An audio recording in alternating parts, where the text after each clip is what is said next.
Hurts. Barkley dropped it. Wow. Cousins looks right. Has a man. Touchdown, Drake London.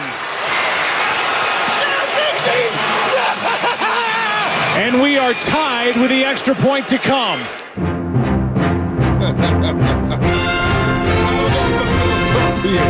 Cry, Eagles, cry. We got our own issues in the Bay Area. But it is always good when Philadelphia loses. It puts a smile on everybody's face in the Bay Area. But who are we to brag right now? We're 1-1, just like the Philadelphia Eagles. But clock management, situational football rears its ugly head once again out in Philly as the Falcons come back 22-21 to win that game late on Monday Night Football. Fourth blow lead for the Eagles over the last year when it comes to leading in the game with 2 minutes left. All right, leading a game with 2 minutes left. They've blown 4 leads over the past calendar year. That's the most in the NFL, or tied for most in the NFL. So, look, man, it's a good day. Well, it's a bad day in Philadelphia. We get a little smile on our face, but we got our own issues here. As we say, oh, baby, oh, baby, oh, baby. Good morning to everybody out there getting out their graveyard shift. What is happening to all the overnight dancers, all the truck drivers, all the janitors, teachers, cops, you name it. Deebo Samuel now is out for a few weeks for the San Francisco 49ers. And I got that news after a nap, Shasky. After a nap, Deebo Samuel out for the next few weeks. So this Rams game where they got a bunch of guys beat up, the 49ers have a bunch of guys beat up, it's no time to panic, but it's definitely gut check time in the first quarter of the season here. And a gotta have a game against the LA Rams. Deebo on the shelf for the next 3 weeks. No McCaffrey, no Pearsall. We don't even know how good he is. And so we're going to find out about Brock Purdy over the next couple of weeks here with the 49ers. All right, so before I get into the Niners, because, the Niners just, I love them so much. They drive me crazy sometimes. The injuries, it's just, I feel like I can't have nice things for multiple weeks. That being said, just allow me an opportunity, Banter, to just enjoy a Philly loss. Now, it doesn't make the Niners loss any sweeter or anything like that. It's a nice unintended consequence of silver linings. My grandma used to say to me, Joe, the grass isn't always greener. You can't keep up with the Joneses. No, but I can be very happy when the Philadelphia Eagles, Detroit Lions, and the like lose games. And so I'm here for the enjoyment of seeing Sirianni with the befuddled, stupid face look all over him. I'm just here for it. I needed that after all of the news of the last, 36 hours or so. Whether it's the McCaffrey might be out for, ever. Deebo hurting his calf, the Niners losing that game that way. Whew! The thing I am allowed to feel good about is that I know when push comes to shove, my coach can literally go to the whiteboard and actually draw up solutions for my team. I'm not sure Nick Sirianni can do that. Yeah. So, but we want them to win just enough to keep Sirianni in that seat. We don't want him fired. That's true. We do not want him fired. We don't want Belichick sniffing around that job. Now, you see the Eagles' defense. It's on our screen right now. Their pressure rate, 30th in the league, 23%. They allow 7 yards per play so far in the first 2 weeks of the season, and they do not have A.J. Brown. But you think about that situation yesterday. I was thinking, okay, they threw the ball on 3rd and 3, and Saquon drops it. By the way, there was Joe Buck on the call there. But earlier in the game, bookmark early in the game, they had a 4th and 4 on the side of the 10-yard line, and they elected to go for it on the 4th and 4. They said no to the 3 points. Let's go for it. And they went for it. So late in the game, their final possession, they drop a great pass play to Saquon Barkley in the flat. He drops it on 3rd and 3. Now, a lot of us thought, run the ball there. Run the ball there. Eat the clock, and make Atlanta call that last time out. But you don't. You don't. Excuse me, Atlanta didn't have any timeouts at that point. They were done. They had Run the ball. No timeouts. No timeouts. Run the ball. 40 seconds gets off the clock, and maybe you run it again. You set up the tush push. You get the first down, and you end the game, and you win, and you're 2-0 going into next week in the New Orleans in the Superdome. But you pass it, and I'm thinking, okay, maybe it's 2-down territory. That's what I thought. And they elect to go for the field goal when it's only going to put you up 6. Well, now this goes back to, so there's a variety of elements here, like congruity on thought process of aggression, right? Like, it's one thing to be, like, and Brandon Staley kind of suffered from this, like, we're a go-for-it team. All right, so if it's 4th and 13 and you're backed up in your own 11 and you're losing the Raiders that one year, it's like, no, you don't go for it in that situation. You punt it, and, like, there's a time and a place. Early in a game when it's 0-0, I don't know, just me, like, And I know the Niners did the same thing, and they were right on the one, so it was a little different. Right. I do love taking the points early in a game. Early in the game, take the lead. I understand why you want to punch it in and get 6 and really get the momentum. And I know there's a whole home versus road and momentum. Like I'll listen to all of those arguments. But late in the game, and you referenced it, to me, I thought it was 2-down territory because if you score a touchdown, the game is over. Just run to get a first down, the game is over. Exactly. You get a first down and the game is over. Atlanta should not touch the ball the rest of the game. And that's kind of the way I'm doing it, especially when you see how lethal the tush push is. Yeah. To me, everything should be designed to get us a 4th and 1, 3rd and 1 situation because I know that I have one of the most unstoppable plays in the sport. And then, like, when the clock stops, I keep going back to the clock. I mean, it's a constant theme in the NFL right now. You cannot be a head coach in the modern NFL if you are not 2 and 3 steps ahead of where the fans are when it comes to clock management, understanding situational football, and because our awareness of it, because of Madden, because of fantasy football, because now we can watch every game, whether you're on the red zone or whether you're watching on not DirecTV, but whatever it's called, the NFL YouTube package. TV, like we see everything. And so if you don't understand the clock and you don't understand what's going on here, a minute 40 for a team in the NFL to march down? Eternity. Eternity. It's like, well, they don't have any timeouts. Dude, they don't need any. They literally scored with about a minute, 34 seconds left. So it took them a minute 5 to score. A minute and 5 seconds to score yesterday after the kickoff. And I'm looking back at the 4th and 4, Shasky. And they took their time, by the way. They took their time. They went out of bounds. They took their time. They set up in the same formation. Peyton Manning on the board. Manning's like, I like this. They're in the same formation, running different plays, but you don't have a bunch of guys scribbling all around. The 4th and 4 was from their own 9-yard line, from the Falcons' 9-yard line early in the game. Yeah. It felt a little aggressive. That's what I'm saying. It felt aggressive. It's like, Sirianni, take the points, take the lead. It's a struggle bus right now. You don't have A.J. Brown. Points are right at premium. Would you agree inside the 2 or 3 and going for it is different than at the 9? At the 9 is completely different. So we agree. Completely different. Some people will say, oh, no. Going for it is going for it. And I'm like, No, 4th and 4. That's what I'm saying. It's 4th and 4. It's not a gimme. From the 9, you're at home. There's no score. Take the points. Take the points. Especially against a team that they feel limited, the Atlanta Falcons. It's not like, hey, we're facing the Chiefs and we know we need to score touchdowns. Okay, I'll listen to that argument. Yep. Kirk Cousins, until the final drive, looked very pedestrian. Well, you don't blitz him on the final drive. I don't know. You can't move. Send 5, send 6. What are you waiting for? You have to be aggressive defensively to try to force a turnover, try to deflect a PBU. It was like the Eagles were playing 7-on-7 or something at the end of the first half. What are you doing there? So you do go for it in the first quarter, and you decide not to go for it at the end of the game. Well, Ryan Clark has some interesting things from ESPN to say about Nick Sirianni. Nick Sirianni might have just saved the Atlanta Falcons season.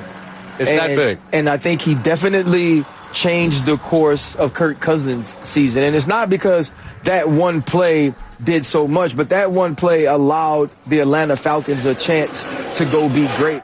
And here's Saquon Barkley. I could sit here and, complain and be upset about it, or I could be a professional athlete and go back to the drawing board and, take the lick and move on and get better from it. I made that play multiple times. I missed that play before, too. I'm not going to sugarcoat. Meaning the situation.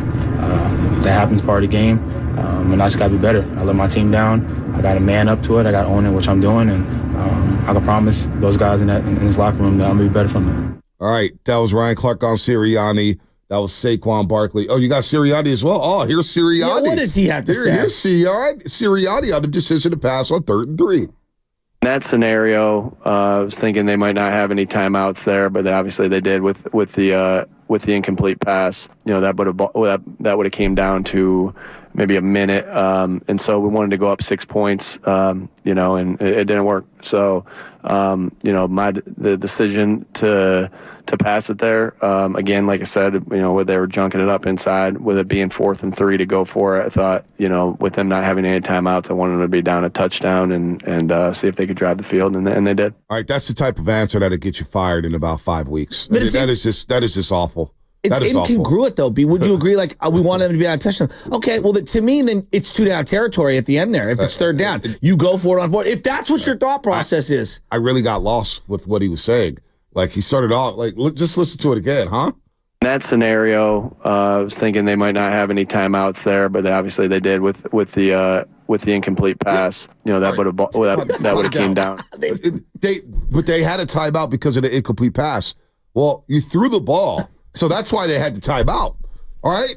That's why they had the timeout. Now, it was a great play design. Saquon's got to catch the ball. Of course. He's got to catch the ball. But at the same time, you're running it with success. You're going up the middle and gashing them. Overall, the Eagles averaged 5 yards a carry. Now, a lot of that was Jalen Hurts getting out the pocket and running. I thought Jalen was awesome. I thought Saquon, he averaged over 4.3 yards a carry, 22 for 95. He was bruising, and you have one of the best offensive lines in football. Get behind them. They can't stop you. Get you a yard or two, and it sets up the tush push.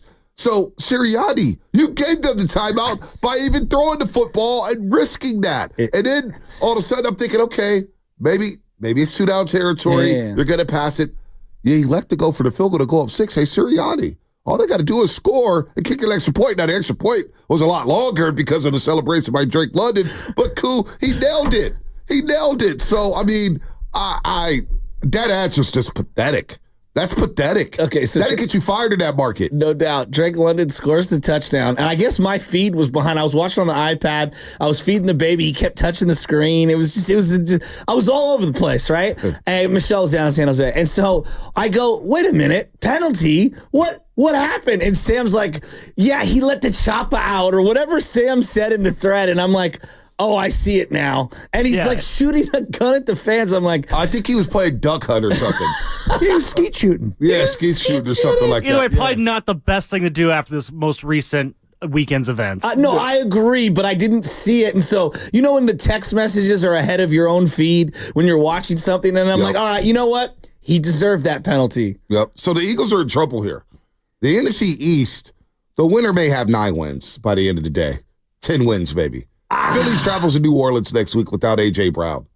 Going to be very, very intriguing. And again, the Eagles' defense has given up 7 yards per play on the season. 7 yards per play. And they're not getting any pressure on the quarterback. You think they want Hassan Reddick back? Oh, boy, they can't get anything. Wait. Saints are hot. A.J. Brown's out next week? Oh, he's out for the next few weeks. My fantasy team's in shambles. Oh, that's what it's all about. You and the Niners. Well, what else is it about? I mean, come on. AJ, well, I got him in fantasy too, but that's the auto-drafted league, which I don't care about anymore. Because I'm like, they did me wrong. True. But anyway, AJ Brown's out for a few weeks with a hammy. He's out for a few weeks with a hammy. So they're in trouble in Philadelphia. You look at the Dallas Cowboys, they're playing Baltimore this week in Dallas. The Eagles, look at their next 3 games. At New Orleans, at Tampa Bay, who they got bounced by in the playoffs, and then they host the Cleveland Browns. all right. So I know you're focused on the NFC East. I want to take 1 second out to look at the NFC South. NFC South, as it's a walk it back Tuesday. I'm sorry. I completely underrated you. Tampa Bay, I didn't give you enough credit at all. I considered you a playoff team, but not a true contender. I could be eating my words. I mean, it was only 2 games, but at the same time, you look very, very good. You went up and won a humongous game in Detroit. Humongous game in an ugly way. And they'll be 3-0 because they host the Denver Broncos this week. They're a battle-tested roster that a lot of guys on that team have won high-level playoff games. They were the ones that knocked out Philly last year. Then I look at New Orleans. Didn't see this coming. I'm like, wow. Like the Kubiak who's running the offense, they look completely different. Kamara looks like he's CMC right now, even though we know he's been a great player for a long time. And then Atlanta winning that game, like, you know, don't count them out just yet. Even though I know it looked ugly at times, and I still think they're a work in progress, the NFC South looks way better than I thought. Well, the Falcons, they get fat and happy at the end of the season. They host the Giants, they play the Commanders, they play the Panthers. Oof. You know, they've got the Broncos later in the season. But these next 3 games for them, they host Kansas City, Sunday Night Football. They host the Saints. Then they host the Buccaneers. So they have 3 straight home games against teams that haven't lost a game yet this season. Now, the Saints, we're going to find out a lot about, but the Saints, with the way they scored, they could be that. Now, they're probably the surprise team now in the NFC. There's always a team that elevates, and now we can identify that it's probably the Saints. And you look at their next 2 weeks, or next 3 weeks, New Orleans Saints. They host the Philadelphia Eagles, who are beat up. It's a big-time game in the Superdome. That's a big game. Big game. Wow, that's huge. That's a huge game. And then you go to Atlanta the week after. You play the Falcons, and that's a rivalry game. They hate each other, the Falcons and the Saints. Those cities hate each other. That's going to be wild. And then they go to Kansas City for Monday Night Football. Oh, God, I hate the Chiefs. I hate them so much. Now it's a loss. Derek Carr in Kansas City. So he's chalk. Relax. So, but I'm looking at the schedule this week, and we look at the 49ers, all you have to do, like these next 2 games. Last week was a trap game. They fell for the trap. It happens. They got it thoroughly outplayed by the Vikings, or we're going to dive into Brock Purdy. But these next 2 weeks against the Patriots, or this Sunday against the Rams, and then next week after against the Patriots, you just win by any means necessary. I don't care about style points. I don't care about passing yards. I don't care about sack totals. I just care about the damn win. I don't care if it's 3-0, 9-6, 12-9. These next 2 weeks, just gotta have them. Gotta have them. It feels very survive in advance like. That's what it feels like. And you bring up Brock Purdy, and I'm glad you did, because as I was, just looking at the news around the league, I bring up the NFC South again, and I look at Bryce Young, and it's like, man, like this poor guy, like I don't even know if he's good. I know everyone's ready to say he stinks and he has no qualities. I watched him in college, and you can say he played for Alabama. They lost a lot of players, and he was a really good player, right? Now, does he look small in the NFL? Absolutely. Has he looked effective in the NFL? Not at all. Like, not at all. He's seeing ghosts. Like, that being said, he's got 20 starts, and they're already benching him. Now, could they go back to him? I bet they do go back to him at some point this year. But it feels like it's already over for the young man. And I look at Brock Purdy, and I'm like, look, Brock had, I would say, not one of his best games. No. Not even close, right? It was on a Brock Purdy, if we were just looking at a Brock Purdy resume, it's probably closer to a C- D+ Brock effort, because we're expecting such high standards. Let's get into it on the other side. Let's get into Brock Purdy, because I got tipped off with something very early that I saw, and then I ended up watching to say, yeah, he wasn't on this game. Maybe a C- is appropriate, but let's get into it. Plus, we'll ask Baldy about Purdy, about the 97-yard touchdown, the scheme, the formation. Baldy will join us today, of course, every single Tuesday. It's a Baldy Tuesday. That'll be at 7:30 on the River Islands guest line, and all guests on 95.7 The Game appear on the River Islands guest line. Is it a time for you to discover the islands, River Islands, and Lathrop? That's what's coming up on the game. Brought to you by Chilton Auto Body, 888-957-9570. If you had to give Brock Purdy a grade for week 2, what would it be? I want to hear from Niner fans here as we dive into Brock Purdy's performance against the Vikings here on the Morning Rust. Have you been in a car accident?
Cousins looks right, has a man, touchdown, Drake London.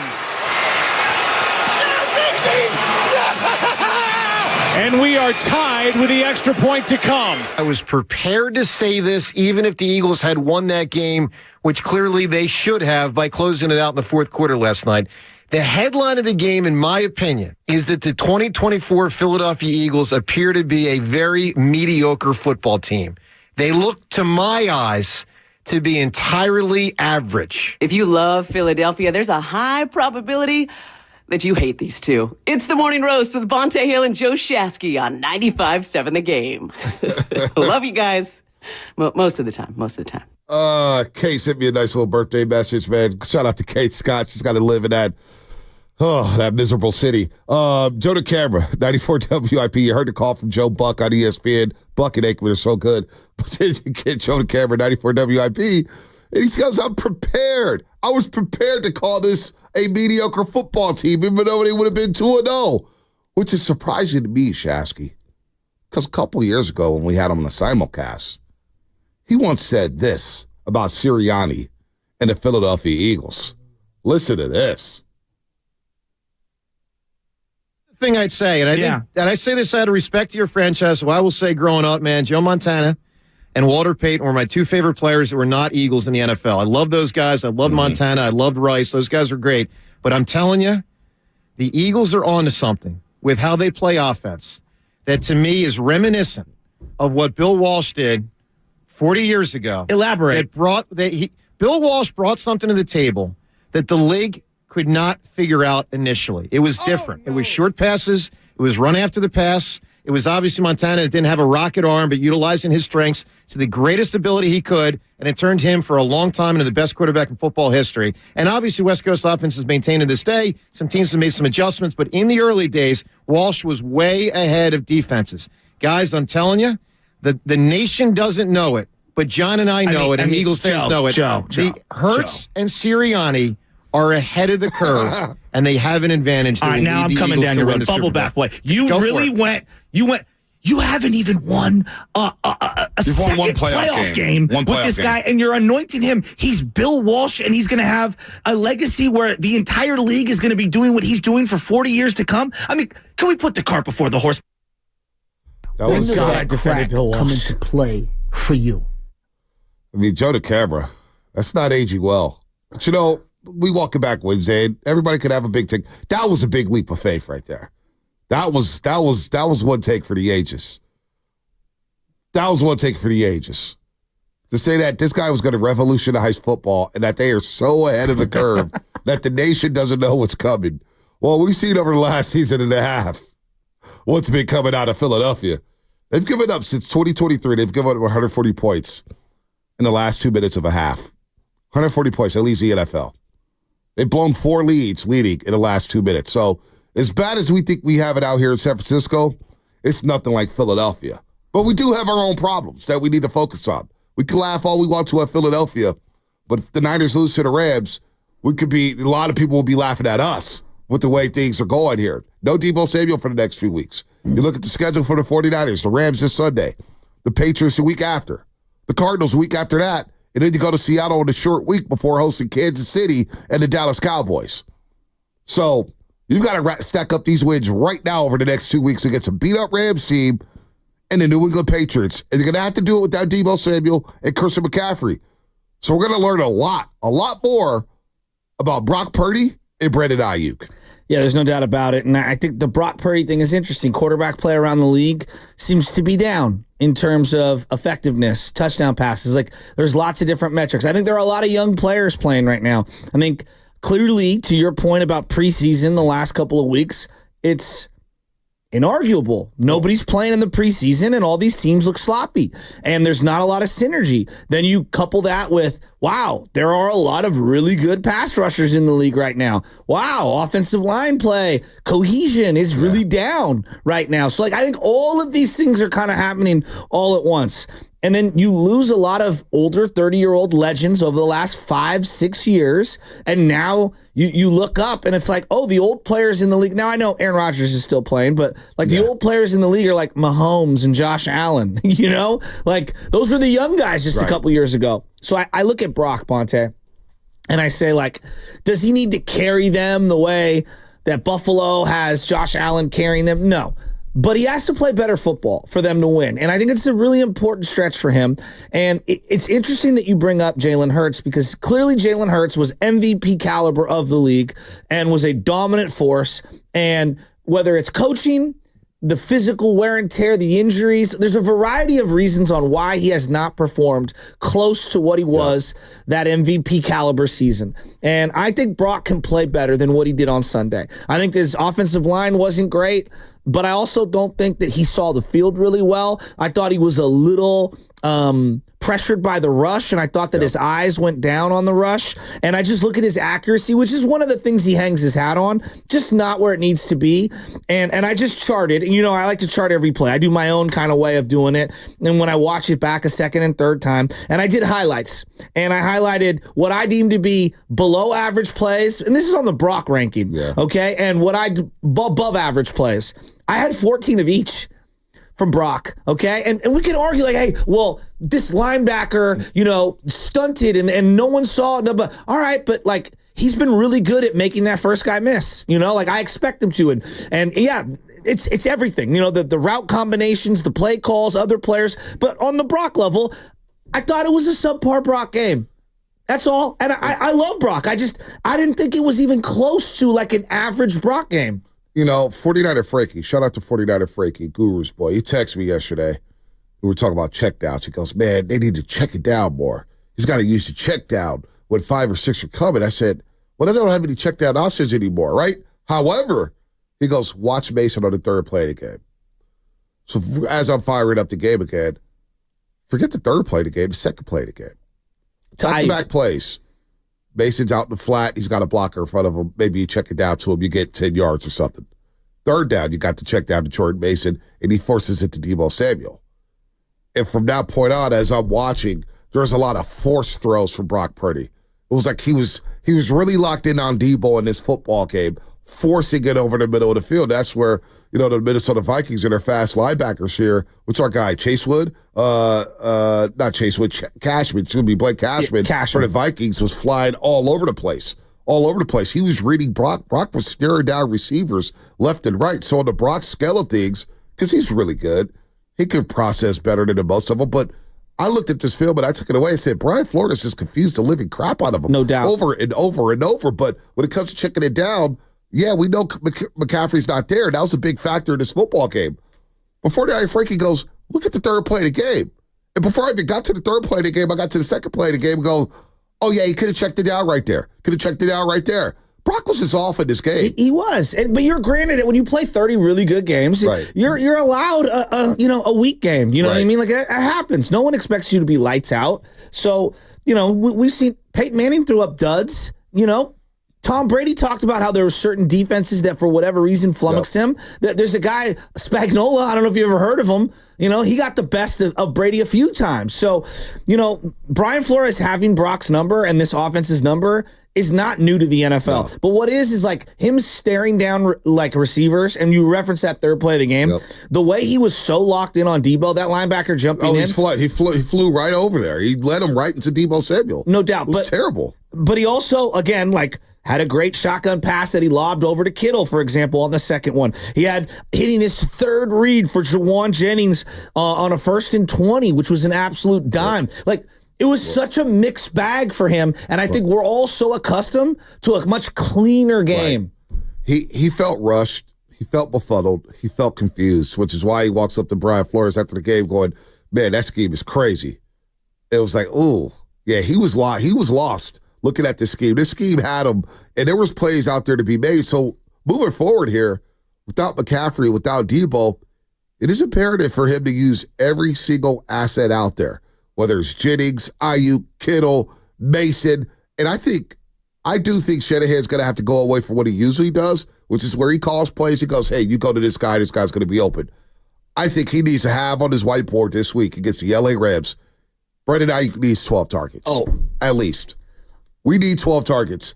At least. We have to force feed you, and we got to get you into the season. Because now this is very important. Without Deebo Samuel, can you imagine if they had traded Brandon Aiyuk and you got no Deebo, you just have Jawad Jennings and Chris Culley? Thank God you signed Brandon Aiyuk. But now's the time to say, you know what, Brandon Aiyuk? You're getting at least 12 targets in this football game. Kittle, you're getting at least 10 to 12 targets in this football game, and we're going to use you so much. You guys are premium players. We have to use you and take advantage of your talents here. So that's, where Brock and Shanahan, they've got to get Brandon Aiyuk going here. The great quarterbacks find a way to make it work. You don't have to be spectacular. You just got to move the sticks, get your team into scoring position. And with Kittle, Mason, and Aiyuk, I believe they have enough weaponry. I do too, but don't be afraid to take your checkdowns. This is why Jordan Mason bought the jugs machine. He's ready to catch some passes out in the backfield. Checkdowns are open. Got to take him, Purdy. Purdy got a little greedy last week. We'll continue to roll on Purdy. Nick and Berkeley will get to you on the other side. 888-957-9570. How do you feel about Brock Purdy's performance against the Vikings? We talked all about Shanahan yesterday. We talked all about everything else, Bosa, the defense. But what about Brock Purdy, the quarterback here, before we get to Baldy at 7:30? That's all coming up. Brought to you by Fremont Bank, celebrating 60 years of full-service banking with no compromises. A lot of Bay Area.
was worried.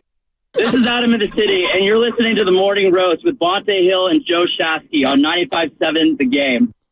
All right, if you want a baseball fix, because there's a lot of weird stuff happening with the Giants, including McCovey Dave. What a bizarre story that is, and the quotes he has.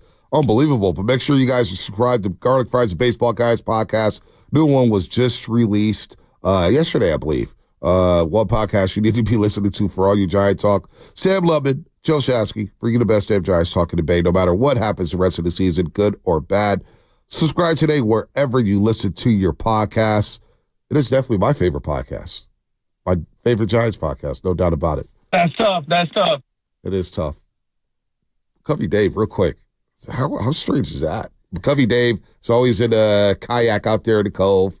He's always retrieving home run balls. And For those that don't know, why don't you explain? Well, he's a guy who's always in McCovey Cove. But what's the in story? his kayak. Well, I'm going to get to the story. What I'm describing the McCovey Dave is who's always in the kayak. Mm-hmm. He's retrieving home run balls in the bay.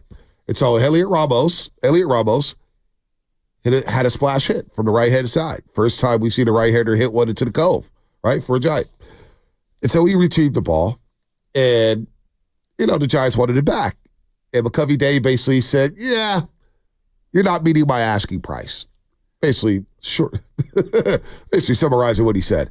And so he had a quote in SF Gate basically saying, I have a lot of home run balls from Hunter Pitts and Pablo Sandoval. I'll give them back to them because they were here for like 10 years, and they were great to the fans. Ramos just got here, so he's basically going to have to wait. If he plays 10 years, then maybe I'll think about giving him the ball. And I'm just paraphrasing everything that he said. It's just a ridiculous story. We got media members attacking McCovey Dave. McCovey Dave has his 5 minutes to shine, and he's acting ass. It's just everything bizarre. It's just the most bizarre ending to the Giants season I've seen in years. I can't wait to ask Flip this. Seriously, you got Fitzgerald and Luciano fighting with each other. You got Bob Melvin calling team meetings in the month of September when you're already out of it. You're running out of pitchers. I don't know if this Jordan Hicks story is true. It's just bizarro land down there, third and King. And now we got McCovey Dave still in headlines. Wait a minute. A 65-year-old man who stays in a kayak during every Giants home game, fishing for balls for free, did something weird? It is sad, but it's true. Wow. I am shocked.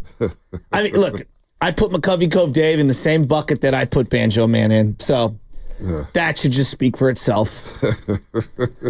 Weirdos. Oh, man. Am I wrong? Oh, man. Remember, we had this issue with Dog. You remember Dog, who used to be out in left field? Oh, yeah. Well, you better leave Dog alone. Let me tell you. I miss the Dog. Well, listen, I worked at the It was station. clearly he was not there was some stuff going on. Well, that's you all. You got to be say. careful with Dog. Why do you say that? Because I remember the show. I worked on way back when at another station when Dog was first kicked out of Oracle Park because he greased his glove over the wall. Yeah. And we throw it out to the phone lines like, is this a big deal? Is this the curse of Dog? And I've never seen lines light up the way they did in defense of the Dog. Okay. And so he's got a lot of buddies out there in left field, in those left field bleachers. So don't disrespect the Dog. I'm not going to disrespect that was the Dog. a great Giants fan right there. I'm not going to disrespect the Dog. Do you know who like the Nob Hill twins are? The San Francisco twins? Yeah. The old ladies. They passed away. Well, they may not know. Okay, well, I do not know if you could explain. There are these Joe. two twins that everyone knew as the San Francisco twins, even though they weren't born in San Francisco. They moved here. They used to live up on the hill, and they were like a character of themselves. And so what ends up happening is I feel like it's actually more sad to me. Again, this is just a normal person. It's more sad than it is anything else. As I am a guy who's referred to as a character at times, which believe me, I'm guilty as charged. But point being is that it's like it just must be a weird existence. That's all. And so if like your whole shindig is like, hey, I sit in a kayak during a game waiting for a ball to come over the over the fence every single night, I find that odd. That's all. I'm not saying you're a bad person. I find the behavior to be odd. Mm-hmm. I've got to, I like to coach. You like to sit in a kayak. Okay, to each their own. Would love to have that kind of free time. Yeah, that's another thing, though. You got the free time and you get to take in a baseball game in a very unique way, which makes Oracle Park very unique, where you can get in a kayak and watch a game from right field or listen to a game in right field and get home run ball. So, it's a bizarre story. It's bizarre. I agree there. I even see Andrew Baggerly Andrew Bagley's even taking shots at the guy. And it's just like, oh my gosh, this has made the rounds. He got interviewed by SF Gate, which has become basically the National Enquirer out here in the Bay Area. What has happened to SF Gate? Jesus Christ. Excuse me, I don't mean to use Jesus' name and dump that. I know we can't say that, but I mean, no, you're Lord. tight with God. We're good. Yeah, now you know I'm tight with God. Listen. but honestly, are you surprised? What? That a guy who sits in a kayak thinks he's a little more important than he needs to be. Well, I mean, somewhere Radness is nodding his head. You know what, though? I'm not mad at him saying, you know what? I'm going to stick this franchise for some money. I mean, you know what? Okay. Hey, you know what? They're charging top dollar for tickets and everything like that. But why does Elliot Ramos got to catch a stray? Yeah, I don't know why he's got to catch a stray. Like, but you know what? Like, why you got to do the Drake London and pull the chop out on him? Yeah, this is a good point. 925. Fishing any different than Kayak Dave? I don't fish, so I don't know. Fishing is something that I want to get into. It's hard, but I heard it's really, really therapeutic. Really good. You're just out there in the ocean. You just listen to the water. Fishes. You know, just out there. You're going to the ocean? Or like ocean's like deep sea. Excuse me. Lake. That's a little rough. Or are you going to a river? Lakes. Now I need someone to meet Bonte fly fishing. Lakes or the river. Yeah, I do want to go fly fishing. That'd be kind of fun. But no, that is bizarre. I see you pulling fish off of the lure. Yeah, I don't know. I've never done it. I'm a city boy. The man who has Gucci's and gets his nails done and all that stuff. I don't know. I have a hard time seeing you put live bait onto the end of a hook. I haven't got a manicure since my mom's birthday was February 23rd. So it's been a while. You're due. Maybe pamper. I'm telling you, it's not like pampering yourself. I was ashamed to go into go medi and petties, but man, you go in there, man, when they scrub the dead skin off your feet and just soak it in that hot water, and then they're rubbing your heads and putting the lotion on. There's nothing like it. I'm telling you, man. Once you go bougie, you don't go back. I'm telling you, man, it is something else. Go get a medi and petties, Spinoni. You'll feel good. Well, Bonte, you were talking about fishing, and a guy that I think balances the fishing lifestyle very well with like the Louis Vuitton and stuff like that. Randy Moss. He's a very good fisherman. And I know we had to pull some sound that you wanted to hear in regards to receivers and stuff like that. Randy Moss is a guy that you can emulate, Bonte, when it comes to balancing that lifestyle. The Randy ratio. Yeah, the Randy ratio. Bonte's asking for the Brandon Aiyuk ratio. Hey, we're going to need the Brandon Aiyuk ratio. But look, we got to understand something here. Wide receivers don't control whether or not they catch the ball or whether a pass is thrown to them. They control whether they catch the ball. They either drop it or catch it, right? Yeah, but yeah. they don't control whether or not the quarterback throws the football to them. They don't control whether or not they even get a look. Yeah. They don't control any of that stuff. So Randy Moss broke it down very well at the beginning of the receiver doc, and here it is.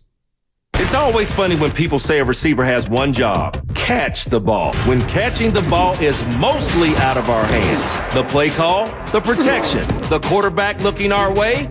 So many things we have no control over have to go right just for the chance to do our job. No matter how much you train, study, and practice, when the ball is snapped, you can leave the defender in the dust, run the perfect route, and have absolutely nothing to show for it. Catch the ball? Congrats, you're now a moving target. Drop the ball? Sorry, you'll never hear the end of it. They call us divas, despite our decoy routes. They call us distractions, despite all the damn blocking we do. But no one seems to recognize the one thing we actually are. Always open. Always open. So that was the opening monologue in the receiver doc where he told Peyton Manning, move aside here. And Randy Moss setting the tone there as you got Justin Jefferson, George Kittle, Deebo Samuel. Who's the other two receivers? Oh, Devontae Adams and Amon-Ra St. Brown. So Brandon Aiyuk's probably thinking, throw me the ball and I'll make some things happen. You can't be serious here, right? Like the guy caught a pass for a 20-yard gain and then immediately like, yep, take me out of the game. That's like, what Randy Moss is talking about right there. What? He catches a pass for 20 yards and you still knocking the guy. We're chasing multiple touchdowns and we're down bodies and you finally make a play and yes, stay on the field. No, I don't think that's too much to maybe he ran ask. 5 straight routes. You know, I saw DJ Moore. He did not run 5 straight routes. Listen. I saw DJ Moore in Houston on the final drive run a deep route. It was underthrown or whatever the case may be.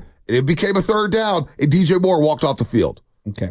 He needed a blow. Guys need blows. So this is what happened. Shotgun sack. This is the first possession of that. I know exactly what happened. Second play. Aiyuk dime. Yep. He asks to be called out of the game, and Kittle gets announced. I have this in my notes. Kittle's announced he's on a cart with an IV. Second play of the drive. Right. After they sat on the field, on the sideline for quite some time. Because remember, Purdy threw an interception. Maybe he need to fix his socks. Maybe he need to fix his helmet. I'm just saying. Look, his body language hasn't been great. Right. I'm not here to crush him. We expect more. He's going to get better as time goes on. Let's ask Aiyuk. Hey, Aiyuk, why'd you leave the game after a 20-yard catch? I'll tell you, I see receivers all the time, whether it's a third down to some of these guys come out the game. Well, they're going to ask a lot from him moving forward. He's going to have to get up to speed with no Deebo Samuel, with no CMC. You know, I believe they're going to need to want him to produce more. And so we haven't really had those games where he's had 10, 11, 12 catches in a game. I think we're absolutely going to need that from him. And, you know, there's a grace period of coming back, and some have a little more leniency than others. But, you know, when you lose a game, all these things come up for criticism. You know, the play of the left tackle, you know, the play calling of the head coach, the wide receivers across the board, the quarterback play, all these things are going to get critiqued. But I think if they want to win games moving forward, especially against a Rams team that's as depleted, if not depleted as you are, then you're going to need more Brandon Aiyuk, more George Kittle. They're going to need more Jordan Mason. Well, the opening monologue for Randy Moss is basically telling everybody, like, look, man, you guys don't appreciate fully what a wide receiver do. All you do is look at a box score, look at targets and catches and yards and saying, well, it's not good enough here. And basically, we don't know if they're open. We don't know if they're the primary receiver. We don't know if they're the secondary receiver. We don't know if Brock is even seeing it. So the quarterback controls most of this, right? That's why this is our Brock. Brock, he's got to play better and read it better. And he's got to take these checkdowns, which will loosen up the defense a little bit more. Minnesota was dropping everybody thinking, okay, I dare you to throw it to Jordan Mason. I dare you to throw it to Jordan Mason, while they were blitzing 5 and 6 guys at a time. Checkdowns got to be there. You got to hit those. But when it comes to Brandon Aiyuk, in these next few weeks without Deebo Samuel, it is imperative to get Brandon Aiyuk going. It is imperative for Brandon Aiyuk to take advantage of the situation and ball the hell out. He could quiet all the noise from all the offseason with some big-time performances over the next few weeks against the Rams, the Patriots, and the Arizona Cardinals, who will be coming to Levi's in 3 weeks. Well, and he needs another guy on the opposite side to make enough plays to honor the defense, because, you know, he could get double and triple teamed, to your point, because that, like, think about it from the Rams' perspective. What are you thinking? You're thinking, well, we can't let Aiyuk beat us, so we're going to try to bracket him and triple him, and we're going to take away Brandon Aiyuk as best we possibly can. And so now it's incumbent on Kittle to step up, Juwan Jennings to step up, Cowings to balance things out a little for this offense. So I'm with you. Like he's going to have to make plays. They're going to have to go his way, but also you're going to need some contributions from a Chris Conley. I keep asking for Cowings. Maybe it's asking too much from the rookie. I feel like Pearsall, you know, it's going to take time. We're not there yet. Jennings makes plays, you know, but they're going to need him to do more. It's one thing to be the number 3. It's another thing when you're asked to be the number 2. And so I think all these other guys are going to have to step up as well. The best 49er offense is when it's balanced. Yeah, no, they're not balanced right now. But Herm Edwards, the coach, former coach of the Jets, Kansas City Chiefs, Arizona State, Coach Brandon Aiyuk, he told us a few weeks ago. He told us what time it was when it was going to be, when Brandon Aiyuk signed that new deal with the San Francisco 49ers. His coach on how long it's going to take for Aiyuk to get ready to roll. 2 weeks is probably, you know, good for him. I mean, because as much as he's been working out on his own, he hasn't been practicing with the team. And that's a whole entirely different, you know, transition. And I know that with dealing with players that have sat out, you got to bring him along slow. And he plays wide receiver. So Brandon, you know, he'll be all excited about playing. You got to slow him down a little bit and say, hey, look, we got to get you ready to play. You know, we don't want you to pull a hamstring. That's the worst thing that could happen to us. Having him back in the offense obviously helps tremendously. I think they're going to have to bring him along slow because he's missed a lot of days in practice. You know, he'll be ready to play, but you got to monitor his reps because of the fact that he's not in football shape. And that's just what it is. So Herm told us a few weeks ago it would take him about 2 weeks to get ready to roll. Last week was week number 2 against the Minnesota Vikings. So we should have foreseen the struggles of Brandon Aiyuk, but I don't even know if he's struggling. I don't know what he's struggling at. I can't wait to talk to Baldy to see how Brandon Aiyuk looks. But I did watch that first play of the game over, and he got jammed at the line of scrimmage, and I didn't see him fighting it off as much, as well as I thought he could. Okay. Well, so I feel like this has more to do with protection and the scheme they're going up against than it does any individual wide receiver or quarterback. Like right now, I'm looking at the protection from the Niners, right? And the pressure versus just the Vikings, and this is via PFF. Colt McKivitz, 6 pressures. Trent Williams, 4 pressures and a sack. Dominic Pooney, 3. Aaron Banks, 2. Jake Brendel, 2. And Banks also gave up a sack. Like, not good, you know? And then you look at the average time for Brock Purdy when he is sacked is almost 6 full seconds. So that tells me he's moving around back there. He's holding on to the ball, and on the back end, it feels like they're clustering things up and they're dropping a lot of people. So there's a combination of things happening here. You know, one of the things that I think Brock and Kyle do such a great job of is process quickly, get rid of the ball quickly. And I think they need to get back to that. And it feels like the Brian Flores' game plan was let's drop guys back and let's disguise pre-snap, and then post-snap, we're going to turn it into something entirely different. And it really befuddled them. that last drive, 23-14, you mentioned an Aiyuk left after the second play? It was no. That was earlier in the game, right? Yeah, it was earlier in the game. This was third quarter, shotgun, 6:35 to go. They finally got him a second target. It was a shotgun sack that Pat Jones came blitzing it on the side, and they couldn't even hit his back foot. The second play was 2nd and 17, and he threw an absolute dime to Brandon Aiyuk. It was a really beautiful play. 22 yards right there. Yeah. And then Deebo the next play, -1 yard. And then they called the timeout. Yep. So... Hey, look, man, he played. I watched him. I watched the final drive over. He was playing in that. He didn't get any targets really on that final drive. They were going over the middle of the field, and I don't know, man. Their rapport obviously is not quite there yet with Brock Purdy and Brandon Aiyuk to start the season. They're about to ramp that up. This is a big week for those two right there. Let's go to Nick and Berkeley. Nick and Berkeley, what's happening? Hey, what's up, y'all? Hey, man, that game was so just disturbing, dude. I was just like. You know, the block, I mean, it's pretty, we're pretty much lost because we gave up a block punt. We went for it on 4th down twice. We didn't punt it one time, and we should have just took the 3. We don't play well in Minnesota historically. It's like, why are you taking points off the board? Our offense is beat up, and then you're doing all these condensed little packages, man. Get the wideouts. You know, that's why they're called wideouts, man, because you don't have them all next to the tight end, like 4 or 5 yards away. Get them out on the edges, man. Every time we had him on the edges, we was completing passes. Aiyuk was open a lot of those plays too in the flats, and I was just like, well, since they want to crash down, why are we not doing any swing passes? Why are not we doing Lombardi right and left? It was perplexing, man. It was like here we go with Shanahan with these crazy plays, man. I'm just like, come on, man, be better than that. You know what I mean?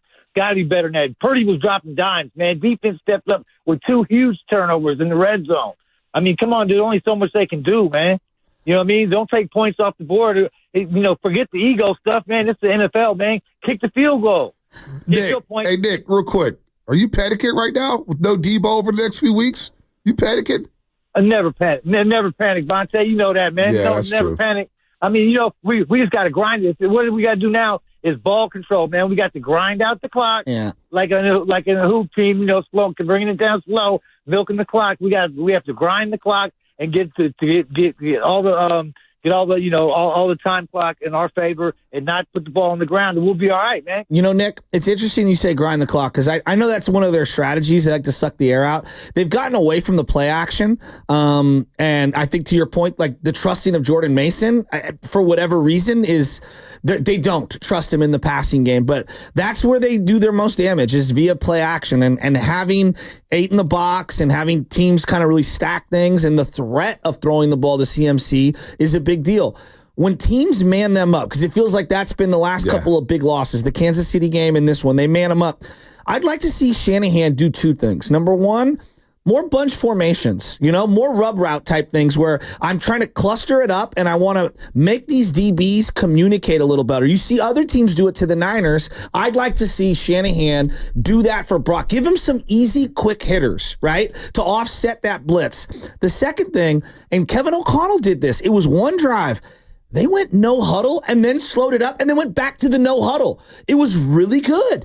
And I was like, wow, he's doing that with 2 games in on Sam Darnold. Brock's 30 games in. I'd like to see Shanahan just mix and match some of the no huddle stuff and allow Purdy to have a little more autonomy at the line. Well, we're asking for Shanahan to do something he's never done before. We're in year 8. How many times have you seen him go no huddle? In the 2-minute scenarios, really, that's it. Yeah, that's not his game. When you talk about quarterback full autonomy, and I don't want Brock to have all that control at the line of scrimmage. I don't know if he's ready for that. And the Shanahan way, where Kirk Cousins and Matt Ryan and all these other guys he's quarterback or coached before, if he didn't give them the power to audible at the line of scrimmage, I don't think that's going to happen with Brock Purdy, nor do I want it to happen with Brock Purdy right now. I really don't. I think he's got enough on his plate. As you're listening to 95.7 The Game, KGMZ, FM, and AC1 San Francisco, and Odyssey Sports Station, always live on the free Odyssey app. I think right now we need to condense everything and simplify this offense and just get back to the basics, which is running the football, get back to play-action passes, and getting these playmakers involved here. But also the offensive line's got to do a better job. You're going to run play-action pass, the offensive line needs to hold up. And right now, the offensive line is not holding up, so you can run play-action all you want to. But you may fake that handoff, and there may be 3 defenders in the backfield before you even turn or throw. So it all sounds good, but until this offensive line gets better up front, you can't do anything. Smoke screens, play-action passes, halfback screens, whatever it is, deep routes, Purdy's going to get killed. Well, I thought that in this game, more than any game I remember in a long time, they were really breaking the huddle late. They were getting to the line of scrimmage late, and it felt like they were rushing things at the line of scrimmage to just get the hike off. And, this is a team that likes to motion people to help figure out, what is the coverage? I'm going to move this guy in motion. And it felt like a lot of their pre-snap motion stuff was either rushed or they weren't allowed to do it because they were literally not getting plays in on time. They had 2 different opportunities where they had to burn timeouts with delay of games, and I bet a half dozen more where it's like, all right, let's go. You saw Purdy. Like, come on, everybody line up. And I know they went silent count in this one, so I think the noise had a big factor in this game. No, Minnesota, this is a tough place to play, man. It's a tough place to play. So, it's just a bad game. You chalk it up. We see how they bounce back. But now they face adversity, folks. Deebo Samuel is out for the next few weeks. Niner fans, where's your mentals at right now? I honestly got to hear from you. 888-957-9570. Is it all doom and gloom? Are you worried at all? Or are you kind of like me, saying, you know what? This is a good gut check opportunity. Now let's show how resilient we are. That's what I want to see. I'm excited about this week's game against the LA Rams, being shorthanded, to see what Brock has, to see what Shanahan cooks up, and to see what Brandon Aiyuk, how he responds here after holding out at camp or holding in at camp. Now he's got to get rolling. So 888-957-9570, that's all coming up. Brought to you by Save Martin, Lucky, California, plus Brian Baldinger in 18 minutes here on the Morning Roast. Only a few weeks left to play.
Crack, crack, crack. What's going on, Roasters? It's Brian Baldinger with the NFL Network, and you're listening to the Morning Roast with Banter and Shasky on 95.7 The Game. All right, Baldy will join us on the River Islands guest line in 12 minutes. 12 minutes, River Islands guest line, all guests on 95.7 The Game appear on the River Islands guest line. Isn't it time for you to discover the islands, River Islands, and Lathrop? We're taking the calls. 888-957-9570. We've had a day to digest the loss to the Minnesota Vikings, 23-17, Sunday afternoon, or Sunday morning, I should say. They'll bounce back SoFi Stadium this Sunday, 1:25 kickoff against the LA Rams, who are beat up as well. But where are we at with the Niners right now? The state of the 49ers, they're 1-1, and we know the injuries. Christian McCaffrey is going to be out for a while. He's on IR. He's missing at least the next 4. Deebo Samuel out for the next couple weeks, but who knows with a calf strain? Could be a month. Those things are tricky. And then when we think of calf strains, all of a sudden we think of Achilles. So you got to watch out for that when it comes to Deebo Samuel. Where are we at when it comes to the state of the 49ers? 888-957-9570. Plus, aren't you a little excited to see what Brock does without these weapons? Let's see what Brock is all about. I'm ready to see what Kyle Shanahan looks like with these weapons, And, yeah, obviously Brock is a part of that. Shanahan more than Brock? Yeah, because, when I look at the great play callers, when people are out and down and out, they find a way to maximize what they do have. And what they do have is they do have a really good running back in Jordan Mason. I think one of the early revelations of the first couple games is like, wow, you've got something with Jordan Mason, right? So they still have a run game. You still have what I believe to be a borderline, if not, going to be Hall of Fame tight end. You've got an elite wide receiver who's obviously getting himself into game shape and whatnot. We got to get going here. And you've got another player in Juwan Jennings who you signed in the offseason and brought back who is he's just a good player. He's not going to burn anyone away, and he's not going to, be at the top of fantasy charts. Juwan Jennings makes plays. He is a solid player. You have weapons. You still have a healthy offensive line, and so I want to see them bounce back. Does Brock have to play well? Of course. Of course they're going to need the quarterback to play well. I look at Brock as saying, I know what Shanahan brings to the table. We've seen it for many years. Hell, we have people running with the Nick Mullins has thrown for the most yards in his first career 3 starts than anybody outside of Mahomes, and who else? It was somebody else on the list. I forget. It was such an odd graphic. But we'll see. Yeah, but so I know what Shanahan can do when it comes to cooking up offensive plays and play design or whatnot. To me, this is on Purdy. That was the first game we seen Purdy without Christian McCaffrey. He didn't have a safety valve, and obviously it hampered him in this football game against Minnesota. It really did. Jets game, they didn't have him either. They didn't have him either. Yeah. So the second game against second game. So not having him on the road, not having that safety valve, it really hurt him. And hell, in the Jets game, you settled for 6 field goals. Now you don't have Deebo and Christian McCaffrey. And we seen when Brock didn't have Deebo, it was 17-17-17. Last week, it was 17. Can we get off that 17 number when one of these premium players do not play? So now that you're shorthanded, now that you're a little shorthanded, and all quarterbacks are going to struggle shorthanded. Hell, Joe Burrow's been struggling. He struggled to get the first week of the season without T. Higgins. Now, they were a lot better against Kansas City. Gesicki looked good and athletic. But I'm eager to see what Brock has. I want to see, okay, because the money's going to be out there. And the dollars and cents, it's going to move like the stock market when it comes to Brock Purdy. I know what Shanahan brings to the table. I've had 7 years of data on Kyle Shanahan. Now let's see what Brock has. I think it's more important for Brock here to play very, very well and execute the game plan and get the ball to the right spots. Well, that I would agree with you, because the players have to make plays, right? And the quarterback's got to see. You could dial up the most perfect play in the world, and if they don't block it up front and the quarterback doesn't throw an accurate ball, you don't catch it. Like, all those things have to happen. Look at last night's game. It was Sirianni and Kellen Moore. They dialed up a perfect play. Yep. And Saquon dropped the ball. Yep. And then it's not so perfect. You know what I mean? So to your point, yes, guys got to go out there and make plays. I think with Deebo not out there, I think it's actually going to free up Brock to kind of look around and just hit the open guy. I did feel like he was a little locked in on Deebo, because, hey, Deebo's making plays. I'm going to keep throwing to him. Whether we go back to the Detroit game where he targeted him a lot in that game, Super Bowl felt like a big Deebo game plan game. Certainly felt like the Jets game was big-time Deebo. In this game, although Deebo made a lot of plays and I would have kept throwing to him, it felt like he was locked in on him, almost to a detriment, because there was the one you brought up was the first drive, but later on in the game, there was another one where Cashman made a really nice play where it was a play action and he kind of pulled it back out on a like a normal window play. You know, they like to hit those little like crossers, and it felt very predictable. Very predictable. I think maybe not having Deebo out there is going to kind of like relax Brock Purdy to just like, hey, we're just going to run plays. I'm just going to throw to the open guy. Or could do the complete opposite, because last year he mentioned that when Deebo returned in Jacksonville, that now he felt comfortable. It feels much more relaxed to have Deebo in the huddle. Now Deebo's not going to be in the huddle. Number 23, Christian McCaffrey's not going to be in the huddle again. And look, the Jets game probably was a B- performance for Brock Purdy. It was okay. This one was probably a C- performance. I think there's a lot more pressure on Brock Purdy, and we're just afraid to say it. We're just afraid to say it because it's so easy to point the finger at Shanahan, point the finger at Shanahan. Shanahan was one with lesser quarterbacks. I think there's a lot of pressure on number 13 to continue to move the football and play a lot better than he did last week. But I don't know. Maybe Niner fans disagree with that. Rashad and Hayward. Rashad, what's happening? You're on the roast. Hey, what's up, Bonte? What's up, Shasky? I'm not really worried. I'm with you, Bonte. I think it's time to show some resilience. I'm a next man up mentality type of person. I feel like Mason has came in, and I think he's done a really good job. I think we haven't gave him the credit that he deserves. I feel he's made some pretty big plays, and we've got a lot of flags that took a lot of breath out of us. You know what I'm saying? Also, they're talking about the pass out the backfield. We forget that, Juice is pretty good catching the ball out the backfield. Yep. We could use Juice a lot, and he can line up on the line as well. He's got hands, man. Right. And also, I feel number 85 is looking pretty good this year, man. Yes. I feel like he's balling out. I feel like Jawan needs to get a little more respect too. He's a damn good baller, man. Yep. And the offensive line is looking good. And like I said, we've got a lot of just penalties that have took the breath out of us, man. And we just need to play cleaner ball. And I'm not worried, man. Sucker free Niners all day. Let's go. They've had 3 10-plus yard runs called back already in 2 games. For holdings. Yeah, like to his point, there have been a lot of flags out there. And then the Jennings part is actually a great one, because I notice on multiple occasions when he's going through reads, as a second, third, fourth read, he really trusts Juwan Jennings, especially on 4th and 3rd down, and he's going through his progressions. Even if like a guy is within a step or two, it feels like Purdy truly trusts Juwan Jennings, and Juwan makes plays. No, Juwan does make plays. Let's go to Charles in Fort Worth, Texas. Charles, what's happening? You're on the roast. What's going on, boss? What's going on, Bonte? What's up, Charles? Hey, I'm not worried at all about what's going on with the team right now. And I think the pressure is going to be on Shanahan. I mean, he's boy genius. Now it's time to prove it. I mean, we know what Brock Purdy has been and what he will be. But at the end of the day, no, we're not worried at all. Bang, bang, down the game. There it is. Charles not worried at all. Fort Worth, Texas. Now, a couple texts here. Xfinity the mobile text line.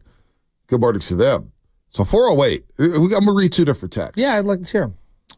408. Quick rating quarterbacks when you don't even understand how they're played. You guys obviously never play quarterback.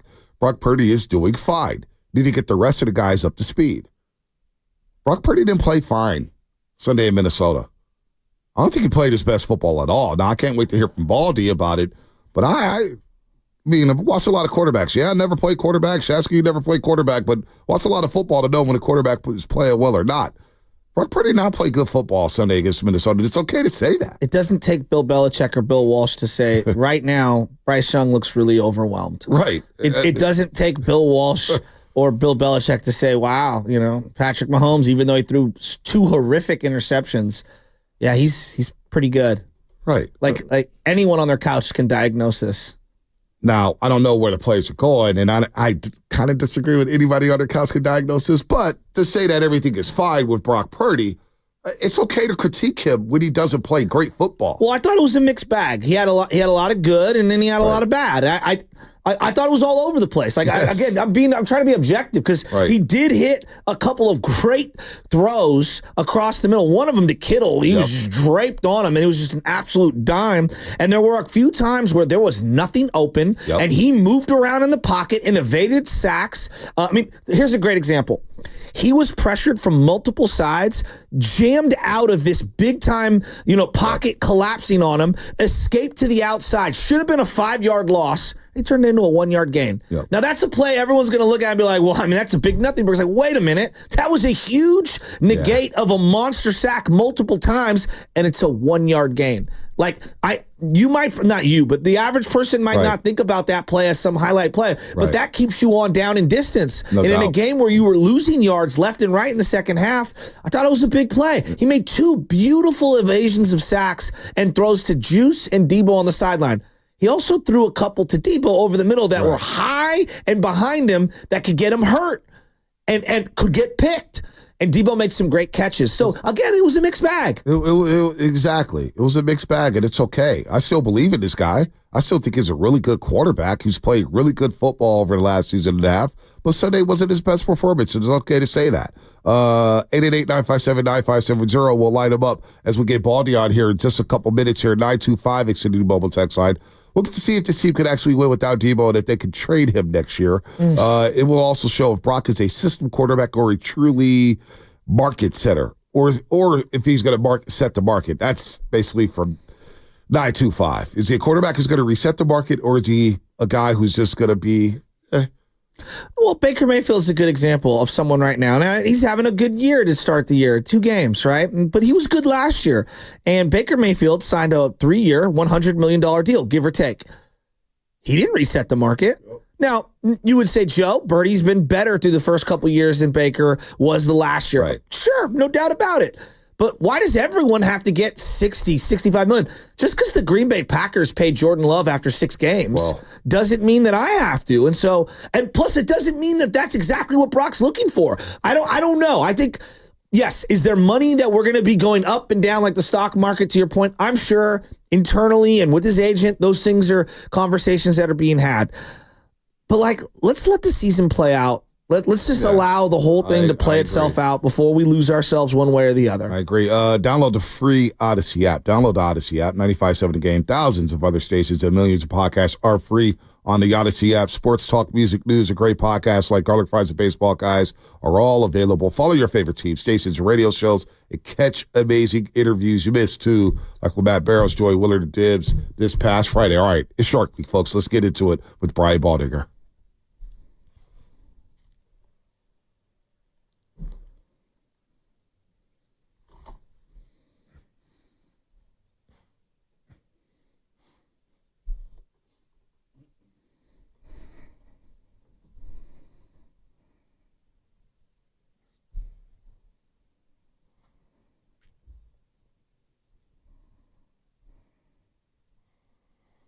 All right, Baldy, as always, joins us on the River Islands guest line. All guests on 95.7 The Game appear on the River Islands guest line. Isn't it time for you to discover the islands, River Islands and Lathrop? We know Baldy doesn't sleep Sunday, Monday, Tuesday, or Wednesday, for crying out loud. He's cranking out tape left and right. It's unbelievable what goes on this timeline on X/Twitter. But let's get into it, Baldy. Let's get right into it here. Niners lose to the Vikings 23-17. I just thought Minnesota was better.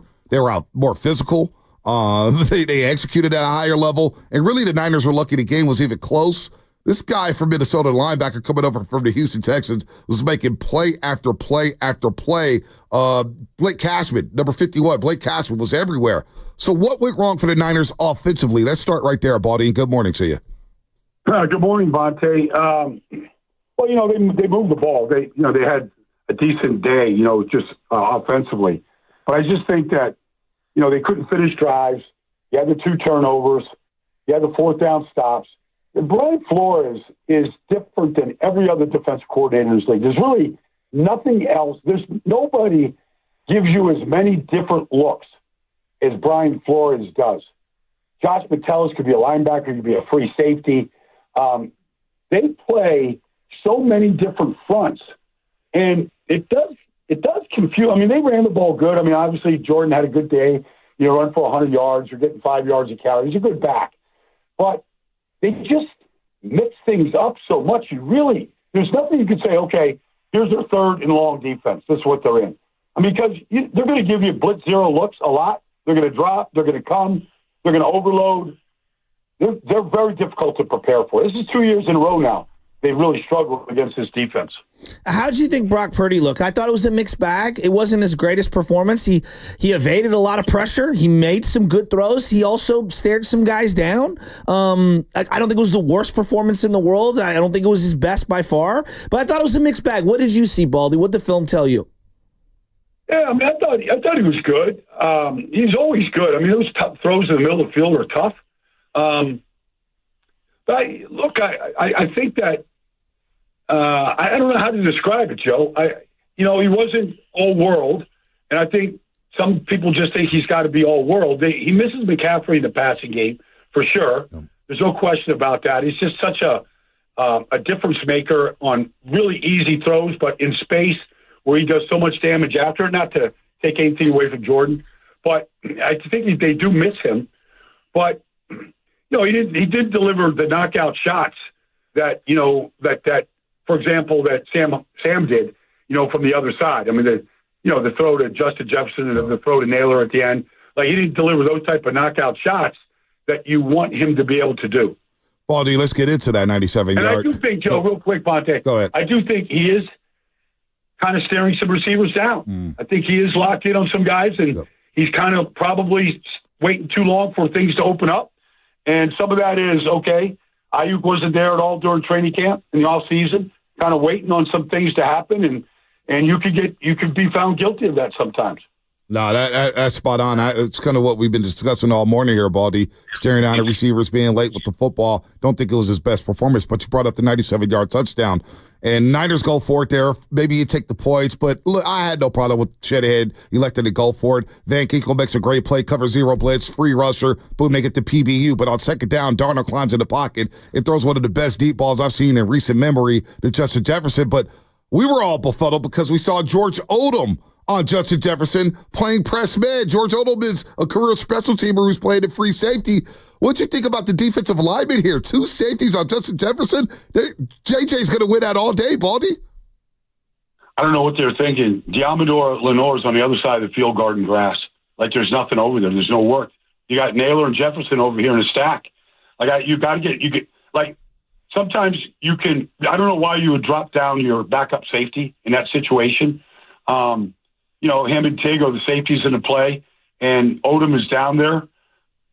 If you're going to play that stack, at least put Travarius on Justin right there and let Ward take Naylor. At least put your best corner on the best receiver in that situation.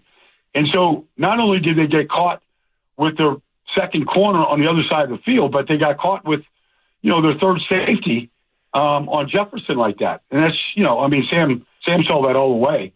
I think he saw it pre-snap, actually.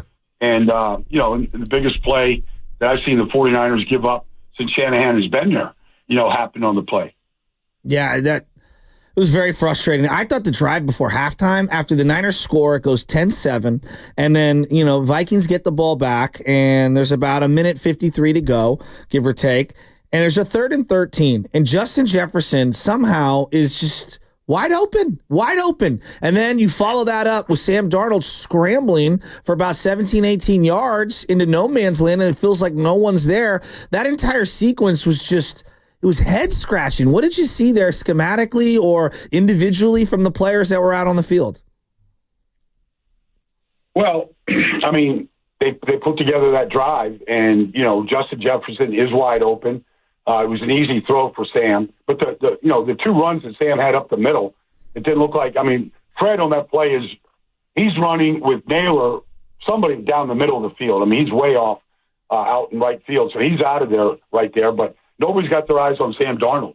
I thought that play just killed him right there. You typically play in that situation like the Eagles did last night. You're playing not to give up the big play. You're trying to keep everything in front of you. And you get these open windows. If the rush doesn't get home, and it didn't, then you get these easy throws to make. There's just so much space for a guy like that to work. You know, we're talking to Brian Baldinger here on the River Islands guest line. I'm glad you brought up the front four. Fred Warner, I thought, just making Hall of Fame type plays, man. The game could have been a blowout had he not get the pick. Could have been 17-0. He forces a fumble at the goal line. Could have been 27-7. I mean, Fred Warner's playing out of his mind right now, so we know that. That's banked in. But up front, I always look at the Churches, Baldy, and I love talking Churches with you. Is this pass rush getting the job done? Is this front four getting the job done? Because Minnesota, like you mentioned, Sam had a lot of clean pockets, Baldy. Well, I think Leonard Floyd was invisible. I mean, he really wasn't any kind of a factor. Yeah. You know, they paid Javon Hargrave a boatload of money. He was the first free agent signed 2 years ago. He's not getting the push inside that he once did in Philadelphia, that's for sure. Or in Pittsburgh. He doesn't look like the same player to me right now. Malik Collins is you know, he does a lot of dirty work in there, but they're getting nothing from the backup pass rush. Yatur Groves, you know, Matos, like he's not a factor right now. Jordan Elliott's not a factor. They're not getting anything. I mean, Nick's playing a lot of snaps right now. He had a good game. You know, Darisol's a hell of a player. He beat Darisol, like he beat him a couple of times. And the week before, Darisol pitched a no-hitter. You know, he's a good player, and I thought Nick got after him. He's playing a lot of snaps right now, and because he has to. Yeah. There's just a big drop-off right now. What did you think about Bosa being dropped in coverage real quick? Because I saw you break down the video. Went to explain it to our audience because I was a little confused. I was like, 97 jumping back in the fly. What's going on? I want him going to get the quarterback. Well, you mean, like, they were trying to mix up. I mean, I saw him in a bear front. Like, Nick doesn't belong in a bear front. Like, he got rolled up. I was like holding my breath that, you know, I mean, guys were diving in the back of his legs. He's limping off the field.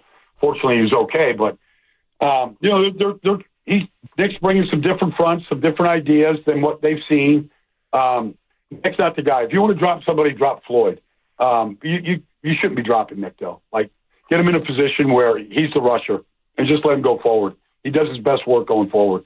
Yeah, he tackled the catch right there. He's in the flat, but that's not where he belongs. He said he was going to do that some this year. It only happened once in a game. I don't know. I feel like every time Nick rushes, he can affect the play. It's like asking Aaron Judge to bunt. You know what I mean? It's just not. It's not what you're looking to do. You know what I mean, Baldy? You know. So analogy. Yeah. You know, I'm watching last night's game, and I think this applies to the fourth quarter. And look, I think that the Niners were going to probably lose this game a variety of ways. And thank gosh that Fred Warner played the way that he did. But there's 10 minutes to go. They score a touchdown. Now, I listen to Belichick. I listen to Brady. I listen to some of these thinkers, these minds that have maniacally obsessed about situational football. And there's times to go for two. And I thought that they should have went for two, because if you kick the extra point, and then the other team scores a field goal, right? You're still multiple scores down. You go for two, you get it, and now you're only 8 points down. So they don't do that. All right, they end up kicking the extra point. Obviously, can't get a stop on that final drive from Minnesota, and then they end up kicking a field goal and don't leave a lot of time. The sense of urgency from the 49er offense, and then taking the ball and throwing it into the middle of the field and allowing the clock, who's your enemy at that point, to just tick away and not take a field goal and give yourself a chance to try to get the ball back. I don't know, the whole clock management, situational football from the head coach. I didn't think they were going to win the game, but it was like, man, we're 8 years in. Does he understand the schematics of the numbers, right? And I don't know. Am I obsessing about it a little too much? Because I was befuddled at the way that they were operating in the fourth quarter. Well, you know, I mean, the touchdown was a very time-consuming drive. It was 12 plays. You know, that's, you know, I feel like you've got to pay attention to the clock closer. You've got to give yourself more time at the end of the game, anticipating you're going to score. But I do believe that it's never a bad time when you're down by 2 scores to, like, just put the no huddle, just start speeding things up. Mm-hmm. Like, you just can't go at the same pace anymore. And by the way, that affects the defense too. They can't quite get in the personnel looks that they want. They can't quite make the type of changes and checks that they want to do when you sort of eliminate that by just the urgency that you play with. It affects the defense as much as it might get you into that rhythm that you're talking about, Joe. Yeah, that's spot on right there. The defense can't sub. They can't, like you said, Baldy, they can't check. They can't sub. You can't bring in new personnel. So what you think last night? Sirianni lets you go for it. What was it, early second quarter? 4th and 4 from the 9-yard line. They don't get it. Okay, fine. You want to go for it. But then at the end of the game, you throw the pass to Saquon. He's got to catch the ball 3rd and 3. But I'm thinking, Baldy, as I'm watching, I said, okay, the Eagles are just going to go for it and try to ice the game right there. What did you think about that 2-play sequence? Passing the football. Atlanta has no timeouts. And then you elect to kick the field goal when if the Atlanta scores, it's going to prevent you from winning the game. What was your mindset there as you watched it? Look, I didn't have any problem 4th and 4 early in the game. I mean, I probably would just take the points. Right. I mean, there's a guy down there in L.A. right now, Jim Harbaugh. I mean, he just comes from a Bo Schembechler school. Like, you're going to win. You just don't want to lose games. Like, he believes in punting, field goals, field position. Like, it's not going to change. Like, you experienced Harbaugh in San Francisco. Yep. You know exactly how he's going to play. It's never going to change. But you're also not going to beat yourself. For Nick Sirianni on 3rd and 3 from the 10. Now, they scored basically to Saquon the same play earlier in the 4th quarter from the 5-yard line. Same play. It's a good play. But if anything happens, the ball's tipped, bad snap, errant throw, whatever it is, the guy trips and falls on the route, you're throwing an incompletion, you stop. The clock is the enemy of the Falcons. If you run it on 3rd and 3 at the 10 with a minute 46 seconds to go, the Falcons are going to get the ball back, presumably if you kick the field goal, to go up 6. They're going to get the ball back with less than a minute. So, like, for example, they started that drive to go 6 plays, 70 yards, with a drive starter to Kyle Pitts. All right, it's a first down, but the clock's ticking, okay? Maybe with 55 seconds to go, you don't throw a drive starter in the middle of the field to Kyle Pitts. And then the next throw to Darnell Mooney, I don't understand it. Like, he's got a huge window. It just doesn't go out of bounds. Like, he keeps it in bounds right there, and the clock is ticking. If you make either one of those mistakes with 55 seconds to go, you never get it to the 7-yard line where you have a chance to win it. Like, the clock is the enemy. I just don't understand. I understand Saquon feels bad. He dropped the ball. Okay. But that happens. Like, incomplete. You don't even think about the drop. You're just saying incompletion stops the clock. A minute 42 left. Like, you can't give the Falcons basically a free timeout and the ball. And that's what they did. Absolutely. And momentum. And then instead of getting it at the 20 or the 25, you get it at the 30. So one pass and boom, you're at the 45. Yeah. You're ready to roll. Yeah. So I don't know. Look, let's go back to the Niner game, though, because I do think there were some positives. I do. And I'm not trying to be, glass half full guy. It's just the reality is I think Mason's a player. I mean, he had some runs in this game. There's some jump cuts. And there was one where he jumped through a linebacker, kept on his feet, batter rammed somebody. They've got a player in Jordan Mason. Now, I don't know how sustainable it is, and you would have a better feel for that, but I think that this guy is a load, and I'm really excited to see what the future holds for him this year, especially with CMC looking like he's going to be out for quite a while. Well, look, he's got 48 rushes in 2 games. He's averaging over 5 yards a carry, Joe. Like, that's a pretty good sample. I mean, it's the same runs that Christian McCaffrey runs. He's averaging 5. All right, and he's a punishing runner. You can see him finish these runs. He's got real, legitimate power. He never gets knocked backwards. Never. So, I mean, I might go through it today just for fun and watch all of his runs and see if anybody's knocked him backwards. I haven't seen him. That guy finishes his runs. He runs behind his pads, and he's got real power. And he's got quick feet. Like, he makes people miss as he's going forward. So I believe you're right. I believe they got a legitimate, big-time player. I don't know what the status. I hear all the reports about McCaffrey. You got to get him healthy. I thought that he would have some problems this year after last year. But regardless, right now, they've got them. That's the least of their worries on this football team is Jordan Mason. Yeah, I agree. And they do have weaponry. Now, Deebo's going to be out, and they have Aiyuk, and obviously he's getting himself up to speed. And I feel like Kittle, through 2 games, Kittle still looks like vintage Kittle. What does the offense look like for them moving forward for the next couple of weeks with no Christian McCaffrey and no Deebo Samuel? Can they still move the ball effectively with Mason, Kittle, Jennings, Aiyuk? Yeah, they can. You're going to see now, because Deebo's out, you'll see the rookie Garendo. And Isaac Garendo, if you watch him in his final game, Louisville USC, he was terrific. He's got 4.3 plus speed at 220 pounds. Now, he's got to take care of the ball. He's got to pass protect. There's a lot of things he's got to be able to do. And I'm not sure about some of those things. But he's got legitimate speed. I think, what do you have? Just the one carry the other day. Like, he's going to have to step up because those were Deebo's carries. So they're still going to be a run-first team and setting up their offense. So we're going to see more of Garendo. We got to see more of Aiyuk, period. Like, Aiyuk's got to be featured. All right? So he's going to get a lot more targets than what he's got, and hope he's in good shape. And he's up to speed right now. But, he's going to have to pick it up. Jennings is quality. He just knows how to get open. He's not a burner or anything like that, but he's got size. He knows how to get open. So you're going to have to lean on those guys right now. How does Aiyuk look to you in the first couple of weeks? I know we discussed it last week. It's the Jets' first game, no camp really. But how did he look last week running routes? Did he look spry? Did he look elusive? Did he look physical? What did you see from number 11 last week against Minnesota, Baldy? It doesn't look like he's Brandon Aiyuk at his very best right now to me. And the timing doesn't look to be quite perfect the way you want it to be. I think all of this is kind of playing himself into shape, playing himself back into the rhythm. Every offense has a rhythm, and getting back into that rhythm of just, crisp in cuts, turning guys around on his double moves. I mean, it does take a little bit of time.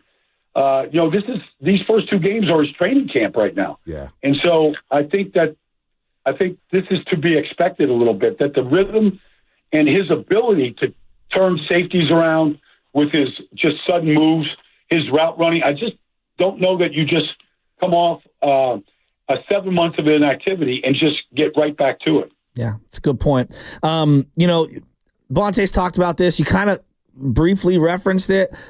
When I was watching Patrick Willis, I felt like I was watching a generational player, a special player. Like he was born to play ball in that era of football, and he was like a prototype Terminator, if you will, And when I watch Fred Warner right now, I think he's the equivalent for this particular era. He is the perfect player. This guy just makes plays. That interception was so difficult, and I don't even know how. Then he punched that ball out on Aaron Jones, knocked him out of the game. We are watching one of the greatest 49ers ever, and I don't think that that's an overstatement. Baldy, you watch film, you watch all these middle linebackers. How special, how unique is Fred Warner and what you see on film week in, week out? This is Fred Warner's 7th season. I don't know that there. And by the way, his first game as a 49er was in Minnesota. Was in that same building. Yep. Was in Minnesota. Yep. I'll never forget talking to John Lynch on the sideline. And I'm like, so who's the... all he did was rave about Fred Warner. He's played every single game since that first game in 2018. Started every single game. When you talk about the level of consistency, and I said this last week breaking them down, there isn't a more consistent player at any position in this league. When you rate the top 100 players, for whatever that's worth, it's just, television. But there's not a more consistent player that plays at a higher level than Fred Warner. And already the splash plays that he's made this season, he's just filling up a stat sheet. And the numbers just keep adding up to the point where, I don't want to compare him to anybody, to Ray Lewis or anybody that's ever played a position. But he's one of the top 10 greatest players in this league. And right now he might be in the top 5. Wow. The way that he's playing. Cashman had a great game the other day for Minnesota. But there is no other Fred Warner in this league. There was a time, you could say Roquan Smith or you could say Bobby Wagner. There's guys, but it's beyond the middle linebacker position. Go find me a corner. Go find me a quarterback. Go find me a left tackle. Go find me anybody that plays the game at the highest level, at this most consistent level. There's nobody in this league right now at any position that plays at a higher or more consistent level than Fred. Wow, those are great words there about Fred Warner. It's hard to disagree with you, Baldy. We get to see it every single week, and it's just eye-popping the plays that he's making, and he's not slowing down whatsoever. But, I know, Joe, you're at every game. Honestly, when I watch the 49ers, whether it's on TV, I'll be out there for the Kansas City game, or if I'm in the film room, I actually start every play with watching Fred. My eyes go right to him. It's a magnet. He's just a magnet because you know that there's a chance. He could be Barry Bonds or Aaron Judge on any given play. Like, it could just go right into the bay. Just the ball could just end up in a bay on any given play. And that's Fred. Like, you have to watch that first, and then you go back and you watch the rest. You know, the plays that get lost for me, the splash plays are huge. You know, the punch outs, he's just got a knack for it. Aaron Jones on the sideline, and it's him and him, one-on-one, and Aaron Jones is trying to juke him, and he just stays completely still, looking at the hips, and just bang, just brings him down. It's just one-on-one, mano-a-mano. I love the guy. He's just such a stud. You know, the play the week before against the Jets, though, like how his ability to see just the minutia of detail. For example, like on the forced fumble against Breece Hall, like Fred never goes to attack a ball carrier with a balled up fist. Okay, I mean, he goes to tackle and wrap guys up and just just steamroll anybody in front of him. But he actually put his hand in and balled it up in a fist because he saw Breece Hall carrying the ball in his inside arm. Like his instinct just said, "This is a pop. This is a pop out right here," and like the ability to see that in real time at that speed is like his eyes are probably his greatest asset because you know there's an old saying at linebacker, you're slow until you know, but like Fred's eyes, it's never slow. Like he sees the whole thing unfold in real time at full speed. Yeah, I asked him after the Monday night game, I go, what do you like more? Setting the tone against Najee Harris and depleting him in Pittsburgh, or what you did tonight? He goes, he laughed and chuckled, but he goes, I got to have that ball. I got to have that ball. And I'm like, damn. I'm like, he was like the Pittsburgh hit's pretty good, but I got to have that ball. I was like, this guy's a stud. And he's such a nice guy. He's great for the community as well. Real quick. He's unbelievable. But real quick, offensive line play. We haven't talked about the offensive line. Trent looked like he struggled from our naked eye. How did Purdy play? How did the unit play, Baldy, against Minnesota? I tell you, that kid, Pat Jones from Pittsburgh, I know that kid. I've trained with him in the offseason. We trained with this guy, Purdy Carlson, and he had a couple good rushes against Trent. You don't see that very often. He got him turned around a few times. But like Trent's still getting himself back into shape. He's still, in the backside, his run blocking is still like second to none in this business. The stuff that he can do and get away with. Only Trent can do it. I just think that, the way that they attack, like your stunt pickup, your blitz pickup against Flores' odd fronts and how he attacks you, it's difficult. And the quarterback's got to be, like sometimes like, should I run? Should I extend the play? It puts the quarterback in a precarious position sometimes. I thought they ran block just fine. Yeah. Mason was really good. But protection against that front can be really tough. Before we leave, real quick, Baldy, I want to know where you're going to be this weekend and who the most impressive team through the first 2 weeks has been. Is it the Bucs, who you highlighted on this show saying they're the most impressive team I see in the training camp? And you know what? Winning the game in Detroit is pretty damn impressive. Or is it the Saints? Who you got, Baldy? Where are you going to be at this weekend? I'm going to New Orleans this weekend. General manager called me last night, Mickey Loomis. I'm going on his show here today because I've been raised. Their offense line is really good. This Taliesin Fuaga, he might be the next Trent Williams. Oh, wow. Like the kid is just – he's not the dancing bear that Trent is, but he is as powerful as any run blocker in this league. Doesn't have a bad play to his name in 2 games.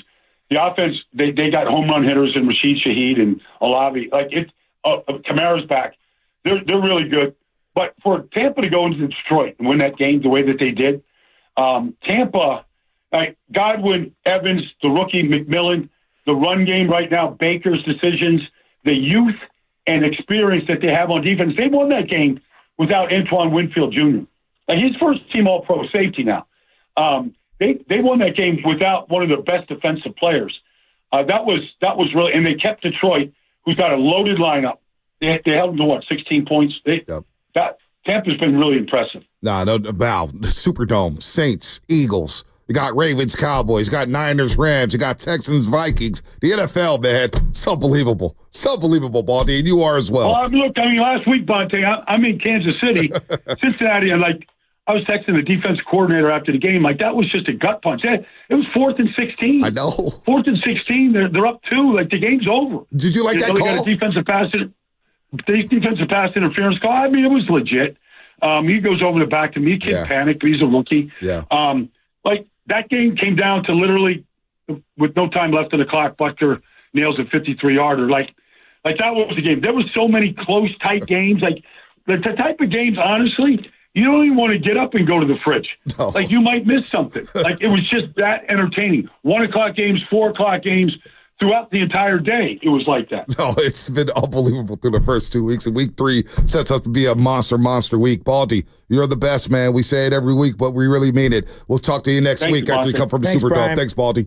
Yeah, thanks, Joe. The best. Can't wait to talk to you guys next week. Absolutely. It's the Baldy. Talking to Mickey Loomis later. He's going to be in the Superdome watching the Eagles fly. Before we react to Baldy, we got a lot of sound to react from. 888-957-9570. Roasters, I want to hear from you. You heard from Baldy here on Aiyuk, on Purdy, on the offensive line, on the defense. I got some questions about the defense here that we haven't really highlighted yet. And I got my eyes, I got my microscope, I got my binoculars on Nick Sorensen.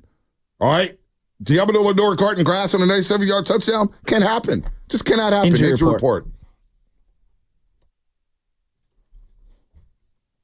Ow!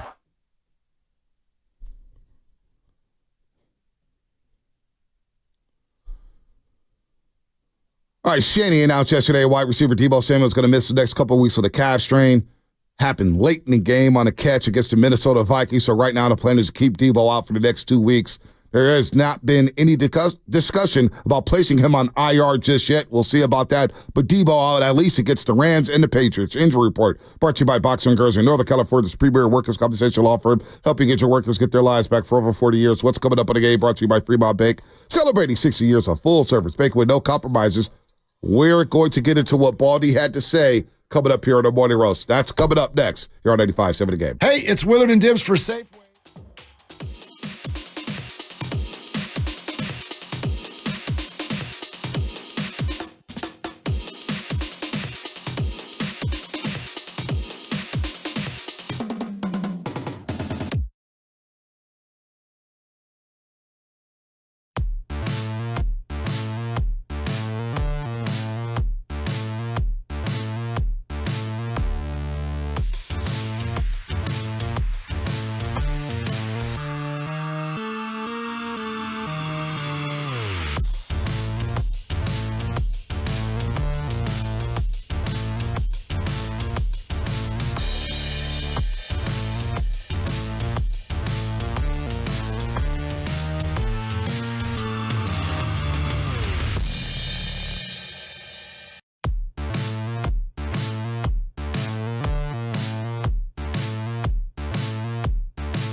What is happening, Roasters, here on a Tuesday morning, a day after my favorite day of the week, Monday, of course, because we play Monday morning quarterback. Good morning to all the graveyard shift workers, all the overnight dancers, all the janitors, all the teachers, everybody, the parents getting your kids to school on time. How about that? That's not easy. It's not easy at all. Shout out to YouTube, Twitch, and Twitter.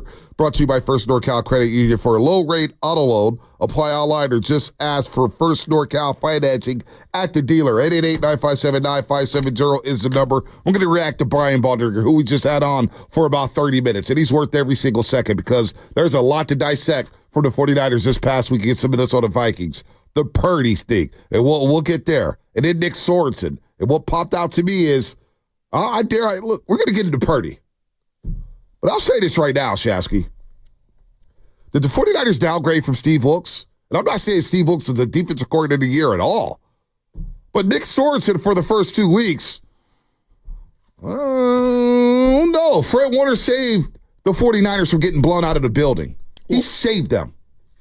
2 weeks, you think they weren't good against the Jets? They were okay. They had like one scoring drive. They were okay. They were okay. I thought they suffocated the Jets. The Jets is okay. I mean, but they are the Jets. I don't know how good they're going to be. I don't know how good they're going to be. 2 weeks. I'm basing off of Minnesota. Okay. I think about that. I think about that 97-yard touchdown play. Deommodore Lenoir guarding Grass, Travaris, George Odom somehow, some way is left on Justin Jefferson. And then what Baldy said, you talked about the drive before halftime that stole all the momentum back from Minnesota. 13, Jefferson's wide open down the seam. Wide open.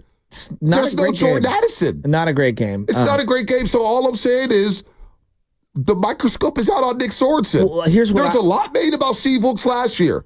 Let's keep that same energy for Sorensen, who's a first-year DC. And we got to see it. Now he's going against McVay this week. Well, let's see it. Well, they were given short sides, multiple times where, obviously they gave up 24 points in the game, but, 7 of them came on the interception where they got the ball at like the 12. All right. And the other one was on the punt. I mean, you got a punt blocked and they had a short field. So not great, but they also didn't drop 40 on them. Like in the Saints game, the Dallas Cowboys gave up, 35, 40 points on defense. That's a different story. It was bad, but it wasn't that bad. Now, that being said, obviously it's something to monitor. I'm not 100% sure the personnel I saw on Sunday on defense at certain positions is better than last year. So for case in point, George Odom, who everybody you're just reporting what you see at camp. They're like, oh, you had a great camp. Did anyone think that going into the season with George Odom as your starting safety was going to go well? No. I'll give you Belichick as the DC, and I think he'd have a tough time hiding, one of his safeties. But you put him on the line and scrimmage playing press man against Justin Jefferson for crying out loud. I'm not going to defend that. I just don't get undefendable. That. And then I look at, when you're missing Dre Greenlaw, Dre Greenlaw it's not a big loss. It's a massive loss. This is he's one of the premier players at the position. He changes the speed of the entire defense. He's a 3-level player who's cleaning up a lot of stuff on the sidelines. He's great in pass defense for a guy who's undersized. He's a sure tackler. He stuffs the run. You can't ISO him in the pass game.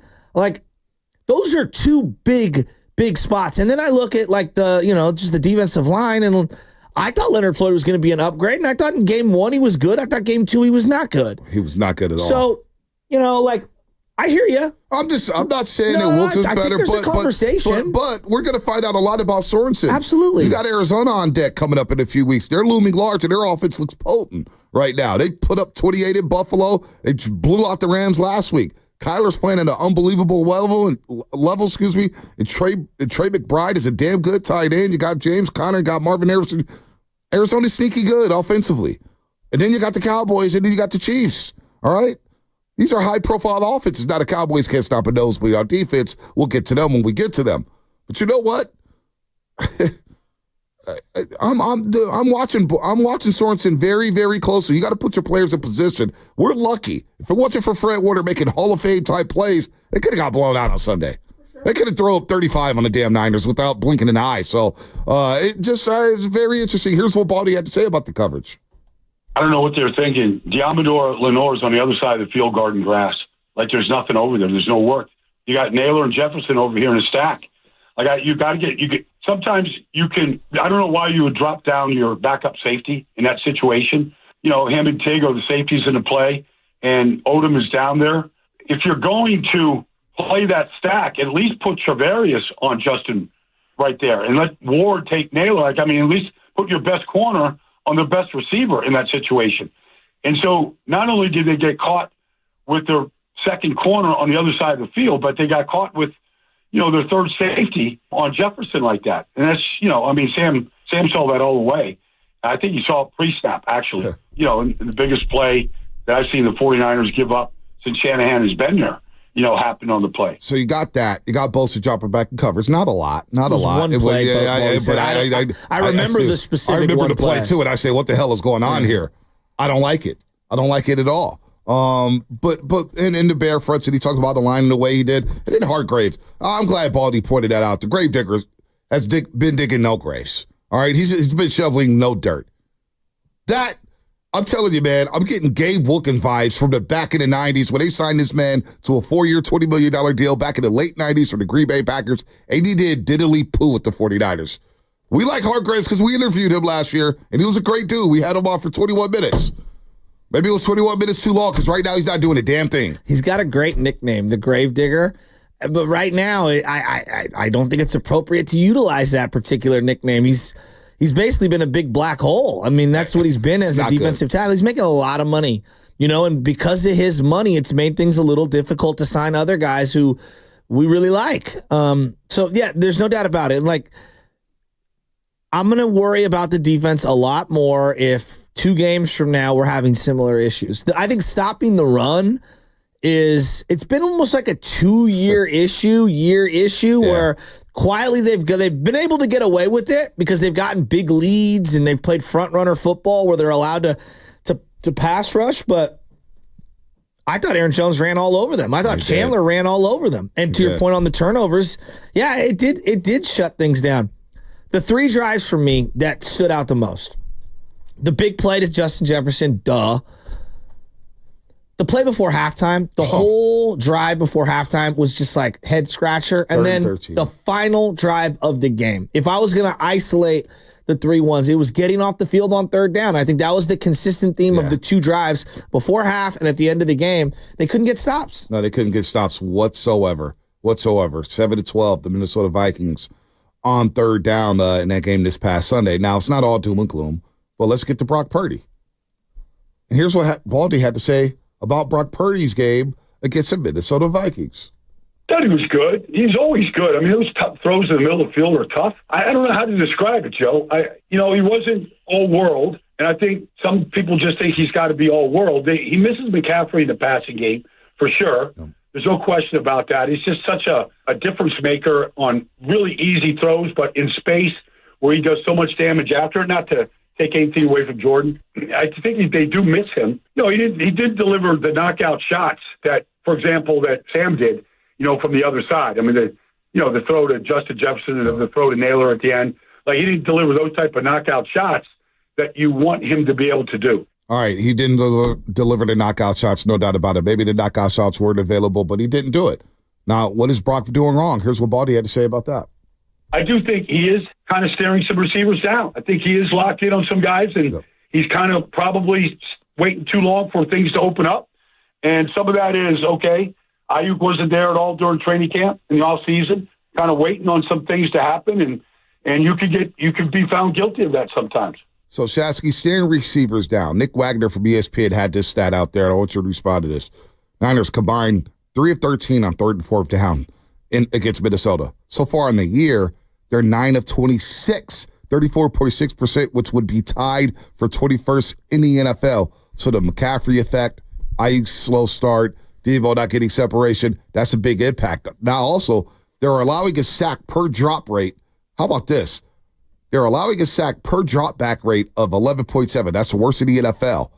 Conversely, Purdy has an average time to sack of 5.76 seconds, which is second slowest in the NFL. So that tells me he's not checking it down. He's looking for the home run. He's holding on to the ball way too long. And to Baldy's point, probably stare some receivers down. So we got to get Brock Purdy going here.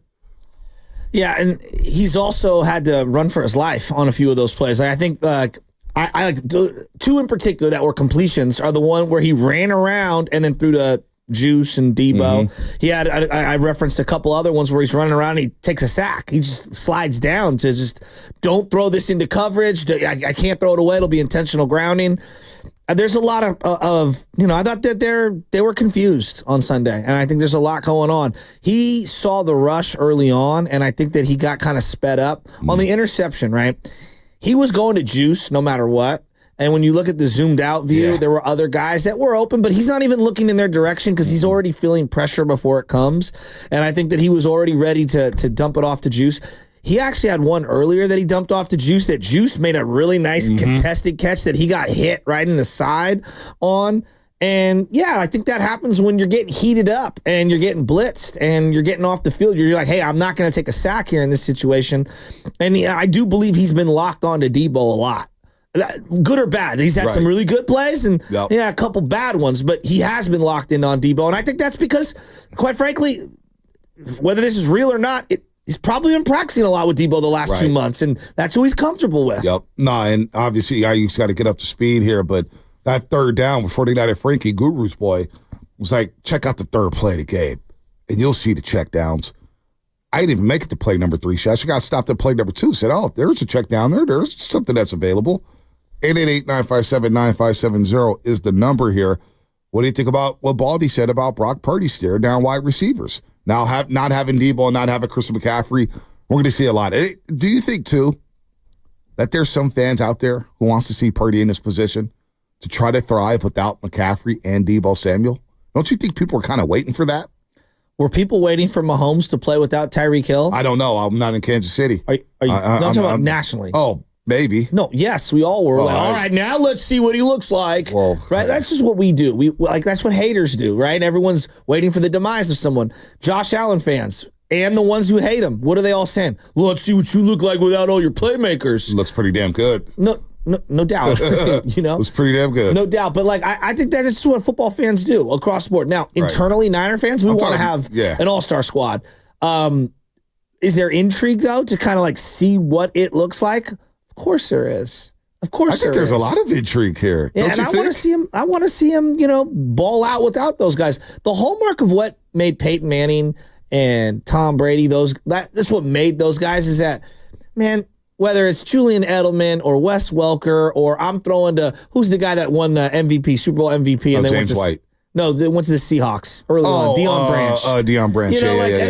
Rashawn Caldwell. There's been so many Caldwell. Excuse me. There's been so many guys throughout the years that you just plug into a Peyton Manning offense or a Tom Brady offense, and boom, they become ball players. You know what I mean? It's like, wait a minute, Wes Welker wasn't doing this in Miami.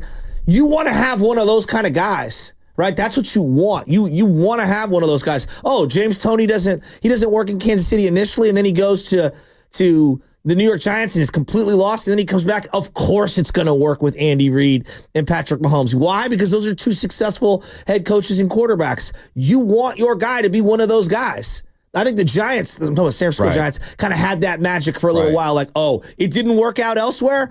Dan Uggla will work out here. Oh, Jake Peavy struggling elsewhere? It'll work out here. We've got the magic, right? And so, yeah, you want to have one of those kind of situations. Dan Uggla, 2 weeks, right? Was it even 2 weeks? It wasn't. But you get where I'm going. Yeah, no, I do. I remember interviewing him in the clubhouse. He was in there. I mean, after the Giants hit on Matt Duffy early on, it was like, we can't miss. Yeah. You know what I mean? Like, we just know infielders. And I feel like the Niners, to a degree, it's like, hey, can Cowie make plays? Yeah. Let next man up. What's up with Saubert? He looks like he can, make enough plays as a second tight end. So it feels like they've hit on Jordan Mason as a backup.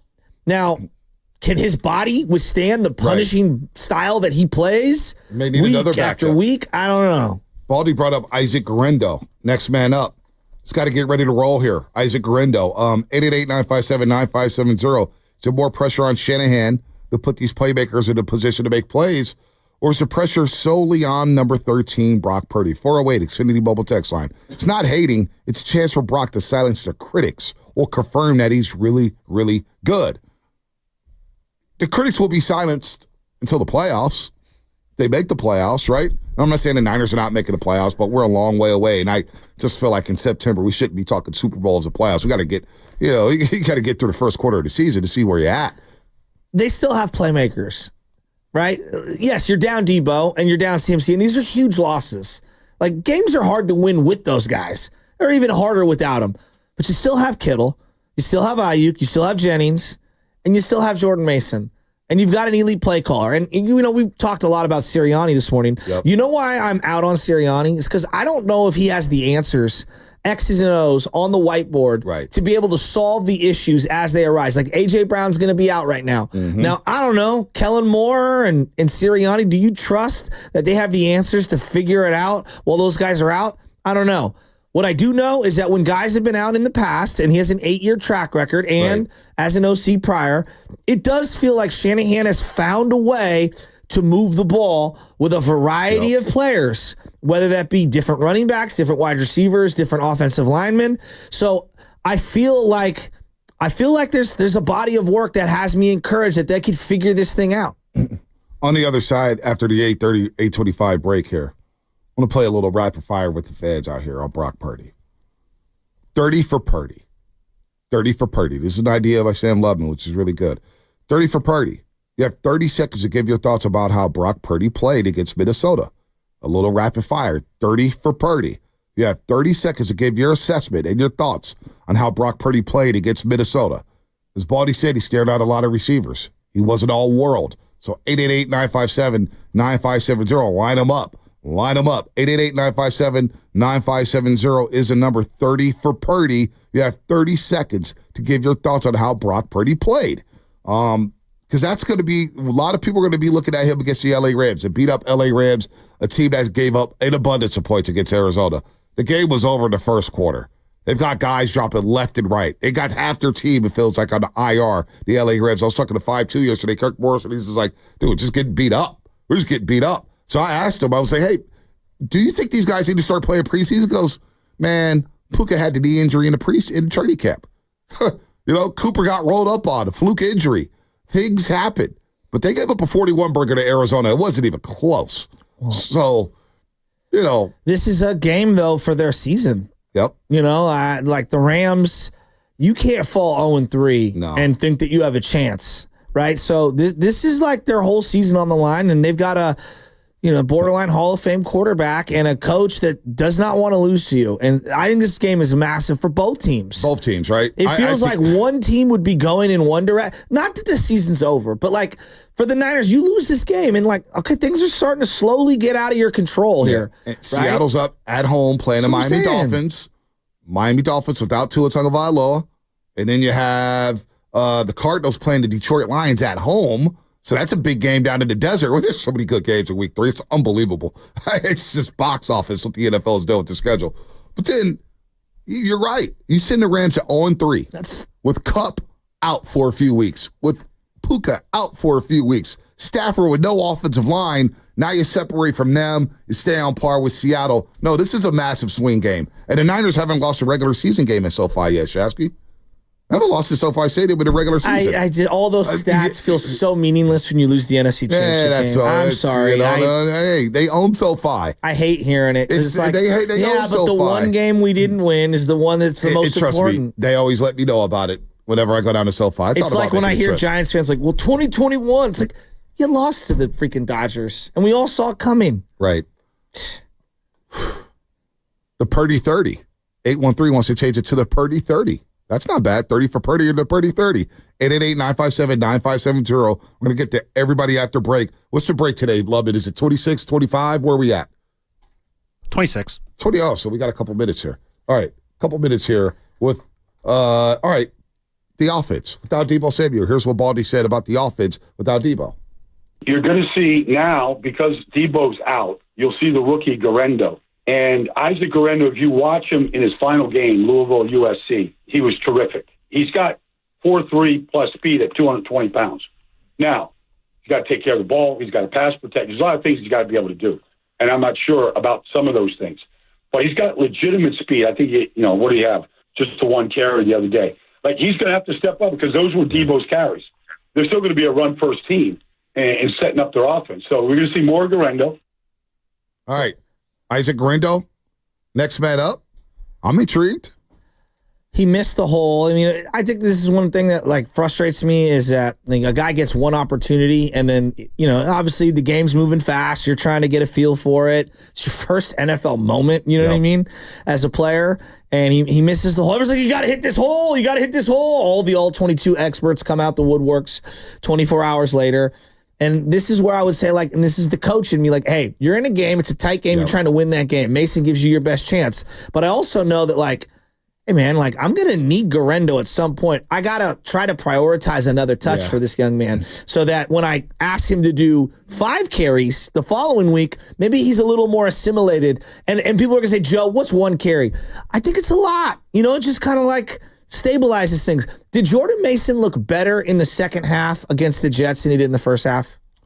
He looked the same to me. I mean, he looked great in both halves. I thought the first quarter he just was a little quick, and then I thought as the game went on, he kind of found his footing, and I thought his vision was a little better. I thought the Jets just brought it in that first quarter, man. They were fired up with their defensive line, but that's fine. He did run hard in the second half. There's no doubt about it. Jordan Mason just looks like a bull. He looks like a bull. He's just blowing through dudes. I mean, he's solid, but you're going to need a backup. You're going to need him to get a blow because as we were worried, a lot of people worried about McCaffrey and his touches last year. Well, Jordan Mason's on pace to have a lot of touches, and we have no idea if McCaffrey's coming back. You know what they'll be? I think he's built for a lot of touches, but you do need a secondary guy. It's a 17-game season, man. It's a lot of football left to be played here. All right, 888-957-9570. I see KB in Oakland. I saw Chris in Danville. 888-957-9570. A little rapid fire on the other side. The Purdy 30? Purdy for 30? The Purdy 30? Whatever we're calling it, I want 30 seconds on Brock Purdy and how he played against Minnesota. Then I'll ask a question, and I'll just put it out there now. Who's got more pressure on them? I'm going to give you 3 names. Aiyuk, Shanny, or Purdy? Who's got the most pressure on them in week number 2? Shanny, Aiyuk, and Purdy. You could make an argument for all 3 of these guys. We'll do that on the other side. Brought to you by Fremont Bake, celebrating 60 years of full-service baking. No compromises. Brian Baldinger.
All right. Hey, check this out. This is San Leandro Mo, and you're listening to 95.7 The Game, the morning roast with Banter and Shasta. San Leandro Mo, what up? Oh, I love me some Hall & Oates. Love me some Hall & Oates. I've been a little weird with my music taste lately. I've been bumping that Sabrina Carpenter chick. Please explain. I don't know why. Yeah, I don't know why. Can you elaborate? Zara Larsson, Lush Life. You know, this song right here. This is it right here. Why Hall & Oates fades out. Hold on, let me do this. I'm on my snitching music hype here. Okay. Listen to this. Dun, dun, dun, dun, dun. You know, you like that song, on Spinoni. Wait till it kicks in. It's a solid beat. Love it. Oh, Lush Life. Hey, watch how this beat comes in. It puts me in a good mood. Look now imagining Baby Chez and Bonte. Oh, yeah. Doing like, we don't want to lose the monetization of our stream. Yeah, Bonte, you're destroying everything. All right, whatever. I'm Let sorry. him play it. Wait till that beat comes in. Hey. Crush. Oh, man, guys. Is that song really old? Yeah, probably, but I just heard it. I Shazammed it. I was like, wow, this is good. Makes me feel good. I do that Shazam That everything. was an old one, too. Dude. Not even ask Siri, he Shazammed it. I Shazam. I got like 200 Shazams. I hear a beat. I just tap. It's a great app, Shazam. It's a great app. Kazam, also a great movie. Shazam was a good movie. Show's just been monetized. Hey, 510. Bonte, listen to Sabrina. Also, don't be ashamed. It's not weird. You're maturing musically. I am maturing in many ways. Many ways. All right. Purdy for 30. The Purdy 30. The Purdy 30. Purdy for 30. I want 30 seconds on your thoughts about Brock Purdy's performance against the Minnesota Vikings. Line them up, 888-957-9570. Joe, to start this exercise, you're on the clock here. You're on the clock. And then we'll go out to the lines right now. 888-957-9570. But you first, Shasky, your thoughts on Purdy's performance. 30 seconds. Boom. I thought that Brock Purdy had a mixed bag. I think a lesser quarterback who doesn't have a great sense of the pocket would have been sacked a dozen times in this game. I would like to see him run a little more. I think running is one of his best attributes, and it feels like they're going to need him to run. There are hidden yards out there for him to run, and you saw it on a couple of different scrambles. One to just get back to the line of scrimmage, another one to get an 11-yard first down, which fired me up. He had some really nice intermediate throws, and he did have some that he stared down some guys. I'd like to see the coach and the offensive line synergize a little better to give him time to be able to crush teams down the field. I would also like to see some bunch formations to give him some easy layup throws. So Purdy, mixed bag of results, but I don't think the offensive line and the play calling was doing him any favors either. All right, KB in Oakland. KB in Oakland, your thoughts on Purdy. You got 30 seconds. 30 seconds, KB. What you got? Hey, what's up, fellas? I appreciate you. I listen to you all the time. I thought Purdy played great. I mean, I'm probably in the minority here, but I mean, he completed them almost 80% of his passes, leading the league in yards. And it was just one of those weird Shanahan game plans. He seems to have these like once or twice a year where he completely gets away from the bread and butter. There was no play action. And here's the question I have for you guys. Where's the yak? In both of these games so far, we haven't seen any receivers breaking free and running after the catch. I'd love to hear your thoughts on that. Yeah, lack of separation. I saw in the Minnesota game. Minnesota was tight on these wide receivers and tight ends, man. Not a lot of separation from what I've seen in the Minnesota game after watching it back there. Just not a lot of separation, not a lot of creativity in the route tree as well. Uncle Gene, Purdy for 30 Purdy, whatever we're calling it. Uncle Gene, you're on the clock. All right. First of all, full disclaimer: I watched about a little over half the game from London, a London pub, so I didn't see the whole thing. But what I saw and looking at the stats, I think he had a good to maybe even very good game. I think he's just not getting the support he needs with the line work, and Aiyuk is not Aiyuk yet, so neither is Trent. So when these guys come along, even with Deebo and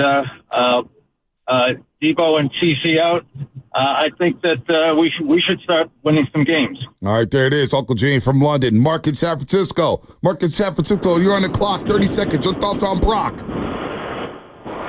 Listen here, guys. Brock Purdy played an excellent game. The advanced metrics tell you so. He had the second best CPOE of any quarterback in the NFL last week, and he had the lowest separation. Do me a favor. Explain what that stat even means. That is completion percentage above expected. Shout out to Lombardi on that one. So keep cooking, Mark. Keep cooking. And then he has the lowest separation of any quarterback in the NFL. That's 32 in the NFL, with Deebo Samuel averaging 0 yards of. That's it right there. 30 seconds is up. Garrett in Virginia Beach. Can we just? Do you know Joe Montana's EPA? What is it? I don't know. Nor do I care. Do you know Tom Brady's? I don't know, and I don't care. Oh man! You know what I do know? 4 Super Bowls. You know what I know about Tom Brady? 7 Super Bowls. You know what I don't know about Patrick Mahomes? EPA? His EPA. I got a thought on that in just a second. What are we doing? Garrett in Virginia Beach. It's like war for baseball. I don't care. You're more of a BPA guy. I am. That's unfortunate. Garrett in Virginia Beach. It's happening. It's an acquired taste. Hey, what's going on, guys? Hey, what's up? Hey, so with my thoughts on Brock Purdy, I thought that was a pretty good game. Although I agree with you guys, I feel like he needs to use his legs a little bit more. I feel like Shanahan's restricting him a little bit. Definitely, where is the yak? But compare him to Jimmy G. That was a good game for Jimmy G, and that was Brock Purdy not really on his best game. So that's my take. Completely agree. There it is. I'll go 30 seconds here. And I like this idea, love it. 30 for Purdy. Every single week we'll do it. Your 30-second thought about Brock Purdy, the quarterback of the 49ers here. Is he the franchise guy? We shall see. Well, look, I didn't think it was his best game. He stared down receivers, which Baldy pointed out. I saw the same thing. On the second watch, at first I thought, man, there's no checkdowns available. But on the second watch, courtesy of 49er Frankie, I said, damn, the checkdowns were there. Maybe he didn't trust Jordan Mason. He was a little hesitant. I thought Brian Flores undressed Brock Purdy and Kyle Shanahan in this football game. They confused the heck out of them, and it's going to happen to the best of them. I'm eager to see what Minnesota's defense does moving forward. They seen Daniel Jones or Brock Purdy, but he had Brock Purdy's number. With that said, the Niners had a chance to win the football game, couldn't got off the field on third down, and then on third downs offensively, you go 2-10 on third down. That's not good enough there. So it was a C- game for me when it comes to Brock Purdy, and that's my 30 seconds. You know, somebody from the 650 is texting in. Right now, over. I love that, by the way. Someone from the 650 is texting in, and I completely agree. They're running so much spread shotgun on early downs. I would like to see them go back to the I formation and some of their singles back sets, because to me, running play action out of those sets, he's less predictable with his eyes when he turns his back to the defense than when he do that gun run, right? And he's looking at, and it's whether it's a keeper or whatever, and he's looking at Deebo on those slants. It feels like the linebackers are just keen on his eyes on that one. And I'd like to see Shanahan go back to having him turn his back to the defense. He's better as an under center drop back quarterback and an under center play action quarterback. I completely agree, 650. I thought Shanahan showed maybe a little too much respect for Brian Flores. Sometimes you just got to run your stuff. Instead, they were anticipating a lot of blitzes because Brian Flores and company blitzed 51% of the time last year. And we saw the cover zero blitz this past Sunday from them, especially on the goal line when the Niners went for it on 4th and 3 there, and they didn't get the touchdown. So I thought at times Shanahan maybe showed a little too much respect for Brian Flores and the Minnesota Vikings. Instead, just go right at them. Run your stuff. Run your game, whether it's I formation, whether it's single back, whether it's spread, I don't care. But I thought at times they showed Minnesota way too much respect defensively, instead of saying, you know what, we're the 49ers. We dictate the tempo. We dictate the tone. Instead, they came out and threw 3 straight passes on the first drive, and they go 3 and out. Totally. That can't happen. I completely agree. All right. Purdy for 30 or 30 for Purdy or whatever we're calling this was excellent, but I want to hear Spadoni and Lubman's thoughts on this as well. You know, the resident Raider fan, I need to hear his opinion because he's outside the bubble. Why do you need to hear his opinion? You know what he's going to say. Well, he knows what good and bad quarterback thinks he knows what I'm going to say because he thinks I'm so slanted and anti-49ers. Hold on. Wait. Time out. Just the Raider fans are anti-Niners. I know. Hold on, time out. How the hell does Spadoni know what good quarterback play is? Because he's seen Mahomes in the division for the last 7 years. He's seen one good season of Raiders football. They couldn't tell us what good quarterback play is. Are we going to be doing this? In that last 20 years, Niner fans and Raider fans, quarterback play has been abysmal. I'm going to do that just because Rich Gannon's the only one with an MVP. He was the Raiders quarterback. We all watch the whole league. Like I'm kidding. Stop keeping up with Spadoni. I'm joking with them. Gosh, all right, Lord. Lubman. You're so serious today. Let's go out to the line. Sim Lubman, Purdy for 30 or 30 for Purdy or whatever we're calling this. Let's do it. I mean, we've with this 30 for Purdy here, we've obviously been pointing out the staring down of receivers. But for me, if I'm going to nitpick anything on Brock, is he was kind of forcing some throws a little bit. I thought last year a lot of the issues he had was when he does try to force a play when there really isn't anything there. He did kind of throw some balls into some double, triple, quadruple coverage even at one point. And what was it? The 4th and goal at the start of the second quarter when he tried to go to Juwan Jennings, didn't work out there. I thought he had Brandon Aiyuk on the cross there, but, you know, subpar game from Brock, not his best work, but definitely not something to, freak out and panic about. We'll see what goes on, going forward. How's the Giants game on Sunday? Oh, sorry, my time's up, so I can't really say. Let's go out to Joe Spadoni. Joe Spadoni in the box in the other room over there. What's in the box? It's a great movie, 7, by the way, as Halloween is approaching, all-timer. What's the name of the movie? 7. I don't think 7 Deadly Sins. Brad Pitt. Are you serious? Morgan Freeman? I missed that one. Yeah. Oh, it's all. No, you got to go watch that. It's aged very 7 well. and 12 Monkeys were like back to back almost, and 2 classics. I missed most of them. What year was that? 7 was like late 90s, 95, 96. Yeah, I slept on that one. Let me Google it. Brock Purdy's going to be fine. I didn't come away from that game saying, "Oh my goodness, Brock, he's struggled so mightily." No, I came away from that game saying Kevin O'Connell outcoached Kyle Shanahan. Brian Flores outcoached Nick Sorensen. This is the thing that we do. 49ers fans love to do this. And it is funny because Kyle Shanahan is enemy number one always, where we just saw Nick Sirianni last night, what an actual bad head coach looks like. You can blame the quarterback if you want for, what, one interception? They call the fumble the second one. But at the end of the day, Brock Purdy was not the problem, Bonte Hill. See, I keep up for good quarterback play. I know a good quarterback when I see one. Problem? Who was not the problem. Offensive line?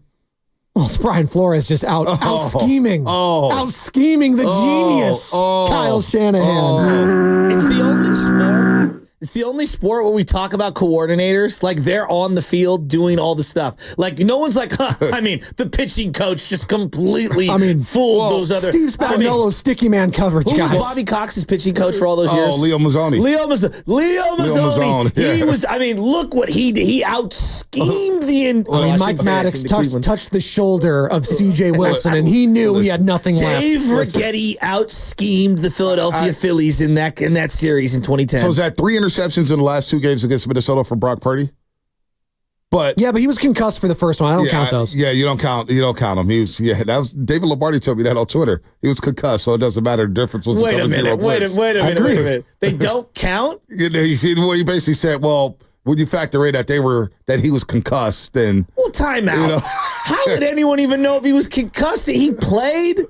That's what we're doing now. He fought through adversity. So really, those interceptions while concussed were kind of like touchdowns. I thought David was a swimmer. I didn't realize he's actually a gymnastics major because the man does mental gymnastics to create these This is a David Lombardi tweet.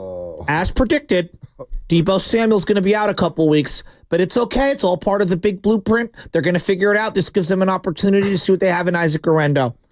This is why he was drafted. Everything is built the way they thought it was. It's like, dude, did you get a new job with SF Standard or 49ers.com? 888-957-9570 is the number. If he can't laugh at how ridiculous the coverage is, what are we doing? All time. No, he's a good guy. He does his work, man. I enjoy David. Job. I enjoy David's work, man. But it is a little fan fiction-y. It is a little. Just a little. So my guy Harry Barris, shout out to Harry. They're killing me in the college football pick'em this year. Him and Mike Williams. By the way, Mike Williams sent the selfie. That was just unbelievable. Who are these people you're talking about? You know who they are. Don't I pull me on. The wide receiver, Mike Williams?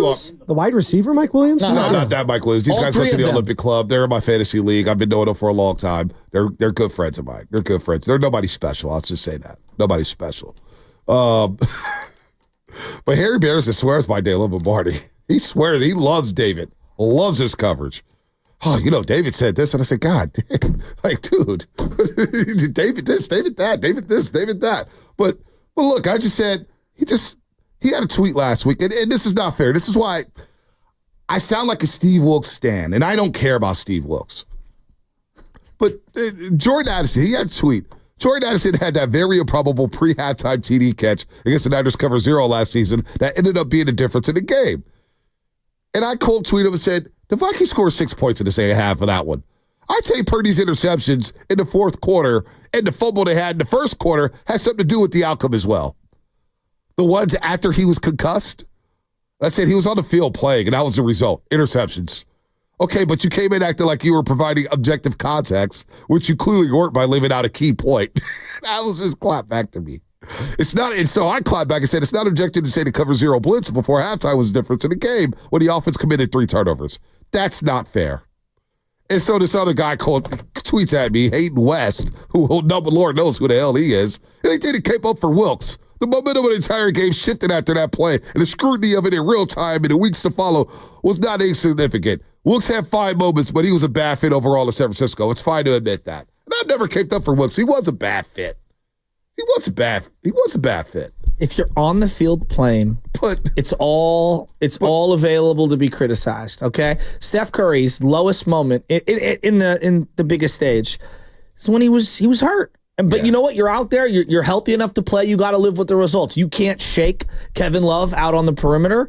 Unfortunately, that was kind of part of the narrative of, Steph can't get it done in the big moments, and like you just got to wear it sometimes. That happens. Could you imagine, like, Everson Walls really didn't have that ball caught on him by Dwight Clark because, his back was a little sore that game. Great. Now it's our boy Dwayne from Bart, Dwayne Dibbs, who we know from Bart. Now, this is my fault. I should have never brought this up, man. Just tweeted at me and Harry Bearson. Wow, didn't realize you were a Lombardi stan, Harry. Bonte just called you out. Now, great. Now the clip's going to come out and now we're going to have to stay away from Twitter for later in the day. Well, no wonder David Lombardi doesn't come on the show no more. It's okay. It's all right. You know what? Look, to each their own, right? Like, there's no doubt about it. Like, some people like my coverage, some people like your coverage, some people hate our coverage. No, a lot of people hate my coverage. That's okay. I think I'm overrated. ESPN every single Tuesday likes to drop. Talking to me. Every single Tuesday, ESPN likes to drop their power rankings. Does it make any 49er fan feel good even a little today? Because I do feel a hell of a lot better today than I did yesterday. The sun came up. I'm ready to move on from the loss. Yeah. Doesn't mean it was a great win. It was a great loss, excuse me. It was a bad loss, but still, it's okay. They can overcome it. Top 3 teams in the league, power rankings. Number 1, we hate them. Number 2, the Bills. Number 3, the 49ers. Even after a loss? Even after a loss. And I will read what ESPN said. Their most important backup role player is Juwan Jennings. As a number 3 receiver, the Niners lean on Jennings to do the dirty work and deliver when it matters the most. He's earned the trust to handle blocking duties outside a receiver, de facto tight end. Since the start of last season, Jennings has a run-block win rate of 84.8%, well above league average, which is about 79%. What? That's it for the power rankings. They just gave us Juwan Jennings stats. Yep. They didn't talk about the loss. Do you know, Spadoni? I haven't read power rankings since like high school. Over a decade. Yeah, I was gonna say high school. In over a decade. Now we do King of the Hill as a bit, but I haven't read power rankings because of capsules like that. Well, even that, it's not even always a power ranking. Sometimes we power rank, but other times it's top 7 Niners right now, top 7 quarterbacks you want to see, top 7 things that are irritating you right now. We move it around. And right now they're not a top 3 team. Kansas City, Tampa, New Orleans. I mean, come on. Buffalo. They're not a top 3 team right now. Seattle's playing a little better. It's a big win in New England. And all of a sudden, New England playing tough. Hey, we can't sleepwalk through that game. I mean, the Bucks and the Saints, right? May want to keep those tickets, Shasky. May want to go to that game. All right. Where's that at? Go ahead, play it. Bononi, set it up. You said Baldy what? Oh, well, thank you, Bonte. I just got in his ear as we go behind the radio here. I said, I have Baldy on the team that has impressed him the most within the first 2 weeks. Wait, why is that so funny? Well, just for taking it behind it. You literally just like, oh, here you go. Here's a dead fish, Madoni. Figure this out. Whatever you just said in my ear, bring it to air. That's all right. I can make some fish stew out of it. Make some Chipino, if you will. Hey, Loveman's just laughing. He's in a good few. I like when Loveman's laughing. It makes me laugh. There's no Giants game last night. Yeah. Thank God. Damn. Hey, baseball season's almost over. Loveman. What? Like, if you had a chance to interview McCovey Cove Dave about this ball, God. What's the first question you're asking him? We can't go down that rabbit hole right now. Anyways, Brian Baldinger was on earlier, 7:30. Find it on YouTube, Twitch, Twitter, all powered by First North Credit Union, and courtesy of the River Islands guest line, Bonte, as you know. Brian Baldinger on the team that has impressed him the most in the first 2 weeks of the season. For Tampa to go into Detroit and win that game the way that they did, Tampa, Godwin, Evans, the rookie, McMillan, the run game right now, Baker's decisions, the youth and experience that they have on defense. They won that game without Antoine Winfield Jr. He's first team All-Pro safety now. They won that game without one of their best defensive players. That was really, and they kept Detroit, who's got a loaded lineup. They held them to 16 points. Tampa's been really impressive. There it is, Tampa. Baldy's been on them. They're tough. Seeing the Cowboys lose the way that they lost. Oh my gosh. Seeing Philadelphia lose and the way that they lost. Seeing Detroit lose and the way that they lost.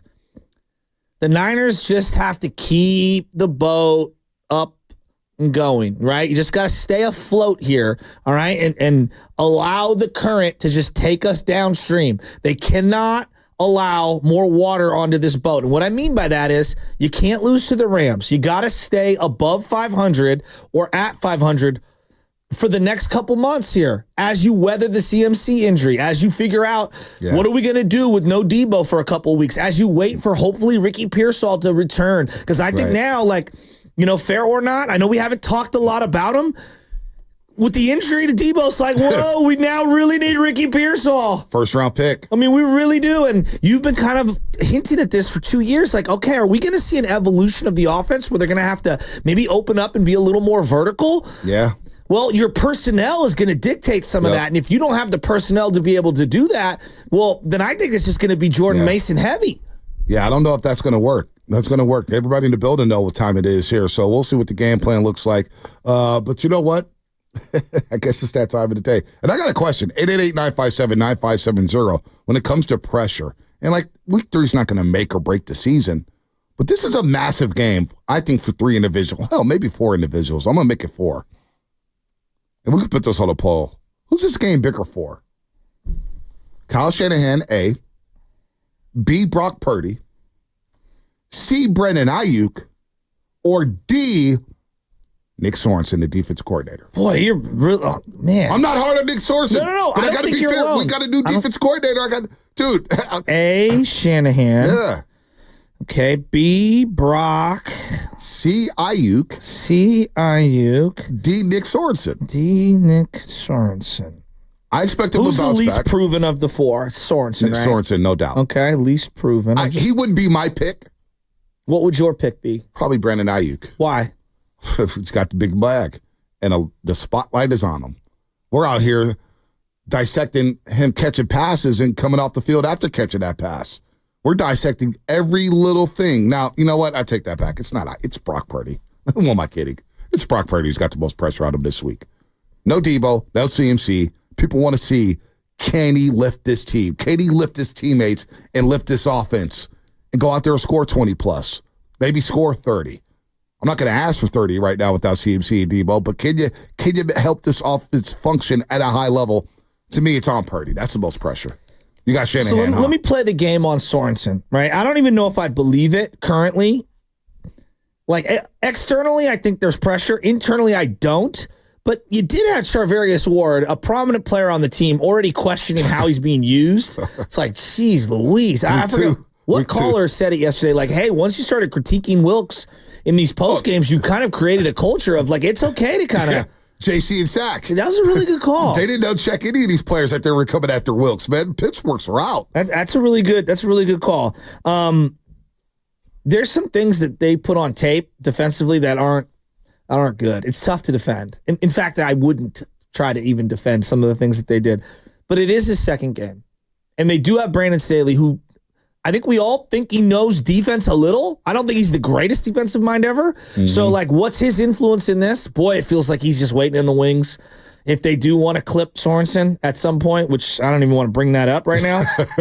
But I think there's a lot of pressure on him. Well, and I think there's a lot of pressure on some of these older guys who have been around. They want to play football a certain way.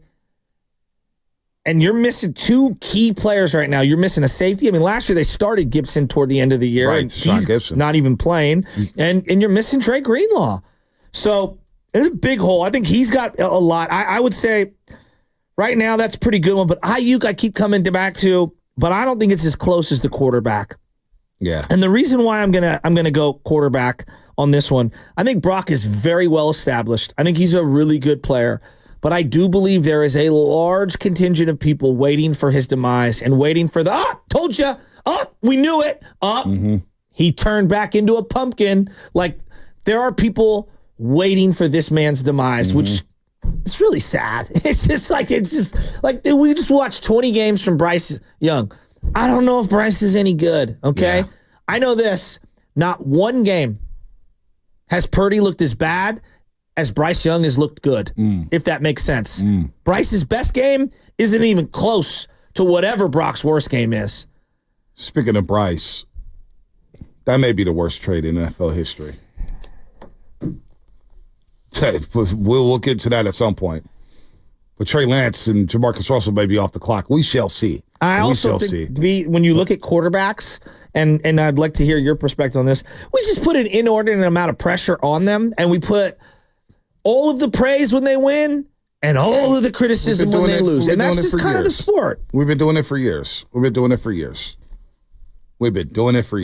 it's not going to stop because they're the big money players.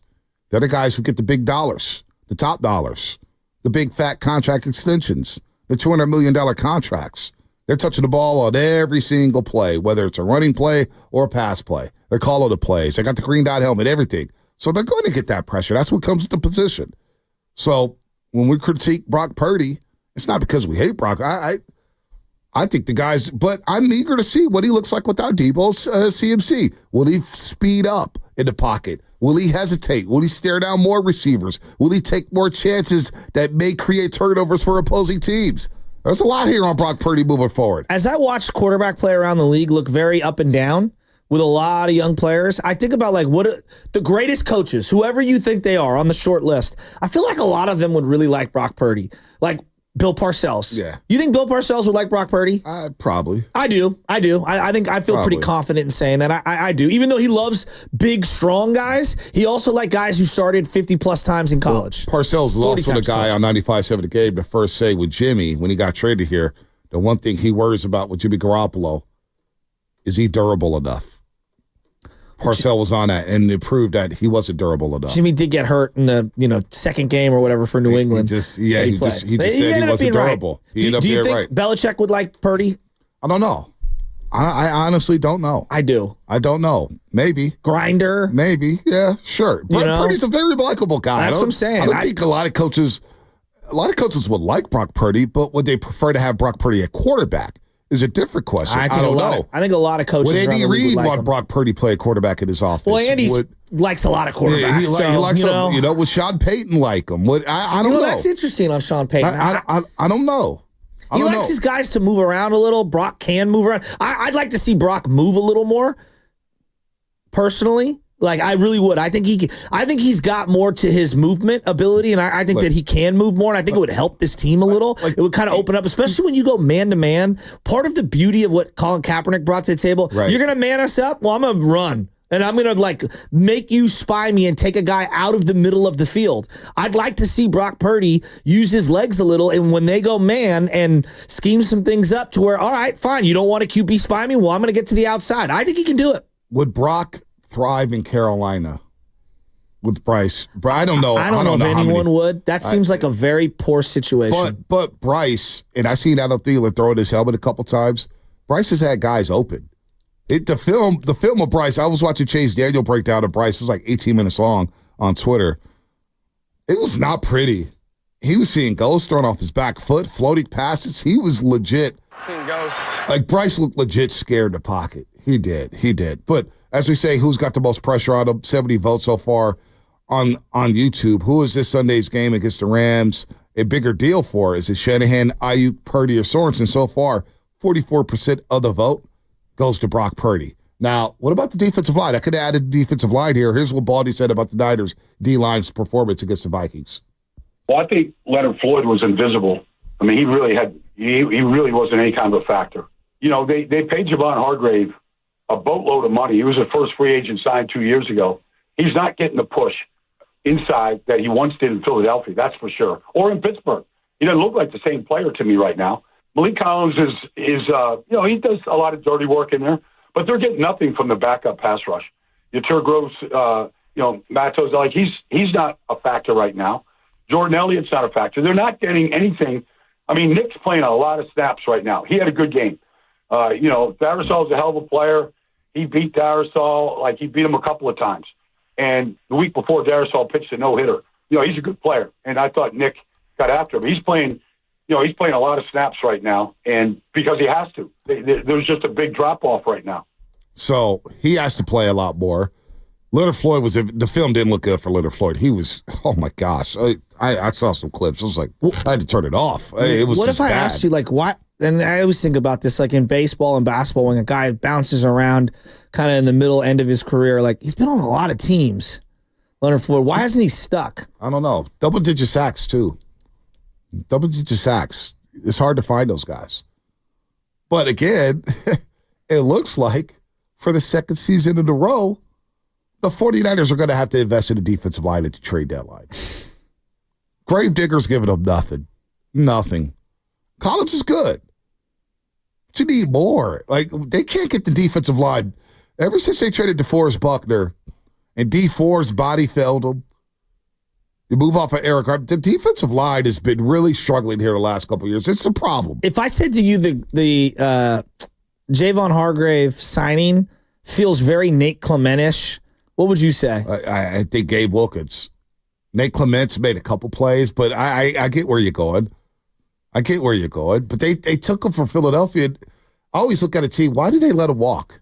Well, Philly's like, we got Fletcher Cox. We're going to go drive Jalen Carter. Got Jordan Davis. We're fine. Even though they're struggling getting to the quarterback right now, they just let him walk. They didn't prioritize him whatsoever. That Howie Roseman prioritized his defensive lineman. They let Hargrave walk. So I think of Gabe Wilkins with the Green Bay Packers.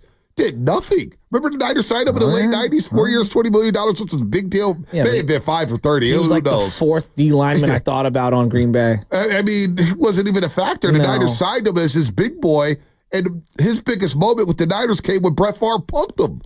Brett Favre went at him, called him a chump. Well. So it's disappointing to see Hargrave play like this. And then Leonard Floyd not having the impact in week number 2. It just gets tougher and tougher, man. And so Bosa, we are asking a lot from Nick Bosa. He's going to have to play multiple snaps. It is what it is. It is what it is. What did you think of Baldy saying that Nick Bosa played a good game? On second watch, he did. He played a better game. He almost got the forced fumble on Sam Darnold. First time I've ever seen him do that strip sack. Like he's trying to force some turnovers here. Bosa played his ass off in Minnesota on second watch. It was okay. I don't like him at times in the run game. I want him to show a little more resistance. Yeah, he's just coming in. He's losing outside containment, and guys are having success running at him. I think he'll rectify that. He'll clean that up. But they need more. They need more, no doubt, man. No doubt. They need freaking more for this defensive line. All right, let's go to the lines here as you're listening to 95.7 The Game, KGMZ, FM, and AC1, San Francisco, and Odyssey Sports Station, always live on the free Odyssey app. Again, who's got more pressure on them this Sunday to deliver against the LA Rams? Something we'll dive into later in the week as we break down the LA Rams and see what's going on with them. Let's go to Doug in Berkeley. Doug, what's happening? Hey, good morning, guys. Good morning. Morning. I want to preface my remarks by saying I listen almost every day that I can. I love you guys. Last week's loss was a team loss. Yep. With the exception of Fred Warner, everybody, from Kyle Shanahan to Nick Sorensen, to all the guys on the team pointing fingers. Well, not pointing fingers, but my bad. So what would any quarterback in the league do without his two best weapons? Let's see how Brock Purdy does without Deebo and CMC. Come on. What would any quarterback in the league do without his two best weapons? The pressure is on the team to perform this week. Don't put it all on Brock. No, we agree. But Dave, and I'll let you finish, but Dave, this is what Cincinnati's doing right now when they allow Joe Mixon to walk in free agency, or I guess release him, and now T. Higgins being injured. There's a lot of pressure on Joe Burrow. Now, he signed a mega deal, right? But this is what's going on. Buffalo, kind of the same thing. They allowed both their top wide receivers to walk and to leave the team. And so, this is not... Yes, this is because of injury, but this is the natural evolution of when you pay a quarterback, you do have to say goodbye to some really good players. Well, maybe when they pay Brock, we can say this, but, and there is more pressure on him. Let's see what he can do, but don't put it all on him. Don't. If he has an above average game like he's been having, the other guys need to, lift their game too. That's all I'm saying. No, I think that's fair. And Doug, don't you think, I think he's up to the task, number one. And number two, I think he can do a little more scrambling. And I'd like to see him run a little more. I think he's very dynamic with his legs. I'm a big believer in he can get out of the pocket and make some things happen, just enough to kind of force the defense to be on their toes. Do you want to see Shanahan dial up some quarterback runs? No. But all right. But you just want him scrambling. If the pass is not there, you want him to use his legs a little more? Well, okay, so here's a great run pass options, RPOs. I subscribe to this, right? So when you're running some variation of a West Coast offense, like Bill Walsh talked about it a lot. He's like, hey, if the quarterback can just run a little once a quarter, you can really put the defense in a bind. There's free yardage, number one. And number two, it allows them to not just sit at a spot and wait for you to hit these timing routes, right? And so it just moves linebackers and safeties out of areas that you know you like to throw to. And I look at whether it's Pat Mahomes, I look at, let's go to a lesser guy, Jeff Garcia, right? Being able to scramble every now and then, it's just an element to your offense that you can't man us up and drop everyone back because, Purdy can run for 6, 7, 8 yards. He did it on one play where he ran for 11 yards for a first down, and I got super fired. I'm like, let's go. That's the play. He's done that in the past, though. He's shown that he could scramble. Like, I don't necessarily worry about that, but the scrambles will come when it comes, and I think he wants to run this offense because Shanahan has it built in. But if we were talking about him running, well, let's run more boot actions on the perimeter. Run pass options. I would like to see some RPOs, and I know there's a risk. Pocket, yes. I know there's a risk with running this guy because of his frame, and we all have PTSD from Trey Lance running the quarterback powers and breaking his ankle. But how about we just design some runs now? No, I think what you said is where that's probably more where I'm going to. Move the pocket and use his legs to give him different platforms to throw from. Don't let him just be a sitting target in the pocket. That's all I'm saying. But what I don't want to see is the 49ers run these plays where he is rolling out and there's a pass play, just taking away half the field from yourself. I hate those plays. They did that in the red zone on one of their red zone trips. They went left. Yeah, and I didn't like it. Number one, Bonte, ask anyone, just to you and me. I'm running left and throwing across my body. It's hard. No, it's very, very difficult. It's one of the hardest throws in football. All right, more coming up here. We'll get to Bob at SF. We'll get to Mike in Santa Clara. Aiyuk, Shanahan, Sorensen, Purdy. Who's got to go out there and perform? Who's got the pressure on them this week against the LA Rams as we move on from the Vikings loss? That's what's coming up. Brought to you by Safeway. Head to Safeway this week for this digital deal and more. Nabisco family size Oreo cookies.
Yo, it's Zushi, man. You listening to the 95.7 The Game, the morning roast with Banter and Shasky.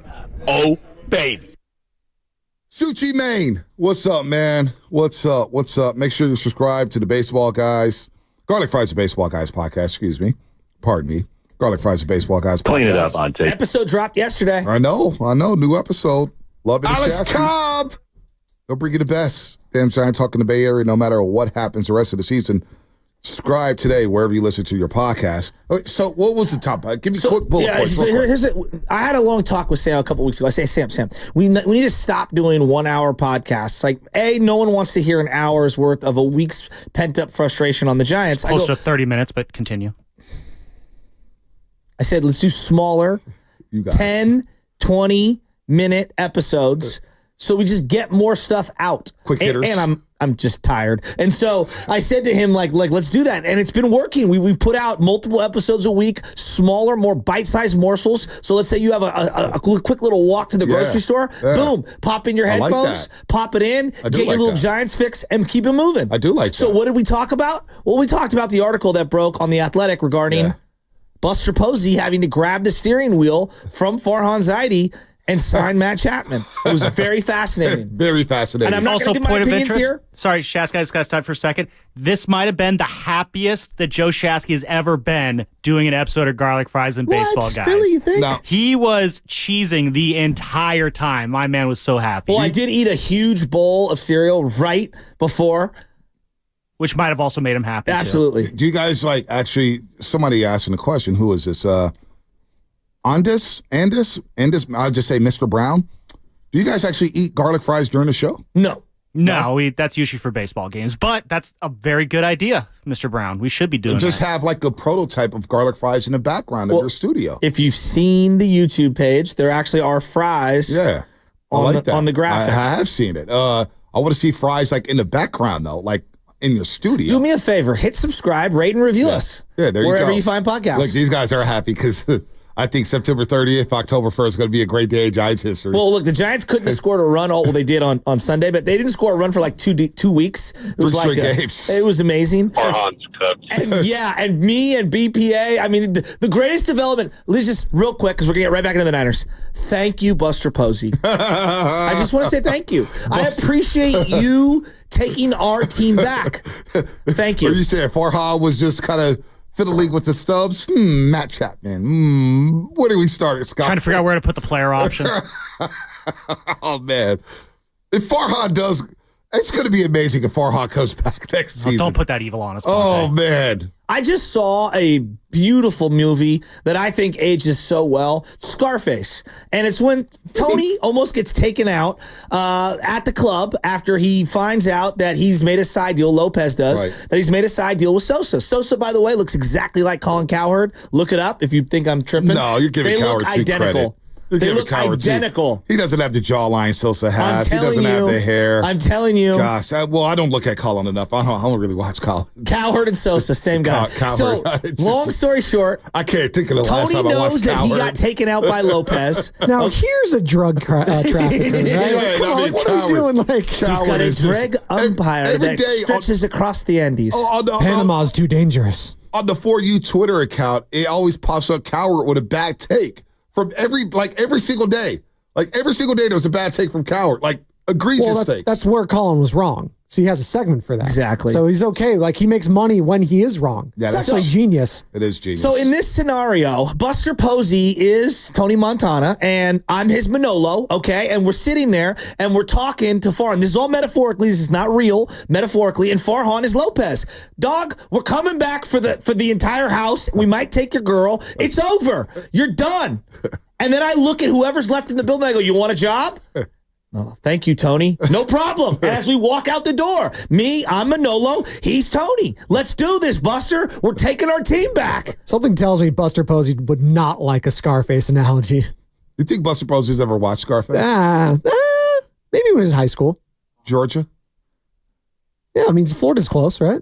Miami? Probably had a lot of time in Tallahassee. There's nothing to do in that town, so. Lubman, when this off the record time, when they leave the dais at the press conference and they're kind of lingering. They're all chopping up after. That's what I did to Fred Warner. I waited for him to get up and say, hey, Fred, man, what do you like more? A little off the record, on the record, off the record kind of talk, small talk. You should ask Buster. You ever watch the movie Scarface? I will. Next time I bump into him, I'll bring that up. Or you could start it off by, hey, Buster, what's your favorite movie genre? Do you like gangster movies? McCovey Cove Dave? Do you like gangster movies? I'll ask him how he feels about that Cal game this Saturday. Oh, they got Tallahassee. Going to Tallahassee. It's a big one. Are you nervous for that one? Oh, my God. Florida State, man, they're going to be playing hard for Mike Norvell this weekend. No, but Mike Norvell's locked up for like the next 7 years. I know. They can't buy him out. Who put this thing together? The Niners. That's who. Let's get back into the Niners. Who do we trust? Shanahan and Purdy. That's who. Cal plays the U a couple weeks too. All right, sorry. Shut up. Buster probably a Walking Dead fan. That's from Yellow Jacket on YouTube. What does Buster Posey watch? I bet no. He what's it? Yellowstone. What's the one with Kevin Costner where a million people die? Is it Yellowstone? Well, we know Farhan was a fan of the Bear, and the Bear did not age well, so they have two things in common. You know when Baggerly's writing the hit pieces on Farhan, time's ticking. Giants gave him a call. What? You know what to do, extra backs. Yeah. Here you go. 100%. All right, I'm sorry, Andrew Bagley. You're doing a hell of a job out there covering the Giants. Bob in San Francisco. What's happening? Hey, what's up, guys? Love the show. Thank you, brother. First off, I think Posey's more like Field of Dreams, actually. I can see that. I can see that. Yeah. More of a Titanic guy. A little sappy. You know, the other guy, Burns, Burns, that used to play with the A's, he's more like Fast Times at Ridgemont, right? Oh, yeah. Eric Burns. That's McCauley right there. Good call. Yeah, it's good call. Anyway, let's get back to the Niners. So I agree with you, Bonte. I believe my only criticism of Bosa is that when they stunt, he takes the inside route. There's nobody outside. Yeah. How many quarterbacks have burned us? Because, it's not really like a running game. Sometimes it's a running game that they'll hit the outside, but they got to do a better job. Where's the inside guy coming out? If you're going to go inside, it's got to be a linebacker or somebody the outside. That's fundamentals right there. But Bosa's been doing it since he's been with the Niners, so he does clean it up towards the end of the season. But I'm with you. Every season he does the same thing early on. So I don't know if it's a scheme problem or it's just his technique. No, but you got to take the outside. You're the defensive end. And then one other point is, all the guys we had last year, it seems like we're changing the D-line every year. What happened to Ebukam 2 years ago? If he just worked his way into the system a little more, they had kept him, I think he'd be a great defensive end. But, it seems like we're just changing out guys every year. And it's kind of, you can't build unity that way. Yeah, no, that's a great call, Bob. First of all, the outside containment, you're so right about that. Outside containment has been an issue at times with Nick Bosa, whether he stunts inside or quarterbacks are scrambling on third down, stepping up in the pocket. You're absolutely right about that, Bob. And the continuity of the defensive line. I do like when the defensive line is together for a year or 2 years, 3 years, 4 years. There has been a lot of turnover on that defensive line. You got to wonder, Shaska, if it's starting to catch up to the 49ers, all that turnover on the defensive line. Well, they've got to find a guy to play opposite Bosa. Like I don't care if you turn over the defensive tackles. You know my theory on it. If you're not going to be an elite, damn near, Hall of Fame level D tackle, I'm not paying you $20 million on the interior. I'm just not. I'm rotating guys in and out because paying a guy $20-25 million to not be a 3-down lineman is just horrible value. Horrible value. We talk so much about running backs, so they're not worth it. At least the running back touches the ball. Right. Like D tackles. Are you kidding me? So edge guys, though, they need to invest a high draft pick, which they haven't had a lot of high draft picks, and they need to find somebody, or they need to swing a deal and anchor somebody. Like looking back on it, maybe they should have been in on the Brian Burns deal. I'm just throwing that name out there, but guys like that. The ghost of DeForest Buckner. Ooh, this is the ghost of Trey Lance. If I told you right now you could bring in Hassan Reddick. Oh, I'd do it right now. I've been screaming for Yannick. Get anybody in here. Yannick Ngakoue's coming back from the ankle injury. Kind of with you. Forget the money. You're already paying everybody. You might as well pay more people. It's all in on this year. It's not Super Bowl or try again, folks. It's a Super Bowl or bust type of season. It just is. It is. Let's go to Mike in Santa Clara. Mike, what's happening? Good morning, Mike. Hey, happy Tuesday, guys. Love the show so far. Thank you. Wanted to Just wanted to talk about, Aiyuk is going to obviously have to be the X factor this game. The problem that I have with it is that he's still looking really rusty right now. And now with, your two major weapons in Deebo and CMC out, I just don't feel 100% confident that he's going to get the job done, especially when the pressure's going to be on him. And at that point, you're looking at your other two options in Juwan Jennings and George Kittle. Kittle's going to probably get a lot of attention as well. So expect Juwan Jennings to have a bigger game. But I would also say, even as a dark horse sleeper, watch out for Conley on those really deep routes, just going on the fly. So that might actually open it up for them. So, again, and the other thing I wanted to say, guys, is, the Rams came off a really nasty loss this past week, but it's a divisional game, and we all know that divisional games are played a lot of a hell harder. So I expect this to actually be a pretty close game. But I still believe that the Niners are going to take the win on this one, but it's going to be a very tough game to play. That's all I got to say, guys. Thanks. There it is. They did get embarrassed, and division games are different. Well, they just got embarrassed in a division game, too. The Rams did. So the Aiyuk thing, and Trent, from the Niners' perspective, forget the players, because I get the players, especially when you see Tua have the injury that he had. It's like any play could be their last play. So you understand the seriousness of trying to get your money. But from the Niners standpoint, it's like, if we have another contract thing linger into training camp again this year, or this upcoming offseason, at what point are we what's our business strategy here, guys? They've really set themselves up here. You knew with the Bosa thing, you didn't really get the best of Bosa at the beginning of last year. Could make the argument all of last year. And as you see, Trent trying to work himself into game shape and Aiyuk trying to work himself into game shape, it's having an effect on the overall team, as well as other guys not playing at all in the preseason. All these little things add up. And it's just, I look at day 13 of the Brock Purdy holdout. Well, I don't think that'll happen. I know it's not going to happen. But you know where I'm going, B. It's all those things did matter in the Minnesota game, because the margins are so thin week to week. Yeah, the Bosa thing, though, I still can't subscribe to the Bosa stuff. I know he didn't play as well, but the team did start 5-0. They started 5-0 and were blowing teams away, and the conversation in real time was, what's the better unit, defense or offense? Who's the better unit? And then they get to the Super Bowl, and, I don't know. But there's no doubt that Trent Williams looked rusty in week 2. There's no doubt not having training camp has hurt Brendan Aiyuk to start, which I suspect. I'm just glad he's not gone. I'd rather have him. Let's work through the rust here, and let's get going. He's got to get his aura going. They need to make him start feeling good. This is the week. As Herm Edwards told us a couple weeks ago, it's going to take him a couple weeks. Right? We've gone through 2 weeks now.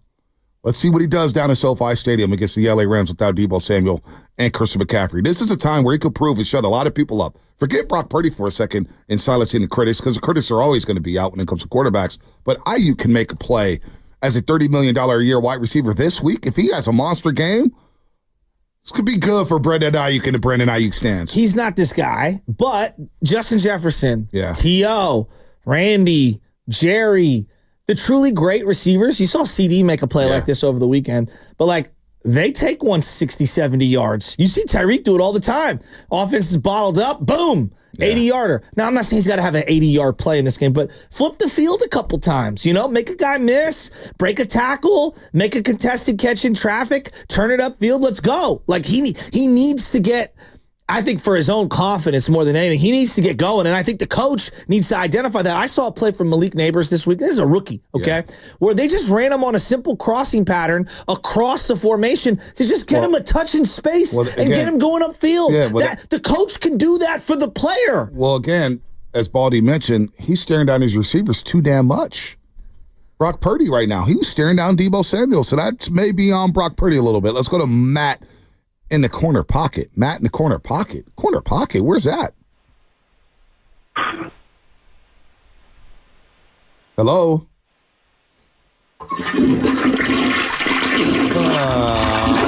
It's down the drain. That's where the corner pocket is. Yeah, you need to contact Flowing Water Plumbing and Drain at flowingwater.net. Now, this just got sent to me. We don't even have to dive into this, but I just want you guys to bookmark this when we ramp up the Warriors talk. Okay. Steve Kerr is on the Dan Le Batard show. It's on the Dan Le Batard show. Okay. Are they talking about Jimmy Buckets? Well, no, they can't, because he'd get fined for tampering. But They asked him the question, what is the angriest that Steve Kerr has been at Draymond Green? Oh, boy. Steve Kerr said for sure the Jordan Poole incident. He crossed the line with Jordan, and he knows it. He knew it immediately, and it made that season incredibly difficult for everybody. It always comes back to the punch. I mean, It's always fun game. It's just, like, not to go Hawaiian. Not to go Hawaiian, but it always comes back. Oh, my goodness. Not to go full Hawaiian here, but I got to bring it back to the punch. What was Guru's drop? Oh, my God, it was unbelievable. I mean, it feels like with Shanahan, we always go back to the fourth quarter of the first Super Bowl. And with Draymond, it always goes back to the punch. Well, the thing is, with Shanahan and Super Bowl 54, as I hear everybody riff about clock management this week and situational football, Super Bowl 54, January of 2020 or early February 2020 of the 2019 football season. We'll talk about this for you. So that's why, when I don't get too outraged anymore about Shanahan and clock management. This thing happened in Super Bowl 54. I saw it in front of my eyes. You saw how I responded. Oh, yeah. I went ballistic. Oh, yeah. Ballistic. I couldn't even enjoy the halftime show. I was so appalled at the clock management before halftime. And at the end of the game, it was just laughable. It's just all-time bad. So I don't get outraged anymore about clock management. He hasn't fixed it yet. They've won a lot of football games. It is what it is. Maybe he'll never learn. I don't know. But I don't get outraged about shady clock management, situational football, because I've seen him at the biggest stages blow it in these situations. I was thinking about last night, like when the Deebo news came down, I was like, when 2014 happened with the 49ers and Harbaugh parted ways with Jed York, and then Bowman was out basically the whole year, and Willis had the foot injury, he retires. Justin Smith quietly retires. Kaepernick hurt his shoulder. I mean, he was on the shelf. It felt like the whole team was falling apart. And they were moving out of San Francisco, and they had, I think the first full season was that 2014 season. Yeah. And people weren't happy, blah, blah, blah. But it felt like it was a total upheaval. I know you lost the Super Bowl in February. This has been a rough 7 months since that Super Bowl loss. We're not even sure if you knew the rules. Okay? You kind of maybe didn't know the rules. What? Possibly. Right? Then, like, you've got this entire saga when it comes to money, which is normal, but kind of not normal because it bled off into almost all of preseason. You pay CMC, come to find out he's got an Achilles injury that is way worse than we thought, and he came back, and now he's hurt even more, and now he might not. Who knows if he's going to play? Deebo was a full participant in camp all the entire time, just played good soldier. You thought you might trade him on draft day. Who knows what was going to happen there? He's done a million podcasts. Well, now he's hurt. Well, the report came out the other day. That they did call about Justin Jefferson, the 49ers, and the Vikings like, yeah, we're not doing that. I wouldn't either. And then you got like the whole Ricky Pearsall, you draft him. Nobody really had him on their board in the first round. He's hurt. He gets shot at Union Square. Like, what? Like, that's its own crazy saga. And now he's, can he get on the field? I don't even know. You've got this whole situation with the defensive coordinator who was actually good in the Super Bowl, but you fire him, and then you hire Nick Sorensen from within. You bring in Brandon Staley. There's just been a lot. This has been a lot for Niner fans. It's been a lot for you, huh? Yeah. I need some good news. I got good news for you. That's why that Monday night game against the Jets felt so damn good the next day. It's like, listen, damn, finally we won a football game. Let's go. I have some good news for you. Give me some good news. I have some good news for you. The Rams are on the schedule. That's not good enough for you? Until I see McVay's face walking toward midfield with a loss all stamped across his forehead. You're not going to be good? I'm not going to feel good at all. Really? Because he's going to be like this. I already know. This is how McVay's going to be. You don't feel good? McVay's going to be like You're not going to feel good. You like McVay now. Well, he's got the visor. Yeah, no, you like McVay now. And the shirt's tucked in like me, like at practice. Shirt tucked in where he's got the strap belt. And he's like, he's forcing the smile like he's Trevor Wilson in the 90s. You remember Trevor Wilson? When he used to do the thing when he'd pitch, as I do the fake smile. Oh, dude, McVay, guy's a brilliant coach. He drives me nuts.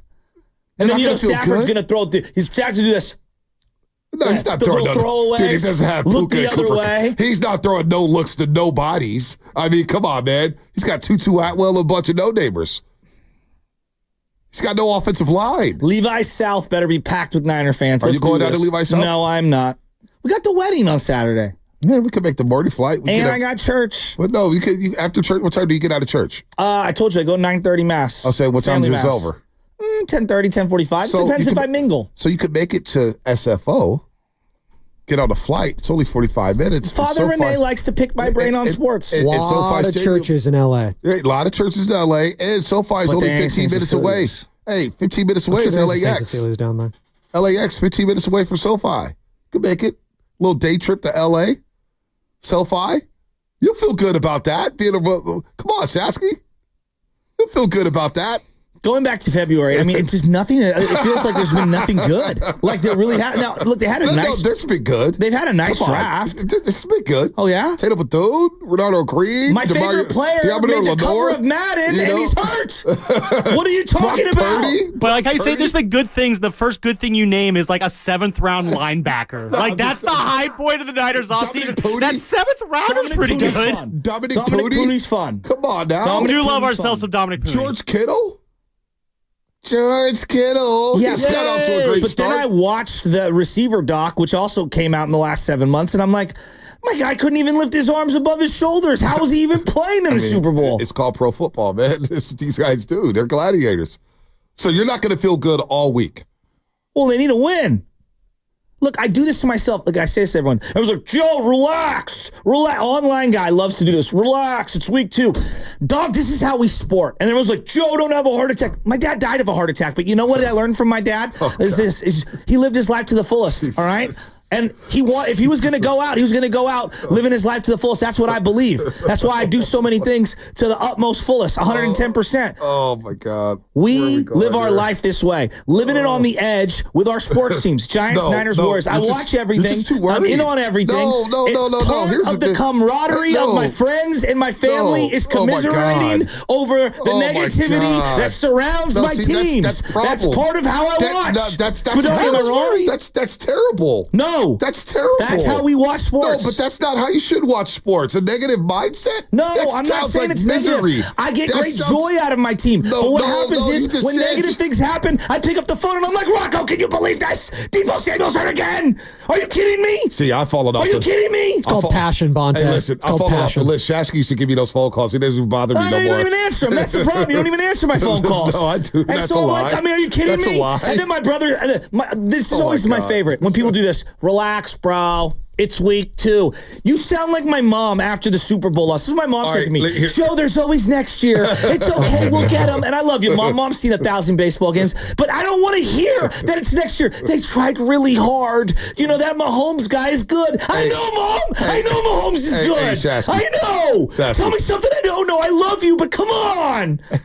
I just want to win one as an adult. I want to win one Super Bowl as an adult. That's all I wanted. Just one freaking Super Bowl. I'm tired of losing in horrific ways, time and time again, watching this devil of a human being, Patrick Mahomes, slice my throat. The guy threw 2 horrific picks and somehow flag on the play, give them the game. He always gets victories. Even when the Niners lose, I can't even get the solace of the Chiefs losing a game to the Bengals. My God. I mean, my God.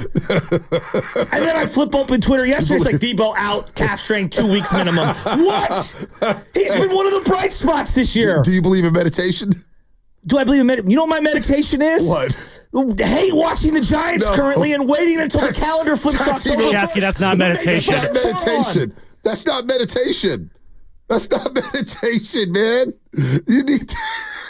That's just swapping out one bad habit for another. Yeah, I know, that's terrible. I have watched and this is not a joke. There's some people like miss a game here and there, they'll watch back. I have watched every single 49er game live since I was 5 years old. Probably before that, okay? Every single game live. And literally the same way. Pacing while watching the game. I can't just sit and watch. I got such nervous anxiety. Yeah, no, I know. We know that. Okay? I don't care if it's week 1, week 17, or the Super Bowl. I'm a lunatic. I admit it. Trust me, I admit it. But this is how my family watches football. No. This is how we enjoy sports. All right? That doesn't sound very enjoyable, man. That part that of the doesn't sound bond enjoyable. of the family is breaking down who's a moron and who needs to play play better and who needs to be in the lineup. That's part of it. No, that doesn't sound like it, man. That doesn't sound enjoyable. Where the anxiety's high at 100 miles an hour, and you're freaking out over the first play. And you go, oh my God, this guy snapped his leg. Oh my God! This is coming from the creator of Kirk Cousins is back on the table in the second quarter of the playoff game. He was. You're preaching the entire. He was. Who am I talking to? You broke a cabinet in the studio for a Week 3 Detroit Lion game where the call got overturned. Yeah, that was Week 3 because they were about to go to 0-3, or actually 0-2. They're about to go to 0-2. And you were driving me crazy that whole damn game because you're a Red Raven. Jimmy Garoppolo threw the worst pick you've ever seen. He got called back. And you punched the cabinet and put a dent in the cabinet. This is talking to... who are we kidding? You almost fought Nash Solomon after the Super Bowl. Hold on. Nash Solomon was talking and bumping his gums. That's what I was there too. You almost fought a guy in front of Allegiant Stadium coming out of the Super Bowl. We were both miserable. No. Don't pretend like you're more mature. Do not pretend like you're more mature. Hold on. You are just as guilty as me. I almost slapped the hell out of Nash Solomon because he was bumping his gums and he was in my face. And I said, dude, get out of here. I'm trying to do a show. And he kept chirping. I said, dude, little dude, I'm going to slap the hell out if you don't get out the studio. And I'm going to slap the hell out of him. Tommy called, bear hugged him and got him out of there, by the way. Spinoni was right there. He was talking the whole damn game. He talked to me during the fourth quarter saying, you don't know football. Shut up. And I was like, what? And so I had to back up off of him. You didn't relax. No, you reacted. I didn't relax. That's what we do as sports I didn't fans. relax because I was watching the damn game with you idiots. You know what happens? Maniacs. The Niners lose. My week is ruined. Then come Friday, I pick myself up off the mat and I say, all right, we're going to kick the crap out of the Rams. Let's do this. Because the cycle never ends. No. It's part of being a Niner fan. Allegiant Stadium, the guy told me, you don't know football. You're an idiot. This loss hurts more than Miami. You're an idiot. So then he walks up down the block and he keeps looking back and saying, hey, you still talking? Shut the bleep up. Shut the bleep up. So after 20 shut the bleep up, I said, all right, man, make me shut the bleep up. I told you I was in a dark place. Leave me alone. So people like to try me for whatever reason. So the guy tried me and he almost got his ass kicked on the Las Vegas Strip. That's what happened. But that sounds miserable. Be happy. It's football's back. 49ers are 1-1, by the way. Yeah, 1-1 about to play the Rams. And they're going to drive me crazy another 15 times this year. I admit it. I'm bipolar when it comes to this team. Understands. This is why I don't do watch parties. That's why I don't do watch parties. When do I do watch parties? I don't know. I think we're all out on watch parties. Yeah, I watch the game with a select few. and I tell them on the front end, tell your family I am very sorry. No, I am a psycho. There is a circle of trust when it comes to football games. Basketball games 100%. Too. Like baseball's a little different, but even then, it's just like, if it's my team, leave me the hell alone. 100%. I'm not here to answer questions about taking a knee or the new kickoff rule. Kick rocks. Yeah, that's all. We all love the game, but I'm not going to freak out in the first quarter of these games, in the first quarter of the season. I actually am a lot like Joe Shasta. No, that's Raider fans, though. Raider fans are like that. There we go. All right. Raider fans are like that. Why do Raider fans are like that? Yeah, all Raider fans are. No, we are. No, it's everyone's. Yeah, Raider fans think the sky is falling all the time. Every fan base has a crew like that. Yeah, and I don't roll with that crew. Sky has been kind of falling for the Raiders. There are Carolina Panther fans somewhere, all two of them, somewhere that are going absolutely ballistic. Like, every fan base is this way. Do you think Steph Curry is going ballistic watching Carolina Panthers games? I do. I wonder what Steph going ballistic is like. I don't. I bet you Steph's like, put me at quarterback, I'll get us some wins. Bonte, next time you hang out with Steph. Dude, Steph understands they're bad. So you don't get mad at bad teams. What you do with bad teams and how you watch bad teams is you laugh at it. You find the jokes in a bad team. The 2015 to 16 Niners. Going down to the press box and watching how bad the Niners could be on a given Sunday was enjoyable. Like, wow, they're really bad. I get a joy out of bad teams. Like, can you believe these guys? They can't hit a cutoff, man. Can you believe these guys? They can't throw a grounder. You didn't watch 1 second of the Giants this weekend. Oh, I damn hell no, I didn't. Why would I? Because you like watching bad teams. No, I'm watching football. Florida State. That's right. Got to lock in on them. Since we're loving bad teams so much. I watched the whole damn Florida State game saying, wow, this is really bad. Because you got the quad box and you got the 4 games. So, no, don't tell me how I watched. Don't tell me about the way I've matured as a sports fan. I know when to dial it down and when to ramp it up. I know there's a time and place for it. 888-957-9570. Are the Carolina Panthers wasting the prime television watching experience of Steph Curry? No, his not at all. Prime Super Bowl window. Have they ruined it for him as an adult? This is Shasky out here trying to put me out there about fighting guys. Nash, I love Nash. That's my little brother. But he almost got the snot slapped out of him because he was talking too much. You're more like me than you were willing to admit. You act like you're sitting there like in the lazy boy just chilling like Tony Soprano. That's how I watch these games. Get out of here. That's how I pace. I do my thing. But I'm not freaking out. Good Lord. Meditation. Medication. Something. It's too early for all this. It's going to. Urgency now. Golly. We haven't even got to Kansas City yet. We haven't even got to Seattle yet. We haven't even got to Arizona. Buckle up, folks. It's going to be a long football season. We're ready to fire the defensive coordinator. I'm chill. No, I'm not ready to fire. Fire the Sorensen after one play. I did not say that. I said the binoculars is out on Nick Sorensen. They're out. No, we need to keep the same damn energy because you guys all blame Steve Wilkes and all this Steve Wilkes crap Steve Wilkes said, Steve Wilkes said. Well, we got a new guy, Steve Sorensen, or Nick Sorensen. Nick Sorensen had George Odom press Manning on Justin Jefferson. So the binoculars is out. At least he's on the sideline, though. Oh, yeah, that's making a difference. Get off the field on third down. What I mean, come on. Come on. Adam, it's too much. Pretty soon we're going to be dissecting the body language of Nick Sorensen. Is he getting people fired up? Is veins popping out of his neck like Robert Saleh? Is he jumping around like D'Amico Ryans? Is he like Steve Wilkes in the press box? Nick Sorensen. Let's get the same energy. You hear what they're going to do? Third downs only, he's going to go up into the press box. You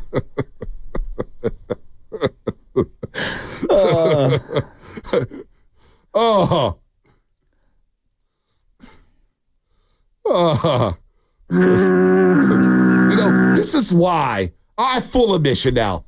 Because there's a businessman Bonte, there's a radio Bonte, there's a TV Bonte, and there's a daddy Bonte.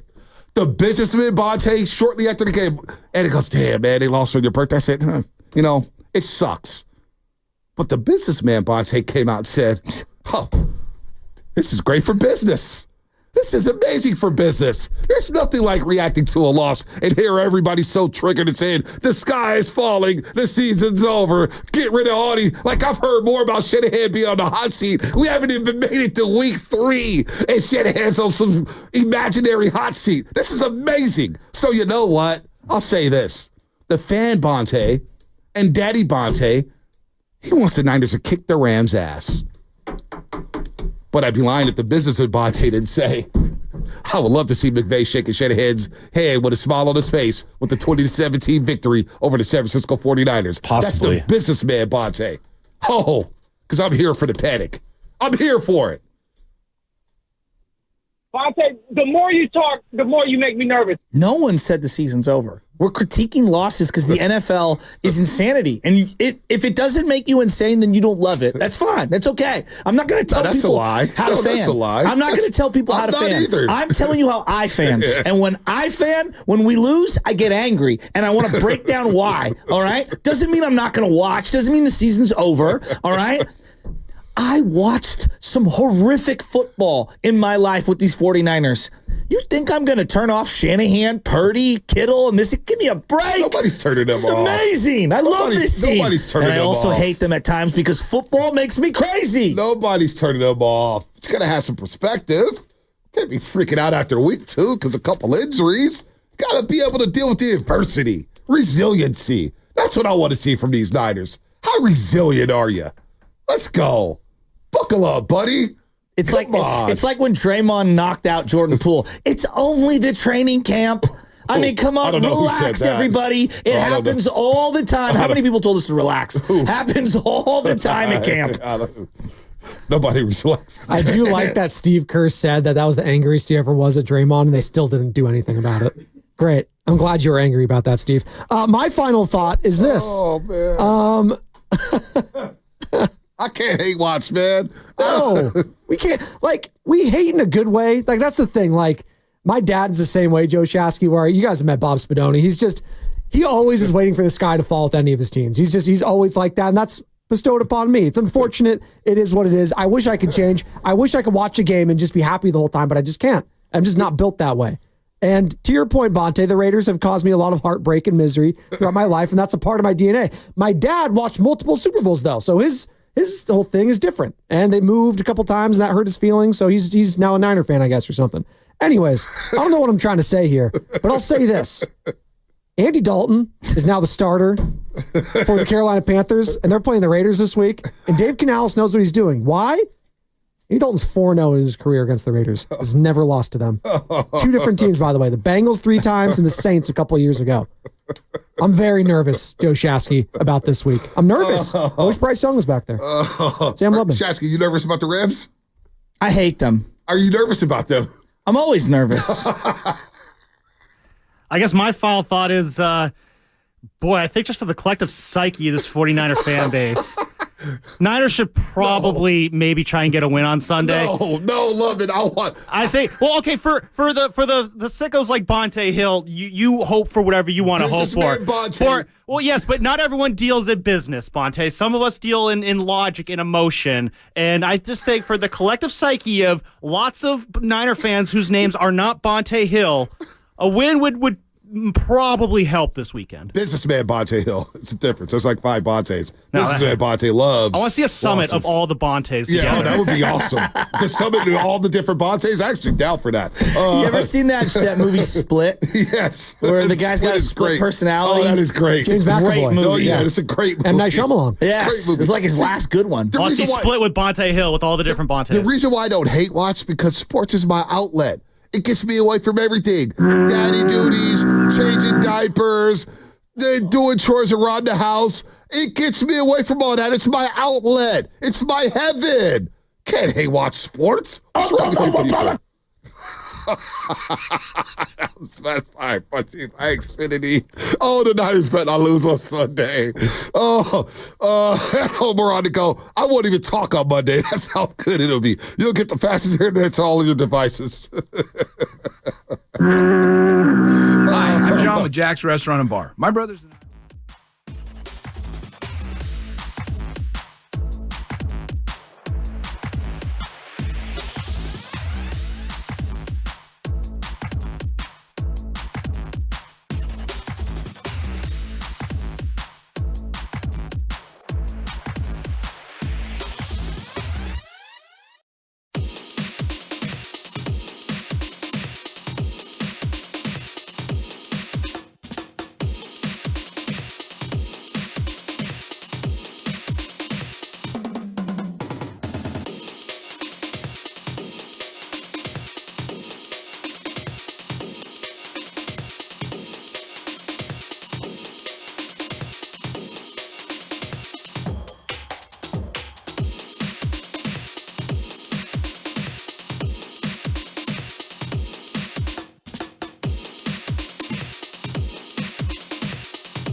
gonna rain?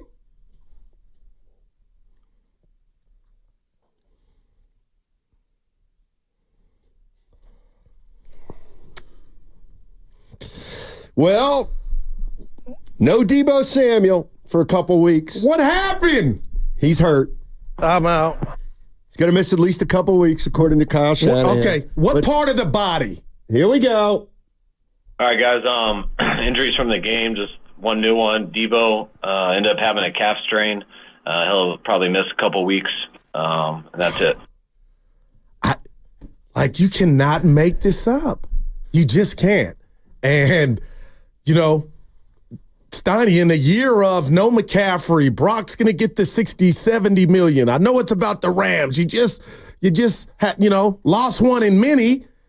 And I'm just driving in traffic, and you get this report that Deebo's in the best shape of his life, and we saw it, went to the game Monday against the Jets, the home opener, and now the football gods have said, you know what, we're going to take one more of you guys.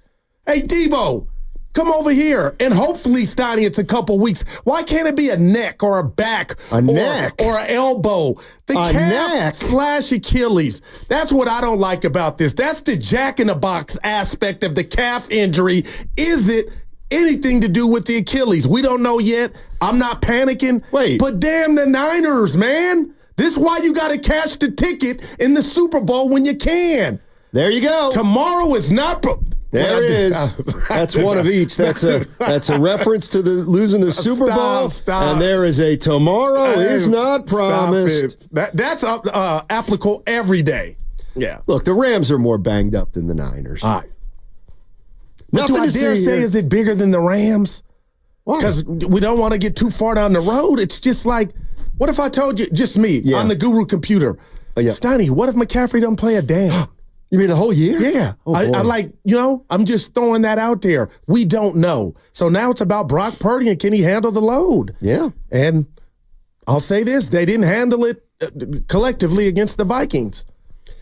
I'd rather have it's a calf. I'd rather have a calf than a neck. Well, that's how McCaffrey started. It was a calf. It was no Achilles. Then I was worried. You laughed and mocked me. Then you came and gave me flowers because I didn't give you flowers. Yeah, you said take the victory lap, and I did. I didn't want to do it. Well,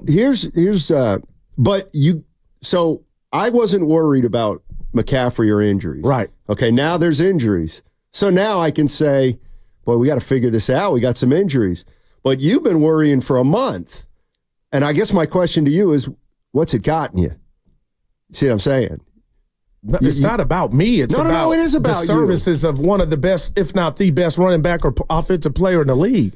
That's what it's about. And when I heard the report that the car was in the shop, you guys were like, oh, he's just getting an oil change. I'm like, And now he needs bearings and rotors. Now, I don't mean you, Darryl the Guru Johnson here when I say you. I mean the plural you. Mm-hmm. Well, you guys ever get tired of being wrong about stuff? As far as? You see my guy last night? What? Are you really you claiming that Kirk Cousins? Yeah, he was allowed. Allowed? Yeah, by what word am I looking for? Negligence by the Philadelphia Eagles coaching staff and Sirianni, not Sirianni, Sirianni, and that just debacle of a decision to put Kirk in that position. But your boy made some throws against a prevent defense, and you know what they say: prevent D will prevent you from winning. Well. What a I thought the bright lights of Monday night were too much for him. Not last night. Yeah. I was messing around with the YouTube chat. You got in there before me. I don't like that. Those are my people. Let me get there first, then you come in. you got to believe that a game like last night from Kirk Cousins, you got to believe Kyle Shanahan noticed that. You know what I'm saying? Well, he's got his own problems. I'm sure he's watching the game, but let's hope one of his problems isn't Brock Purdy without some weapons. That is interesting. But so now it's on Aiyuk, and I just wonder, is he in tip-top shape? Is he, you know what I mean, Steiny? Is the Rolls Royce, is it ready to go? That's what's so crazy about this. In a contract year for Brock, how can we ignore the rat on the table? Now there's rats, and it's about, is Trent Williams, Steiny. Also, what about him? Is he going to be up to par? Oh. Like, how long are we going to go down about Williams? No, you said he wasn't on his A game yesterday. I saw some stuff. The offensive line collectively didn't have the greatest game. But Brandon Aiyuk, it's on you now. I like what I'm seeing from Kittle and Brock Purdy. Obviously, that wasn't his best work Sunday. So now it's about how Kyle uses Aiyuk, man. This is crazy. It's like, what if he's not ready? Wow. And now, in addition to missing training camp, now they need him to actually be a number one option. They need Aiyuk to be a number one option. Correct. So this is going to be a big test for him and for Brock Purdy. Just 3 games into the season, and they're going to have to play the next 2 weeks without Deebo Samuel and without Christian McCaffrey, and then McCaffrey's going to miss the 5th game of the year also. So the 49ers are looking at the Rams and then the Patriots without those 2 players, arguably their best offensive weapons. Obviously, Aiyuk is a hell of a weapon too, along with Kittle. But this does change the calculus a little bit with Brock Purdy. There's no doubt about it. Brock Purdy, conventional wisdom suggests he's going to have to do a little more than he would normally do. Oh, and man, the question is, can he do it? Can he do it? And we'll see. The Rams are banged up too. I mean, yeah. But it's the NFL, right, Steiny? Nobody's going to cry for you. I was on the way in, drama coming in. But anyway, Marcus Thompson, I don't know if you got to read his report in the Athletic, and it was about Brock Purdy and basically the Jackals getting ready. And this was the time they've been waiting for to see if Brock can do it. And they're waiting, salivating at the bit, hoping, he doesn't do it. But Steiny, it's more than just him. But it is the irony in all this is what you've talked about, hey, Goo, will we ever see him without the weaponry or whatnot? And now we're about to see it. And what scares me about what you just brought up from Aiyuk, Steiny, you talked about this. Now he's going to get that double team treatment. You know what I mean? He's going to get that true number one treatment. And can he beat it? Now he's going to know what it feels like to be Lamb and Jefferson and Jamar Chase. So we'll see how that goes. And other guys behind him, Juwan Jennings, have to step up. And also the bruiser in the back. I heard Baldinger with the morning show, Steiny, and he was just talking about, I know you kind of, and I was calling JP Marshawn Lynch, but the way he punishes and finishes runs, that's something that you like. But now he has to keep doing that. Yep. They have to figure out a way to win some games without some of their offensive weapons. It starts Sunday against the LA Rams. And my question to 49er fans is pretty simple. I mean, do you view these next 2 games without McCaffrey and without Deebo Samuel? Is it a new lens to look at Brock Purdy under? Or is it just 2 games? You got to figure out a way to win it. And then when you get those guys back, hopefully you get clicking. I'm interested to know how 49er fans are kind of viewing the next 2 weeks. Is that fair too, Steiny, to Brock? Yes.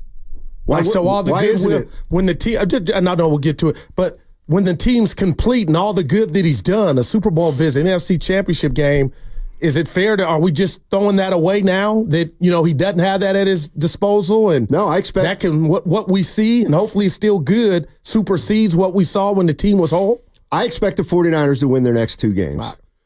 Because the Rams are hurt more than the 49ers are, and then the Patriots come in, and you should be able to beat the Patriots at home.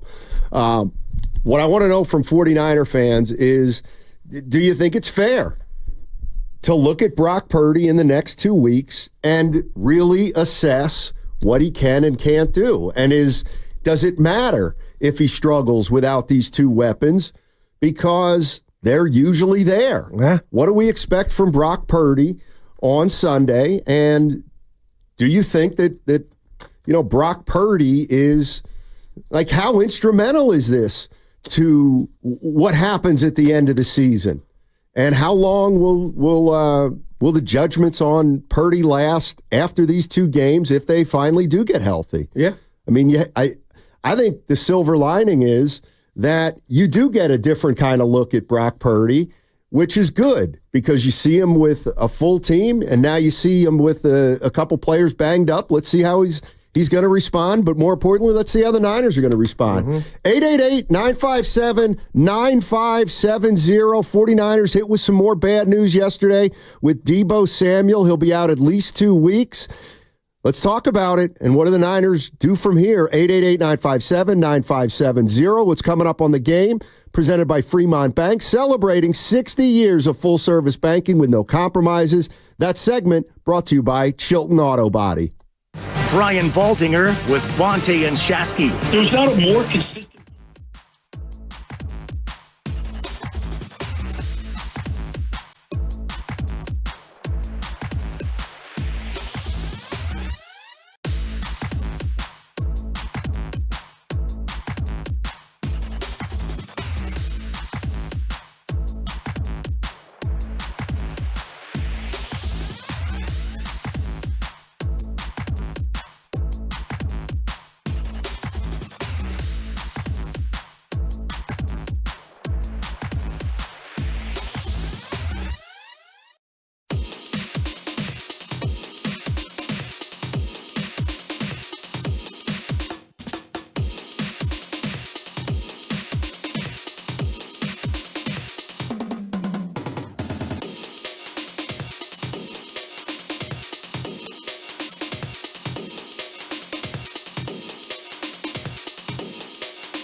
Now, back to Steiny and Guru on 95.7 The Game.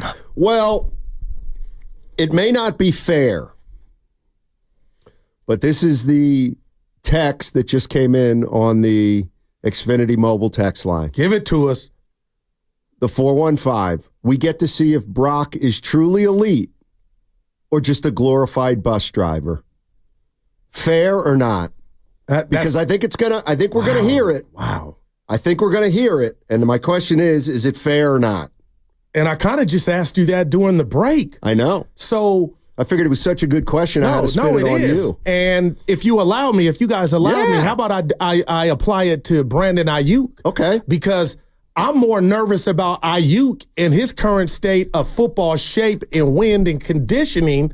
But the rat on the table with him is he got paid. He did. He ain't returning a damn thing. So that's that. But as far as football, Steiny, I'm wondering, is he ready to go? And I'm going to give you a basketball term. All right. They need him to score 35 Sunday against the Rams.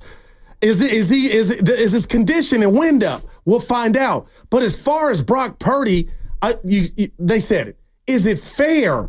But are you really looking at me and telling me, Steiny, let's just say he's average or pedestrian at best, that this will supersede all the goodwill he's done? I don't know. And you could be right.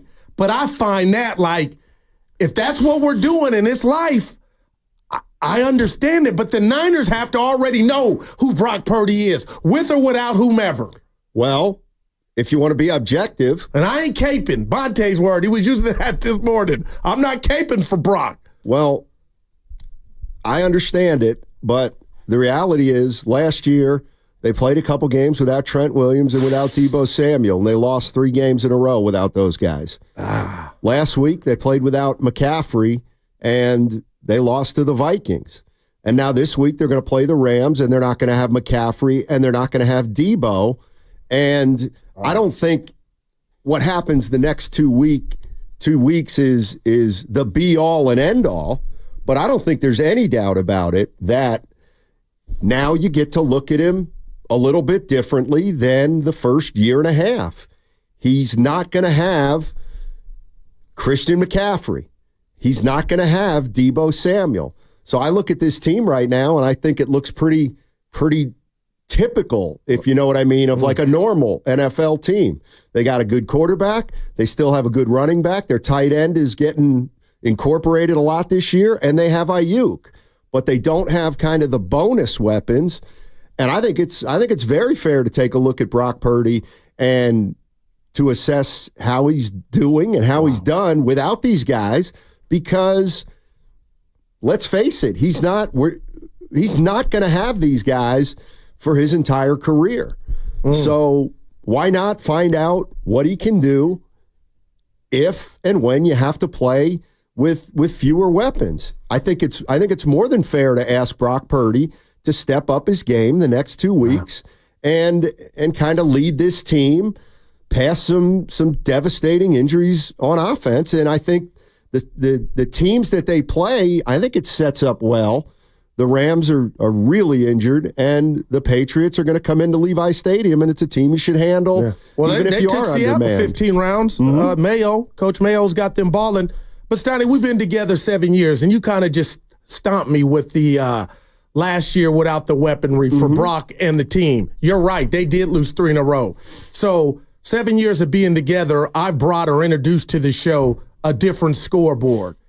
And you tell me if I sound like I want to go unplug the Brock Purdy scoreboard in regard to his personal contract status, like he's playing for something. And it sounds like I want to go just unplug it until Deebo and McCaffrey come back. And you're telling me, Goo, it don't work that way. It doesn't. And it's like the scoreboard is still working, Goo. The scoreboard is still working. It's absolutely still working. And I'm not asking Brock Purdy to go out and win the game himself, but Brock Purdy may have to make more plays in the next 2 weeks than he's been asked to make previously. And the question is, how will he respond?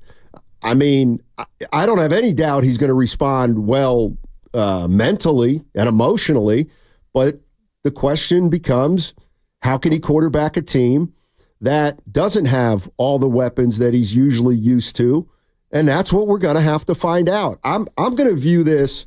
I still am going to view this in a positive way because it's still early in the season. But even if you don't know when they're returning, I mean, both of them, he's got no control over that. You're right. So he's got to figure out a way to win football games, and Kyle Shanahan's got to figure out a way to best use him with limited resources. And I think it's a great test. And I don't want to get ahead of myself. Gotcha. But if he doesn't play well under these circumstances, what does that mean? Well, it means that the 49ers are going to continue assessing Brock Purdy. Right. And I mean, he's 18-5 as a starter. He's been fantastic, but now he's got a new challenge the next couple weeks. And you're not going to be, and the other thing is, to me, it's almost less about, well, next year, how much do you pay him? And then he's going to have to play maybe without a weapon or two. To me, it's more, you're a starting quarterback in the NFL. Injuries happen. This week you're playing without some of your key guys. Let's see what you can do. And if he responds well and they win, then that's a great sign. But if this offense really struggles and Brock Purdy looks a little bit shaky, well, then that's fair to put into the equation too. Yeah, and Stoney, all good stuff, and I'll say this, because that's my job, is just to tell you guys how I feel. It's gotten off to a rocky start, and I know you kind of scoffed and laughed at me about nitpicking the win over the Jets, but I'll just go back to that game. I didn't like the 6 field goals, and that was with the luxury of having Deebo Samuel. But now that you don't have Deebo Samuel, now that you don't have McCaffrey in week 1 and week 2, do you understand now? Can you meet me halfway in midfield, Stoney, when you say, Goo, why are you tripping? And why you use tomorrow's not promised? The Niners could go on and win the Super Bowl, and there's nothing to see here. But do you understand already right now, partner, not winning that game in Las Vegas last year, how they're dealing with something that they haven't had to really deal with during this run? There are injuries, and now there's a rash of them to 2 important factors on the offensive side of the ball. And I'm not saying they can't get through it, but there's nobody walking this great earth saying it's not about to get more difficult than it's ever been. Well, those are just the facts. Well, there you go again. With losing the game in Vegas last year. Oh, yeah, but that applies. How does it apply? Because if you had won, you feel better. But they didn't. They didn't win. Right. It's over. You got to forget about it. It's a new year. It's a new year. Yeah. You want me to play it already? No. Before you hit play, do you understand what I'm trying to hammer home? That was an opportunity. But it's over. They blew that opportunity in February. Okay, and what if their best opportunity is over? Well, then it's over. But I can't. Yeah, we can't keep looking. This is a new year. They're 1-1. They had holdouts in the offseason. Trent Williams is off to a slow start. Brandon Aiyuk's off to a slow start. McCaffrey's hurt. Deebo Samuel's out the next 2 weeks. It's been a tough start to the season. Focus on the Rams, you're saying, one game at a time. Well, I'd rather focus on the Rams than focus on last year losing the Super Bowl. I mean, like, you can't, I don't think that matters anymore. It doesn't mean people aren't hurt or people aren't bummed that they didn't win it, but this is a new year. And it's off to a injury-riddled start, wouldn't you say? Right. Yeah. Okay, so how are we going to handle it if we're 49ers? What you said, guys got to step up. 888-957-9570 is the number. Brock Purdy. Somebody's saying here on the Xfinity Mobile text line, he's 0-4 without the Avengers.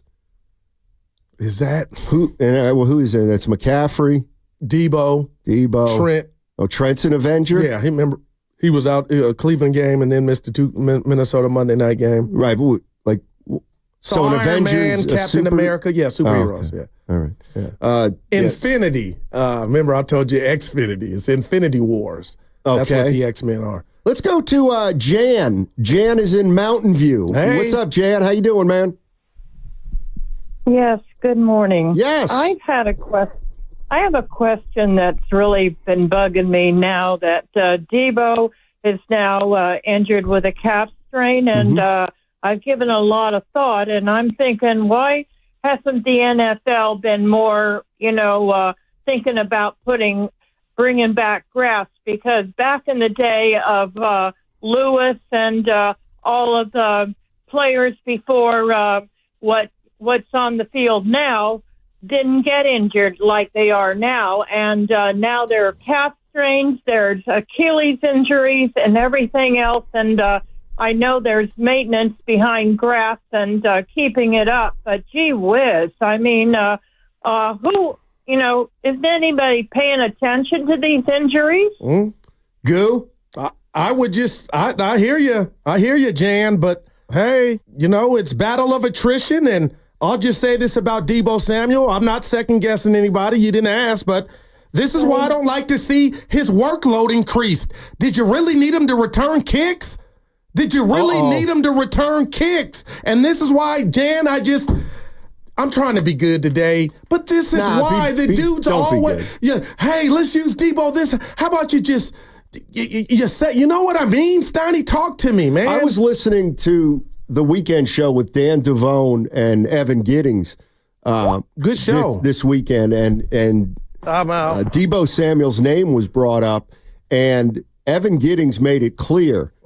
He said, I wouldn't call Deebo Samuel injury prone. He gets nicked up a little, and he's probably not going to play 17 games, but he's not injury prone. The log would back him up on that. Yeah, and I agree. But he's always Bobby Brady limping off. You know what I'm saying? Just the Super Bowl, he'll come out for plays. And Green Bay, he's out in the first half, doesn't come back. But I'm like, that is the guy that should not do more. If he does more, you want it in the passing game, which he did Sunday. Now he's got a calf, and I just wonder, hey, they increased his workload a bit. Why? What'd they do, Goo? They had him return kicks. Was it worth it? I got the answer. No. I think he just stood back there for the kicks. I don't actually think he returned one. In my mind, he returned them, Steiny. It's just like in other words, Evan has the game log to back him up if you look at it. So in other words, but he limps off more than anybody. Okay, so this is so you'd like a coach to, we're playing without McCaffrey. Okay, our next best weapon is Deebo, but we can't use him because we're scared. Well, I don't know. Why did Mason only get 20 totes? Well, after having 28. Willard came in here and gave you that explanation. Which one? It was the same explanation that I'd given you all day. Which was? However, when Willard used the same explanation, obviously it didn't resonate. Oh, boy. I don't remember. What was it? I think you're right. What was it? It was 20 rushes when you're behind for two scores. They were down 60 that game was never, we're down 23 or 18 points. We got to let it fly. No, I'm not the only one, and I love Will. Evan? I don't agree with that. I'm not the only one saying they gave up on the run too quick. 48 rushes, first two games. No, it's got to be among the league Sunday leaders against the Vikings. Well, why did you only give them 20? First and goal, and you throw it 3 times. I'm just saying. And you got a beast back there, a mutant, who punishes and finishes. So we got the ball deep down. You're not. See, here's the thing. Yeah. You don't worry about Mason getting worked too hard, but you do Deebo. You got to give the ball to your playmakers. Mason doesn't have a Carfax report right now because he's so new. You like that? I don't. Yeah. I don't. My feeling is when you're down players, you rely more on your stars. You want them to rely on their Scribinis, I guess. Oh, J.P. Mason. Guerendo. Let's get Guerendo 15 touches. He may get Steiny. He stinks. Steiny. You hadn't even seen him enough to declare that. The bottom line is their young players didn't have a great game on Sunday. 888-957-9570. Let's go to Jonathan. He's at work, and he's coming down Evans Road right off the bat. Jonathan, he's at work, but I don't know where it is. What's up, Jonathan? How you doing? What's going on, guys? Good afternoon. Yeah. Goo, I have a question for you. How much money does Deebo Samuel get paid to play this game of his professionally? A lot of money, a lot of chicken. And Goo, maybe the writing's on the wall, brother. Maybe we're not wanting to read it. Maybe we're too scared. Maybe Deebo is not our answer. If this man cannot be used to play the game that he gets paid really well to play a game and stay healthy, just like I said with Trey Lance, maybe this isn't the career for Deebo, or maybe the position he's playing isn't for him. But he's getting paid a lot of money to say yes, sir, and do a job that he can't be healthy for, Goo. We need someone to be healthy. Goo, help me, man. I need to make sense out of this, because it seems like every season we got to count on one thing. Deebo's gone. I'm not like, he limps off with the best of them, Steiny. He leaves like Evan, the injury prone, you got me, brother, because the game log will back you. But just the little the little nicks and, hey, the pointing to the leg or down on the ground. We saw it Monday against the Jets. I just hope that this is only 2 weeks and he's Joe Burrow with the calves, Steiny, and he comes back and he's effective. Well, but nobody can ignore maybe the pressure writing's on the Purdy. wall, brother. Huh? Michael's in Napa. Hey, Michael, how you doing? What do you think about Deebo Samuel? How the 49ers going to get it done without him? So here's my take on this. All right. So a couple of years ago, Deebo is wondering if he's a running back or on wide receiver money, even though we use him a lot for running back. Then this season, Christian McCaffrey goes out, and Deebo's sitting on the sidelines thinking, wow, my reps are going to go up. I've already told them I didn't want a lot of these reps to get hurt. Then last weekend, you see him over the middle, he throws like Purdy, getting over that middle linebacker and getting clobbered. Now all of a sudden, now I've got a leg strain, and I'm going to be out too for a couple of games. And lo and behold, you get Christian McCaffrey and Deebo back around the same time. That's awfully coincidental in my book. Yeah. Well, we'll see if they come back. He sounds like some of my conspiracy friends, Donnie. I'm not biased. Deebo wants to be out there, but again, 8 catches, 110 yards. He took some pounding, but I just can't believe me driving home yesterday with this McCaffrey news and before hadn't played, and now Deebo's out. So a lot of people want to see Marcus Thompson. Great article in The Athletic again about people are really watching with their binoculars, Donnie. All right, Brock, are you that guy? Let me ask 49er fans this. Don't you think they should? Don't you think 49ers should be watching Brock Purdy the next 2 weeks? Because it does mark a significant difference in the kind of team he's quarterbacking. And won't that give you perhaps a better objective assessment of what he can do? I look at that as a positive. And as long as it's early in the season and we haven't gotten to the midway point or in the second half of the season, I think this is a blessing in disguise to get to take a look at Brock Purdy the next 2 weeks. Because if he rises to the occasion, I think we can all acknowledge then the questions are answered. If he doesn't rise to the occasion, that's where I'm fixated on. Okay, well, good. I mean, so all this goodwill that he's created when the team's healthy, I'm asking. Yeah, I want to see which weighs more. I want to see Brock quarterback a team that's loaded, which he's had the opportunity to do for a year and a half, and now I get to watch Brock Purdy quarterback a team that's banged up, and he's going to have more responsibility, you would believe, and I think it's a great opportunity, not just for Purdy, but for the 49ers. Listen, it's out there. It's been out there. That's heavy. That he can't, that he's taking advantage of all the weapons that he has, and that he's a product of the greatness around him. Okay, people have differing views on that. I get it.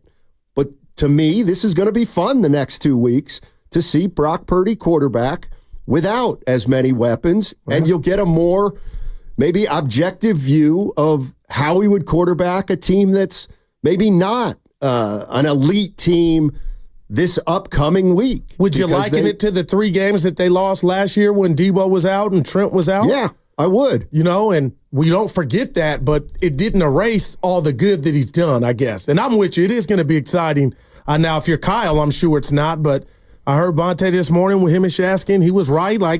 Niner fans, Donnie, if they win 3-0 down in L.A., Levi South, that'll suffice, But there is another scoreboard all of a sudden now is what are we getting from Brock Purdy without some of the Avengers? I mean, 2 of them. Look, I've been someone who said for the last year or so that the one thing about Brock Purdy, without making any kind of judgment on whether I think he's great or I don't think he's very good, but I would, before he gets paid, I'm glad that I get to see him play a couple games like this. I just do. And whether you like it or not, if he doesn't play well the next 2 weeks, then we do have something to talk about. Wow. We just do. And the 49ers, like, I look at this as, look, Brock Purdy's a good quarterback. How good is he? How good is he? I think we'll get a better taste of it against the Rams and against the Patriots, and then against the other team they play after that they're going to have to play without McCaffrey.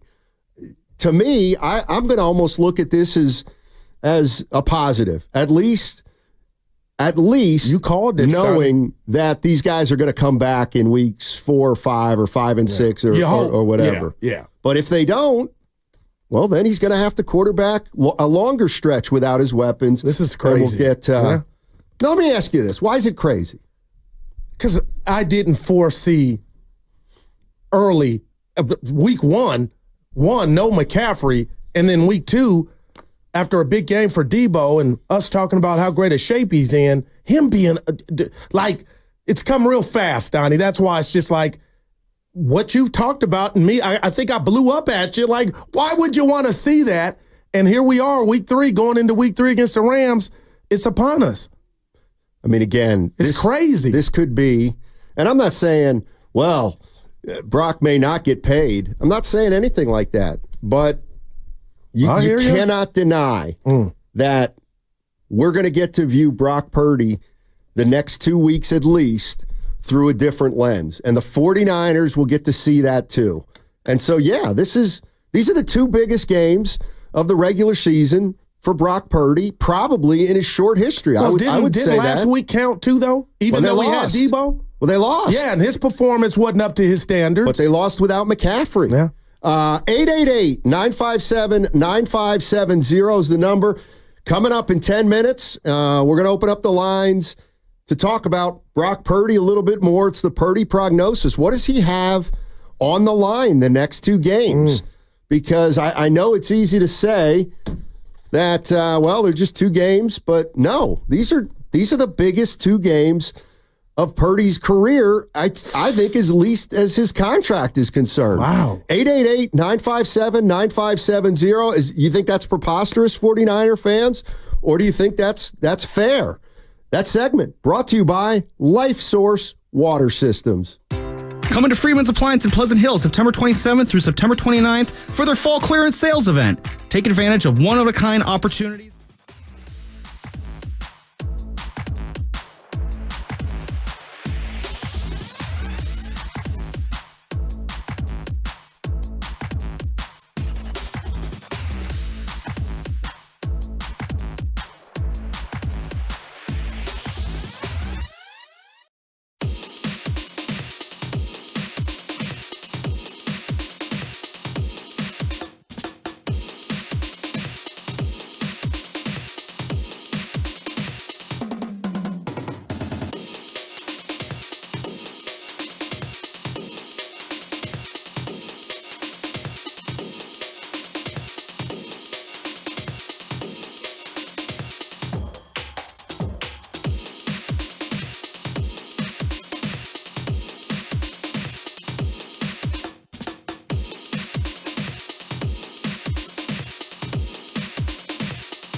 Oh, I'm going to watch it. Believe me, I really love the.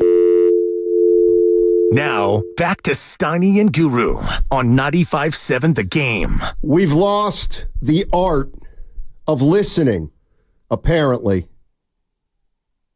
From the 408 Xfinity mobile text line. While you look at me. Hell yes, it's preposterous, Steiny. His 2 biggest games were the Super Bowl and the NFC Championship. Yeah. Use your brain. Stop being a prisoner of the moment. Listen to my words. I said the most important regular season games. All right. And you can't be blind to it. And with that, it's time for the Purdy prognosis. We've had 2 nights to sleep on Brock's performance. Here's Purdy, takes off, and goes head first for 10. Leading by 6. Purdy protected, floats it for Kittle. Kittle with a catch and out across the 35. Play action, Purdy. Use check. The catch, first and goal. Now it's time for Steiny and Guru to break the huddle and deliver their Purdy prognosis. I don't think it's any simpler than this. The next 2 games are going to go a long way toward what Brock Purdy is for this franchise. I truly believe that. Everybody, not everybody, but a lot of people think Brock Purdy's going to get paid. Would I bet on it? I would absolutely bet on it. But these are the next 2 games, and these next 2 games, we're going to get to see him in a different light, and it's going to give us a different way to evaluate him. If he shines, more power to him, and he'll entrench himself as a long-term quarterback. But it's a temporary league in the NFL, and if he struggles, then the questions are going to resurface.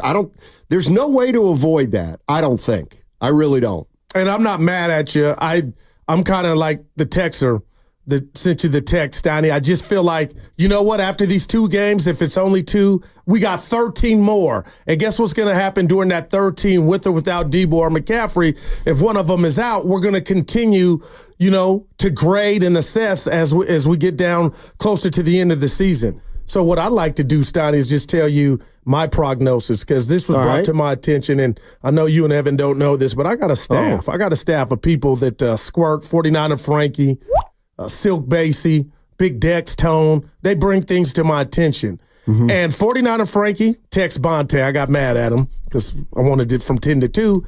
But he talked about Brock Purdy, who one thing that I like about him, one of his traits, unlike Jimmy, is he always keeps his eyes downfield. He's looking for that big play, right? And I got to give him credit for it, and that's what I want my quarterback to do, okay? I'm on record as saying I'd rather coach a guy that shoots too much than doesn't shoot enough. But watching that game Sunday, Steiny, and him stare down receivers, I'd like to see him do a little more Joe Montana and take stuff in the flat and dump it off. And Bonte was talking about this morning because he got the intel too. He had, Brock Purdy did, he had Mason and a couple other guys in the flat a few times, and he bypassed it because he's conditioned, and I like it, looking downfield to make that big money play. But sometimes, again, what made Joe Montana great is I'll take what the defense gives you. So I'd like to see moving forward, if I could talk to Brock or he's listening, you know what? Hey, keep doing you, but sometimes that check down can keep the chains moving, and you don't have to put the ball in harm's way. I thought check down was not good for a quarterback. Oh, good God. Joe Montana did it with the best of them. When Alex Smith did it, everybody hated it. Well, he did it the whole game. Well, right? I love you, Alex. But, yeah, I just that's my Purdy prognosis, Donnie. Just, hey, if you can, and, and some are going to say, well, McCaffrey wasn't there, Guru. That's why you didn't see it. But, no. See, Mason can't catch out of the backfield. Apparently, he's caught 2 balls in 2 games. So they clearly don't. That's not a priority for them. Wow. Mason, at least. Well, you know what? And Mason. I would like, and I'm being selfish here, Steiny, if that's the case and Garendo can't do it, which I don't believe, let the world see or give these grown men or these young grown-ass men the opportunity on the big stage to prove the Steinmetz is wrong, that I got hands. But that's what I'd like to see from Brock. And again, he might be like my security blanket, shout out Linus, is McCaffrey, but it's got to be Garindo. It could be somebody else, Donnie. Take what's in the flat sometimes and keep the chains moving. Brock Purdy leads the league right now in passing yards. 550. Leads the league in passing yards. That bothers me a little bit. If you had to grade him on this past week, what would your grade be for Brock Purdy? And also, the question I have is, put yourself in Kyle Shanahan's shoes going into this game against the Rams. Do you try to run it more this week without McCaffrey and without Deebo? Or do you run it less because you're missing your two best running backs? Well, that's a good call. If you think Deebo Samuel's better than Mason. Well, I'll tell you what. Let's just say another running threat. Let's not say one's better than the other. I'm excited, Stoney. I'm stepping on you. My bad. I'll tell you what. Do the Niners have a Marvin Harrison Jr.? Because they better, and that's Brandon Aiyuk. And the reason I bring that up is he just shredded the Rams defense in the first quarter. Stoney, he got behind the defenders. So let's hope Brandon Aiyuk can do that, and that's something that Kyle saw on tape. And maybe it's Jennings. Maybe it's Brandon Aiyuk. But I'll say this. We all know how lucky we are in the Bay that Ricky Pearsall, he's the luckiest of them all. Ricky Pearsall, Stoney, is still with us and avoid disaster. And you just think about now when you just look at it from a football perspective, losing Deebo and McCaffrey, how big of a deal it would have been or an opportunity for him if he were ready to go to kind of step in and show us what he can do. But he's not available. But you got me thinking about Brock Purdy's grade. Is that through 2 games, Tony? Just the game against the Vikings. I would go C-. When you have a fumble and an interception and the guru metrics, Steiny, you put some balls that could have been picked off. They weren't. I don't think that was his best game. Who do you think? Well, let's. I want to hear Brian Baldinger because he was asked about. And then you give me his grade when you come back. Fair enough. Yeah. I will play this Brian Baldinger sound. What he thought of Brock Purdy's performance on Sunday, but I'm going to open up the lines at 888-957-9570. It's Tuesday, and now's when we look back on his performance. He was 28 for 36. That's a 78% passer completion rating. He had a touchdown, he had an interception, he had a fumble, he threw for 300 yards. How would you assess Brock Purdy's performance? Was it good enough? Does it need to be better? Did other players let Purdy down? 888-957-9570. But let's take a look at let's take a listen to what Brian Baldinger said. He was on the morning roast this morning with Banter and Shasky. I thought he was good. He's always good. I mean, those tough throws in the middle of the field are tough. I don't know how to describe it, Joe. He wasn't all world, and I think some people just think he's got to be all world. He misses McCaffrey in the passing game for sure. There's no question about that. He's just such a difference maker on really easy throws, but in space where he does so much damage after it. Not to take anything away from Jordan, I think they do miss him. No, he did deliver the knockout shots that, for example, that Sam did, from the other side. I mean, the throw to Justin Jefferson and the throw to Naylor at the end. Like, he didn't deliver those type of knockout shots that you want him to be able to do. That was Brian Baldinger on with the morning show. Said he wasn't all world, but he was pretty darn good. But then he went on, and this is what I want to talk about, Goo. Take a listen. I do think he is kind of staring some receivers down. I think he is locked in on some guys, and he's kind of probably waiting too long for things to open up. And some of that is, okay, Aiyuk wasn't there at all during training camp in the offseason, kind of waiting on some things to happen, and you could be found guilty of that sometimes. Yes, 6 sacks on Sunday. Brock Purdy was sacked 6 times. Yeah. And I'm not putting that all. Go ahead, son. And the guy who we can't win without, he allowed 4 pressures and a sack. Yeah. Wasn't his best game? No. You're talking about Big 71. Oh, yeah. I'm talking about Big 71. And I'll say this to Baldy. He was being nice, Donnie, because anytime the quarterback of said team has 7 points midway through the fourth, and that's what the Niners had, only 7, that was kind of like my term I got, lipstick on a pig. The numbers look better than what they actually were, because you got a lot of stuff when I think Minnesota thought, you know what, we're up 2 scores, we got the game, we'll lay off. But it is what it is. But yeah, that wasn't Brock Purdy's best, and now you got me, and I already naturally was excited about moving forward. Goo, people are, I don't care what you say, are going to look at him through a different prism of what are you and how much are you bringing to the table. So no Deebo Samuel, no Christian McCaffrey. Damn. So who does the onus fall on against the Rams? Who does the onus to pick up the slack fall upon? Is it Brock Purdy? Does Brock Purdy need to be the kind of quarterback that you pay $60 million? Is it Brandon Aiyuk, who missed all the training camp and has been suspect the first 2 games? Damn. But you're going to need him on Sunday to be the number 1 receiver that he is being paid like. Is it Jordan Mason? Would you like to see Jordan Mason carry the load on Sunday? More than 20 carries and establish the run game? Or is it on Kyle Shanahan?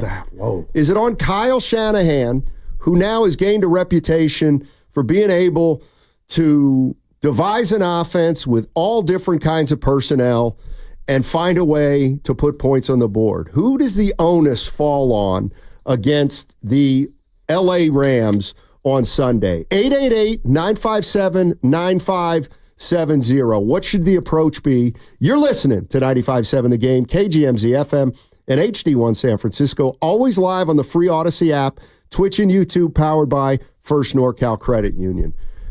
I mean, that's a great question. In an ideal world, you'd have Jordan Mason racking up his 3rd straight 100-yard game. And in a perfect world, I think Brandon Aiyuk has his big breakout game this year where he catches balls for 100 yards. Is that possible with all the attention that Ayuk's probably going to face, Goo? You know what? When you're getting the Steph Curry, the $30 million a year, I don't care if you're doubled and triple teamed. You got to go Justin Jefferson. And we saw what he did to the Niners. So I'm expecting that from Brandon Aiyuk. I think we're to the point now, Steiny, after 2 games, no excuses. These athletes, if you're going to get paid and hold in and hold out, you got to get ready. And what did Fred Warner say? I think he was talking to himself and the rest of the team and Aiyuk, Steiny. I'm tired of talking about my bad or hearing it. So your question's phenomenal. The core of who I am as a sports fan wants to say players make plays, but I believe right now, today, Tuesday, Kyle Shanahan knows who and what Brock Purdy is, what he's good at, what he's deficient at, and everybody else on that roster. So I think it's up to him to scheme something to allow the Masons, Garindos maybe, the Kittles, and the Aiyuks, and that offensive line, who that was a D-plus performance by the offensive line. They got to snap back. So does that offend you, Steiny? Radio offend you if I say I'm putting it on the coach? No. Is it all on the coach? Not all on the coach. It can't be. But if you, no, I think like it's Sirianni's fair. a dummy right now because Barkley dropped the ball. Who do you blame? I blame the play call, but that's neither here nor there. Why wouldn't you run the ball? Well, because you could have ran it twice and took 45 seconds off the clock. Why would you give them a timeout? Why would you? Go ahead. You dropped the ball. Right in the Why would you throw it though for that to even be a possibility? Bleed the clock. Yeah. It's up here. What's the meme where the brother pointing to his dome? You got to think. You got to use it. See, this is the part. The second guessing. I don't know. But he catches that life. He catches that ball and waltzes in like he should. And everyone's saying, oh, what a riverboat gambler. Oh, you got to love that gutsy play call. Yeah, but it's not all to answer your question on Kyle, but I think he knows the strengths and weaknesses of what he's dealing with. Let me ask 49er fans this question about Kyle Shanahan. And tell me what you think you know of him. How do you think he's going to handle the absences of McCaffrey and Deebo Samuel? Will Kyle Shanahan get more conservative, play it a little more safe, run the ball a little bit more, keep Brock Purdy as much as he can out of harm's way, safe passes, or without 2 weapons, do you have to expect more out of Brock Purdy? Do you have to ask him maybe to make more plays than he's normally making? Are you going to ask him to maybe take or play, let's say, a little bit riskier? than he normally does because they're just going to be short a couple talented players. How do you think Kyle Shanahan handles the way plays are called against the LA Rams? 888-957-9570. Let's go out to Jeff. Jeff is in Marin. What's going on, Jeff? How you doing, man? Good, guys. Thanks for taking my call. So Sure. I think a couple things. One, I think they got speed on the team that they're not utilizing. And now that Deebo's down, I think it's time, and McCaffrey's down. You got this kid, Garendo, who runs 220, runs a 4.3 speed. Put him in the backfield. Maybe put him in the backfield with Mason. Split him out. Let him be a receiver. You know, you've got Cowling, who's a speed burner, who demonstrated in preseason that he's got some connection getting down the field and getting the big pass. We showed absolutely no quick strike capabilities that I think we actually have, both with Purdy's arm and Shanahan's offensive game plan. So I think that's an important step. The only other comment I wanted to make, and I think Steinmetz is going to jump all over me about this, but the 3rd and goal against the Vikings, where, you know, he sits there and he goes to basically a flare pass out to Deebo. What were you freaking thinking there, right? And I know what Steinmetz is going to say. No, you put the ball in the ball player's hands. It's not the player who's being called upon. It's the play that's being called that I question there.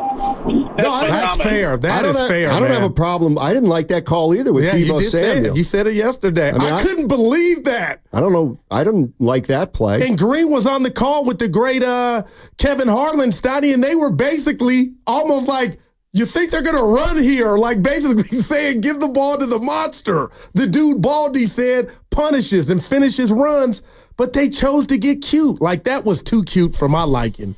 And it didn't work. No, it didn't work.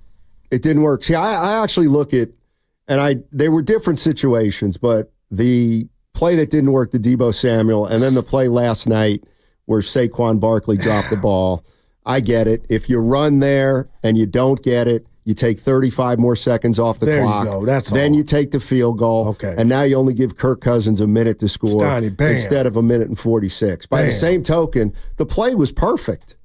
The play was perfect. It's a catch he makes 9 out of 10 times. So, but what play had, I guess you could fumble on the run had you ran. I guess you could say that could have happened. But to me, Steiny, it's about the math. I'm bleeding the clock. You know what I'm saying? Like I am, and you did that and gave them basically a timeout. I mean, he should have caught it. We all know that, but the fact of the matter is he didn't. Yeah, no, he didn't, and he blew the game for him. Saquon Barkley. Well, the defense he makes too. The defense and the defensive coordinator stand. Steiny, how do you get down the field that fast? Like, is because this it's Kirk Cousins? It's the new NFL. I don't like it. Cousins with no timeouts, they got all the way down there, like it's a video game. Give credit to the quarterback. Now, I will give Kirk. Hey, Ryan Clark said something I deem profound. He said that he basically saved the Falcons at Kirk Cousins' season. He was just in the sense that they came together and got that win, man. Like that was an L hanging right over him. I mean, the call to Deebo Samuel had no chance. They lost 8 yards on the play. It had no chance. Right. Why run it? The play that the Eagles ran last night is wide open, and you need a guy to do his job, and he didn't do it. And now it puts you in a spot where you're giving the ball to the Falcons with 1:45 instead of a minute. And it could have been 2 plays had you ran for both teams. The Niners could have tried to run the ball, got to the goal line on 4th down and went for it, 4th and goal, hand it off again, run. The tush push. I know they don't do that, but that could have been 2 plays. But Deebo lost yardage, so that was off the board. Right. Same with Philly. You could have ran on 3rd and 3. Okay, you don't get it. And run again. No. Just they would have been backed up. Yeah, but then a field goal ties it. Yeah, but still, you got in that instance, you got to be thinking, we ain't letting no man Kirk take us downfield. And he was just football, man. The new NFL. There's something about you. Hey, I want to test something. So you had a theory last week about Kyle likes to run it more than pass. That's how I process it. But tell me, Steiny, why he would go up to Minnesota without your running back and throw the ball 36 times and only run it 20 with a punisher back there in Mason, that leads me to believe I don't know what to expect, or I'm done trying to find out what to expect with Kyle and his game plan against the Rams. Are we going to see 45 passes against the Rams? 50? I don't want to speak for you, but you kind of run the freeway of he don't look at Brock like that, like a gunslinger to where he wants to put it. Stein, he almost threw 40 times.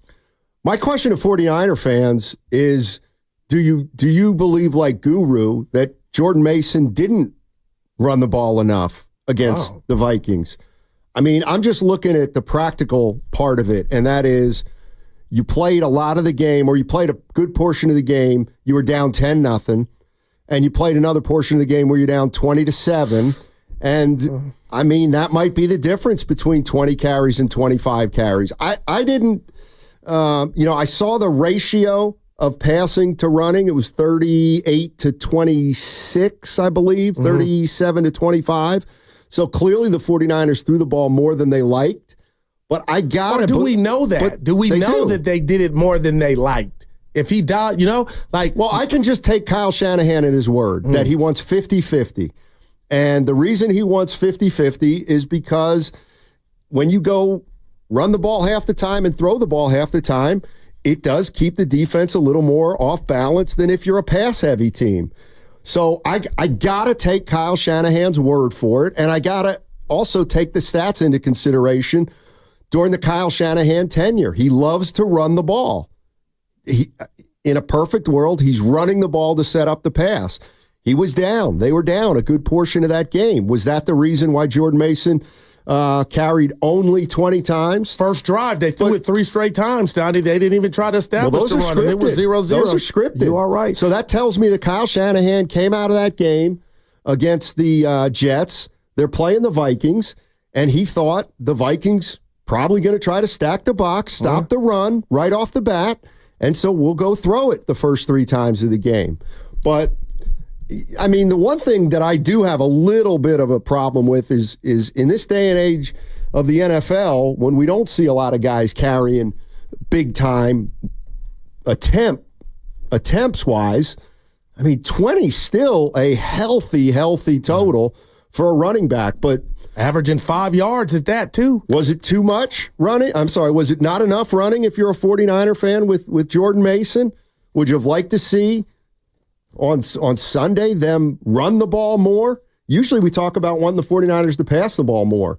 888-957-9570 is the number. 49ers, Rams on Sunday. Hard to believe that both teams could be 1-2 after this game, or the Rams might be 0-3. 0-3 if the Niners can get them. 888-957-9570 is the number. Download the Odyssey app directly from our QR code on both YouTube and Twitch. Brought to you by First NorCal Credit Union for a low-rate auto loan. Apply online or just ask for First NorCal financing at the dealer. CMC out, Deebo out. Deebo Samuel.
Damn right I'm going to check you. Yeah, Steiny. Go Green Wave. Now, back to Steiny and Guru on 95.7 The Game. You think Mike's still mad? I'm worried. No, seriously, I'm worried about Mike. Mike Collis, he was lashing out, and then what he was fearful of happened. Right. And now, Mike, we're here for you, bud. You're worthless. To 215, call us, man. I'm really worried about Mike. Well, and you know what, Goo? I heard it, man. You and I are such good friends to people. If you need to lash out, go ahead and lash out on us. Yeah. We'll do that for you. Yeah, once a week. Yeah. Austin in San Jose, he does it too. Sure. Sure. Possibly. Hey, what you got? Just appreciate your effort today. I don't know if you can tell, I'm a little bit out of sorts, a touch distracted, and I'm a little anxious today. You are the modern day Radnich / Gary Larry David. Just be you. I need that in my life. Evan, one more time.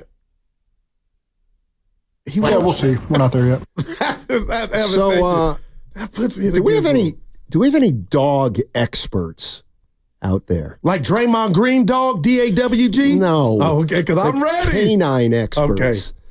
So, Goo, I'm solo this week. So I'm a bachelor, essentially. But, which is, I'll deal with that in my own way. But the real issue is I've got a dog. Oh, she's wonderful. Rosie. All right. Just a wonderful, wonderful dog. But she's got to be at home alone for about 7 hours because I leave home about 7:30, 7:45. I don't get home till 2:30, 3 o'clock. And with nobody home, I'm unsettled. Has she done that before where because you see videos where they just turn her house up? Yeah, I don't have a video to look at the dog, Rosie. No, but has she ever done it before? I was saying you see videos of dogs tearing the house up when the owner comes home. No, she's never torn the house up. So why are you worried? Well, because she might be sad that she's home alone for 6-7 hours. But the question I have for dog experts is this. She might be sad. Can anybody give me a sense of what a dog has in terms of an understanding of time? Wow. That's deep. So let's just say hypothetically I were to leave the house at 7:30 in the morning. She's home alone for 2 hours. And then let's just say I go back. Okay, so she was alone for 2 hours. Hey, I come to the door and she jumps on. Yeah, she's excited to see me. But if I get home at 2 o'clock or 2:30, that's 7 hours alone. And she'll see me and she'll jump and she's excited to see me. More excited. Does a dog know the difference between 2 hours and 6 hours? This is why you're special. Of being alone. That's my question. I'm going to, in their way, I got to believe they do know it's longer. Well, then that's why I'm so anxious.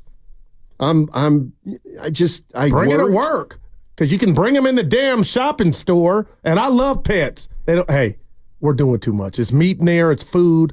You can't bring the pets. Now, if it's, what do they call the pet that... a ferret? No, if you're dealing with something, the pet is a comfort animal. Yeah, now that's different. I couldn't bring my dog in here. She's a little too excited. She'd be running around all over the place, jumping on people. Well, that's bad ownership. So, Is this true, 650? Dogs live life 7 times faster than humans?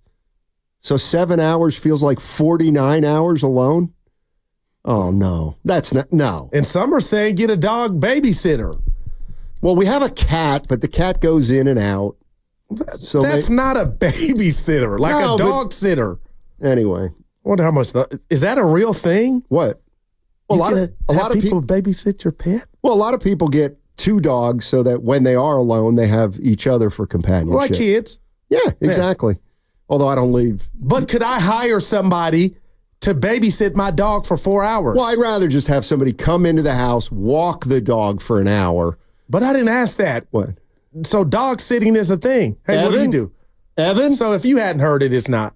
No, it is a thing. He walks his dog all the time. Huh? Evan has house sat for me where he watches the dog, and he's done a fine job. There's a story.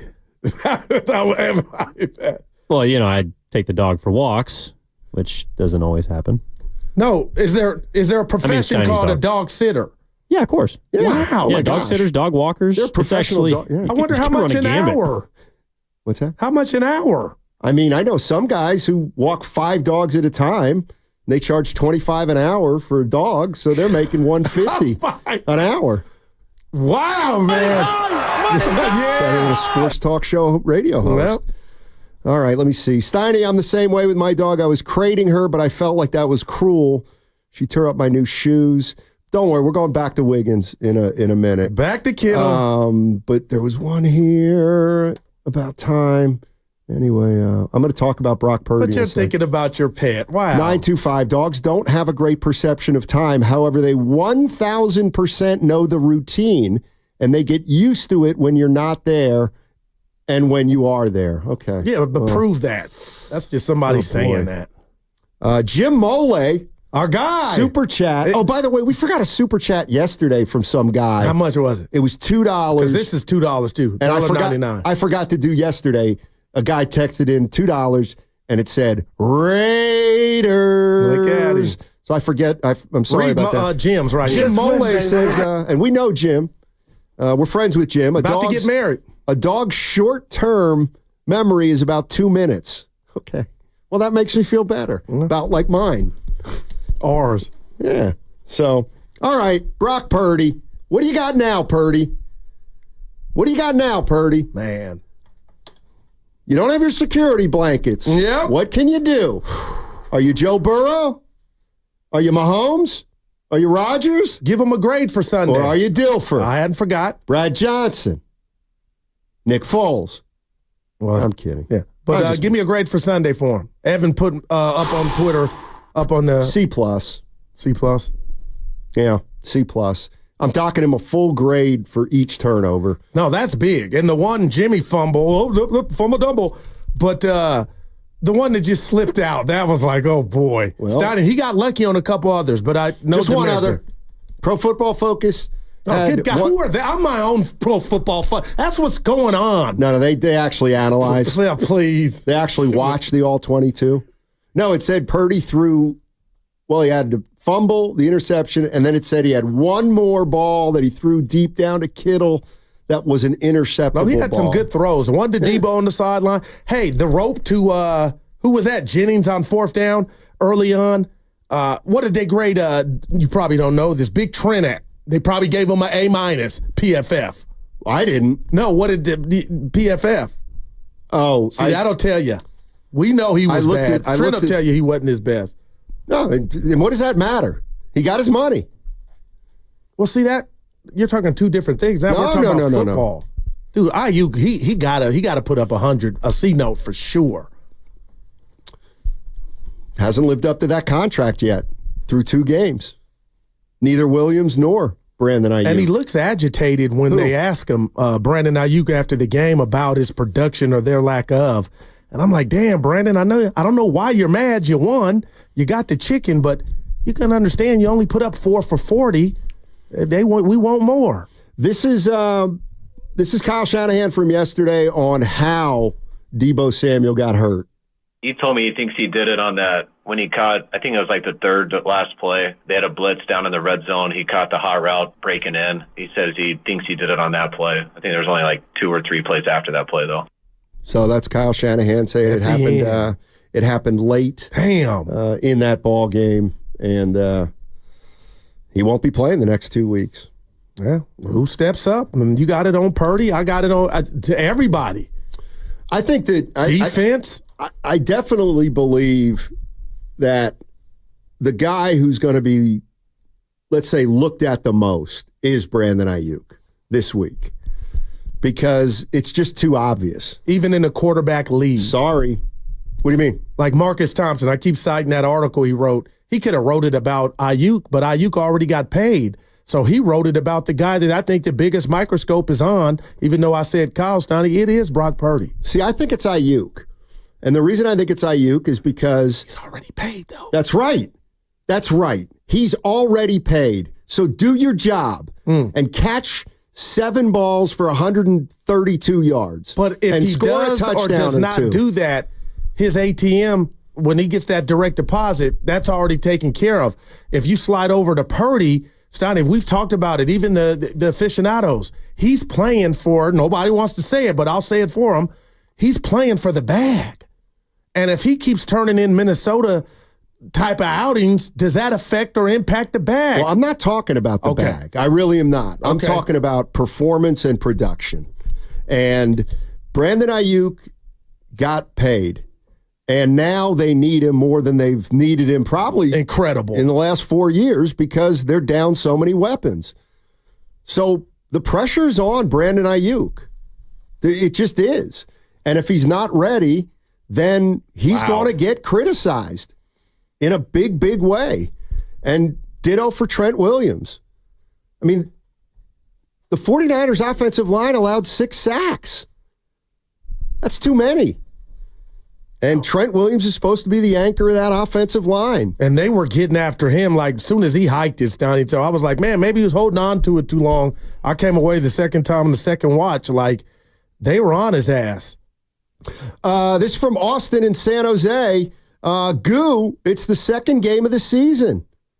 Cousins is coming back from an Achilles injury. Relax. He's too good to count out. Yeah, Austin.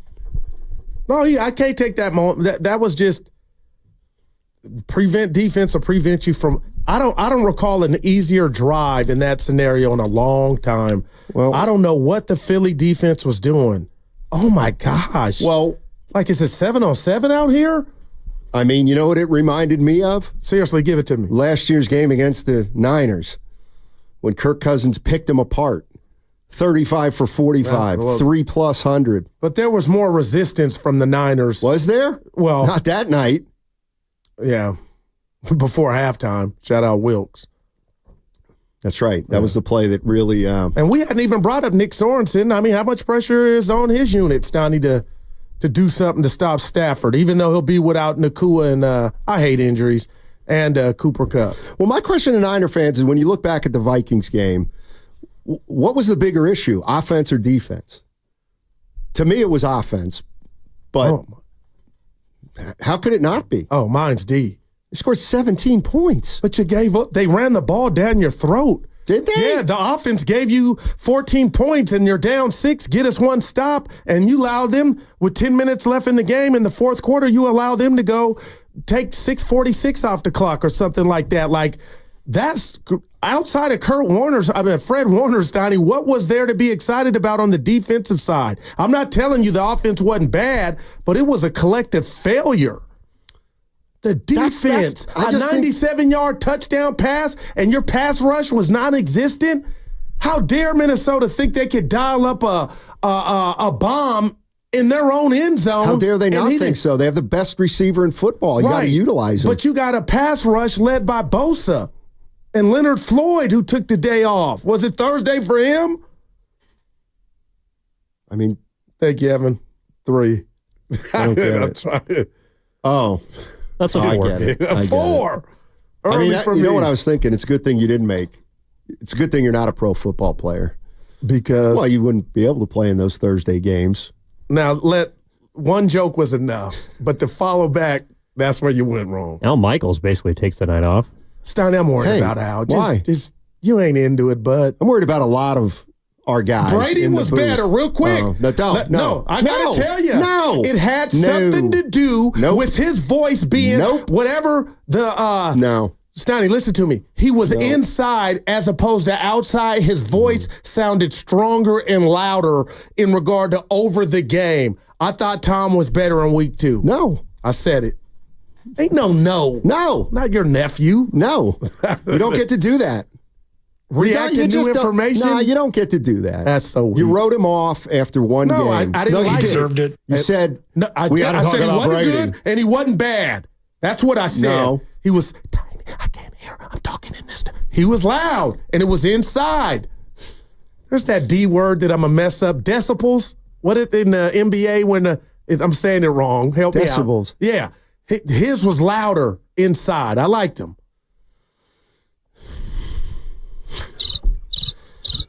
All right. I knew you were going to do that. I met the criteria to be selected. I can't believe you gave him a C plus. Who? Brock. What should I have given him? I gave him a C minus. C?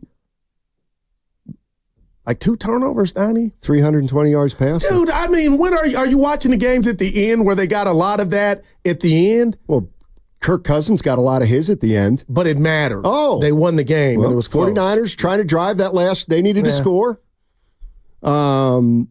This is from our guy Murillo. Jordan Mason had 48 carries in 2 games. If he runs more, he will likely get injured as well. Brock will be throwing more on Sunday, I think. That's Murillo. Well, how deep is your running back room? Like, why is Garindo not getting a touch? And if you're thinking, Steiny, things I think about. He ran one time. If it's about trying to limit touches so guys don't get hurt, you're done. And I don't think Kyle's that type coach, but all we heard all preseason was Garindo could do this. He could line up outside. Like, somebody's got to be the backup to the backup, but not to see Garindo get more than 1 touch. And it was a bad play.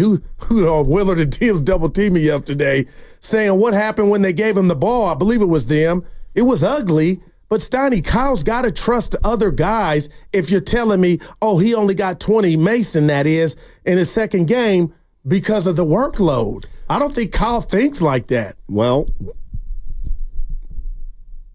I mean, are we really talking about a rookie running back making a difference? The problem is they got a lot of young guys on that team right now, and they all struggled a little bit. Cowing botched the punt. Oh, man, got bailed out. You're right. Garindo obviously didn't play much. Who else? Pooney obviously didn't have a great game if he was part of that offensive line. The secondary. Well, Mustafa got in that game. By the way, why did... they pulled him. Go ahead. Why? Yeah, but he had a good answer here, Shanahan, as to why he put in Mustafa. Give it to me. Look, who took. Oh man, we'll do something else. Right. How do you play without Deebo and McCaffrey next week? Yeah, I mean, always when you lose real good players, it's always tough, but it happens all over the league, and it's a huge part of this league and a huge part of this game. Got to deal with it. Yep. How come fans worry more about injuries than the coach? Because it does most often when it's the big boys, it alters the result of the game.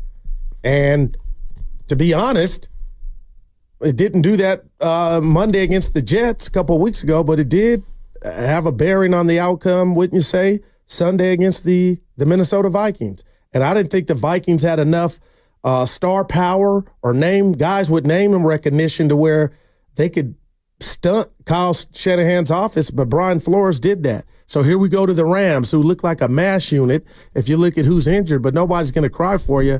Steiny, you think Kyle will rally the troops, right? Yeah. I think that's part of football, though, rallying the troops after injuries. This is Kyle Shanahan assessing the guy they can't win without. I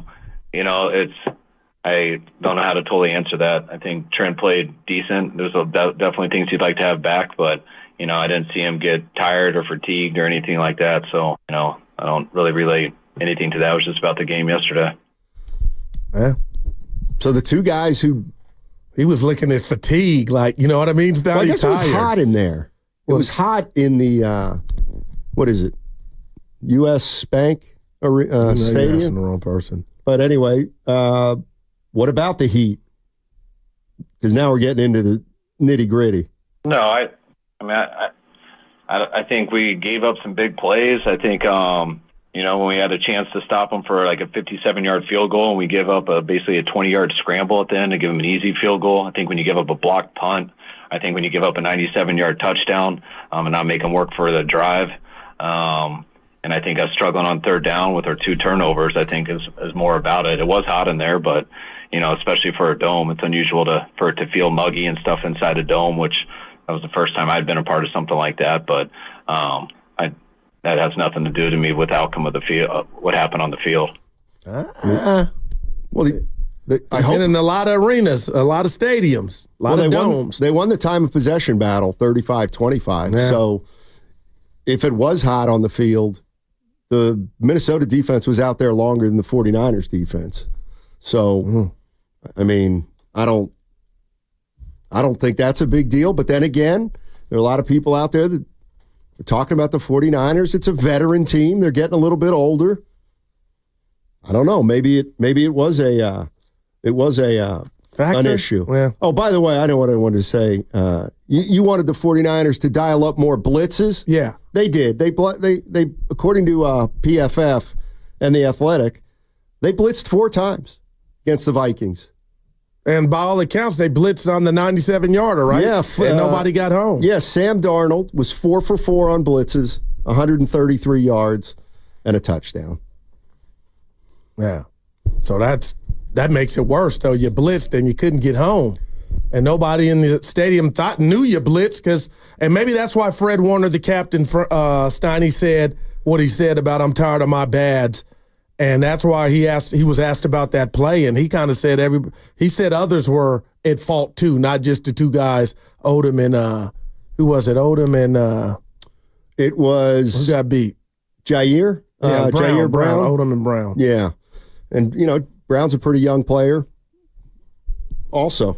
So maybe that had something to do with it. They are incorporating, I remember reading the story in The Athletic before the season started. If you look at this year's draft, those guys are playing. They're not playing a ton other than Pooney, but those guys are playing. Cowing played. He muffed a punt. He looked great in the first week, and the preseason I thought he looked really sure-handed.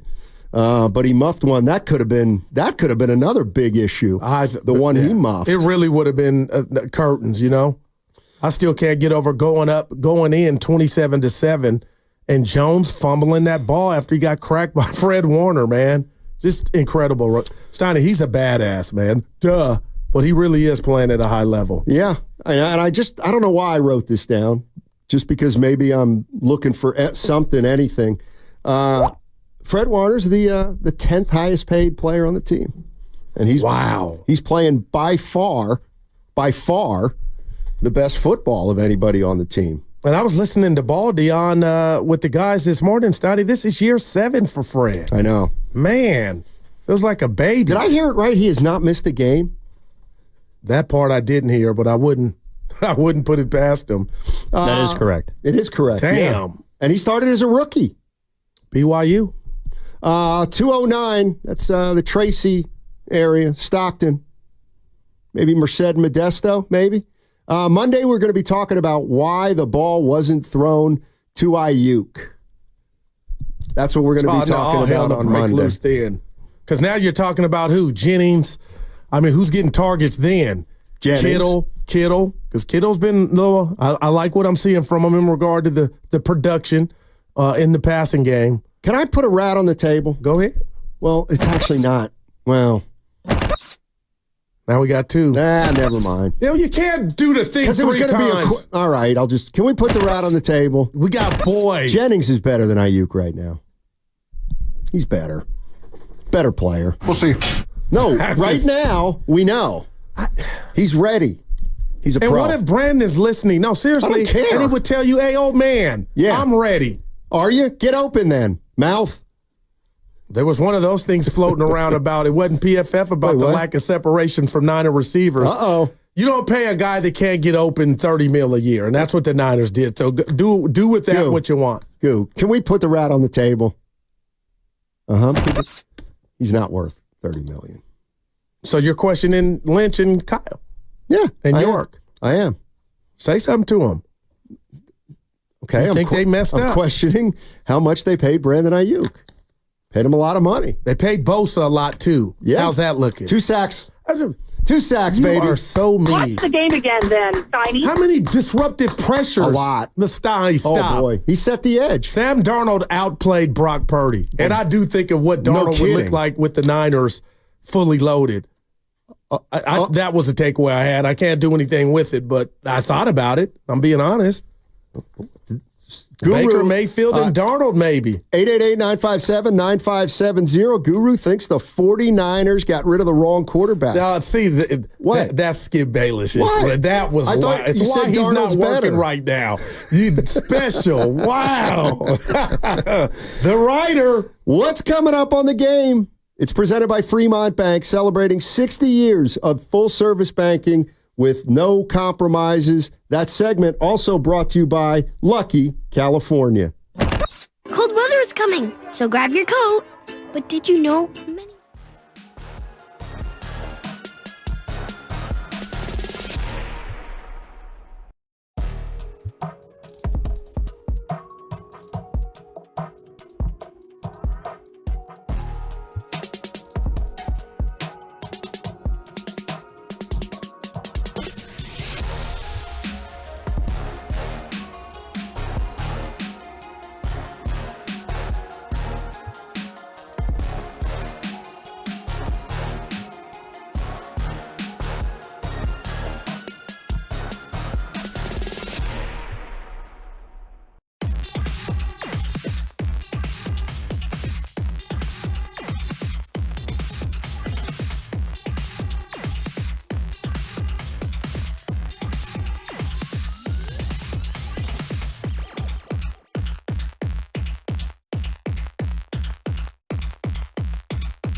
we go down the tough roads, Donnie. Toyota Tundra. I want them to send a message. I am ready to go. Now, back to Steiny and Guru on 95.7 The Game. All right. I got a question for the listener. Guru just played to me a soundbite of Mel Kiper. And he was talking football. And he was talking about Bryce Young playing in the preseason. And he used the term AOG. What does that mean? Do you know? No, I don't either. And it was towards the preseason. He said AOG. Bryce Young didn't play in the preseason against. He had one series against the AOGs. AOGs. Yeah. And Spadoni didn't know. So it's like, boy, we ain't asked that. Maybe Kiper doesn't even know. Mel Kiper, not Dwayne. Mel. Hey, you know what's hitting me?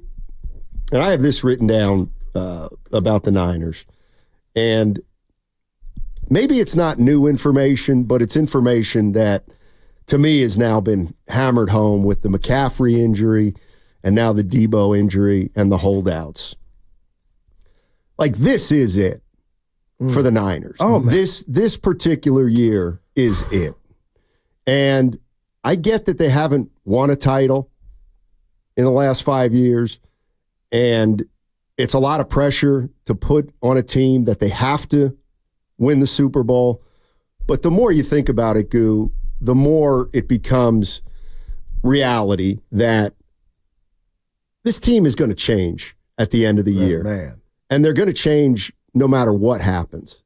No doubt. Whether they about win the Super Bowl or they don't win the Super Bowl. Because if they win the Super Bowl, then obviously they're going to have to pay Brock Purdy, and with that will come a few decisions. Mm-hmm. But if they don't win it, you cannot bring back the same team. You know what I mean? Well, Like, you'll have even- financial constraints, so that'll naturally be the title of the jam. And Deebo, just real quick here, Stoddy, I don't think he's done himself any favors if we're looking down the road, and we're not. It's about Operation LA, but this injury don't help him. Help who? Deebo. If they had to pick between, you know what I'm saying? If you already signed Aiyuk and we were talking about still up in the air, they could trade one of the two or whatnot. And Deebo's in his greatest shape of his career, and all of a sudden you lose Deebo. Like, it has a last dance feel to this current roster. I don't think we can hide from that now. I know. And I'm completely with you. And if for whatever reason this season gets derailed by injury and this group doesn't feel like it had a great chance this year because of the injury, unfortunately, it's not going to matter. It's not going to matter. If you don't get it done this year, how can you justify essentially trying to bring everybody back that you can if you haven't been able to get it done in 5 years? If you don't do it this year, you got to move on from some people, don't you? Well, I mean, and it starts with what we talked about, how much you're going to give a certain quarterback. And, things have changed relatively fast to where you are right, Donnie. It is crazy, and in a twisted way, because nobody wants to see this, it's become more exciting to watch this Niner team function without two of the studs. And one of the studs may never come back this year. Like that is on the bingo card for me. And you didn't ask, I'm just bringing that up in regard to McCaffrey. If you really, really, really want to slow play this and not have him tear anything. So right now, I think we're getting the answers to those questions. And what we saw against Minnesota wasn't it. That ain't going to get you to the NFC Championship game. So now you got to go back to the lab. And I said Kyle was the most. I'm cussing my own self out. Stoney, the players make plays. You got to go out there. Kyle had nothing to do with the 97-yard pass where, guys get peeking in the backfield, getting caught looking. And it is what it is. Brown was peeking and he got caught. So that wasn't Kyle. Kyle wasn't throwing the ball high or letting the ball slip out his hand.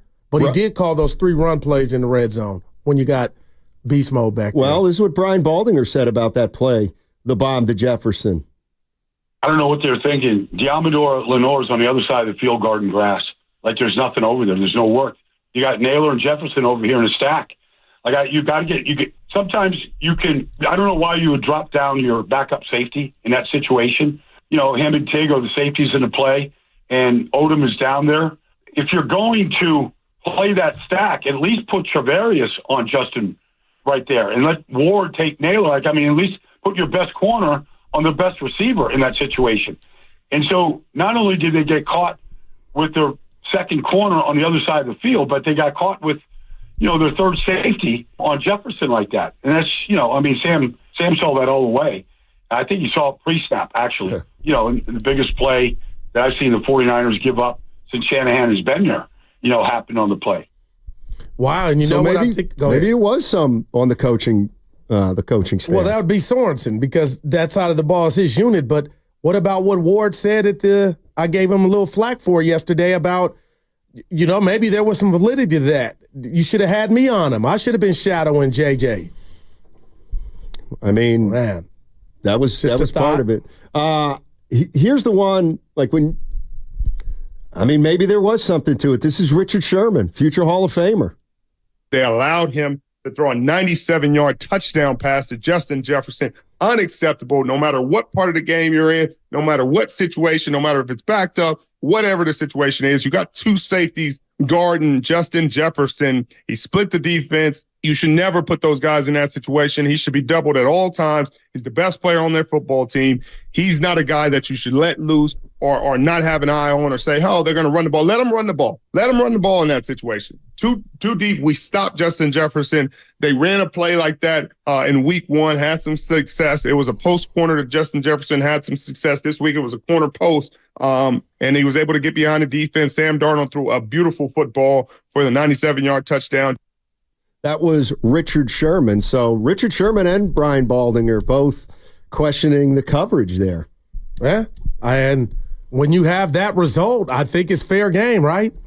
I'll tell you what, his predecessor, Robert Saleh, doesn't have that on his ledger. D'Amico Ryans doesn't have that on his ledger. And damn sure Mr. Wilkes, if you want to call him a scapegoat, doesn't have that on his ledger, Stoney. So that is not good for Sorensen. And again, his unit turned in a great game Monday night against the Jets. And I was in here saying how dominant they look. But, all we do with our job is react to new information. And Minnesota, offensively for the Niners and defensively and coaching, was nothing to write home about at all, and that's why they lost. So you said something very interesting a minute or two ago about that without Deebo and McCaffrey, it's almost become more exciting to watch this offense and to see what they can do. So, and listen, you're not a 49er fan per se, right. But we cover the team. But I completely understand what you're saying. But I want to ask 49er fans how they view this next 2 or 3 weeks. And I get it. I get you're not excited about playing without those two guys. But I want to know how many fans are, at least like me, when I look at this, knowing that it's early in the season, is there any way this could be a good thing in the long term for the San Francisco 49ers? That for the next 2 weeks, they've got to figure out a way to win games without two of their big weapons. I truly believe that this could be a benefit because it's early. It's some early season adversity, and it's addressing the one question about Brock Purdy that is still out there about what happens if he doesn't have a loaded team around him.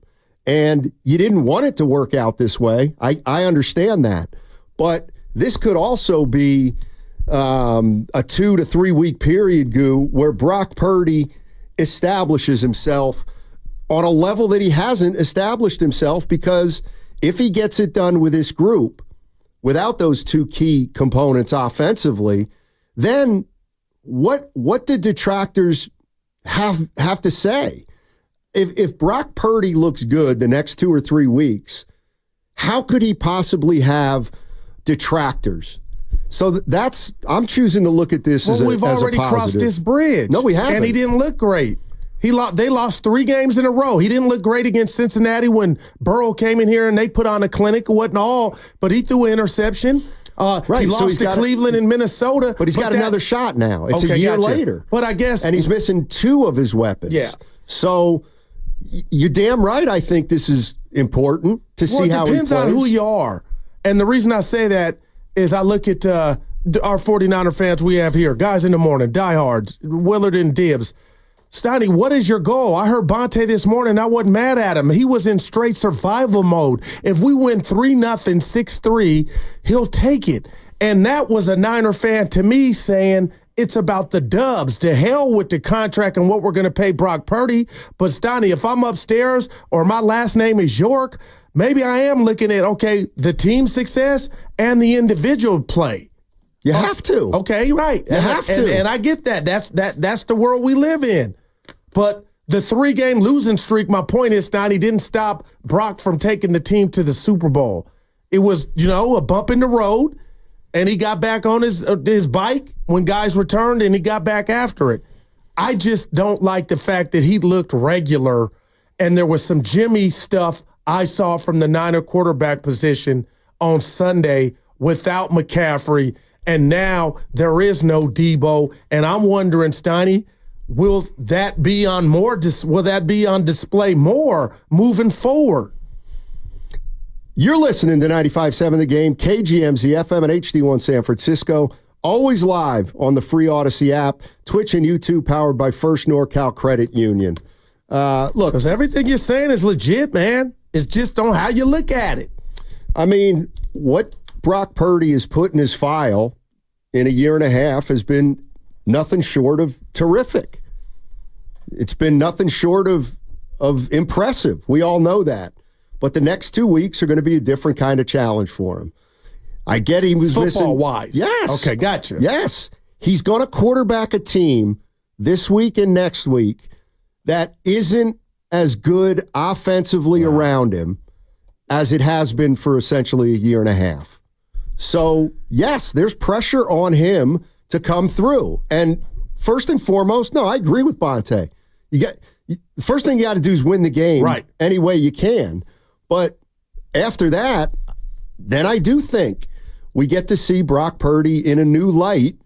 And you know what? I, for one, as a 49er fan, would be optimistic, and I'd be looking forward to it because we're going to see more of the type of game that he may, or the type of team that he may have to quarterback a year or two from now, if and when they lose a weapon or two. So I think I think it could be a blessing in disguise. I really could. And the best case scenario is he looks great and you realize, hey, we got a quarterback and we thought we had one before, but now we know. Now we know for sure that we got a guy who can lead our team into the future.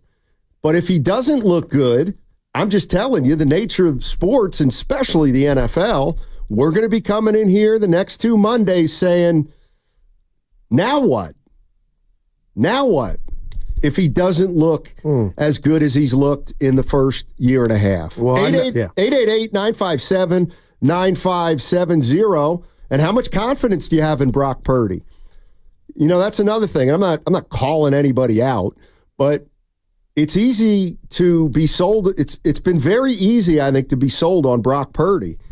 And the next 2 weeks are going to give us a clear indication of who he is.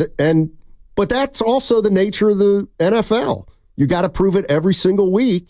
And he's got 15 more weeks to prove that he's the quarterback of the future for the 49ers. And I don't think that anything leads me to believe he won't be. But as we were talking about yesterday, Goo, I mean, things change in a hurry in the NFL. And here's the other thing. This guy gets sacked like he got sacked on Sunday. No doubt. How's he going to stay upright for the entire season? That's a legit concern. And that was the one thing I was looking at, like, just, did he get up? Is he okay? And you just hit me with something. Let me just do this, Steiny. You said, could this be a blessing in disguise? Because there's multiple things at play here. It's not just Brock Purdy.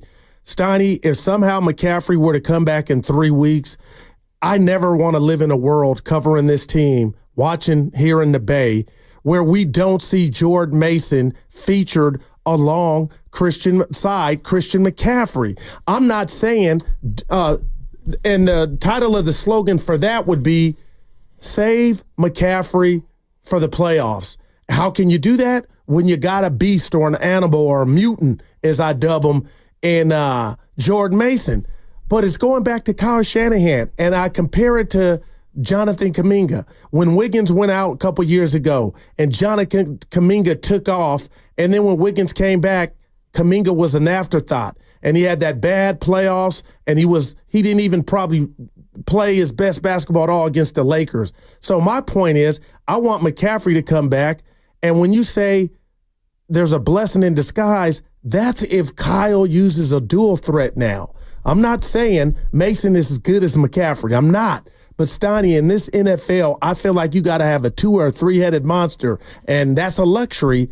But my goodness, Mason was on this team last year and didn't see the ball. Is it fair to question that? I won't, because that does us no good now. But I'm wondering, since all of us have been introduced to Mason, there's no way when that day does come, McCaffrey comes back, that he's not a part of your running game.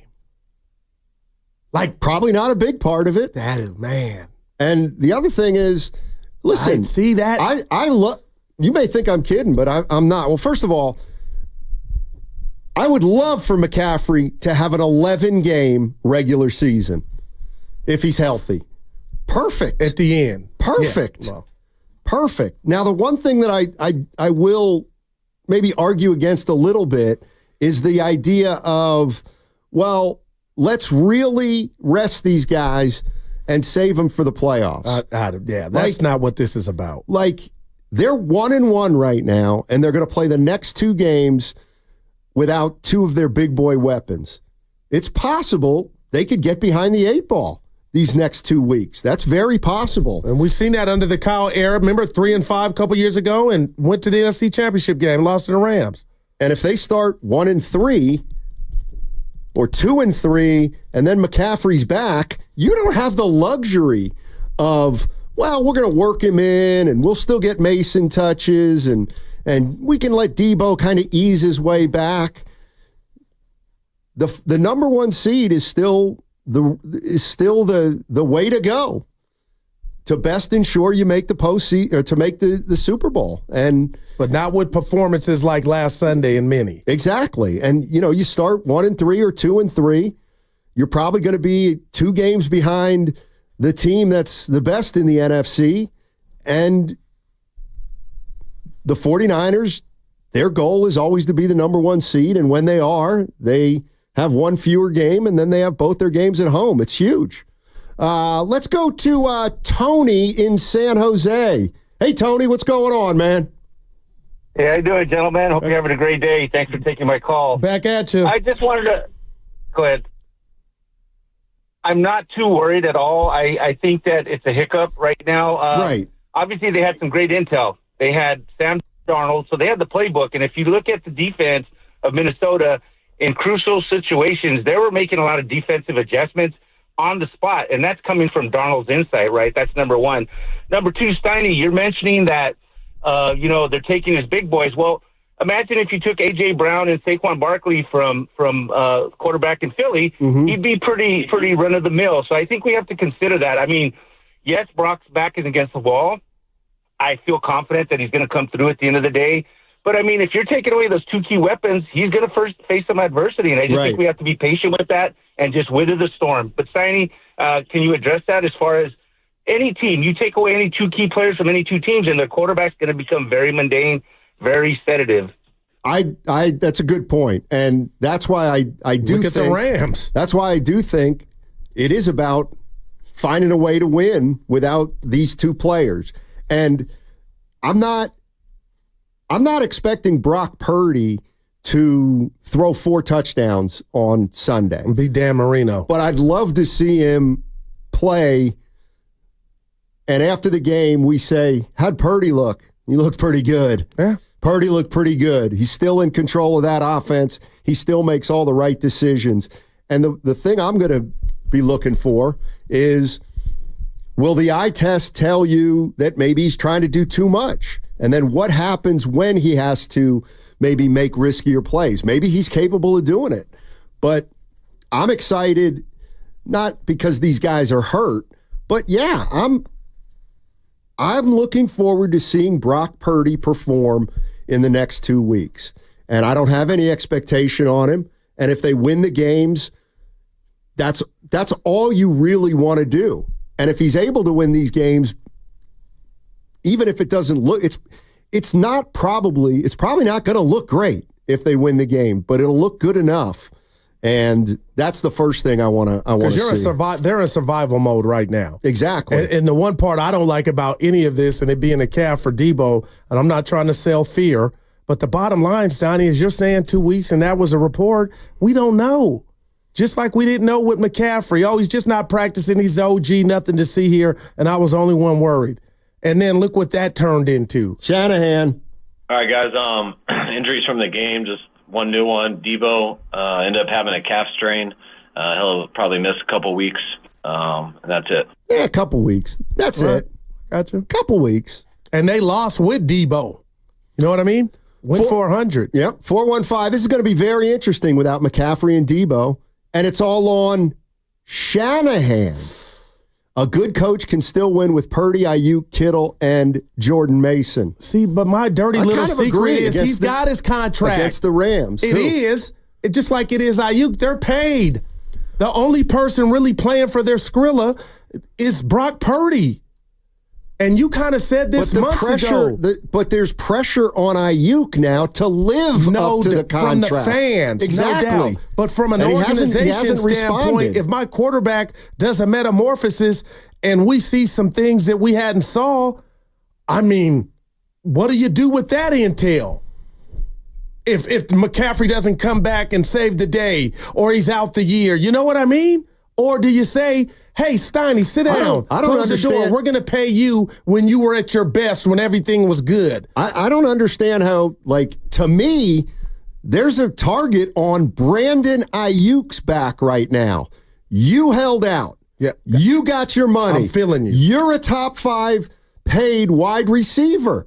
Get it done. No doubt. He's the one guy who I expect even more than Brock Purdy to come to play the next 2 weeks, because you did get paid and you are supposed to be a number 1 receiver. We're still assessing what Purdy is. Right, and that's why to me, I'm fixated on that aspect of that component of it, because I'm a guy. Okay, Lloyd if he looks Matthews terrible, telling me, Guru, you react to new information. Why you keep bringing up the Super Bowl? No, I'm bringing that up from a standpoint of that's how close you are. What I'm saying to you, I agree wholeheartedly, but Brandon Aiyuk is not going to return $1 if he doesn't get a touchdown. But I'm talking about the 49ers, and it's got nothing to do with Purdy's contract. It's got to do with Aiyuk is on the spot. And it's because he got paid. He has to come through right now without McCaffrey and without Deebo. He has no excuses. That's all I'm saying. He got his bag. So prove it. Purdy's got pressure on him, obviously, because he's a quarterback and he's working on a contract. But that's why, to me, I put the onus squarely on Brandon Aiyuk to show that he's elite. This is a perfect opportunity for him to do that.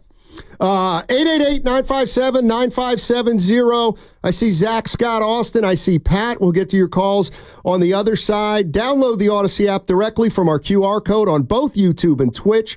Brought to you by First NorCal Credit Union. For a low-rate auto loan, apply online or just ask for First NorCal financing at the dealer. Brian Baldinger with Bonte and Shasky. There's not a more.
You got a little cop to you.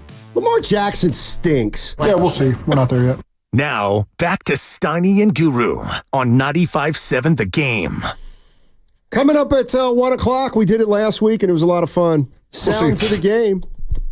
Sounds of the game. Because that's the leader in the clubhouse to me right there. Yeah, there's some great sound coming out of this past week, and we'll play some of the fun stuff for you at 1 o'clock.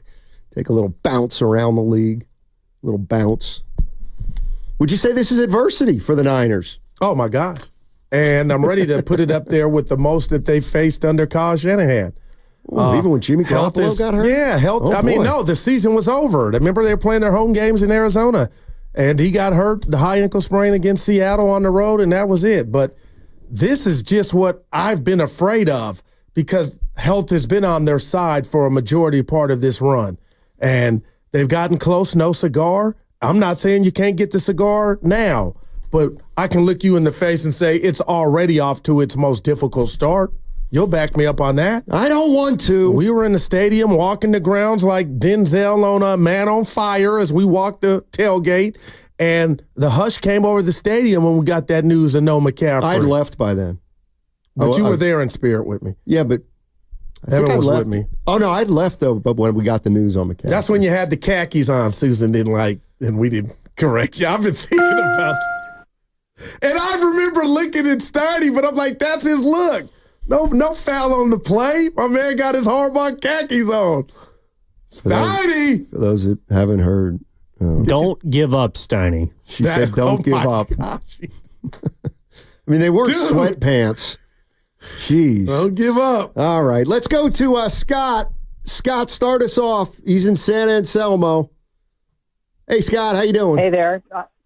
I'm doing well. Thank you for the call or taking the call. Sure. Well, I'm not excited like Matt is about this happening, but I'm also not naive. This is a tough game. People get injured all the time. I'd rather it happen now than, say, in week 14. And what I'm looking forward to seeing is really the whole team stepping up. I wasn't that impressed with the defensive performance against Minnesota, especially the 97-yard score that they had and the missed block or the fake block punt.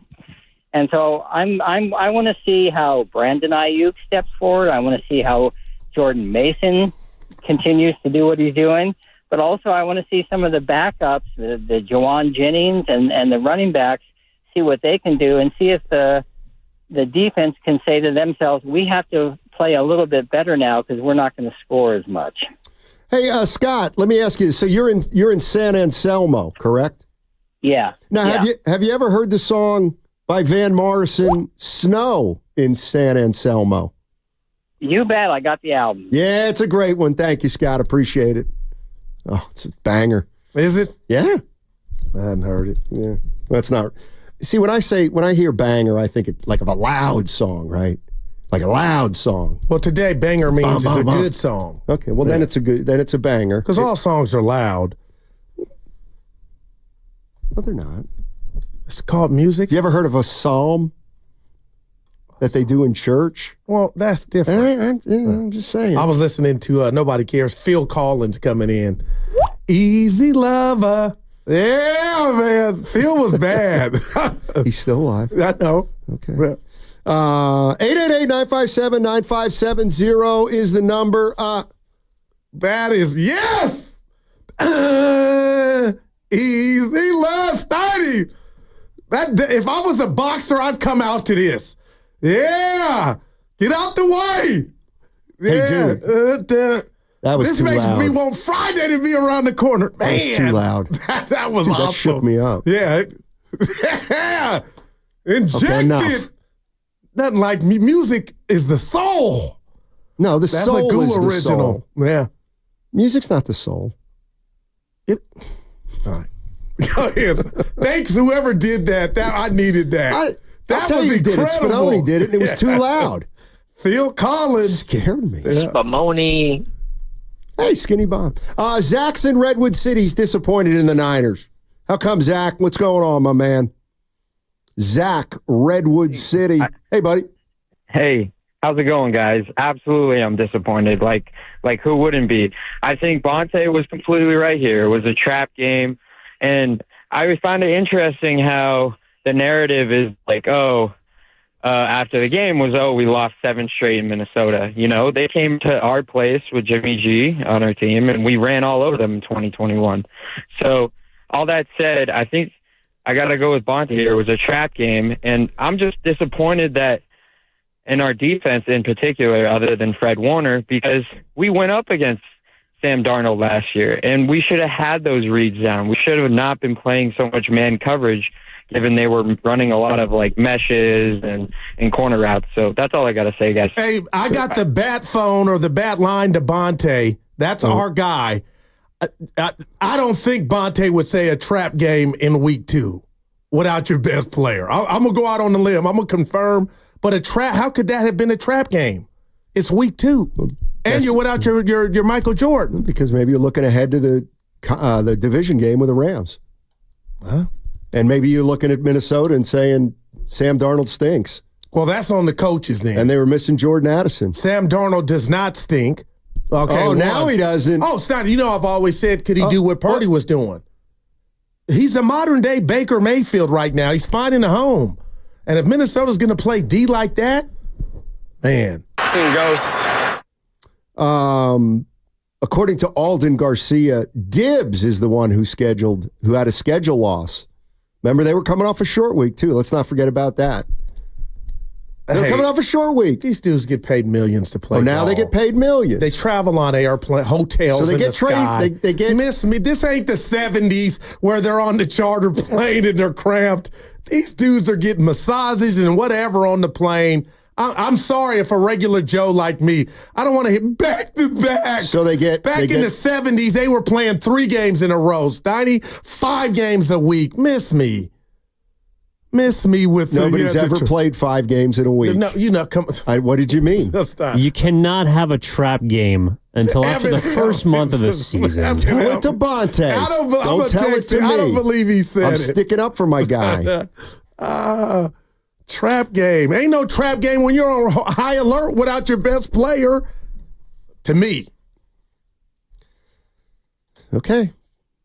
Say it to his face. No, say it to Bonte's face. I'm going to text him now. Let's go to Austin in the city. Hey, Austin, what's going on? Austin. Hey, nothing much. I just want to say this. I think this is a adversity game for our quarterback. Only reason why I say this, look at it. CMC, we already know how good he is. He came to the 49ers. We didn't know what our quarterback was capable of, Mr. Relevant. So, with these two, with Deebo being out and then these injuries, we should already know that. Who will be next with these injuries? Kittle. So, I'm looking for some 4 touchdowns from our quarterback because I'm tired of hearing these slanders about him being Jimmy G. He may be a better more athletic version of Jimmy G, maybe, but I'm looking forward to see what he can do. Really make his name for himself without CMC and Deebo on the field. And one more thing with Deebo. Yep. I see the 49ers looking like the Warriors getting ready to break up with these injuries. What y'all think? He the next one out like Clay? I mean, well, you just paid them. That's the rat on the table. We talked about all off season, and I love me some Deebo. I just don't like when you try to get too cute and have him back there. You are right, Stotty. He lined up back there, but still, I mean, this is. And Evan's right. The game log is on his side. He don't have 3 games and missed the 14. But the bottom line is nobody, even against Green Bay, he left in a playoff game right when it started. And then in the Super Bowl, he was doing the same Bobby Brady thing. But, man, this calf thing is not ideal, but it's part of the Deebo experience. How about that, Stoney? Meet me halfway. Nope. Deebo Samuel has not missed a playoff game. He left in the end of the first quarter against the Packers. 2019. 3 games started, 3 games finished. Yeah, whatever. 3 games started in 21. What about last year? Go to last year because he didn't finish the Green Bay game. He started. But did he finish? He has not missed a playoff game in 4 years. I know what you're doing. He hasn't. Yeah. You're good, He's played 12 playoff games. He hasn't missed a playoff game. That's why I'm with Evan. I don't think he's injury prone, but he's going to get nicked up. And you know what? We keep playing 17 games and we move it to 18 games. The baseline, it's going to be just like basketball. You're just going to want a guy to play 14 out of the 18 Well, I'll tell you what, games. last year they lost 3 games without him. He left the Cleveland game, they lost that, and that's when the onslaught came of losing. And we talked about his threat, how you use him as a pawn on the chessboard, and he puts stress on you because he's so dynamic, and Kyle can use him so many different ways. Yeah. That got me more nervous now that on top of McCaffrey, your boy's out. Man. I wouldn't get nervous. I just don't want people to take this injury stuff out on us. Call us and talk to us. We're here for you. But if they take it out on anybody. Look, my girl Lori Matthews, I agree, the way Lori. she can do, she's taking it out on me, and she thinks she's lashing out without lashing out. Look, who's more hurt, the Rams or the Niners? Thank you. I'm going to go you. I don't give a rat's. Exactly. So quit crying about injuries. What if I said it's equal? The NFL. What if I said equal in regard to star power with the... Oh, they're missing their 2 best receivers? Cup and Nakua and... Yeah. And here's something you would do. And they don't have Aaron Donald anymore. That's the other thing. Hey, Grandy. How you doing, buddy? Ah, look at him. Tell the people why you're bringing him up. Nah, he can't hear us yet. Oh, okay. So I'll wait till he settles in. Right. Pat in Foster City. Somebody said I'm crying. You're whining. Pat in Foster City, he has my perspective. Give it to us, Pat. Yeah, I do. But Goo got me fired up with that music, I'll tell you. I'm ready for the weekend. Let's go, baby. Yeah. Yes. But, I guess real quick, who needs to step up? It's not the $1 million quarterback or the $3 million running back. I agree with Matt. It's the $30 million receiver that has to step up. And so does Williams, the $30 million tackle. And so does Kittle, the $25 million tight end. They're making the big bucks. They're going to have to do it this week. So that's what I think. But the main reason I was calling regarding Purdy, I couldn't agree more with Matt in terms of the Niner perspective on this, and Purdy's perspective too, because if they sailed along and got to the Super Bowl, maybe they lost in a close game in the Super Bowl, and Purdy had a good year like last year or close to it, how much do you attribute that success to the Niners' overall team?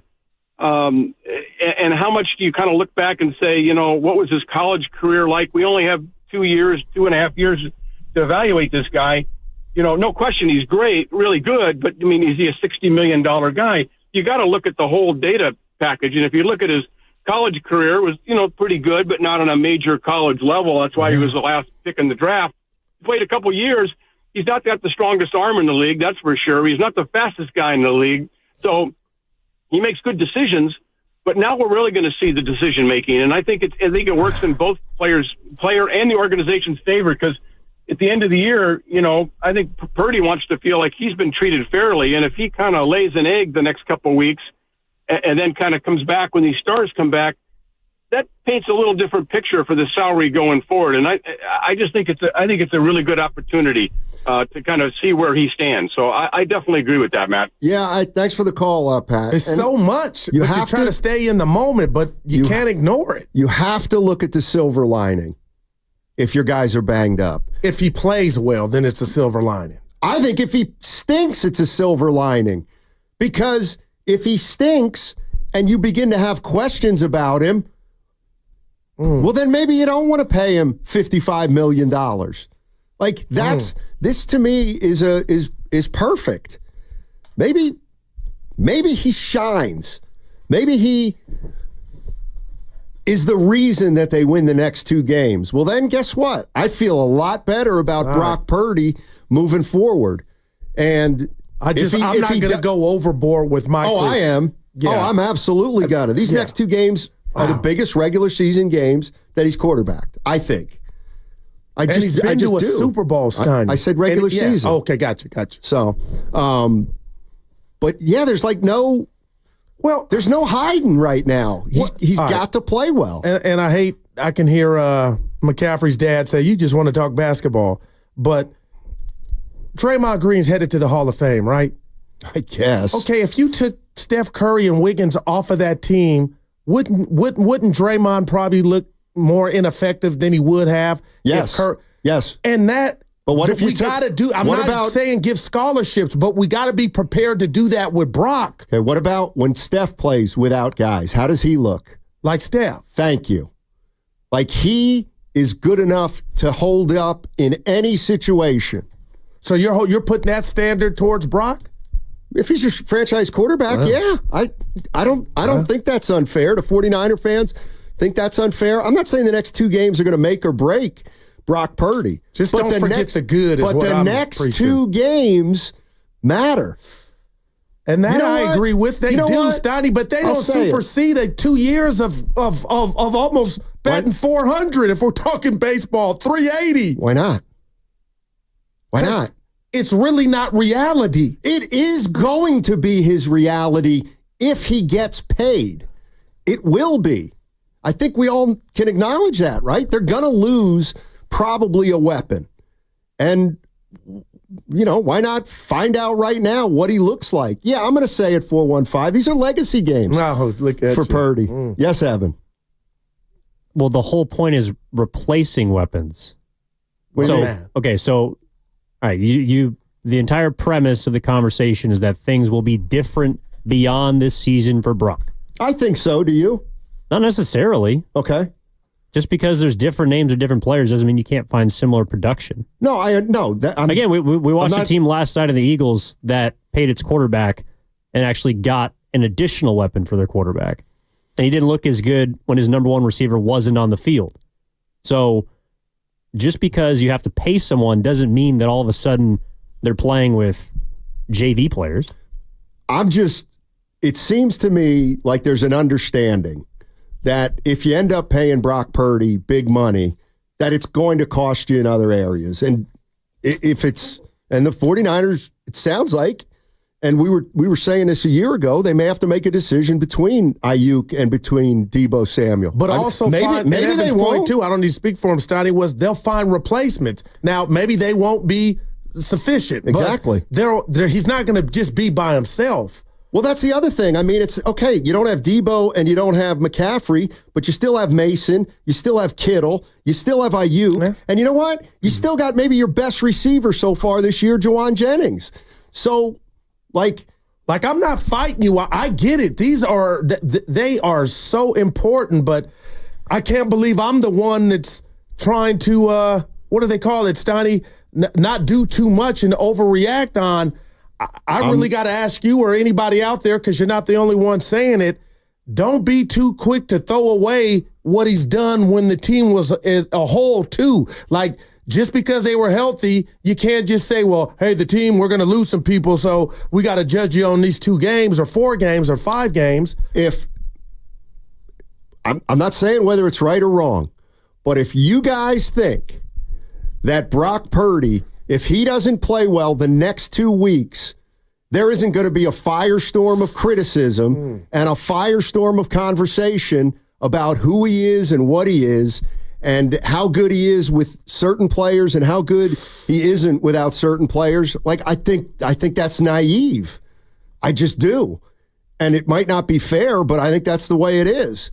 Brock Purdy can... Well, this is the Super Bowl for him then, Stotty, the way you're talking. Biggest regular season games, I think. I think these are 2 big regular season games. Until they play 2 more, and then they're whatever the record is, and whoever they're playing that week, right, then that's the biggest game. I'm assuming they'll be healthy in a few weeks. Let me ask you this. How good do you think Brock Purdy is? I think he's pretty good. But I'm looking forward to seeing him play the next 2 weeks. I agree, but I still forget the injuries, Stoney. I still needed to see more. And exactly. I still do. And last week I gave him a C-. That didn't help, but I'm not looking at it like, hey, how you pass this test is how you play when you're down 2 studs.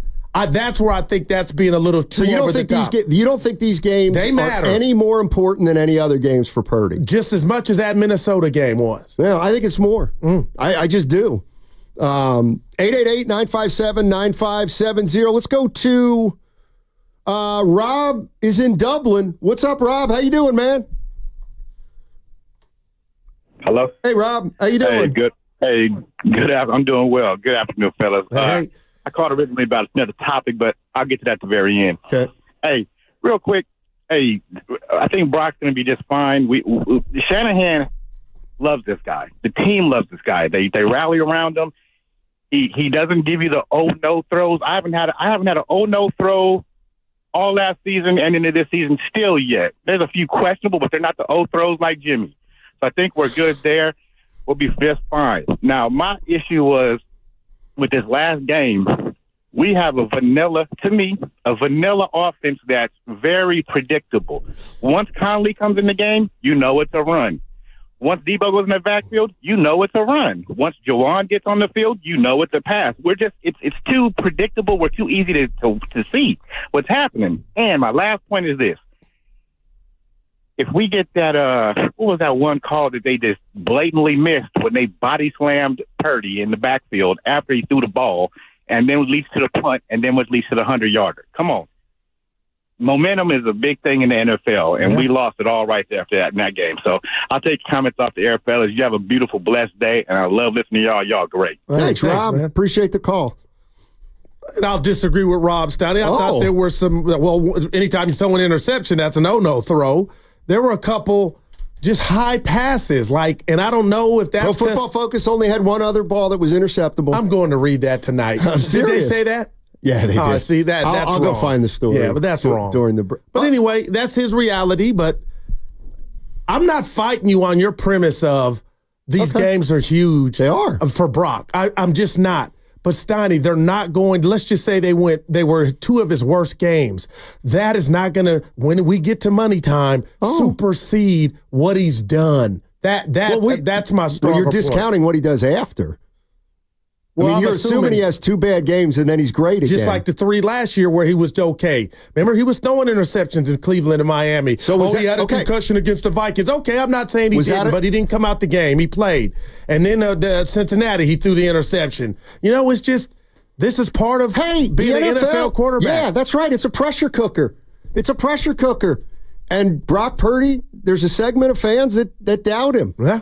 And that I don't doubt. Okay. I mean, he's a nice guy. He's a hell of a quarterback, but I wonder, does the organization, are they whispering of, now we get to see what he really is? To that caller's point, he says they love him, and there's nothing to that, Goo. It's a completely new and different way to evaluate Brock Purdy. It just is. And if he comes through with flying colors, then maybe you find out what you thought you knew already, and that he is the real deal. And moving forward, as long as we put competent players around him, he's going to be a hell of a quarterback. If he doesn't play well, oh man, yes, that's going to be important. And I don't know. I'm not saying necessarily, well, he's not going to get paid then, but it's important to see how he handles quarterbacking a team that's banged up, because teams are banged up a lot. Yeah. 888-957-9570 is the number. That segment was brought to you by Robert Half. What's up? It's your boy Guru, and I've been telling you Prize Picks is the easiest and most exciting way to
Now, back to Steiny and Guru on 95.7 The Game. Guru, you know me. I'm not a huge overreaction guy. Right? Yeah, I'm overreacting. We got TVs real quick here, Stan. We got TVs on in the studio. I know. 2 grown-ass men playing tag, and that's a sport? What are we doing? Go ahead. Remember, and if you're on the YouTube video, you can see what I'm going to do. Remember when Michael Jordan did this to Scotty Burrell? I'm mad at Michael, yeah. Look. Okay. Yeah. Remember when he did? Focus. That was a commercial Don't worry break. about the tag game. It was commercial. So, good God. You have half of your attention in the producer's studio. And yeah, dude, it does. What? It's coming out in my book. We do a show, a candlelight dinner is what every show is, you and I. And you stare at Evan. I look over at Evan. I know you like black folks, but I'm like, why are you looking over at Evan? But I don't make a big stink about it because that's the beauty of Goo. I have to look down to deter you. I'm like, why is he looking at Evan? One thing I'm very adept at is public speaking. And I want you to imagine me right now, and I'm at a podium. And the way you address a crowd at a podium is you make eye contact in 3 areas, to the left, to the center, and to the right. Right. And that way everybody feels included. Now, I don't go to the left because there's nobody to the left. Gotcha. So it's just a way to be professional and to make sure that everybody feels included in this show, unlike some others. I feel neglected, and Evan's like, lay off me. It's like, take a break. I'm not a huge eye contact guy. That's it. I got you. Yeah, and that's why I'm not big on, that when you toast, you're supposed to make eye contact. Oh, it's the best. Yeah. It's a little, you are. Okay, we're talking about Brock Purdy, and I want to make something clear. I'm not saying that these 2 games will determine what's going to happen with Brock Purdy. I got you. But you can't tell me that there's not an added level of importance now that he's going to play a game without these 2 players. Now, listen, Brock Purdy as a starter is 18-5. He's been terrific. Yeah. Okay. But he didn't look great in the 3-game losing streak last year. He looked so-so on Sunday, now he's going to play 2 more games shorthanded. So I think it's more than fair to 2 games from now, he will have played 25 games. And if he's 18-7, and you start to say, well, we haven't played well. Not Purdy, but we haven't played well when we're missing some of our key guys. It's something that to me, absolutely positively goes into the equation when you're assessing him. That's all. Yeah. That's all I'm saying. Oh, boy. What we got now? Well, we got that guy from Boston. I'm going to keep him on hold. Oh, he's hot. I'm going to keep him on hold. And Philmo Mike checked in, sent a personal text. God. He's so disgruntled, he couldn't even pick up the phone to call. Yeah. It was a personal shot. I'm a jinx. So now they lost because I'm a jinx. I had the Niners winning the game going away, but that lets you jinx? know. He's not you, not us. I am. You're not. Yeah, I know I'm not, but that lets you know where he's at. He's down in the dumps. Lori Matthews, too. They lash out. Guess what, Steiny? You are not doing a great job. Lamont in Oakland. Hey, Lamont, how you doing, man? Hey, what's up, fellas? Hey. So, my opinion is this. I don't think we're going to be able to see.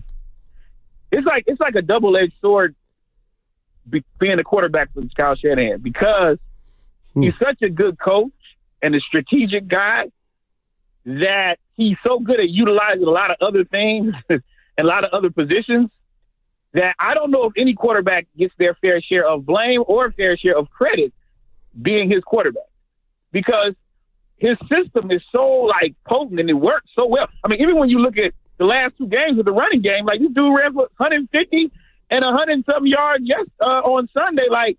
All those things are still intact. So I honestly don't believe that we're going to really, because I don't see Kyle just saying, okay, make a play quarterback. He hasn't really done that with Jimmy or with Purdy. And so I don't know And until he gets like a top-tier quarterback, so it's kind of, I don't know, echoes your point, Steiny, about we're not sure how good Purdy is. We know he's good, right? Right, yeah. But we're not sure how good he is because unless Kyle lets him have the reins, but if Kyle's looking at his system and saying, look, this is still working, we can still win games without. Now, McCaffrey and Deebo are both out, right?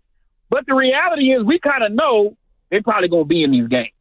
Right. If their running game still works, their defense is good enough, the offensive line holds just enough, right, then they'll probably still be able to win these football games. And I don't know if, like, their roster almost has to be worse off, I guess, in a weird sort of way.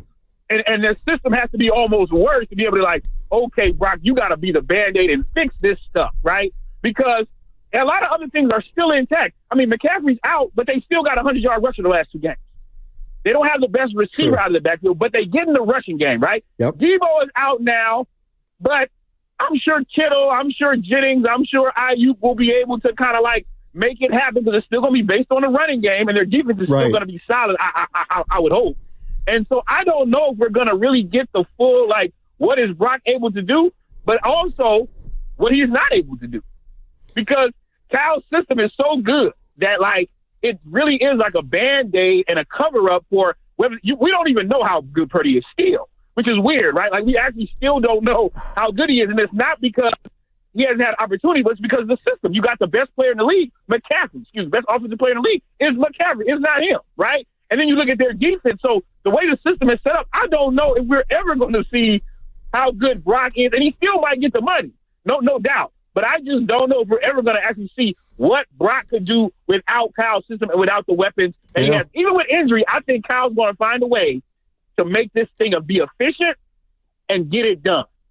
Good stuff, Lamont. I know. First of all, I do agree with you. And if I'm making it sound like, oh, the next 2 games, it's going to be black and white. No, you just saying it means something. Yeah, but I agree with Lamont. Like, it's no matter what happens, I guarantee you it's not going to be obvious. Oh my God, this guy's a superstar, or oh my God, he's a bust. It's definitely going to be a shade of gray in terms of what people think of it. I guess here's what I'm saying is, like, if I'm not expecting Brock Purdy to go out without those guys and throw for 350 yards and 3 touchdowns, probably because he's not going to be asked to do that.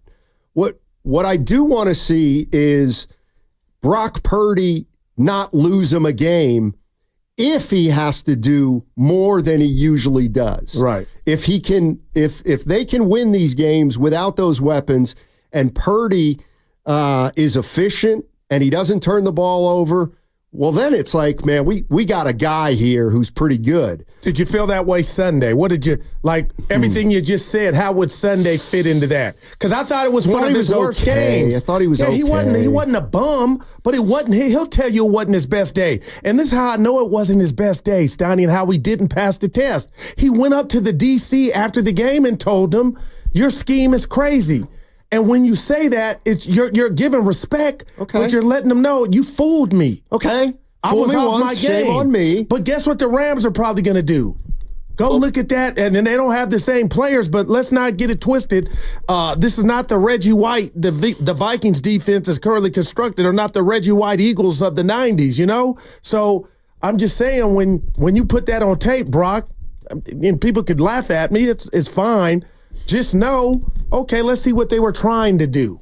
But see, I look at Bring the kitchen sink at you and then drop guys back in coverage to confuse you.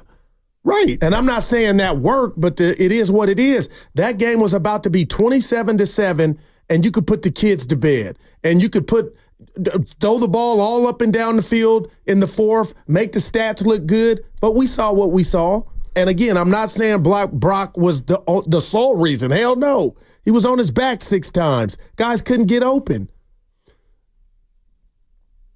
Couldn't block. Couldn't stop the run. Couldn't stop the pass. I mean, like Matt Stafford. They didn't give up 40 points. They were on their way. But they didn't. Tomato. They were going to go in to get 27. And Fred Warner is one of the best defensive players in football, and he made an incredible play. Right. But if you're relying on that luck to follow you every Sunday, and the luck you had, careful, it ran out. Luck? No, that play was Nine times out of 10, a dude at the 2-yard line is going to get in. And Fred was great. He's forced 14 fumbles with the punch. I guess you're missing my point. That came on a screen pass to Aaron Jones, who was about to take it in for 25 yards. Handle your business. Where is that stout Niner defense? And this is what I forgot real quick here before last break. Stoney, of all the dudes, and I think Lubman in the morning show put up, and I could be wrong here, the poll, we never once mentioned Bosa stepping up his game. Get 2 sacks. No, you know what I mean. A game wrecker. I set the edge. I don't care about sacks with both. I want pressures. I want game wrecker. Sacks better than pressure. I want to see the Derek Carr throw the ball in the turf because the quarterback knew you was coming. I want to see that ferocious beast. He ain't living up to that money. Who? Say it. No, I ain't saying that because he don't. The bottom line is the highest paid players on the team have not gotten it done the first 2 weeks. That's really what we're talking about. I'm not mad at McCaffrey, that. he's hurt. Yeah. Trent Williams, I'm not mad he's at been that. subpar. Aiyuk, nuh-uh. Bosa, Who else Warner's is high the only paid? one. Warner and Kittle have been balling. Warner's and the 10th, Mason. 10th highest paid player. No Mason in there. Right, so the 10th highest paid player and your backup running back have been the best bright spots on the team. Let's go to, all right, I'll go to him, J-Dog. This could be it for J-Dog. Why would you say that? Because I can tell. I can tell something's coming here. What's up, J-Dog? Hey, hold on 1 second. I'm dead serious. You're listening to 95.7 The Game, KGMZ FM and HD1 San Francisco. Always live on the free Odyssey app, Twitch and YouTube, powered by First NorCal Credit Union. If you don't know J-Dog in Boston, he's got a mailman named Eric, who he thinks could coach better than Kyle Shanahan. The floor is yours, J-Dog. Well, I thank you for the graciousness of the Steiny and Guru show. We know Steiny's on the payroll. Shout out to the fans of Minnesota. Shout out to the fans of the 49ers. My first game, I was there, boots on the ground. One of the best atmospheres I've ever been in my lifetime. The San Francisco 49ers showed out. Shout out to everybody. But there's one guy I don't want to give a shout out to. Can you guess who that is, Steiny? Possibly. Nick Sorensen. Oh, no. Not quite. Your boy, the guy who's writing your checks, Steiny, Kyle Shanahan. I'm so sick of the hall pass that you guys keep giving me. Why are these guys not ready to play, Steiny? You know, what Trent Williams, I've never seen him have a bad game like that. That's the worst game I've ever seen him play. And no one's ready to play. This game could have been 28-30-7. This game could have got out of hand. Thank God for the greatness of the great Fred Warner, because it was about to get ugly. I couldn't believe what I was seeing. This was embarrassing. I blame it on your boy Kyle Shanahan. Start with the hall pass. Steiny, tell it like it is. I know you're on the payroll. Tell it like it is. J-Dog from Boston. I love everybody, man. And I'm out, man. I love you, Google, baby. Tell it like it is, Google. No, we do it every day, 10-2. 10-2. But did Kyle, here I go. Banter got me with this word. I ain't caping up for Kyle, J-Dog. Did he get lost on the 97-yard bomb? Maybe, but he called Sorensen, messed it up. Did he give up 6 sacks?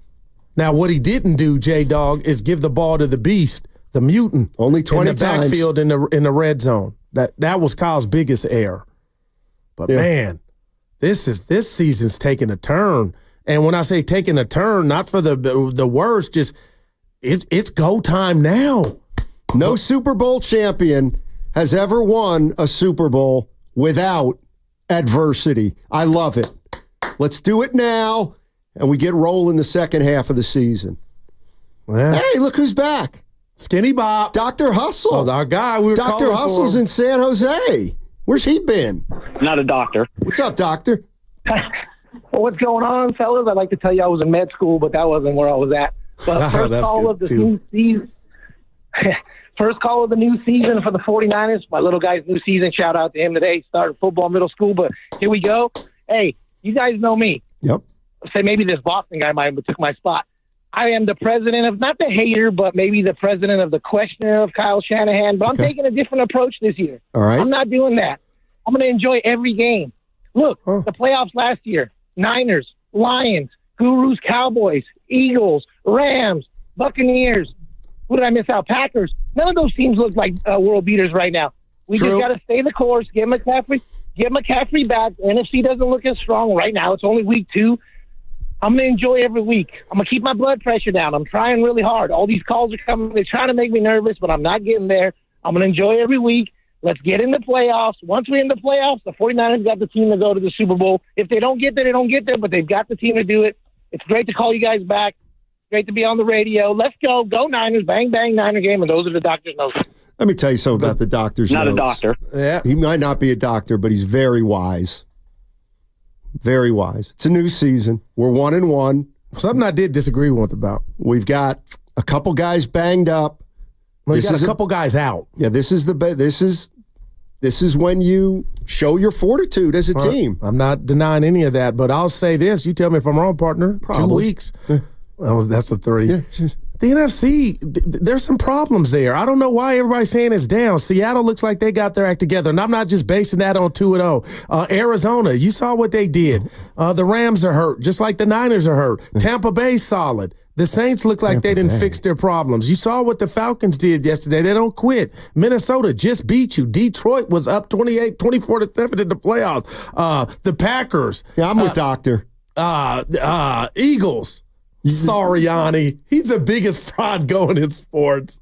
I would fire his ass. I told you he shouldn't have came. I don't like phonies. He's a phony. Italian Philly coach? I didn't say that. You know, but he's a fraud. Dude, you're getting mad. Of all the things you'd call Come him, at me. I don't think he's phony. I think that's he's weird. He's quirky. When he but cried during the national anthem and I was at Willard's out for the Super Bowl. Hey, buddy, we know you're American. Focus on the game. You crying for, you know how many national anthems you've heard? See, now I have to look at it. And now he's crying. But he never heard that rendition of the national anthem, Goo. All right, I'll back off. I'm a pit bull.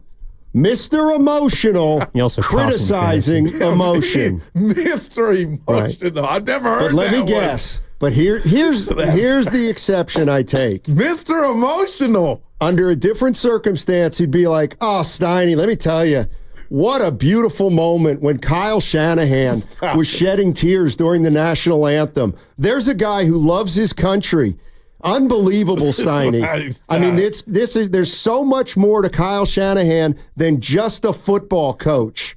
Yeah. But it's Nick Sirianni. I ripped Mello. So it's a joke. I ripped Mello when he cried when he got his gold medal. Hey, Mello, this ain't the finals, bud. You ain't tricking us. You drop tears when it's the finals. Let me just ask you a question. Are you serious right now? Or is this It's a a shtick? heart attack. So you're making fun of a guy for tearing up during the national anthem. Let me just get it straight. Yeah. Is it a shtick or are you serious? Oh, I'm serious. Oh, that my was it. God. That's why that. Come on. I gave you an opportunity. You got a Super Bowl to coach, and you're from Philly. The world depended on you, and you gonna go out here and cry. There's 49 minutes now between the Star Spangled Banner and kickoff. Well, it's not like he couldn't see the field because tears were in his eyes. And I ripped Mello for the crying too, like he'd won the finals. You ain't fooling me, right? bud. But when Curry cries, that's real, right? He it's won real, the chip, right?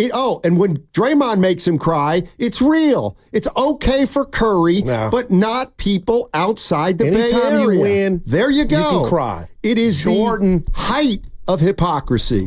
The height. Steven. If you want to be a Patriot, go to New England. My man. You know what? You love that. That's what, dude, that was special. Where are my conservative friends? Well, this will not stand. Oh, easy. Boy, yeah. Let's go to Steven in Vegas. Hey, Steven, how you doing, buddy? Doing great. Enjoying my lunchtime with Steiny and Guru. There you go. What you eating? What you got? Football. Yeah. What you got? What you eating today? Bag of bacon beef jerky. Yeah. Give me the meat. All right. Okay. What do you got? What do you got, buddy? I just wanted to talk.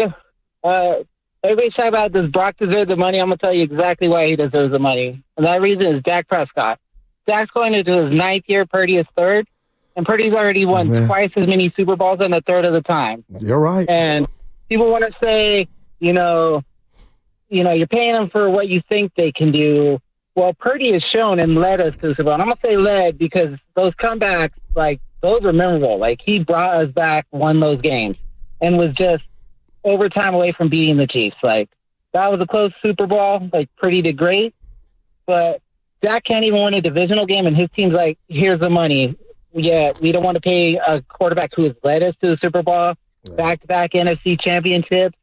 Most yards of any quarterback in our history. Like, he's proven what he can do. Yeah, we're debating paying him. Yeah, now, good stuff, man. Deserves money for what he might do. Come on, pay the man. I'm with you, and it ain't because he just mentioned Dax, Donnie. It's just like the reality and the rat on the table is, and we're not here. This is not today's show. I guess we're just nitpicking when a guy's in a good situation. We got to take from him when he's running it like Purdy has. Oh, you got weapons everywhere.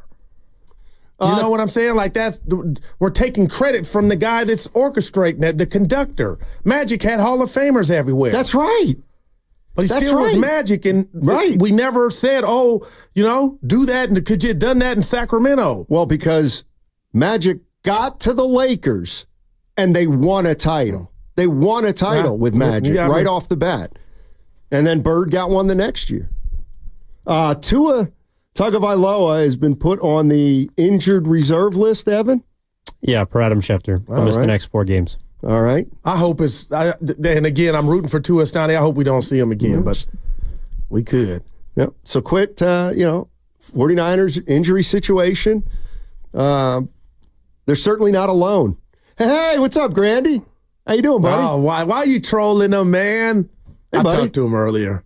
How you doing? He stuck his head in last break just to stick it to me. Oh, okay. Good. Look at you. 1-1 in fantasy football. Can you tell the people real quick how you won?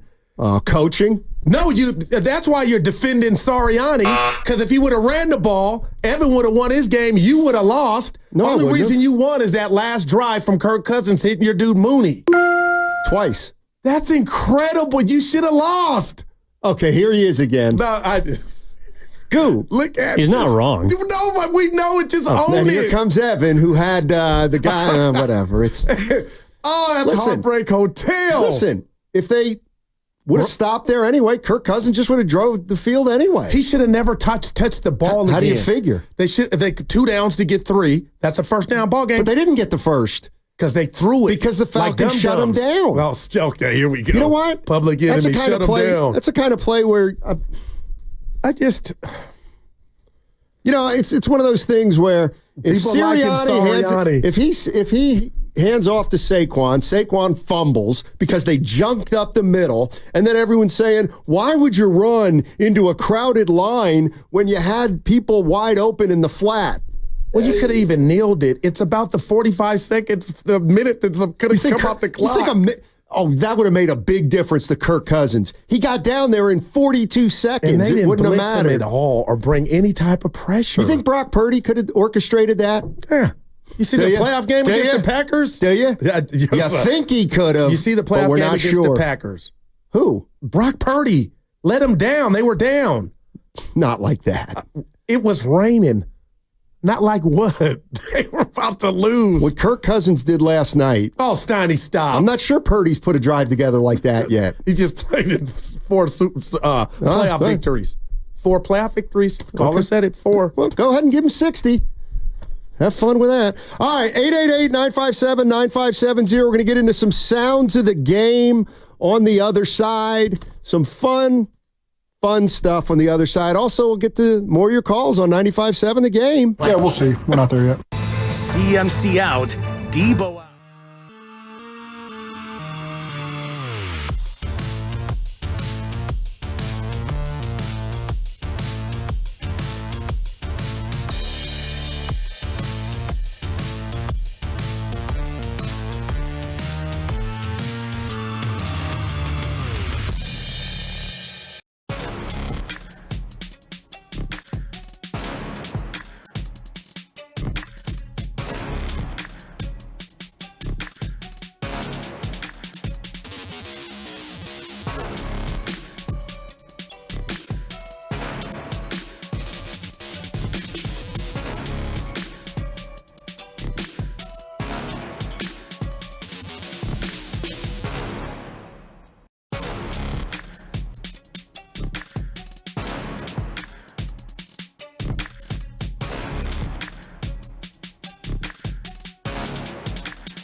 Hung Lou? I'm sorry? My boy Hung Lou? Yeah, we'll see. We're not there yet. Now, back to Steiny and Guru on 95.7 The Game. All right, coming up in 5 minutes, we're going to do Sounds of the Week. My favorite. We did this last week. Oh, boy. The bar said hi, right? We'll see. We'll see. The bar has been set high. We'll see. Who was that? Kevin Stefanski. And right? they tricked off a game. Oh, Zach Taylor. Yeah. Zach Taylor. He should have beat. I was rooting for him. They should have beat the Chiefs. The Chiefs are the Warriors. With They KD. get every call? No doubt. No, but that was a flag. Luck is just on their side. Oh. Well, and they're good too, right? Yeah. Now, luck is a residue of design. Let's go to Mike in Livermore. Mike tells it like it is. All right. And there's nothing wrong with Let that. Mike tell it. Hey, Mike. What's up, Guru? Steiny, how you guys doing? Hey. Oh, dynamite. Hey, I love the show, man. Thank I listen you. to it every day. My man. So, Tell so your how friends, you buddy. guys Tell your friends. Yep. Hey, I always do. Hey, you know how you guys are always talking about Purdy and having all these weapons? Yeah. That's why he's so good and everything. Right. Okay, now here comes the test. Now, no McCaffrey and no Deebo. Let's see how he does now without those two weapons. Yeah. So Thanks, Mike. Appreciate the call. There's nothing wrong. We'll see what he's made out of. I'm all for that. We're going to see what he's made of. Yeah. I just, again, he had the 3-game losing streak last year. The 4th game came, guys came back, and it was all good. I just, Steiny, I'm just coming from a vantage point of just we can't forget what he's done, which has been monstrous when they've been fully loaded. That's all. That's all. I would tell you that the NFL is short for not for long. No doubt. I've been preaching and what that. he's done in the past doesn't matter. It's what is he going to do Sunday. Yeah. And right now. Don't be afraid of that. No, I'm not. You're wrong. See, the problem, you're wrong. Here's the problem. You don't go to the Super Bowl and say, hey, forget about it, throw it away. No, it happened. The problem is that you're a scared fan. Now, a confident fan would look at where Brock Purdy is and what he's going up against the next 2 weeks and say, I love it. It's a great opportunity for Brock Purdy to stick it to the people that don't think he's that good. No doubt. You were the first one. Are afraid. No. That he may. What? No. Afraid of what? Don't rob him of having success with an undermanned team. That hurts. I should. And that's why Marcus Thompson probably listening to the show to get that idea for that article, because that's what time it is. And I get that. And I can taste that. And I'm excited about Sunday.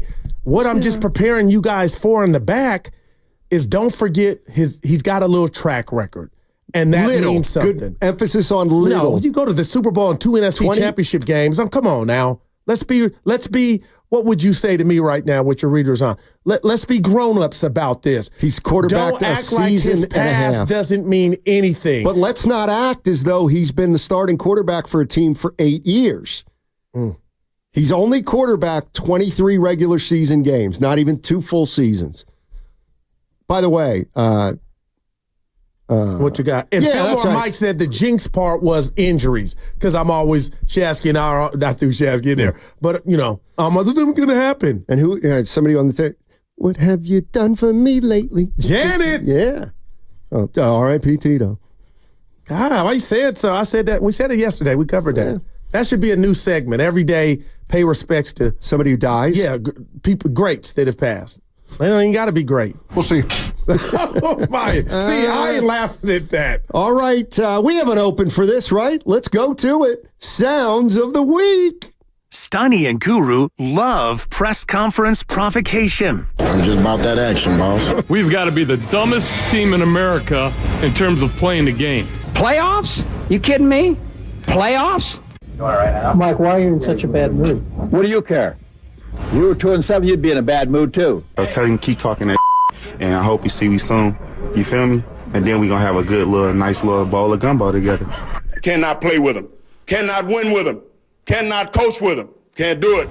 Let's step up to the mic and ask, did you catch this around the NFL? Oh, boy. All righty. We go to our number one man right now in this segment. There's nobody more fun to listen to than Jim Harbaugh. In the course of the last 7 years, I've liked him and I've disliked him, but I like him right now. Hey, Jim, what kind of guys do you like? I love guys who like football. And guys who like football, they like me back, and I like them back. And even guys that don't like football, I mean, they try to avoid me because I'm always trying to get them to like football more.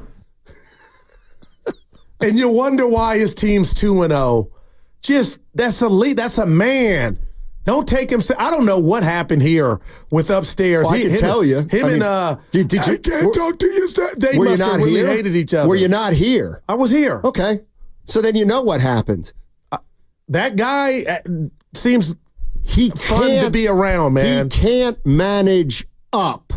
What are you talking about? He can't get along with his superiors. How about how Michigan go? That's college. It don't matter, Steiny. He wears out his welcome. Oh, look, you going old stuff. San Diego State. You bringing up Stanford. 49ers. He wins everywhere he goes. Not the last year with the Niners. They were 8-8. I like people that like football, and I like them. But he's great, man. He is pretty good. That's Jim Harbaugh. And he's good at his job. 2-0. Oh, by the way. Herbert's never been 2-0. Oh, by the way. Is that true? Yeah, never been 2-0. Well, it's a 17-game season. Bo Nix, he's the new quarterback of the Denver Broncos. And let me tell you something. Well, he had a really good preseason. His first 2 games have been a little shaky. What happened on that one throw? Bo, can you take us through the interception in the end zone? Drop back, threw it to the other team. Hey, that is great. Hey, MFer, I'm done, Tommy. You know what I did? I threw a pick, damn it. Bo Nix is finding out there is a difference between the preseason and the regular season. No doubt about it. It's a wrap. If they had a Sean Payton looking like a fraud, huh? Just throwing that out there. He's better coach than Kyle in your book. Wait. What are you basing that on? What's your term limits? Do you got a ring? But the guru meter is like if you got a ring 8 or more years ago, it doesn't count anymore. Oh, please. Super Bowl champ, Sean Payton. Hey, Brian Callahan. He's the Tennessee, right? He's coach of the Tennessee Titans.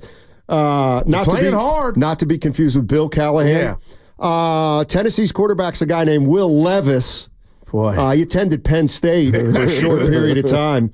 And apparently made a bad decision. Brian, can you tell us about it? I was upset. It was dumb. It was the same exact thing he did last week, and he cost us points in the red zone. And that is what it is. He's a grown-up, and he knows better. And so, I was really irritated that he cost us 3 points in a game that we probably needed it. Oh.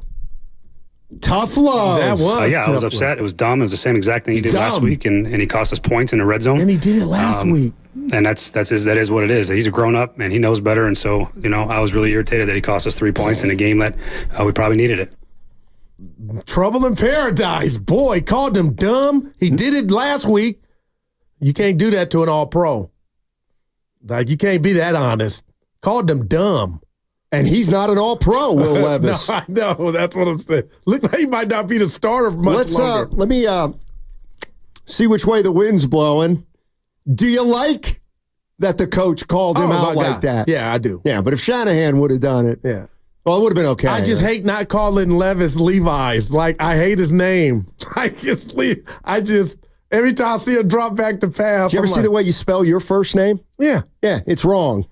But it's you, and it's uniquely you. So it's the same thing. My mouth is wide open. What do you mean it's wrong? You don't have, most guys named Daryl have 2 R's in it. Oh, no. We don't do the redundancy. Exactly.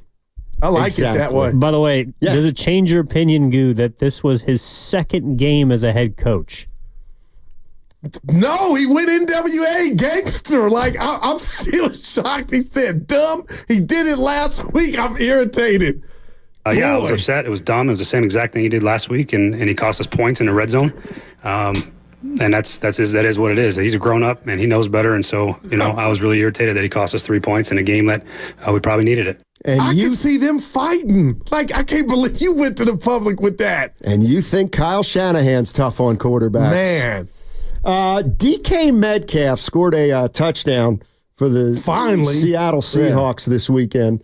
And apparently he did a celebration that, well, I'll just let him explain it. See, no. Here's what I was doing. You know the picture of George Washington crossing the Delaware River? That's what I was trying to impersonate. It was terrible. Everybody thought I was trying to take the guy's musket, but no. Are you a history buff?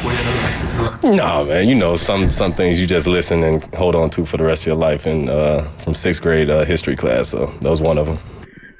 Yeah, DK. Are you a history buff? The odds of that man saying, yes, I am, one.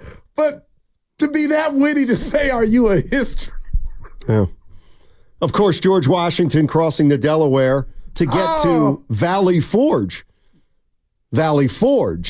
Yep. And one of the things that people err on is there was never a battle at Valley Forge. Oh.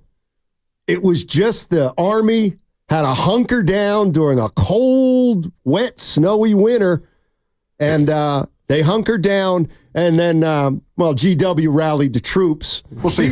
Very similar to like Kevin Stefanski or Zach Taylor, and we moved on to independence. Something like that. My man said, are you a history buff? Hey, DK, just explain it one more time. See, no. Here's what I was doing. You know the picture of George Washington crossing the Delaware River? Oh, yeah. That's what I was trying to impersonate. It was terrible. Everybody thought I was trying to take the guy's musket, but no. Are you a history buff? No, man. Some things you just listen and hold on to for the rest of your life. And from 6th grade history class, so that was one of them. There you go. I think the reporter's question is going to be the drop of the week. No doubt. Are you a history buff? No doubt. What are you a buff of, Stoney? Evan? I'm food for me. Inuit culture. Or you know that. You've asked me that a million I would times. say documentaries are what. Yeah. I like documentaries. Evan, what's your go-to? Hold on, chess. Yeah, I do love chess. And we haven't played one game. Well, you don't want to you play. don't know how to play. Bobby Fischer? You got a little Bobby Fischer to you? More than you. Okay. That said a lot, the way he looked at me and said more than you. See, I don't. What direction do the rooks move? No, I'm done. Do the rooks move? Shout out Bishop, because when you asked me about Stratomatic, that hurt. A lot of people got back to me. When you move your knight, wow. How do you move him through the squares? What does the shape take form as? You play with a clock too, right, E? Yeah, of course. Yep. Not the grades. Bobby Fischer. God, he was good. Actually, the grades do. The knight moves in an L position. An L position. You're in timeout, bud. The bishop moves diagonally. Well, it can move in an L position. My buddy Galen will whoop all you in chess. He taught me how to play. You guys will get whipped. What else can a knight move in? Well, it doesn't always look like a proper L. Well, it can move either way. Up into the left, up into the right, down into the left. Those aren't L's. Well, he's wrong. It's an L or a backward L. Things you think I can't do. Okay, Goot. Chess question number 3. I'm not answering. Which of the following pieces can only move one space? This is so weird. The queen or the king? Ask Evan. Sacramento. Yep. New unis. Okay, the pawn. The pawn. Now, the pawn can get off to a fast start. Pawns get a bad rap. The pawn gets out of the gate quickly with 2 squares. And I'm really getting mad. But that's it. You don't even know. Steiny, what is it called when a pawn passes another pawn and you're allowed to take the pawn diagonally? Pawn. Yeah. That would be called castling. Yes, sir. Oh, no. Oh, dude. It's not? No. Yeah, the castle. Well, no, that's when the king moves past the rook. You're quoting yeah, the that's what you First said, Testament, Steiny. No, what I was referring to was the en passant. That's when you can take with a pawn. Take your pass ale. Another pawn. Take your ale. The en passant. Speaking of a 5, the only L in chess is the one that Steiny just took. That's a 4. Yeah. Now, that's just brilliant. John Sally. I just can't believe you want to follow up with those questions. Like, Stratomatic, which way did you think? After I get which the side answer. did you play? I'm not going to answer. By the way, let me just help you out. So Stratomatic and Stratomatic baseball, there was numbers on the front and the back. Now, this was the fascinating part about Stratomatic baseball. It's why it was the greatest baseball go ahead and finish. board I'm game, looking at the text, Dibs. baseball board game of all time. You could play the standard version, which has the hitting numbers, and then you can play the advanced version by turning it over, Goo, and then the cards would be based on a certain hitter's batting average against righties and then also against lefties. Right. So in the standard game, let's say you would have a batter who's a lefty facing a lefty. On the standard game, you would simply have that batter facing any kind of pitcher, more generic. But if you use the back and you played the advanced game, then you had to use left-handed pitching, in other words. So it's more precise. Right. And I played I actually just played the standard game myself. Me too. Yeah. Let's go to Devon. Devon is Devin. Devon, how you doing, Devon? Hey, I'm good, man. I'm good. Is it Devon or Devin? No, it's usually Devon in the Uber, man. But I just finally decided to go by my stage. Okay. Oh, what's up, baby? Yeah, man. So I just want to call from, earlier you guys were talking Niners and Brock, and I feel like, Sonny, I'm kind of with you, man. Like, I get that, you don't want to put too much stock in it, but I think this is healthy for the organization, to be honest, as somebody that's unbiased.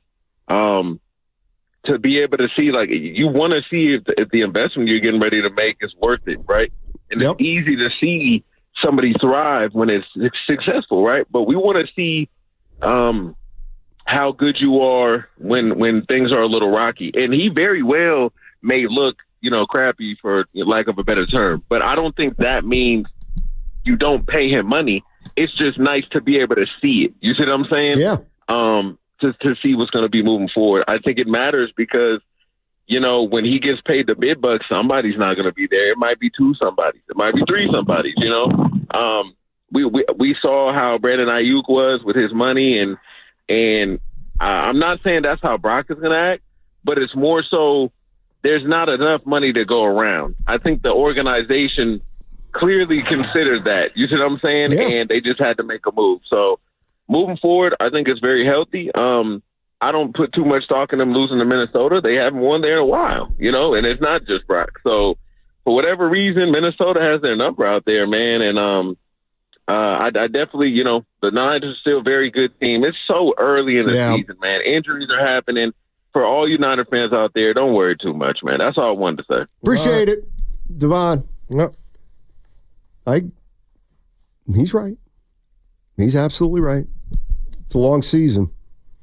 I'm choosing to view this as an opportunity, a positive opportunity I'm not mad for the Niners and for Brock Purdy. Right.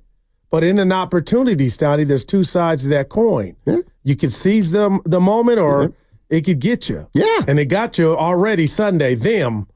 And I would argue that either way, it's a good thing because you're better off as an organization. You've been wanting this, not like this, and they've got it. And let me make it clear, I'm not expecting Brock Purdy to go out and throw for 300-400 yards, but I'm expecting him to play a positive game. He can't turn the ball over. Yep. Are you a history buff?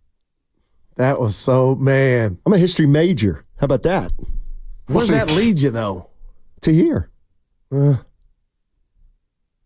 do you mean, Like, the teachers ain't getting big money. So, if my kids said they wanted to be teachers. I looked at Evan. Oh, my bad. They ain't getting big money. Who? The teachers.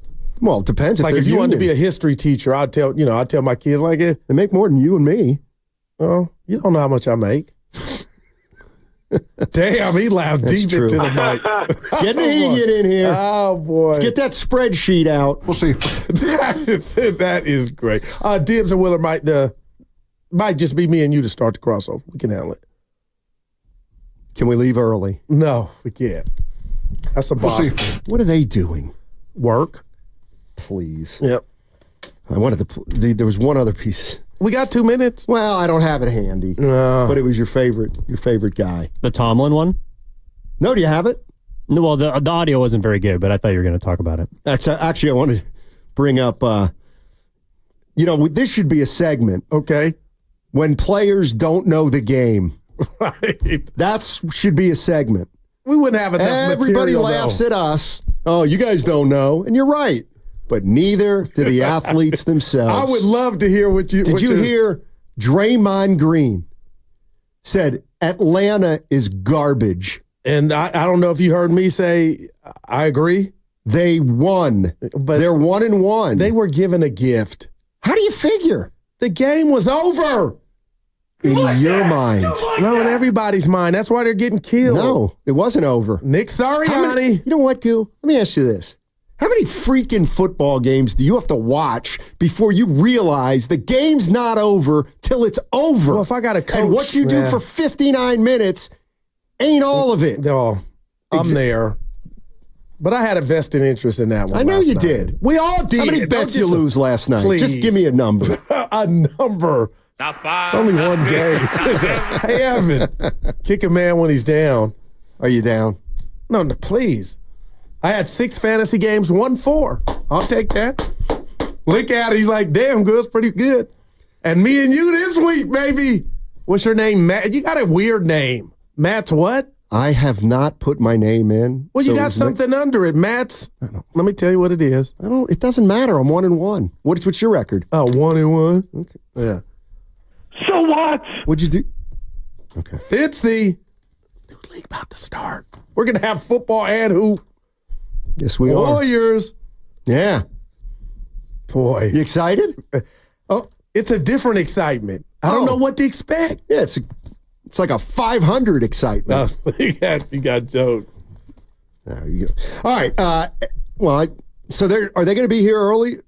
When Just when act are they like they are. We'll handle it, okay? We got it, Donnie. Yeah. All right. Willard and Dibbs will come in whenever they want, and we'll just let them run roughshod over us when they do. No, that segment brought to you by O'Reilly Auto Parts. Bo, can you take us through the interception in the end zone? Drop back, do it to the other team. Can you haul away a mattress? 1-800-GOT-JUNK.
I love guys who like football. And guys who like football, they like me back, and I like them back. And even guys that don't like football, I mean, they try to avoid me because I'm always trying to get them to like football more. Now, back to Steiny and Guru on 95.7 The Game. That was Jim Harbaugh, my favorite. Always a fun listen. And Willard and Dibbs will be joining us whenever. We're really hold it down, baby. Yeah, we're really looking forward to that when they come in for the crossover on 95.7 The Game. Right now, I guess, what are they doing? Conducting an interview that, again, they're going to pretend is live when they play it. Wow, you're going, yeah. I don't know. Go ahead, ask me the question you wanted to ask me. I was going to say of the, I know it's 2 weeks, but let's have some fun, Steiny, because you know they always say a death blow. Well, now they're just 17-week schedule. If you're 0-2, your season's over. Well, that's... And I'm going to give you a list of the teams that are currently 0-2. Okay. And you give me 2 of them that you think still got at the ones that you're like, you know what, they're going to turn it around. Okay. All right. At 0-2, the Baltimore Ravens. Okay. The Cincinnati Bengals. Okay. The Indianapolis Colts. Okay. Jacksonville. Tennessee. Denver. The New York Football Giants. Bryce, you're not young anymore. Carolina Panthers. And the LA Rams. So 2 of those, who would you say, you know what, Goo? They're not done. Put this in the cap. Oh. 3 of those teams are making the postseason. Okay, I was going to say 3. Cincinnati, obviously. Okay. Jamar Chase starting to bring that team together. But dude, stop. You got a 50. Go ahead. Even though they stink, they'll find a way. Baltimore. And the Rams. Rams might be done, man. They might really. Attrition has kicked in, man. Oh, so just fire the whole training staff. So it's just not the Niners. All right. So I agree with you. Those would be my 3. Baltimore, Cincy, and the Rams. Okay. Remember I got the Rams going to the SC Championship game at the Summit? Yeah, that was one of the 7 things you said at some point. Hey, please. Yeah. All right. Of the 2-0 teams, give me 3 that have staying power. All right. The Minnesota Vikings, your Buffalo Bills, the Steelers, the Houston Texans, the Chiefs, the New Orleans Saints, Tampa Bay, and Seattle. Tampa Bay stinks. They're off. They made the playoffs last year. What are you talking about? You asked me my opinion. Okay, all right, go ahead. The Vikings are an interesting team. Dude, are they, man? You say that only because we watched them beat the Niners. And it's okay if you say, Goo, that's why. Well, nobody thought they were going to be any good this year, and they look pretty good, at least through 2 games. The Chiefs, they're obviously fine. You know what? There's a team that I do starting to root against. Give it to me. I'll tell you, you can guess this. You know that I can't stand flavor of the months. All right, boy. Can't stand. Now they're great. Yeah. Let me tell you who's in for a rude awakening. Give it to me. The Houston Texans. Yeah, they're real. They got some D. D'Amico Ryan's got a system and scheme, Steiny. We saw it here in San Francisco. Well, it didn't look as good without Joe Mixon. The defense got after it. He don't play D. They got some ferocious defense, man. I'm just telling you. Who's their front 4? Who's on their front 4? Man, you come up with them. What, Dibbs? I'm trying. Hey, get him on. Yeah. Get him in. This is fun It's without really Willard. Fun. He's coming. You know he's coming. Yeah. It always makes me a little bit... do they use a 3-man front, Houston? When you try to do this to him, he never does it to you. Yeah. And I could. He could do it to you with name blah blah's quarterback. Name this team's head coach. Look at my man. Name this team's coordinator, but he doesn't do it. Yeah. Go ahead. He doesn't throw something out there. Union City, right California. Now. I got throw respect. something out there. Who's Carolina's quarterback? Bryce Young.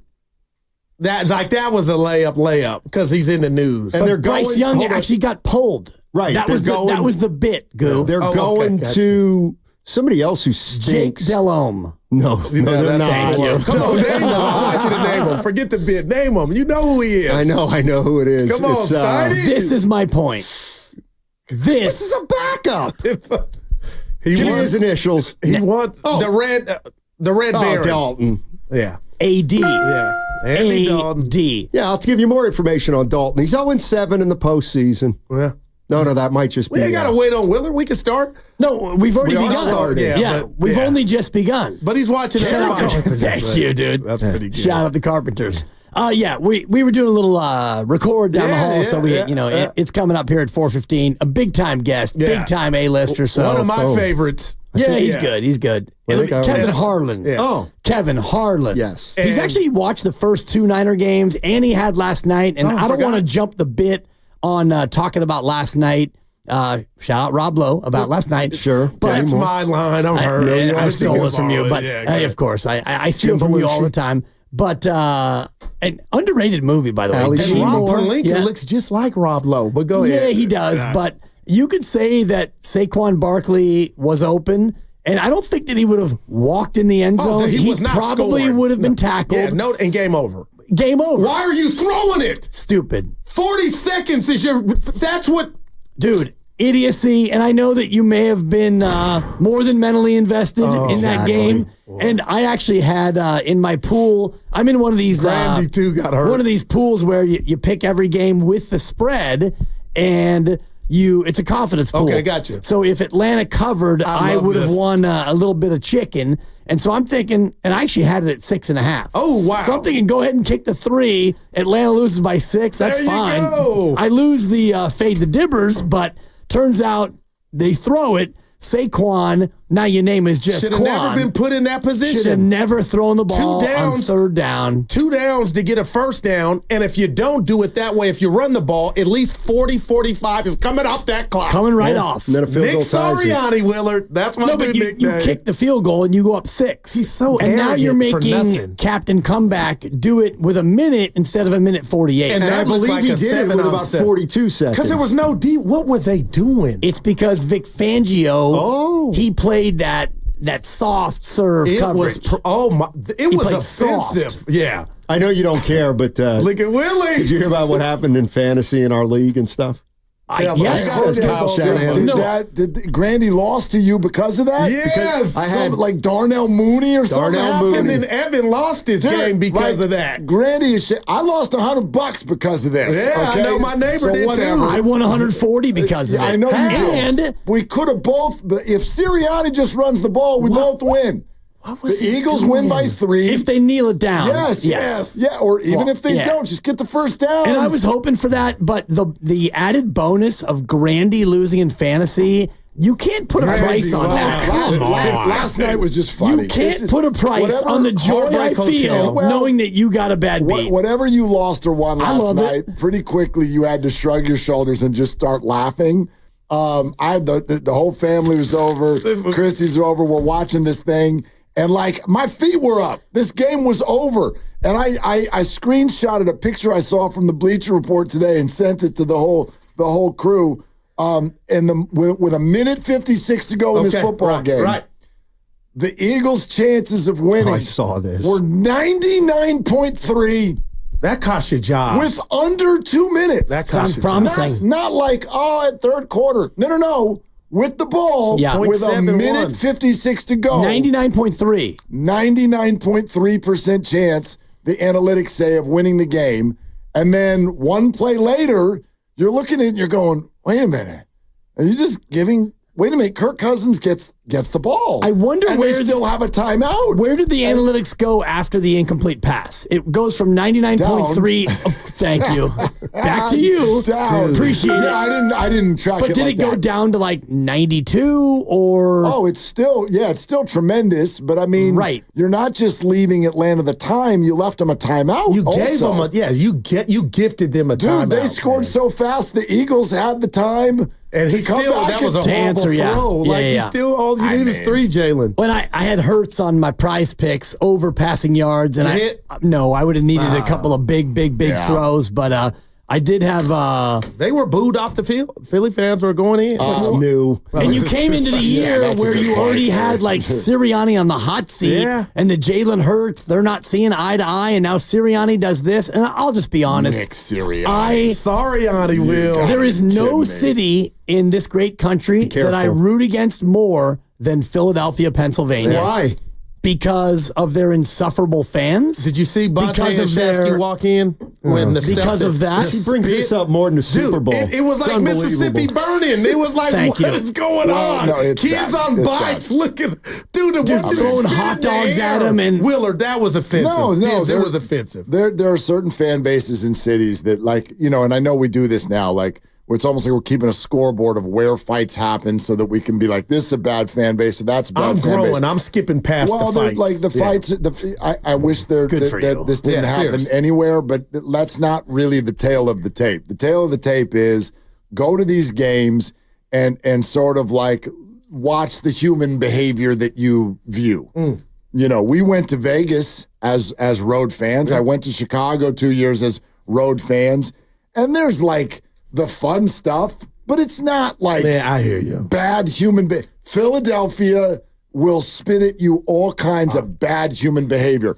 In those moments, I actually love the city. I love the city of Philadelphia, but not on game day.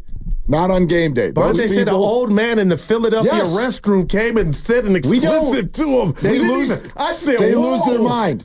They lose their mind. With all due respect, we don't want your love. I don't. We don't want it. I don't care if you want it. That's right. You have it. And you don't. No. You don't get to we it. Wait a minute. You don't get to we Philadelphia. By the way, I said I love the city. I never said I love the people. Yeah, you're not from France. You don't get to Philadelphia because you're not an Eagles fan. You're not a Sixers fan. In fact, you were a fan of their rival, and you're not a Phillies fan. I'm not a Celtics fan. You were. You're not a fan fan of anyone. No, that's not true. Not true anymore. What team are you a fan of? The Sharks. Name two Sharks. Not one. Macklin Celebrini and Will Smith in your eye. Wait, no, that I should have said count. 3 Sharks. That doesn't count. There's a Will Smith on every pro sports team. So you can't use that. He was the number one pick the year before this past year. What do you think of their new coach? I like him. Warsofsky. He's written symphonies. Isn't that a character? That's a character from Monsters, Inc. We're getting to the tank this year, though. That's a damn 5. Oh, my God. When was the last time you were at the tank? Oh, have you ever? Their inaugural season? That was at the Cow Palace. That was a great question. Okay, their 3rd year, whatever. Okay, there you go. Hey, let me just I'll tell you what's bugging me. Grandy. Oh, it's not Friday. Did you know? I'll tell you what. Close. You got to admire how Darnell Mooney Mooney. I'm sorry. Randy, that had to hurt, man. He just found a seam and he just kind of sat in it. Well, the one that was worse was the 40-yard touchdown. The backflip? The Philadelphia defensive back refused to tackle him. Yeah, he's tackle him, you saved me 7 points. The Eagles, I did this last year. I'm going to do it again. The Eagles suck. And I believe that. That team is awful. Their D tackles are lacking. No, that defense last night was absolutely a joke. It's better than the Niners. No, it's not. They held them to 22. Good for you. 49ers gave up 23. Putting pressure on the quarterback. They got no pressure.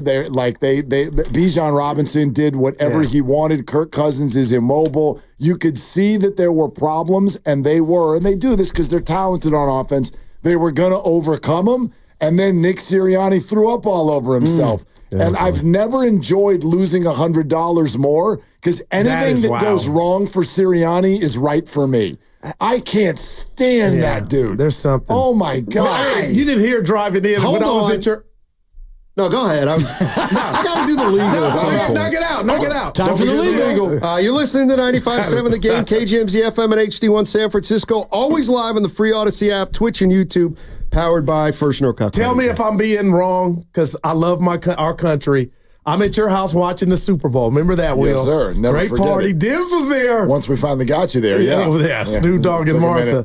But Sirianni's crying during the national anthem. Forget him. I'm sorry. Like Carmelo at the Olympics. Crocodile that ain't tears. the finals. Miss me with that. You're a phony. I wouldn't expect anything different from you liberal West Coasters who don't understand that some of us feel patriotism in a different kind of way. Sirianni. Dude, he's on the hot seat. He's a phony. He is a phony, and I called him. We're going to get into this on our show today. He's just not a very good coach. Well, He's just not a very good coach. And we're going to ask our listeners about like what kind of coach you want, because there's the Sirianni, McVay, Harbaugh type, in my opinion. Pete Carroll, the gum chewer. I'm going to slap you on the back and I'm going to be out there and, or do you want more of a stoic Andy Reid, Kyle Shanahan, that style of coach? Play the sound of the new coach going at his receipt. Listen to this. Who's this? Brian Callahan. Listen to this. You heard it? Oh, after Will Levis? Yeah, this. I was upset. It was dumb. It was the same exact thing he did last week, and he cost us points in the red zone. And that is what it is. He's a grown up and he knows better. And so, I was really irritated that he cost us 3 points in a game that we probably needed it. Yeah, I don't want a coach like that. I said I'd love that. That's Willer, man. Well, he's not wrong. But you couldn't do that to an OG quarterback. Willer did it twice? Yeah, well, it was dumb. They were the two worst turnovers I've seen this year, and it's the same guy, who conducted both of them. They're unbelievable. And right, I'm falling down, throw it up for grabs. Yeah, we're talking to an audience that I'm not going to assume watched Tennessee Titans football, but if you watch Red Zone or whatever you watch, highlights, they are two of the worst turnovers that the NFL has seen through 2 weeks, and he's a young player, and he's trying to build a new culture there. And so, to a degree, I understand it. Was a little bit heavy-handed, sure. Probably deservedly so, though. You can't do that stuff and be a quarterback in the NFL. The difference between that and someone like Sirianni and why he triggers me so much is you can't be a good leader when you make whatever you're leading about you. And Nick Sirianni, that's where he loses me. I don't care about that's a phony. I don't care about your play call. I don't care about what you do during the national anthem or whatever like that. But when you're a leader of men out there and those men go put their blood, sweat, and tears, their bodies on the line, and they succeed. Wow. And you start running up and down the sideline and chest bumping people for the cameras and giving everybody your stupid little facial expressions in front of the cameras. Nick makes it about him. And that, to me, is disrespectful to the players on the field. I love it. And Kyle Shanahan never makes it about him, because he doesn't him run up and down the sideline. No, I'm talking about the criticism of Kyle is that he will not accept accountability for what goes on. That's different. I know it is, right? But it's not a strength. And it's not being a fraud either. Yeah, first of all, I do not think he's a fraud. I think he's a weird dude. I just think he's weird. He's just weird. Well, let's start this, because this is something we're going to throw out to the audience today. Let's just take some of these characteristics. Right. Forget whatever. Nick's been to a Super Bowl. Kyle's been to 2 Super Bowls. Forget that sort of tale of the tape. How about characteristics? And you tell me if I'm, and these are kind of the negative characteristics people use for these two coaches. You tell me if I'm out of line with any of these. Nick is a bit of a grandstander. He's over the top. He's in your face, right? He's fiery. Kyle, arrogant, smartest guy in the room, smug. Which characteristics do you want in your head coach? The latter. And he's not had one player stab him in the back, Kyle. Well, because I thought that was a little harsh for him. Really? Jimmy Garoppolo's never stud him.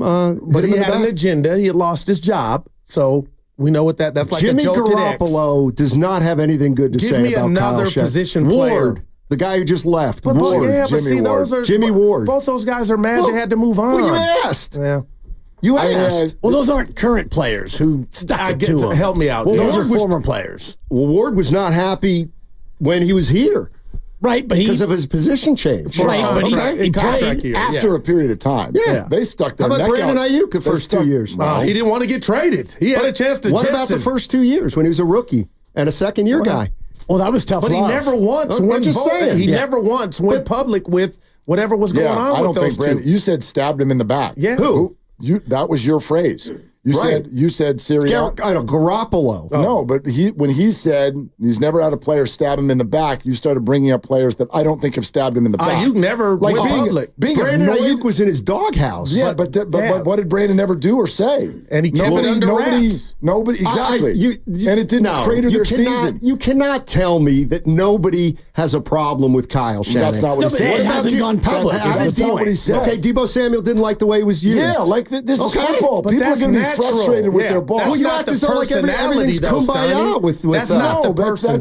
That's different than having a 10-1. That's different than having a 10-1 football team and having your quarterback. Your assistant who's walking up and down the sideline. I don't know if does any other NFL head coach need a handler for crying out loud? That guy gets kicked off the sideline. Your quarterback and you don't get along. Just like Jimmy Garoppolo and Kyle Shanahan. That's incorrect. Yes, no, it's that not. never cratered a season. Oh, please.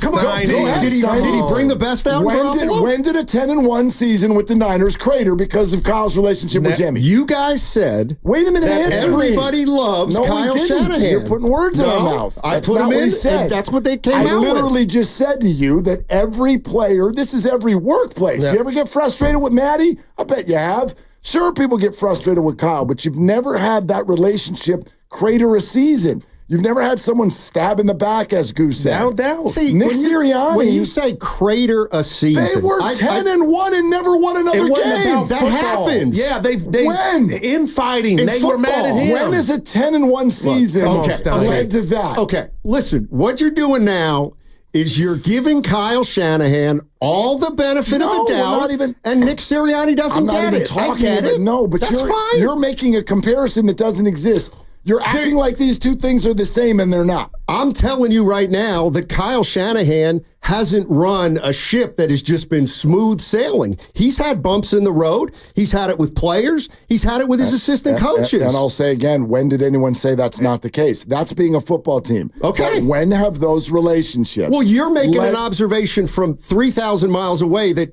a relationship cratered a season. Acknowledged. But are we now going to not hold the head coach accountable to an entire locker room, and a 10-1 one seed of a football team completely falls apart to the point where you cannot win another football game? We're not going to put the head coach in that conversation? I would argue that when they were 10-1, if you looked at the route they took to 10-1, they were done. They were just done. They had played in the Super Bowl the year before. Right. They had run the gauntlet and beaten a lot of good teams. So they decided collectively after 11 games, they got their ass kicked because they were done. So they were out of gas. When I sat in this chair that very week when the Niners were coming to town, and I said the Eagles are not good, they're a fraud, they won't be in the NFC title game. How come you didn't agree with me? Well, apparently you thought I was. You predicted it beforehand. So how did you know that? I thought they were overrated. I didn't think they would win no games the rest of the way. They still made the playoffs. They weren't tired. They were tired of each other and their coach. You who's lucky to still have his job. You don't know that, Goo. Yeah. We don't know that. We don't know that. What we're doing is we're giving Kyle three guys the benefit of the doubt because he's here. No, but three guys are saying one guy is a phony and arrogant, and you're the one caping up for him. That's fine. For Sirianni. No, I'm just saying. Three guys in here that don't know him, but we got a pretty good. We've dealt with them in our life. We can kind of the long 3,000 miles away. No, you said we're giving Kyle the benefit of the doubt, quote, because he's here. Yeah, that's not why. And that hurts because he's earned it. Come on, he's earned it. Well, Sirianni hasn't. No, he got a team to the Super Bowl. It doesn't count. Good for him. Okay, yeah, he got his team to the Super Bowl. There it is. They have the same resume essentially. No, they don't. Okay. Kyle's been two. He's been done it way longer. Yeah, the team quit on him. I don't know. Okay, I mean, all right. They quit on him. So then why is he back? If they obviously he's back, but he's on the hot seat. But of course he is. Right. He was this close. Everybody's on this close. No, Steiny knows. By the way, quit. Why? Okay, if they quit on him, there's no way he's their head coach this year. Wait till you hear what Kevin Harlan has to say about this in 2 hours. Jalen Hurts comments on his coach, who he can't stand. He can't stand him. To the quarterback, Jalen Hurts does not respect his football acumen. The last thing I heard was that they're trying to repair their relationship. Good luck with that. Okay. Well, and games like last night will help. And Garoppolo tried to mend his relationship with Shanahan. They didn't mesh. It's the same thing. Wow. On 95.7. Oh, God. The game. Are they the smartest show in the Bay Area? You guys are an intellectual feast for the smart sports fan in the Bay Area. Wow. You're pretty much the smartest guys on the radio. I agree. Good Lord, how big is your ego? Are they the funniest show in the Bay Area? Give it a laugh. Come on. You're a funny guy. Come on. Give me a laugh. You are funny, dude. Hit that badass again. Are they the coolest show in the Bay Area? And them white boys, they cool. That's what people are saying. You guys are phenomenal. This is one of the most perfect ways that I could end my day, getting a chance to talk to Mr. Mark and Dan, you know? We'll let you be the judge. Oh. All I know is it's a couple of Bay Area boys talking sports. I know nothing. Thanks. It's Willard and Dibs on 95.7 The Game. Perfect. Yeah? Absolutely perfect. Why don't you, by the way, you didn't get to weigh in on that very much. Why do you think? You laid back. Why do you think I laid back? Because there were too many voices going at once. Exactly. But go ahead. Now's your chance. What do you think? Now's my chance? Yeah. I'm nervous. 4 hours. My chance to weigh in on Sirianni versus Kyle? Well, it's not, obviously, that's a concocted conversation. Sirianni versus Kyle. And it's a layup right now after what we saw last night because Philadelphia at home, they should have won that game. The defense was good. They kept Atlanta out of the end zone for the most part, and you had a chance to run the ball, kick a field goal, go up 6 with a minute left, and win the game at home and show that you are a legitimate team in the NFL, but you didn't. And I do think a lot of it comes from the leadership, and I watch the way he carries on the sideline, and not every coach is the same. I get that. Philadelphia, to me, is a mirror image as a team of their head coach, mediocre. And you saw Gardner Johnson when he had the big stop on 4th down, and they said that his helmet just came off. I couldn't believe that he convinced him of that. Of course it didn't. He flipped his own helmet off, and whatever. It would have been a 15-yard penalty. They still would have had the ball. It would not have been Atlanta's ball because that was dead ball. I don't think that's the way it works. I'll have to look at it, but I do think my impression is that was watching it on mute, to be honest. First down for the Falcons. I'm watching it next door to the baby's room, and the baby is getting story time, so I go volume off. I'm watching it, and I see him rip off his helmet, and I thought that was a dead ball and that Philly would get it. I could be wrong. In fact, I'm 99% sure because even though you're right, it was a 4th down, and he got stopped. Right. But there's it's dead ball, but there's possession has not changed yet. It has not, you know what I mean? The play, right? It's all within the framework of that play. You're right, it's dead ball. Anyway, doesn't matter. Doesn't matter. Go ahead. Me, what that was a reflection of exactly what Philadelphia is, where you've got a player who clearly is more, I guess, focused on celebrating what he has just done as opposed to thinking about the greater good of the team. And Sirianni, in his hubris and his cockiness, tries to throw the ball on 3rd down when a run probably wouldn't work and get you a touchdown, but it would eat 40 seconds and it would give you a better chance to win the game. But he thinks that I'm Nick Sirianni and I'm going to show you little play action, throw it to Saquon, and we're going to win this game my way. You know what's so funny, though, or maybe that's not the right word, what I find fascinating about this conversation, and we really want to put it out to you, and we see you coming. We're going to go to you here right away, 888-957-9570. The word is arrogance, because we hear that about Kyle Shanahan all the time. Everything you just said points to what with Nick Sirianni? Arrogance. Yep. But there's different kinds of arrogances, if you will. Right. It's a different kind of arrogance. And I wonder which one sits with all of you better. Because I think when we're doing pro sports, there's people who come off as not arrogant. Bruce Bochy, you know what I mean? There's people who just come off as no, I'm just one of you. But I don't even know if that really exists. Do you know what it takes to succeed at that? We're talking bajillions of dollars, the absolute dream job for everyone. Every kid grows up, right, wanting to do this if you like sports. And so there has to be some level of a very healthy ego to be able to do stuff like this. And so I think that Nick Sirianni and Kyle Shanahan both have a super duper healthy ego. But man, they land differently with me. The Nick Sirianni, and again, I'll just reiterate what I just said on the crossover. Nick makes it about him when something goes well. In other words, it's almost like you give me the credit. I want to be on TV because Jalen Hurts just made a play or because A.J. Brown went over the middle and took a hit. I want to be on TV. Kyle Shanahan's arrogance, from what we hear from a lot of listeners, is often tucked into the way he calls a game. Like, my plays are so amazing that I can scheme anyone open, watch me cook, and I'm going to do something that's maybe not what you expected me to do. That's like the football arrogance. Nick, to me, feels almost like the personal arrogance. And Steiny's right on one front. We're not there. I haven't covered the Eagles, so I don't know all the ins and outs. But it certainly seems to me like Nick has rubbed a lot of people in that building the wrong way in a short period of time, even though they've done their fair share of winning, and his job is completely hanging in the balance in a way that it probably shouldn't, largely because of his personality.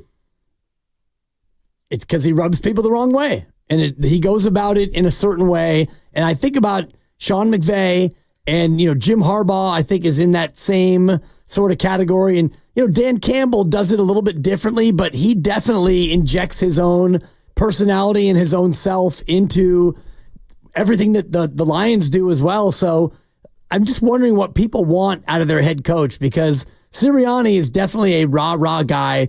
Pete Carroll was the same way, where, chewing the gum and slapping people in the back. And it turned people off around here. It did, and it turned people on when you're winning. It's like, oh, yeah, he's a motivator. He's a great motivator. But now you look at Sirianni, and, last night is a good example of, I think, where you start to have a big divide for their team. But a lot of fans are down on Shanahan for not dissimilar reasons. Like, Shanahan thinks that he is so much smarter than everybody. He's so arrogant and all the rest of it. And you're right. Every one of these coaches has to have a certain amount of arrogance. Yeah, but did you want Kyle running up and down the sideline, chest bumping Fred Warner when he picks off a ball? Do we want that? No, I don't. I don't want that. I didn't like it when Sean McVay did it. And this is like Sean McVay on a lot of steroids. On a whole lot of steroids. Oh, and I want to say this, Xfinity Mobile text line. There are a couple people about the play call. I want to be careful that we're saying this the right way, because 925 says the play call is Kellen Moore, not Nick Sirianni. I don't care about the play call. I care about the decision to even do what they did. That's a conceptual thing. Does Kellen draw up the play? Sure. But to me, it's on the head coach when you're going to be in 3rd and short and you're going to decide, no, we're throwing the ball. We're throwing the ball. They have no timeouts, and we're throwing the ball because we're going to surprise them. I have a hard time believing that Nick doesn't have a hand in that. Like, he has to. Well, doesn't he have the final say? Is he not listening to the play calls as they go through, or is he completely oblivious to I think that's what's going on in that headset. Right. Yeah. So he's hearing it, and he has the ability to say, no, we're not throwing it here, Kellen. We're going to run it, because we're not throwing it on 3rd down where it could be incomplete. And yeah, the play design was good. He was wide open in the flat. I don't think he scores a touchdown, but if he catches it, he gets the 1st down for sure. Yeah, and that's if all he's they smart, need. Fall down. He dives down at the 5, and it's kneel, and we'll see you next time. It is an interesting concept, though, for those who haven't sort of like had this discussion yet. What was it, 3rd and 2? Is that what it was? 3rd and 2? That sounds about right. Grandy, right? Okay. So 3rd and 2. Say you run it up the middle with your silly little brotherly shove tush-push dealio. Say you go do that, okay? Or just hand it to Saquon up the middle. And let's say you get stopped. I think it's reasonable to assume that you're at least going to get back to the line of scrimmage. Yeah, 3rd and 3. Or maybe get a yard. Yep. Right? Worst case scenario, now another 45 seconds comes off. You're just over a minute left in the game. And oh, by the way, you now have what? 4th and about a yard or 2. I wonder if I could think of something Philadelphia often does in that situation. Can anyone think of something? Like, dude, run your identity play. You're probably going to get the 1st down and end the game. Worst thing that could happen is that you give the ball to Atlanta with 58 seconds to go, no timeouts, and the ball inside their own 5-yard line. How on earth is that not the option that you pick? And it would be less than 58 seconds because Atlanta was out of timeouts. Well, no, because at 4th down, though, that stops the clock. If you didn't get it on 4th. Right. You would have run the 45 off for the 3rd down play. That would get it to about a minute. That would have gotten it down to about a minute. Okay. Yeah. And then you don't get it on fourth down. And so there's 50, 55 seconds, whatever it is. And now Kirk Cousins has to go. He has to just get a field goal, though, at that point. No, you're down 6, so he needs a touchdown. Well, no, you're right that it would have only been 3 because you wouldn't have kicked the field goal to go up by 6.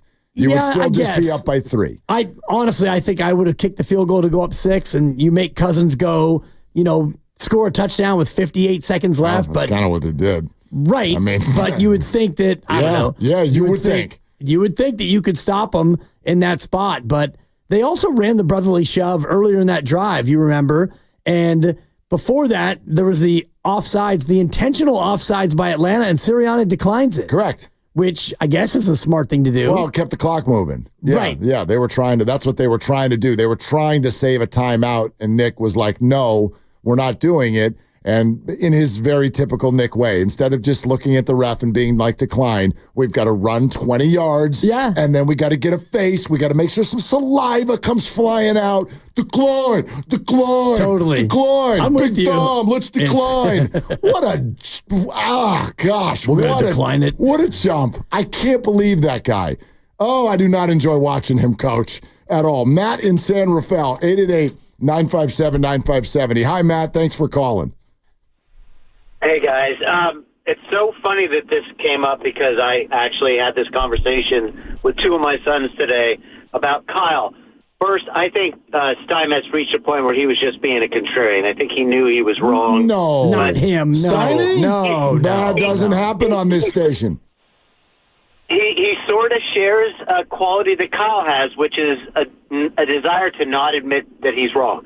But regarding Shanahan, I totally agree with everything that you're saying. Sirianni rubs me the wrong way. He just always has. It's the thing last year in Kansas City. It's like, when does a coach say, how do you like me? It's like, you're not a player. You're a coach. Shut up and do your job. But regarding Kyle, and this is sort of an issue that I've had and that came up Sunday and that it kind of crystallized. If you look at the last four of the last 6 losses, before that were the same. You take Cleveland out because he had the injuries, the rain, and they could have won it. You take Cincy out because Burrow played his brains out and they just physically beat the hell out of the Niners. The other 4 losses, the DCs schemed so that Kyle's bread and butter was taken away. The middle of the field was taken away. The first read was taken away. And then they ran all kinds of various pressures. My issue with Kyle is he doesn't adjust. After the game, he said, no, Aiyuk was open. If he had hit him, we had him, but there were breakdowns, there were pressures, and that sort of thing. His job is to put his players in the best position to succeed. But Kyle keeps saying, no, run my system. It's going to work if you do it right.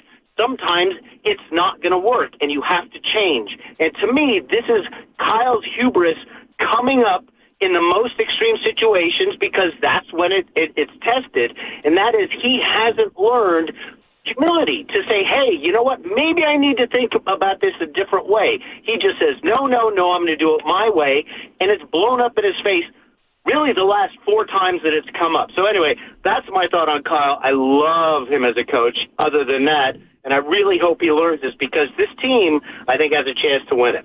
Matt, thank you. It's a really good call. I wonder how people feel about that. This idea, and we hear that a lot. Kyle is hesitant to change. I wanted to sit there and talk with Matt for longer. Like, what change in that situation would you like to see? I argue that most coaches spend most of the game trying to run their system. And it's always a blend with how do you adjust that if you see something that's not working versus then the players going out there to execute it. Like, for instance, when he said Aiyuk was open, I believe that what he then said next was sort of an indication that Aiyuk was open. We didn't have the time to throw it to him because our offensive line was often getting beat. Oh, okay, so what adjustment do you make there? Do you keep Kittle there and put more tight ends in so that you have extra blockers? I don't want a football coach to go all Avery Johnson. And if you've been a Warrior fan for a long time, you know what I'm talking about, which is just suddenly change what you do because you had a bad quarter and a half. You know what I mean? I do, but they also later in the game, they did have a lot of times where they just kept 7 into block and they only had 2 in the route because they were having a hard time with the pass protection rather. So they did change a little bit what they did. And the caller's right about Minnesota and how they schemed it. They took away the middle of the field, which is Brandon Aiyuk's bread and butter, and they brought a lot of pressure. And so you saw Brock Purdy really struggle to find open receivers down the field. We're sponsored by Life Source Water Systems. Let's go. Let's get this discussion going. And we watched Nick Sirianni last night. That was one kind of arrogance. So many of our listeners and 49er fans through the years have talked about the Kyle Shanahan arrogance. Which one hits you which way? 888-957-9570 is the number. We'll take your calls. Mark Schlereth and Kevin Harlan are both on the show today. This is Willard and Dibs. Hi, this is Sherry, owner of Life Source. For 40 years, families have been loving.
I'm not insulting Brock Purdy, but Now, back to Will and Dibby on 95.7 The Game. Okay, Mark Schlereth in a half hour.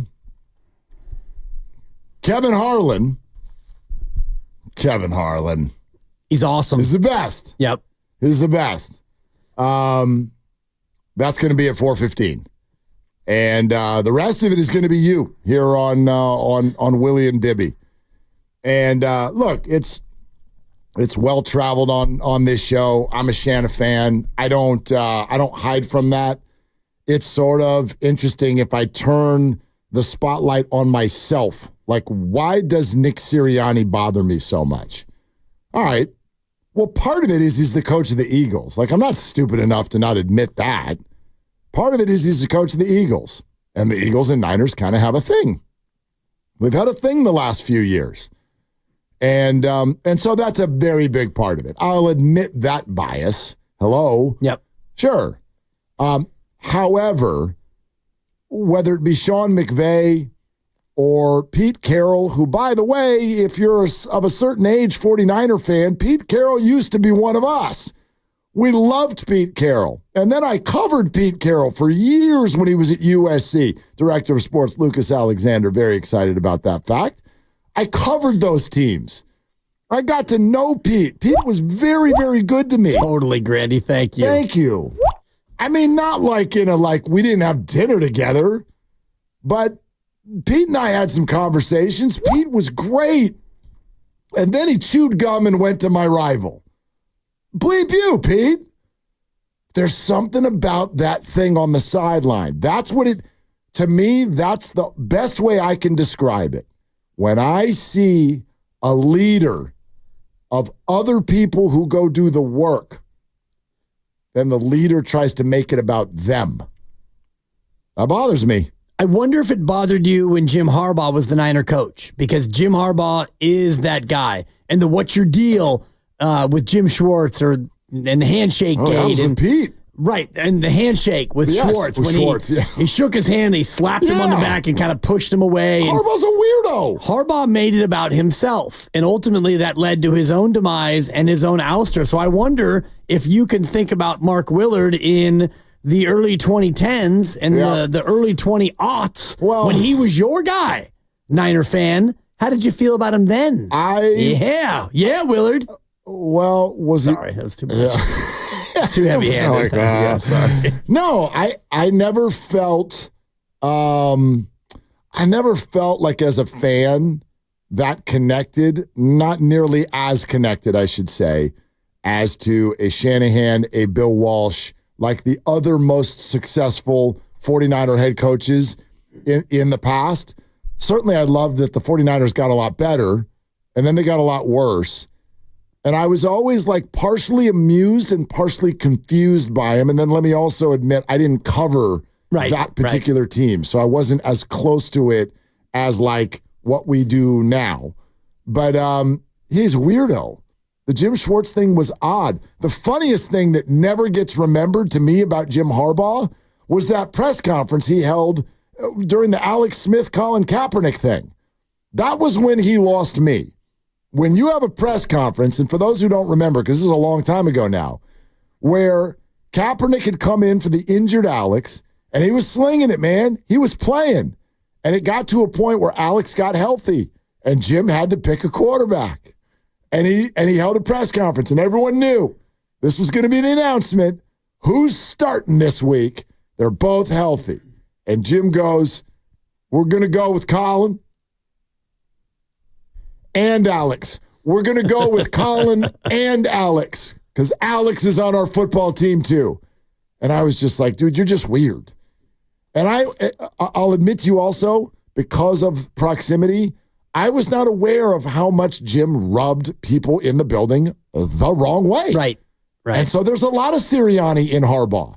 For sure. Spoiler alert. The Chargers will be better. Right. And then they will hate Jim. Exactly. Within 5 years. It's a 5-year shelf life. Yes. And he lasted longer than that in Michigan, and he left a trail of despair and sanctions that he would have to face if he ever made it back to college. So, yeah, he's more than just a weirdo. He lives outside the lines, and just everything he did here from, demanding that he had his own bathroom built in the coach's office to alienating the owner and all the rest of it. But it's something about Sirianni also, it bothers me. And maybe for me, it's the fact that he is the Philadelphia Eagles head coach, because my default among sports fandom is to root against Philadelphia in all ways. And that's the Sixers, and that's the Phillies and the Eagles. And even if the Flyers happen to make the Stanley Cup playoffs, I don't pay a lot of attention to hockey, but if Philadelphia has a good team, I hope the Rangers beat them, or the Lightning, or any other team in the Eastern Conference in hockey. I'm just down on Philly sports fan. I love when they get angry.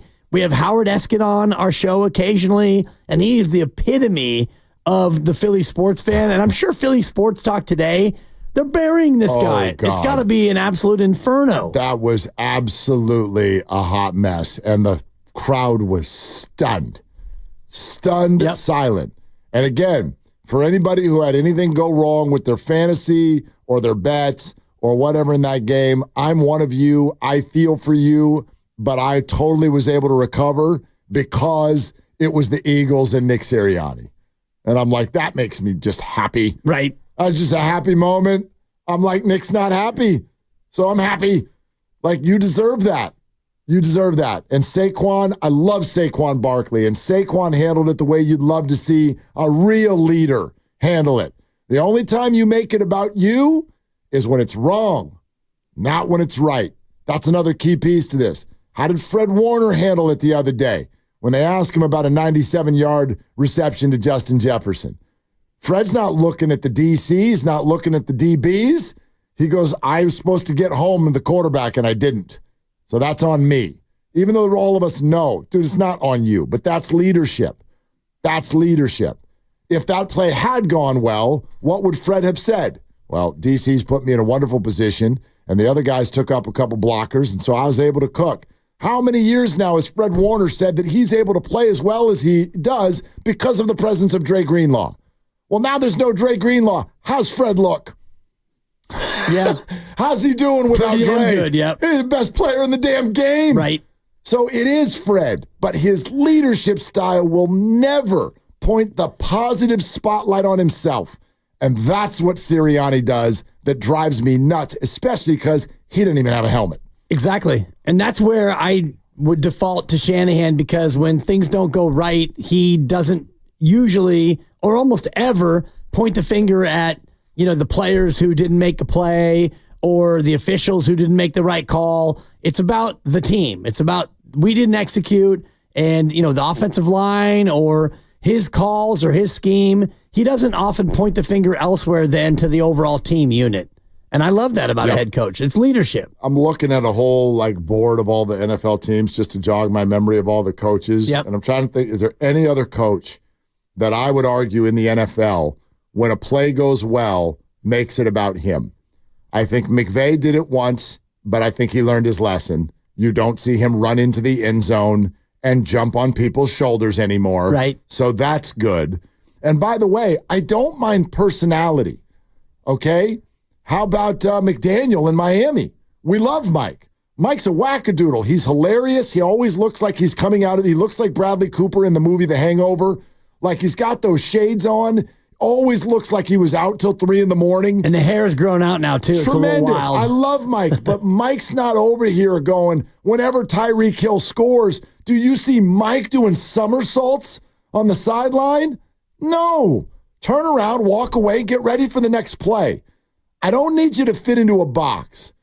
But to me, that's leadership, especially in football. These dudes' bodies are on the line.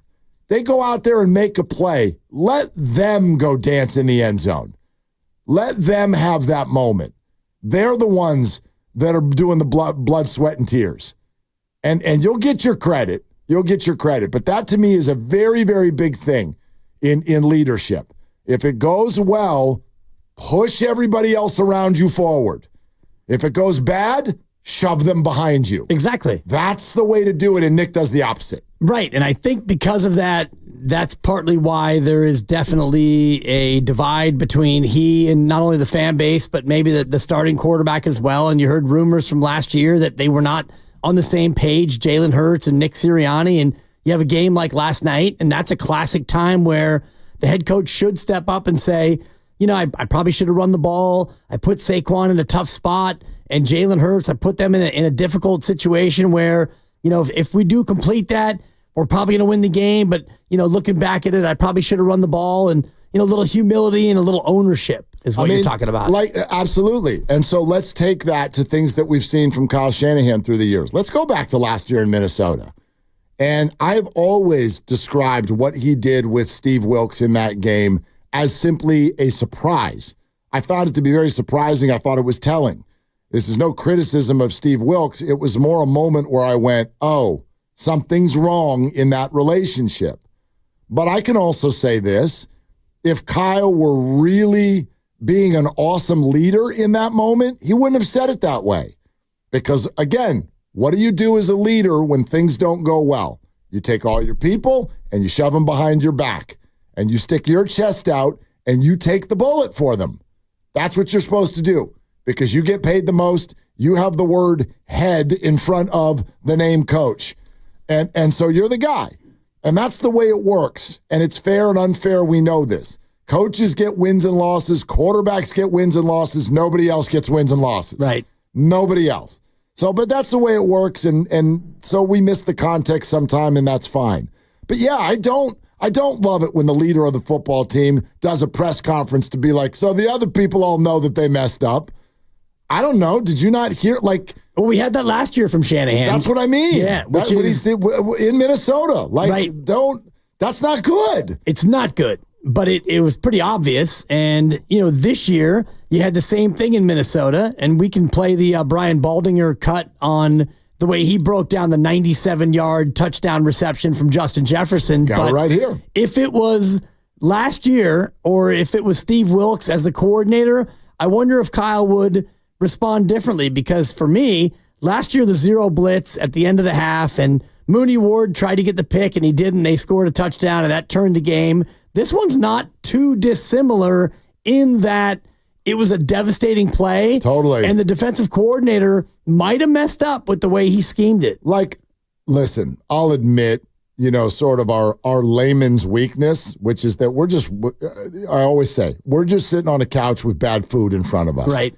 I don't know how this whole thing, every single piece of how the play call comes together. I understand that on defense, that's the defensive coordinator's responsibility. I get that.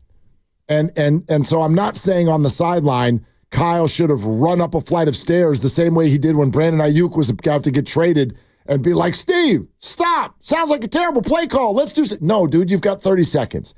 I understand that other people on the sideline do have responsibility.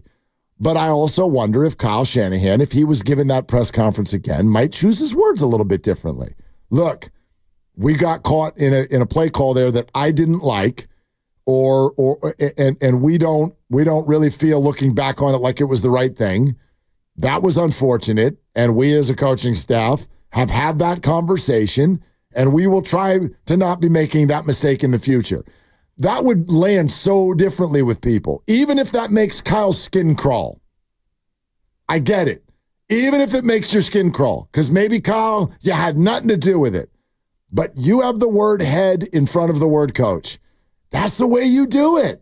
I think that's the way you try to do it. You should. Or if you're going to do what you did last year, then that normally would portend to where that person's going to be replaced and removed immediately, not at the end of the year. So when you say that, and he knows he can't do that, wow, that was pretty scathing. And yet Steve Wilks was able to coach through the rest of the year, and then he got fired about 9 minutes after the Super Bowl ended. Right, and even though some of the games still looked really good, their defense looked amazing in Jacksonville after the bye. Yeah. It looked great in the Super Bowl for the majority of it. Kyle learned his lesson coming off of Sunday's game, where you had another situation where you blitzed and you had two safeties deep. You had two of your corners who were not guarding their best player.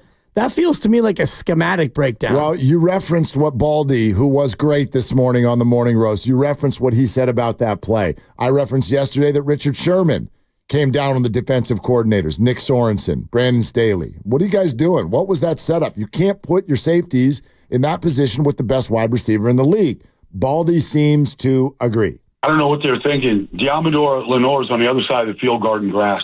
Like there's nothing over there. There's no work. You got Naylor and Jefferson over here in a stack. Like you got to get. Sometimes you can. I don't know why you would drop down your backup safety in that situation. You know, him and Tago, the safeties in the play, and Odom is down there.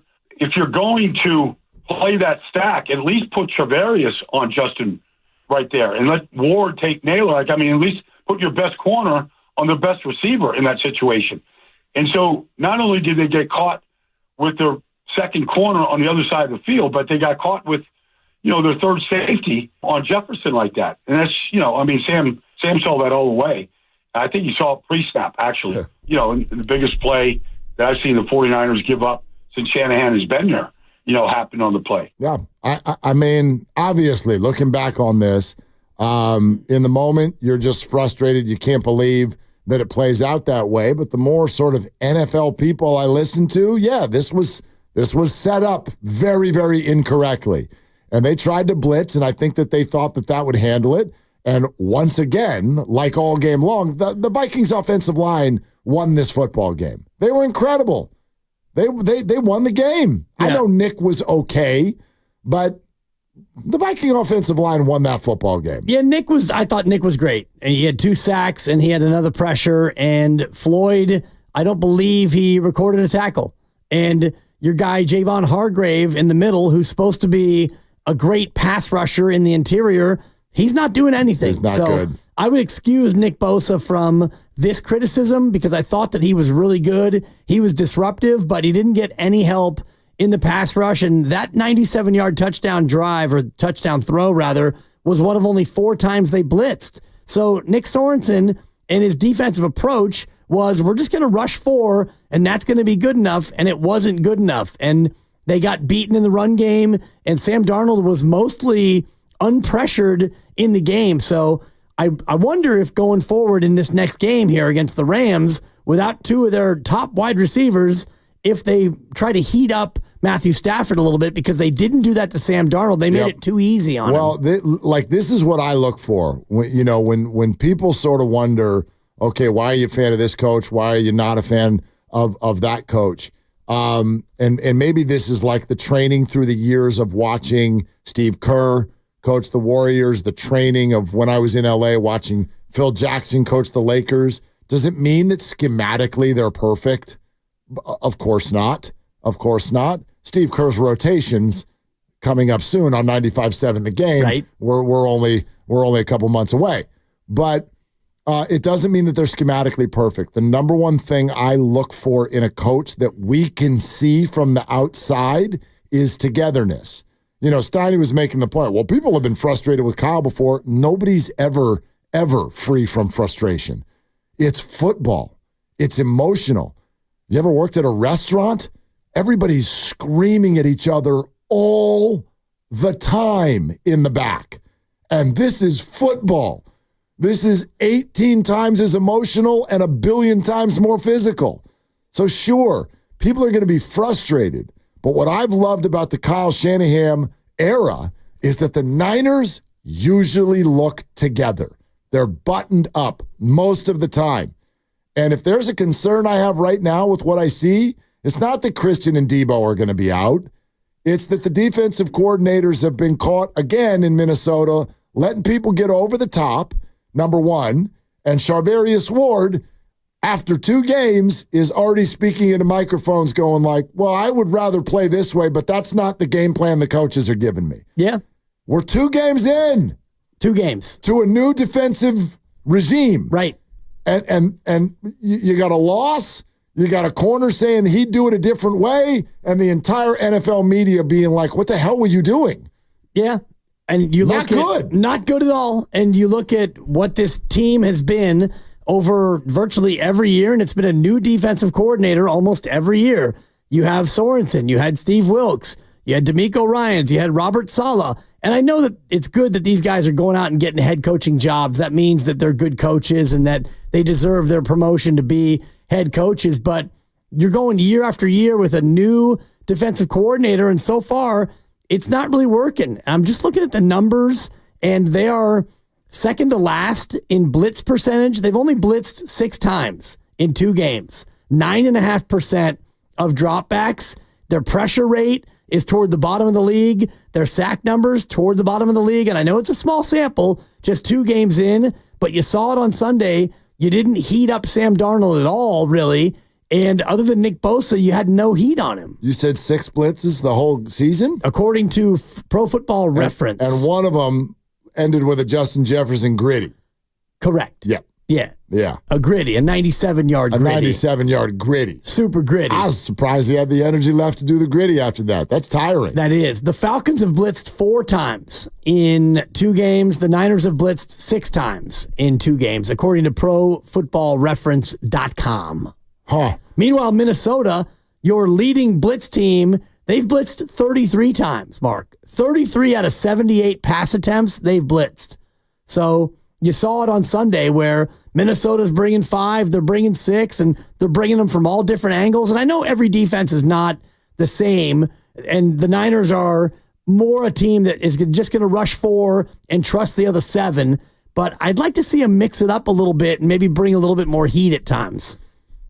There's only 2 good things that happened with that Kirk Cousins drive last night. One is that Sirianni was upset. That's number 1. Well, I know a couple other ones. Number 2 is I was sitting there going, dude, Saquon drops the ball, and that turns into a 6-point Eagles lead instead of a 3-point Eagles lead, and Fade the Dibbers had done Falcons plus 5.5. Yeah. I have to admit, I was chuckling a little bit. I'm like, oh, he's not going to be happy about this. This is a bad beat. Remember earlier you talked? I'm like, that wasn't a bad beat. This was a bad beat. This would not have been a bad beat. It would have been a bad beat. If Saquon catches the ball, the Eagles win by 3. Ball game over. And you would have won. And then they kick a field goal, and I'm like, oh, he's going to lose. And then he didn't lose. Yeah. Congrats. Well, honestly, on your win. I don't think it would have been a bad beat because Philly deserved to win that game by 6. They should have kicked a field goal. They should have won by 6. They were in a prime position. And the beauty of it for me was in my pick'em pool where there's actual money involved. I had the Falcons plus 6.5.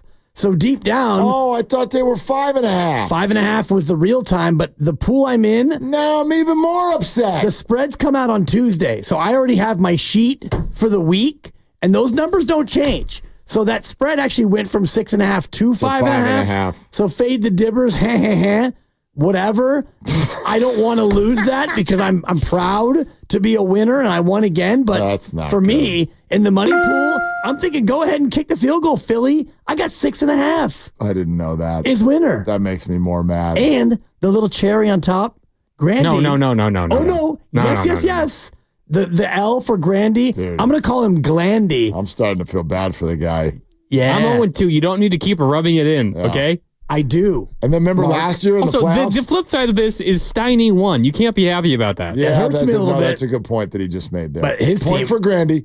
His team's overrated. We're presented by Fremont Bank, celebrating 60 years of full-service banking with no compromises. All right. How about somebody who played for all the Shanahans? What makes a good coach? Yeah, how does Sirianni fit into this? How does Shanahan fit into it? McVay, Mark Schlereth is going to join us next on Willard and Dibs. This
San Francisco on Odyssey Sports Station. Always live on the free Odyssey app, Twitch, and YouTube. Powered by First NorCal Credit Union.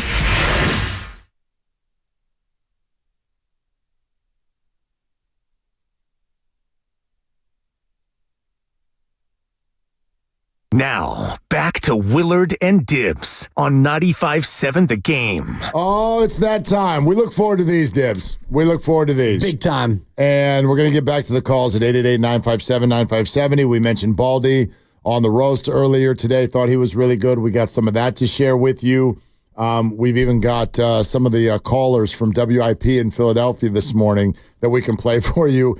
And that'll be a whole lot of fun. But right now, out to the River Islands guest line, joined by Odyssey NFL insider Mark Schlereth, host of the Stinkin' Truth podcast. Insider calls are brought to you by Hellman's Real Mayonnaise Mayo Game Day. Be delicious. Hey, Stink, what's going on? Detroit Lions film, just kind of grinding away as I'm prepping my game and sitting in my hotel room, just studying football. That's all I do. So you got Lions this week? I haven't even looked ahead. Who do they have?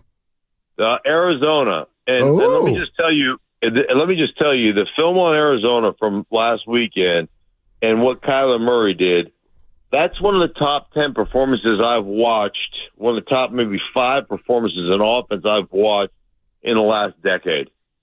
Like, what they did offensively, and he got to the point where, like, he was so confident and cocky, he's just throwing balls. I'm like, oh, you can't throw that. You can't. Oh, wow, what a throw!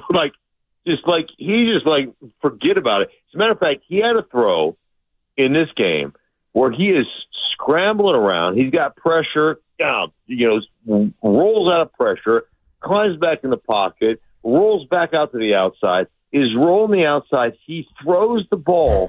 And as soon as he releases it, he turns around back to the sideline, his back to the receiver, puts his hand up. He Steph Curry's him and starts walking back to the sideline before the guy caught it. Touchdown. He made 3 guys miss, should have been sacked, dead to rights, throws the ball, turns around Steph Curry style, and just walks off the field. I mean, it was one of the most ridiculous performances you will ever witness. Well, and you're watching tape of Kyler do that to the Rams, which is, of course, the 49ers' opponent this week. So are you seeing that they are vulnerable? Yeah, the Rams are in trouble right now. The Rams have lost, the majority of their offensive line. They've lost Puka Nacua. They've lost Cooper Kupp. Those guys are is just the engine, if you will, just kind of the guys who make it all go. So, they're in trouble. And then one thing about the Rams, and you just kind of got to understand how they're built. Like, the Rams are a power-run football team, downhill football team disguised as a spread team. So they run, and they get a lot of favorable looks because Puka Nacua and Cooper Kupp, oftentimes they'll tell you they'll run 12 personnel, like 2 tight end personnel run plays out of that 11 personnel. They call it 11.5 personnel because you don't ever expect those guys to run, motion across the formation and work in combination with the offensive tackle and basically run, like a tray block. And these guys at wide receiver can do it. And so it's not things that you work on as a defense. And so they get you in a lot of interesting, personnel groupings because those 2 guys, are basically spread personnel, but they block like tight ends. And so they'll get you in little people on the defensive side of the ball, and they'll beat you up physically. And they can't do that. They got torched. In this game, they got torched by the Cardinals, and the Cardinals showed no mercy. They were like a wounded animal, and the Cardinals got all over the Rams. Yeah, nearly 500 yards of total offense from an Arizona team that's been one of the big bright spots from week 2. How did the Niners go about attacking the Ram defense without Deebo Samuel and Christian McCaffrey? Do they have to change their identity of a lot of 21 personnel, or can they still stick with that with Jordan Mason being the lead back? No, I think they can still. Jordan Mason's been running the heck out of the ball. The only thing that Jordan Mason, doesn't do that McCaffrey does is he doesn't split out and run, wide receiver routes and things of that nature. McCaffrey's so good out of the backfield catching the ball, and he's outstanding between the tackles as well as we both, we all know that. We've seen that play out. But, I think they continue to lean on that running game, continue to lean on the play action stuff off of that. And now, all of a sudden, this is what you paid Aiyuk for, right? Aiyuk is wanted to be a top 3 wide receiver, want to be paid like a top 3 wide receiver. Well, I've said it from day one, you're not, so you're going to take less than that, and that's just the way I feel. But, hey, now you can prove me wrong, right? You can be the go-to guy in this offense, and you can be the guy that bails out Purdy, and you can be his number one guy. Go show everybody that you held in, for instance, for a reason, and so now it's your opportunity to shine, and I think he needs to take take that very seriously and go out there and be the guy that takes all the pressure off the injured guys that they have. Mark Schlereth is with us here on Willard and Dibbs 95.7. The Game Insider calls are brought to you by Hellman's Real Mayonnaise. You can purchase Hellman's at your local Walmart, Kroger, or grocery store to add extra deliciousness and creamy flavor to your game day dishes this football season. Okay, Stink, let's talk about your area of expertise, and that is the offensive line. Trent Williams had a great game Monday night, but needed a little rest tucked into it, and then not as good of a game on Sunday. What should we expect in terms of a ramp up based on how much camp he missed? Well, that and the fact that he's, 30 whatever years old, 35, 36 years old, he's an absolutely dominant performer. But yeah, you've got to have days to recover. I know they give him the vet days and all that kind of stuff. That's all part of it. But even a guy in Trent Williams that's 80%, like even if he's 80%, he's still 100% better than everybody else. So you just line him up and you go out there and play him. And one thing about Trent, and I respect this, like that dude will miss a block occasionally because he's not just trying to block you. He's trying to snatch the soul from your body while he blocks you.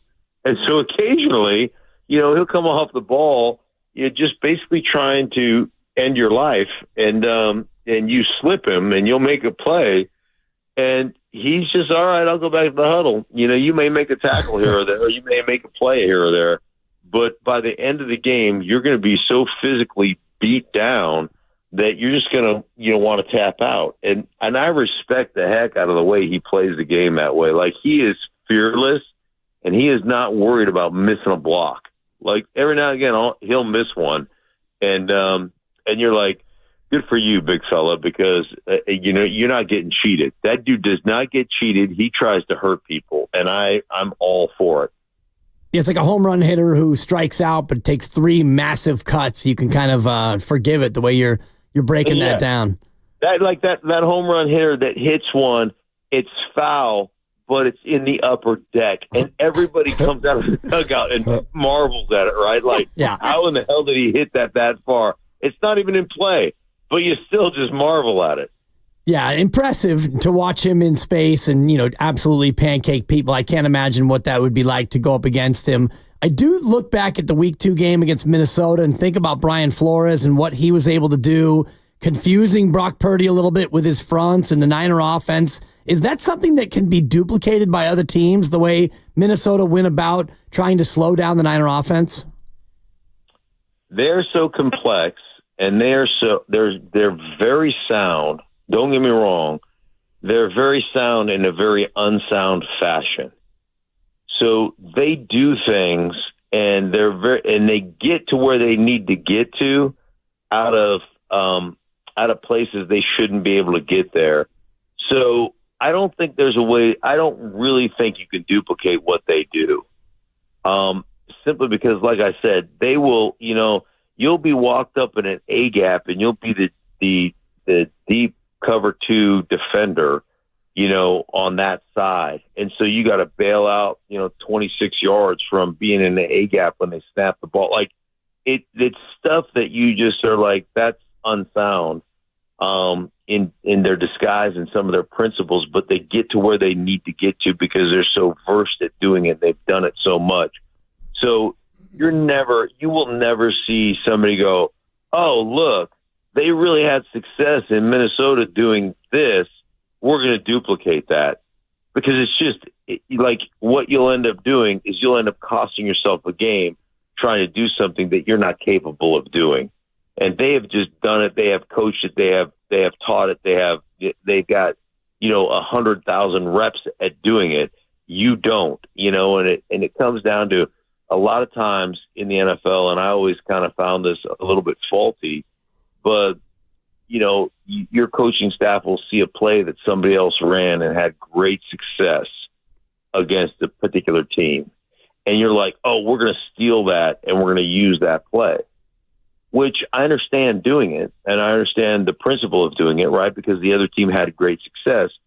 But what if you don't really understand or know that play very well, all the nuance of that play? Like, I can draw it up and I can tell you what they're trying to do, but there are always issues. There are always problems. There are always little nuanced things that are the difference between success and no success in that particular play. And so you'll grab it, you'll snatch it off film, you'll put it in, you'll install it, you'll coach it up to the best of your ability, but you don't really know it. That's not really one of your plays. And so all of a sudden you'll run the play and something will happen and it'll be a 6-yard loss. And you're like, damn, I didn't think about that. And so that team that actually knows it, that you stole it from, they've coached that part up. They know that part. You don't. And so there's always a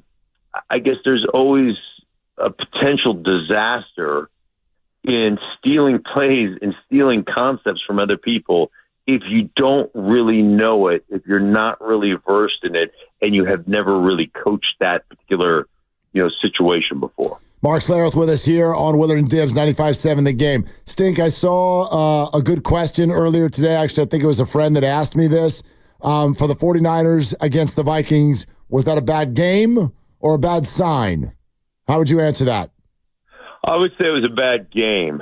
And, and it was, I think it was a really good game by Minnesota, a really good game by Kevin O'Connell. And the way they attacked the 49ers, I thought Fred Warner was all over the freaking place. That guy was amazing. But, I think more of, it was just a bad game. And like I said, Brian Flores and that defense, and they're very good. They really know what they're doing. And they're a tough, they present a lot of dirty, muddy looks.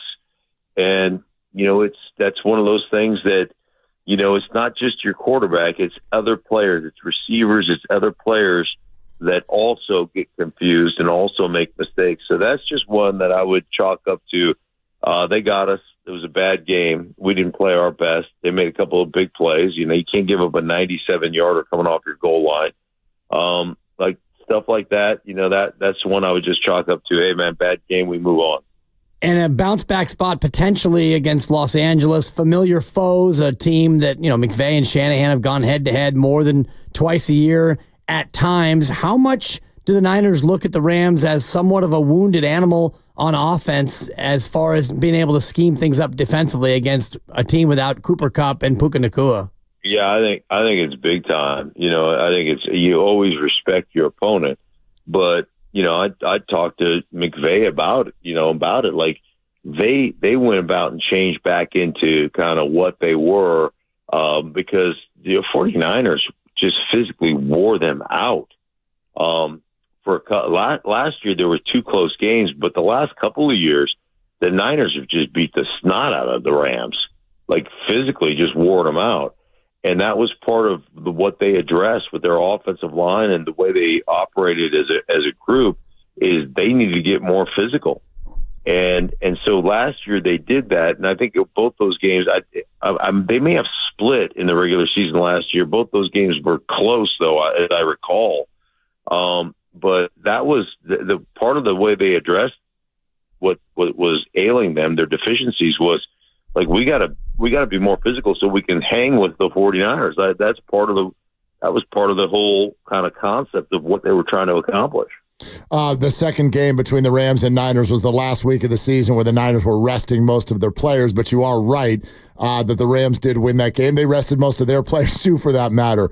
Mark Schlereth joining us here on 95.7 The Game. Yeah, that game was Sam Darnold versus Carson Wentz, right? Exactly. No, but I mean the first game that they had where it was their players versus the Niners players. I called that game, as a matter of fact, the Rams, the last game. Yeah, and it was tight. Yeah. Yeah, exactly. And the Niners won that. I think that was like week 2 last year. So, yeah, Mark, we were batting this around after what we saw last night with Nick Sirianni and the Eagles. And without kind of leading you in any direction, I just want to ask you this. How would you compare and contrast Kyle Shanahan and Nick Sirianni? Well, I mean, I think that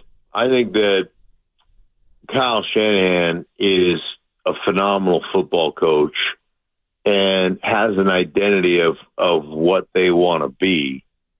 And the Philadelphia Eagles, to me, are one of the most, if not, arguably the most talented team in football. And they want to be something other than they are. And that's like that is always irritating to me. Like there's so much coaching that instead of coaching guys to what their strengths are and leaning into the strengths of those particular players, so many coaches are worried about what guys aren't. And I'll give you, for instance, like I just called the Giants-Washington game. Daniel Jones can run the zone read, pull the ball, run around, run the boot keep, half-field reads, get on the edge, be explosive as an athlete, right? Develop or deliver the ball if you got a good running game, outside access in cover 3 or 1, and throw the ball. Like, he can operate and do a lot of those things.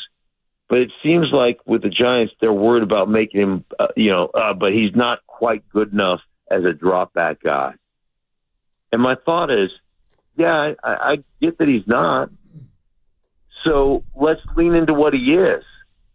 Let's live in that world. It's like Lamar Jackson is the most, like, I've never seen a dude that makes NFL players look like JV players.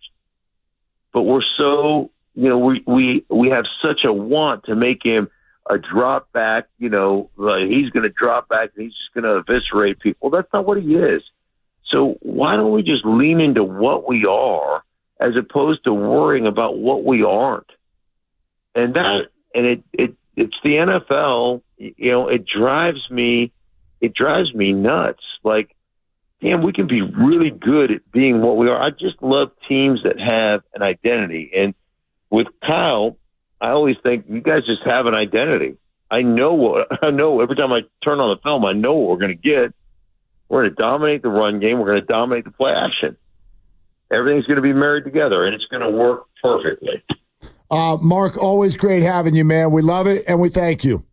Thank you, guys. Take care. All right, there he goes. That was Odyssey NFL insider Mark Schlereth, host of the Stinkin' Truth podcast. Insider calls are brought to you by Hellman's Real Mayonnaise. Mayo game day, be delicious. That's a good point. It's a fair point that he makes there at the end. You can go around the league and take a look at who has a good grasp on their identity and who doesn't. And there are a number of quarterbacks around the league who, and it's not just about the quarterback, it's their coach as well. But I feel like right now they're really struggling with the idea of, well, we're really good at X, but we don't want to do too much of X because that's scary. Yeah. It's scary for our quarterback. Lamar Jackson, you got to run. Jalen, you got to run. Yeah. Maybe it's not sustainable, but you're like, I don't know how special you are when you take away one of the things that makes you so special.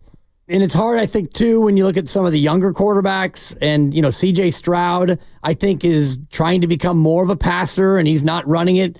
Anthony Richardson, a guy who last year ran it a ton, and now he's trying to throw it more, but I don't know if he's a good enough thrower to survive. Caleb Williams, my goodness, it's only 2 games. Yeah, that's been 2 games. But the jury, for me, is still pretty far out on what he's going to be. Justin Fields is trying to figure it out. There's a lot of the younger quarterbacks, and Carolina's already making a quarterback change 2 games into year 2 with Bryce Young, and yeah, that probably isn't going to work out for him in the league. But to your point, teams that have a quarterback, have a good head coach, and have an identity, there aren't a lot of them, and the Rams are one of them. But right now, that identity has to change because you don't have your 2 leading wideouts. Yeah, like that kind of was their identity. Matt Stafford, get rid of the ball quick and have matchup problems because of elite wide receivers who are both amazing route runners, willing to take hits over the middle, and now both of them are gone.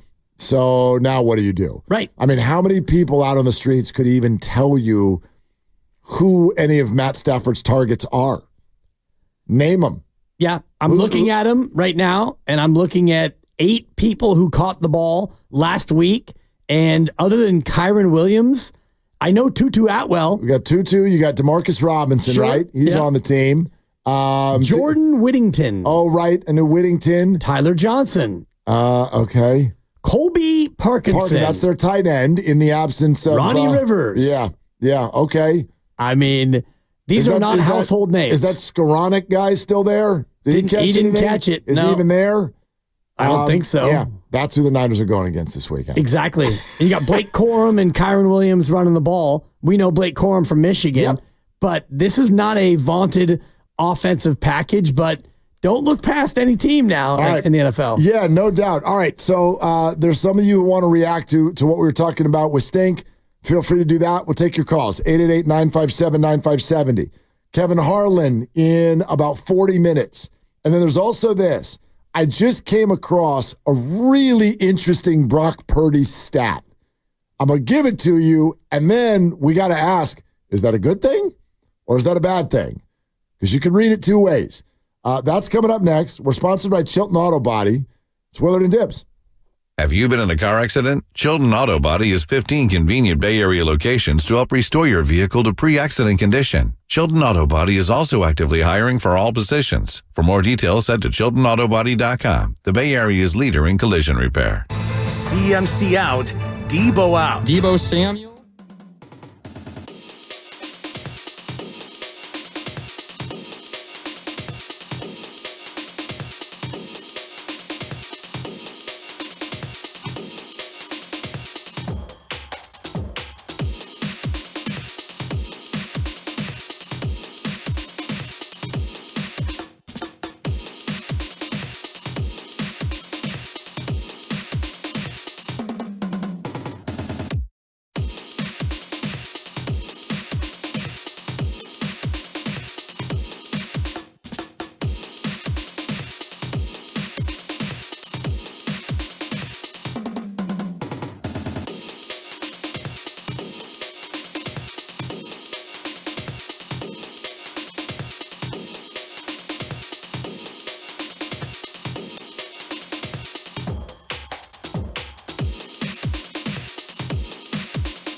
That's a great question. And that's a great question. On 95.7 The Game. Hey, before we go to the phones, can I huck this at you? Let me throw this across the table at you. Huck it. Is this a good thing or a bad thing? Tell me. Brock Purdy leads the NFL in aggressive throw percentage. AGP. AGP. AGG. ATP. AGG. Aggressive throw percentage. ATP. I apologize. They call it AGG. I don't know why. Fine. Aggressive. Giggity. Thank you. I don't know. Are you down with AGG? You know me. Now, here's what it is. His AGG is 24.6. AGG percentage, so that we can define it for the people, tracks the percentage of passing attempts thrown into coverage where a defender is within 1 yard or less of the receiver. So, more than any player in the NFL, Brock throws at receivers where there's a defender a yard or less away. Okay? Also important, among the top 8 quarterbacks in AGG, Brock Purdy has both the highest QB rating and the highest completion percentage. So is that a good thing or a bad thing? It's a good thing. Okay. It's a good thing because you've got a team that right now, through 2 games, has not had a ton of open receivers, yet you have a quarterback who feels confident enough to make these throws into tight windows. And I'm thinking about the 4th down play from Sunday when he threw it to Jawan Jennings, and there was not 1, not 2, but 3 defenders within a yard, maybe 2 within a yard and a third that was hovering in the area, and it was shoop. He threaded that thing in there beautifully. So as long as he doesn't have the most interceptions and also has the most aggressive throws, then it's a problem. But if the interceptions are down, then it's a good thing. Well, I could take all kinds of things out of this. Here's the good. Like, that means Brock is aggressive. That means Brock is accurate. Those are all good things. What are the bad things you take from it? Like, the first thing that pops into my mind is, why aren't people more open? Why aren't they open? Yeah. Like, is that a function of, well, Christian's not on the field, Brandon's not at full strength, Kyle's not scheming him open? I mean, my mind can go a bunch of different places. Why is Brock having to throw balls at everybody who's got somebody a yard away from him? Debatable. A lot of it, yeah. Debatable. I don't know. Well, I don't know yet. Right now, only 2 quarterbacks have been sacked more than Brock Purdy. Right. Largely that's because of 1 game, though. Yeah, like but still. 6 of the 8 sacks. Like, yeah, he had a... Gardner Minshew and Caleb Williams have been sacked more, 9 times apiece. Yep. So, yes, it is 1 game. You got sacked twice against the Jets and 6 times against Minnesota. And of those 6, Kyle would tell you that 3 of them were... Yeah, they were sacks. Dive downs. They were dive downs, and he was trying to get back to the line of scrimmage. If he gets 1 more yard on 2 of them, they're not sacks. So not every sack is created equally. I get that. But I do think it's more of a byproduct of the first thing you said, which is guys just aren't getting open. You don't have McCaffrey, who is great in the pass game, out of the backfield, out of the slot, and out wide when he is out there. It's rare, but when he's out there, sure. And right now, Brandon Aiyuk, although he was open a lot against Minnesota, and if you look at the All-22, there was 3 or 4 plays where he was open and the pass protection broke down and Brock couldn't get him the ball. But right now, Ayuk's having a hard time of separating. And I know that I think Steiny and Goo were throwing out the stat about his separation yards per route, which is about 1 yard per route, which is way down for him. So as Aiyuk starts to get into midseason form, and right now he's played 2 preseason games. Unfortunately, those were both regular season games. But I think now, looking at Sunday, you can expect Brandon Aiyuk to play more. He played 80% on Sunday. He'll play more snaps, and you can expect him to do more. This should be his breakout game. Well, I mean, the same thing holds true for Brandon as it does for anybody else. If we're going to say, well, Brock Purdy, this is a lesser entity when Christian McCaffrey or Deebo Samuel are not on the field. Well, so's Brandon. If you're a defender on the Rams, who are you paying attention to on Sunday? Yeah. I don't need to worry about Deebo. No. I don't need to worry about Christian. I mean, sure, there are other people. Jennings is good. Kittle is good. Mason will come out of the backfield, sure. So I'm not saying he's by himself out there, but he's the most talented route runner and pass catcher that's going to be on the field on Sunday. So he's going to have to do that without the normal attention that gets sent in other directions. It's a difficult task. David in El Cerrito here on Willard and Dibbs. Hi, David. What's up? How are you guys? Good, David. We're How are great, you, David. David? How are you? Yeah.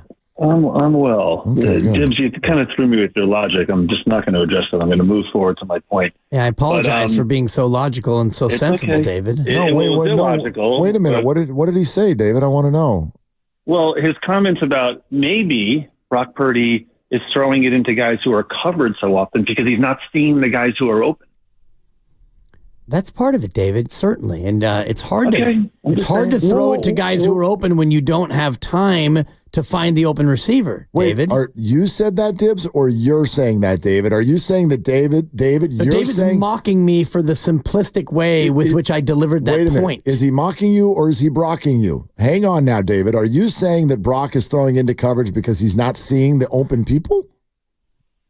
He might not be. Okay. And he might also be seeing things late and therefore has to gun it in there later. I don't know the answer. I actually think the stat is useless to your original question of how useless is the stat. David. I don't know that we can make much of it. I don't think it's useless. That guy is going to be there for 10 to 15 years. And the reason I think that is there are so many fewer quarterbacks coming out of college who are designed to be pocket passers. But the NFL only keeps those guys alive if they're pocket passers. Lamar is kind of rare. You had Cam Newton, who had a moment he could have won a Super Bowl but didn't, and then he fades. And you look at the Eagles, and they're like, they don't expect Jalen Hurts to be their quarterback for 10 to 12 years. They have him as a window. You have to now think to yourself, who can my quarterback be? Who can I get now coming out of college the way that they're developing them? Because there's just not enough guys who are going to last like a Manning or a Rodgers or a Breeze. There's just not that many available anymore because they're not developed in that way. So you have to find your quarterback, and you have to say, can he win in my system? The Steelers are like, can we take Justin Fields, and can he win in this system with this small window? Because we know he's not a guy for 10 years. And Schlereth is right. You have to develop quarterbacks to fit into what you have, and don't make them what they're not. Take what they have and try to win with them in those smaller windows. I think you have some interesting points here, David, but can I ask a further question? Like, it sounds to me like you're almost assessing at the time of the draft whether or not this can be a 10-year player, and I would argue that that's a question for a different day. Like, some of them can, and you won't know that until you get them into your system. Mahomes, Josh Allen, Joe Burrow, etc., Lamar Jackson, I think those are 10-year players. But that's not something you can assess right away. I do buy your point that the pick is not as simple as are you good or are you not. It's do you fit here, and I do think that's right. But Lamar wasn't drafted with the concept like they knew what he did well. That Lamar is lasting as long as he is doing what he does is really an anomaly. And you're starting to see kind of cracks in Lamar, even this year. I mean, the first two games, like airmailing Flowers in that one game, like this last game wasn't a great game for him. You're starting to see cracks in that style of play over time. So I think that when you're drafting quarterbacks, you can draft a guy and say, this guy's not going to be with me for 10 years. He might be with me for 5, but I only need him for 5 to win 1 title. And that's like the Jalen Hurts model, at least how I see it, because those guys aren't going to be built to last because they're not going to be in the pocket the whole time. So are you suggesting the team should stop signing quarterbacks to the big mega second contract and sort of treat them like running backs? I think a long-term second contract. Some guys. I just don't think that they all are just because they come available. You look at Derek Carr and Kirk Cousins. They are not special players. They have never been special players. They never will be special players. They'll never win titles. But they are part of an old way of thinking about how a quarterback can last. In a pocket, sitting in a pocket, delivering balls. And they get these massive contracts for years, but ultimately those guys just hold franchises back. There's definitely a Jalen Hurts that can take a franchise further for a shorter period of time. So it's like, what do you really want? I look at Brock and I'm like, look, this guy is pretty good. It's kind of like other guys, but is he a 10-year guy? Not the way I see it. And there's not that many of them. So I just feel like the model for which you draft quarterbacks and develop quarterbacks kind of has to change. Sometimes you're going to find that guy. I like Drake May. I love Drake May. I don't really love Caleb Williams. I love them for different reasons. Drake May can play for 12 to 15 years. I don't know how long Caleb's going to play for. He's going to get murdered out there. So I think there's an assessment of what you need, when you need it, but it's not the way that it was in the 90s. David, thanks. It's interesting point. It's an interesting call. I do think that for me, anyway, it comes down to coach and quarterback fit as much as it does the individual quarterback. And the Lamar Jackson question is fascinating because the talent is unbelievable, 2-time MVP, and he gets you to the playoffs almost every year. Is he the kind of quarterback who can win from the pocket in January? Well, so far he hasn't. He hasn't been great in the playoffs, and you can look at Dak Prescott. Similarly, a guy who's been unbelievable in the regular year but hasn't won in the playoffs. And so does that mean that Brock Purdy is, because he doesn't have the eye-popping skill, that he can't be a 10-year guy? I feel like that conversation, while interesting, was also at too many points was broad brush. Like when you say this needs to be the model. I don't know that there needs to be a model. There is no model. The model is let's do this case by case. And I do think when you talk about Lamar and Brock and Josh Allen and Joe Burrow and all of these guys, I wonder, I don't think it'll necessarily go this way, but someday are we going to be looking at Mahomes like Jordan? I don't want to dismiss the careers of Patrick Ewing and Charles Barkley and Reggie Miller. I don't want to do that. They just happened to play at the same time as Jordan, so they never won the whole shebang.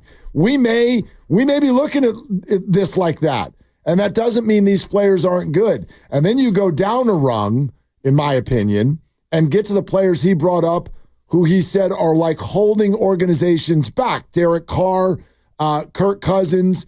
I understand where you're coming from. This is sort of that vast wasteland that I don't know what you do if you're a team, where you're looking at your QB and you're going, yeah, probably not. Like Dak Prescott, Kyler Murray, Derek Carr, Kirk Cousins, sure, they're all good examples. Like, they're probably not going to win a championship, but my God, looks a hell of a lot better than Bryce Young or your guy Daniel Jones, who you called in about.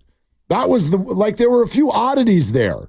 You started with I'm a Daniel Jones fan and then ripped Derek Carr and Kirk Cousins, who are, in my opinion, unequivocally better than Daniel Jones. Right. Derek Carr was once upon a time on track to be the MVP of the league, and then it's broke happened, yep. And the Raiders suddenly were not in the playoffs anymore.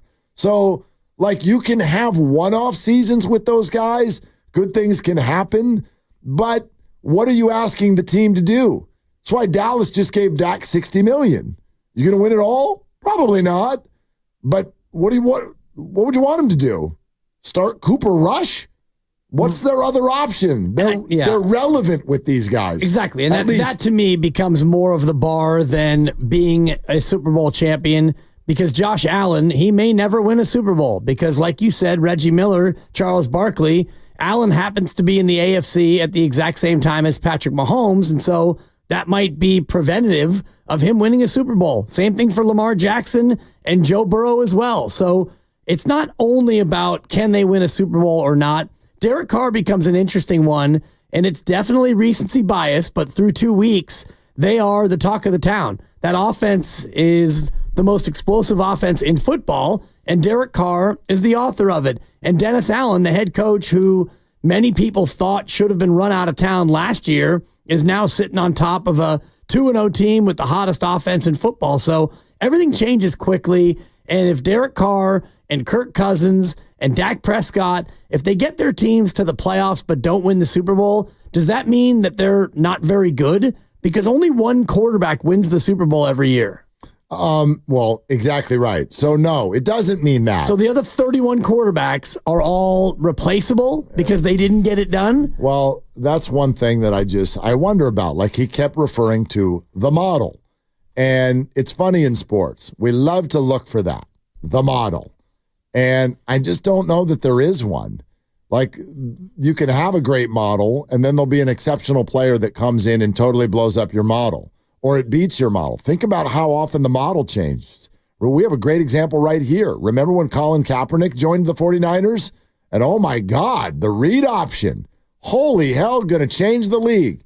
Took 2 years, and defensive coordinators went, check, got it, figured it out. Doesn't mean that you can't run it anymore. Doesn't mean that quarterbacks like him can't play. Doesn't mean that Colin Kaepernick can't play. We know that other story. But the point is that you have to always be evolving. And at any point, the bee's knees can change. Somebody can come in and just be like, nope, like we're going to do it this way. And Patrick Mahomes has done that. And now that's the model. And there's the standard. And so we compare everyone to Patrick Mahomes, which is sort of ridiculous because there aren't any other Patrick Mahomes. And so that's all. It's no, like, look at baseball. Well, the Giants are going to go analytics. That's the model. Scratch that. Yeah. We're doing something else. What is it? We don't know yet. Like, it's going to change. It changes every year. Everything changes, especially in football. And you could look at any team, and most teams run different offenses. Then you look at the 49ers, and there are about 8 teams that run what the Niners try to run, using a fullback and, a run-heavy set and all the rest of it. That, I think, is highlighting, for me anyway, how different football is, because different teams, based on their personnel and the head coach, they run offenses in a different fashion. So every quarterback has to be tailor-made for that particular scheme. And Brock Purdy, I think, for the Niners, is a great fit for what Kyle's trying to run. Here is Baldy's breakdown of Brock Purdy's game on Sunday in Minnesota from the Morning Roast today. I thought he was good. He's always good. I mean, those tough throws in the middle of the field are tough. I don't know how to describe it, Joe. He wasn't all-world, and I think some people just think he's got to be all-world. He misses McCaffrey in the passing game, for sure. There's no question about that. He's just such a difference maker on really easy throws, but in space where he does so much damage after it. Not to take anything away from Jordan, I think they do miss him. He did deliver the knockout shots that, for example, that Sam did, from the other side. I mean, the throw to Justin Jefferson and the throw to Naylor at the end. Like, he didn't deliver those type of knockout shots that you want him to be able to do. It's funny. It's not the words, because if you wrote those down on a piece of paper, you'd have a different reaction to what Baldy said. Listen to the tone. Grandy, you can turn this off after his first 4 words.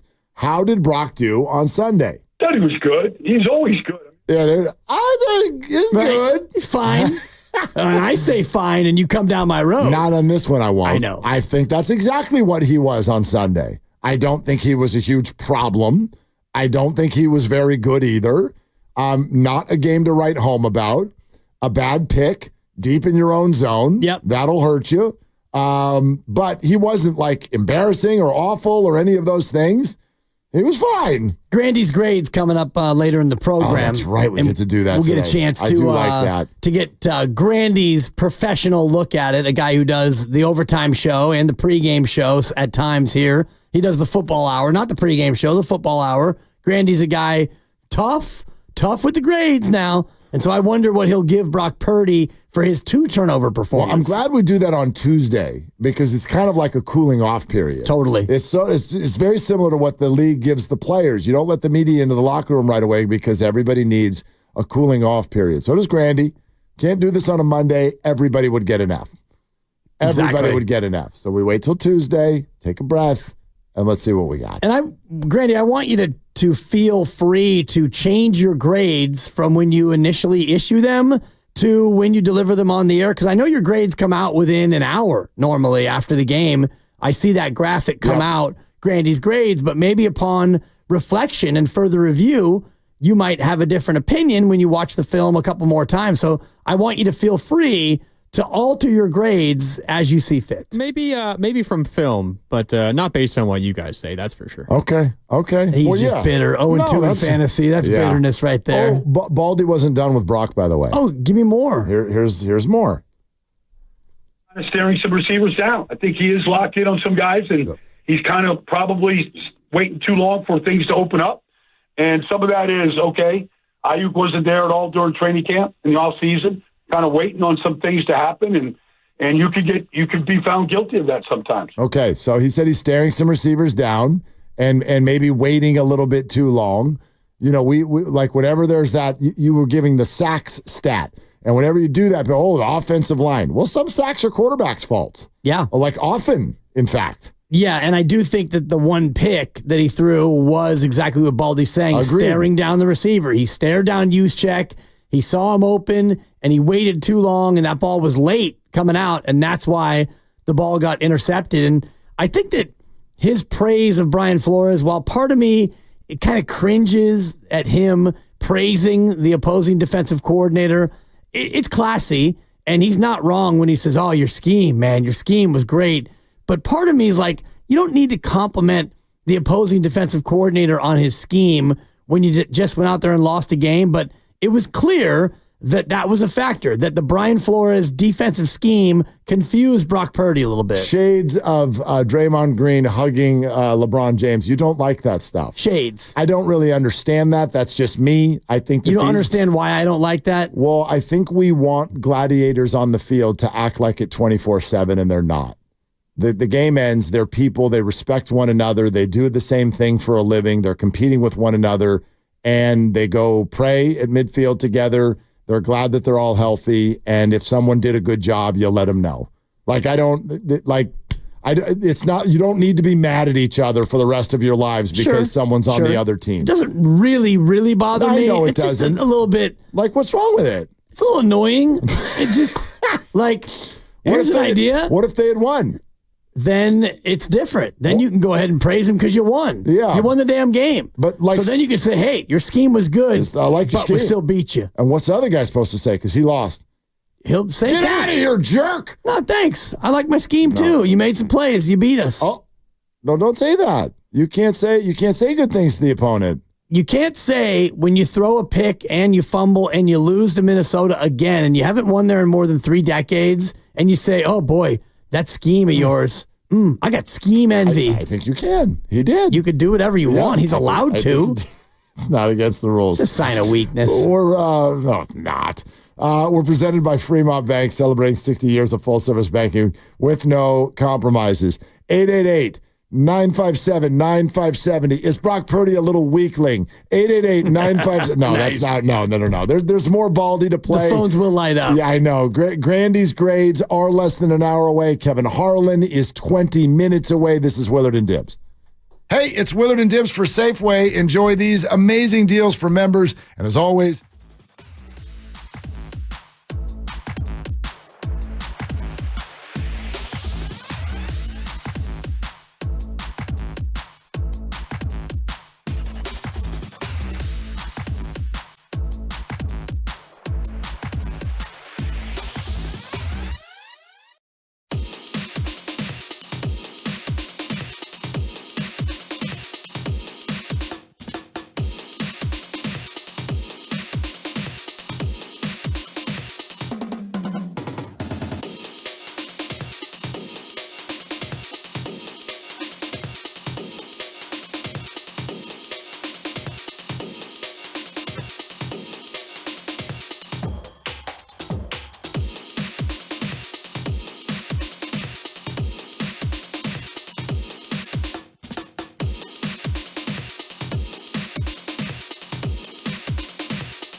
Will and Dibby on 95.7 The Game. All right, let's ride. Kevin Harlan in 15 minutes, right between the eyes. It's really good. He's gonna join us a little bit. It's not right between the eyes season. It's football, but Kevin ran around and did all the football games, all of them. Did the Niners first game. He did the Niners second game. He did the Monday night game. And during the Niner game, he handled the update desk. Which is pretty funny. When people's microphones weren't working. Yep. It was amazing. It was awesome. Nate Burleson back in the studio. Let's go to Nate. Back in the studio. You could hear Nate. Nate said, I can't hear you. I can't hear you. Yeah. You're like, you know what? We know. We can hear you, though. Will Levis has thrown a touchdown. You know who we're about to hear from? We're about to hear from the great Doc Pandia. Out to the River Islands guest line we go. Time for Cleared to Play. Take you inside the tent, get you updated on the latest injuries in the Bay. Proud to partner with UCSF Health on this segment and bring in Professor of Orthopedic Surgery, Dr. Nirav Pandya. Hey, Doc, what's going on? I'm doing good. How are you guys doing? We're good, but I imagine your social media feeds are quite busy with all of these injuries. Must be football season. Deebo Samuel, what do you want to tell our audience? So, I think in general, Deebo had a relatively healthy season last year, except for that scapular fracture. But these soft tissue injuries are what we were always concerned about. What we worry about a little bit more with him is that it's early on in the season. These calf injuries can sometimes take 3 to 4 weeks to get better. And as we're learning with Christian McCaffrey, sometimes a calf can become an Achilles issue. So obviously concerned about him. It seemed like he was able to get up and actually do another play after he sprained that calf. But obviously something to be concerned about, particularly early in the season with a lot of games coming up on turf this year for them. And when you look at the calf, and we've talked about this before, not all calf injuries are created equally. Is it better off to have a higher calf strain, or does that portend possibly to potential knee issues? I think a higher calf strain definitely is much safer.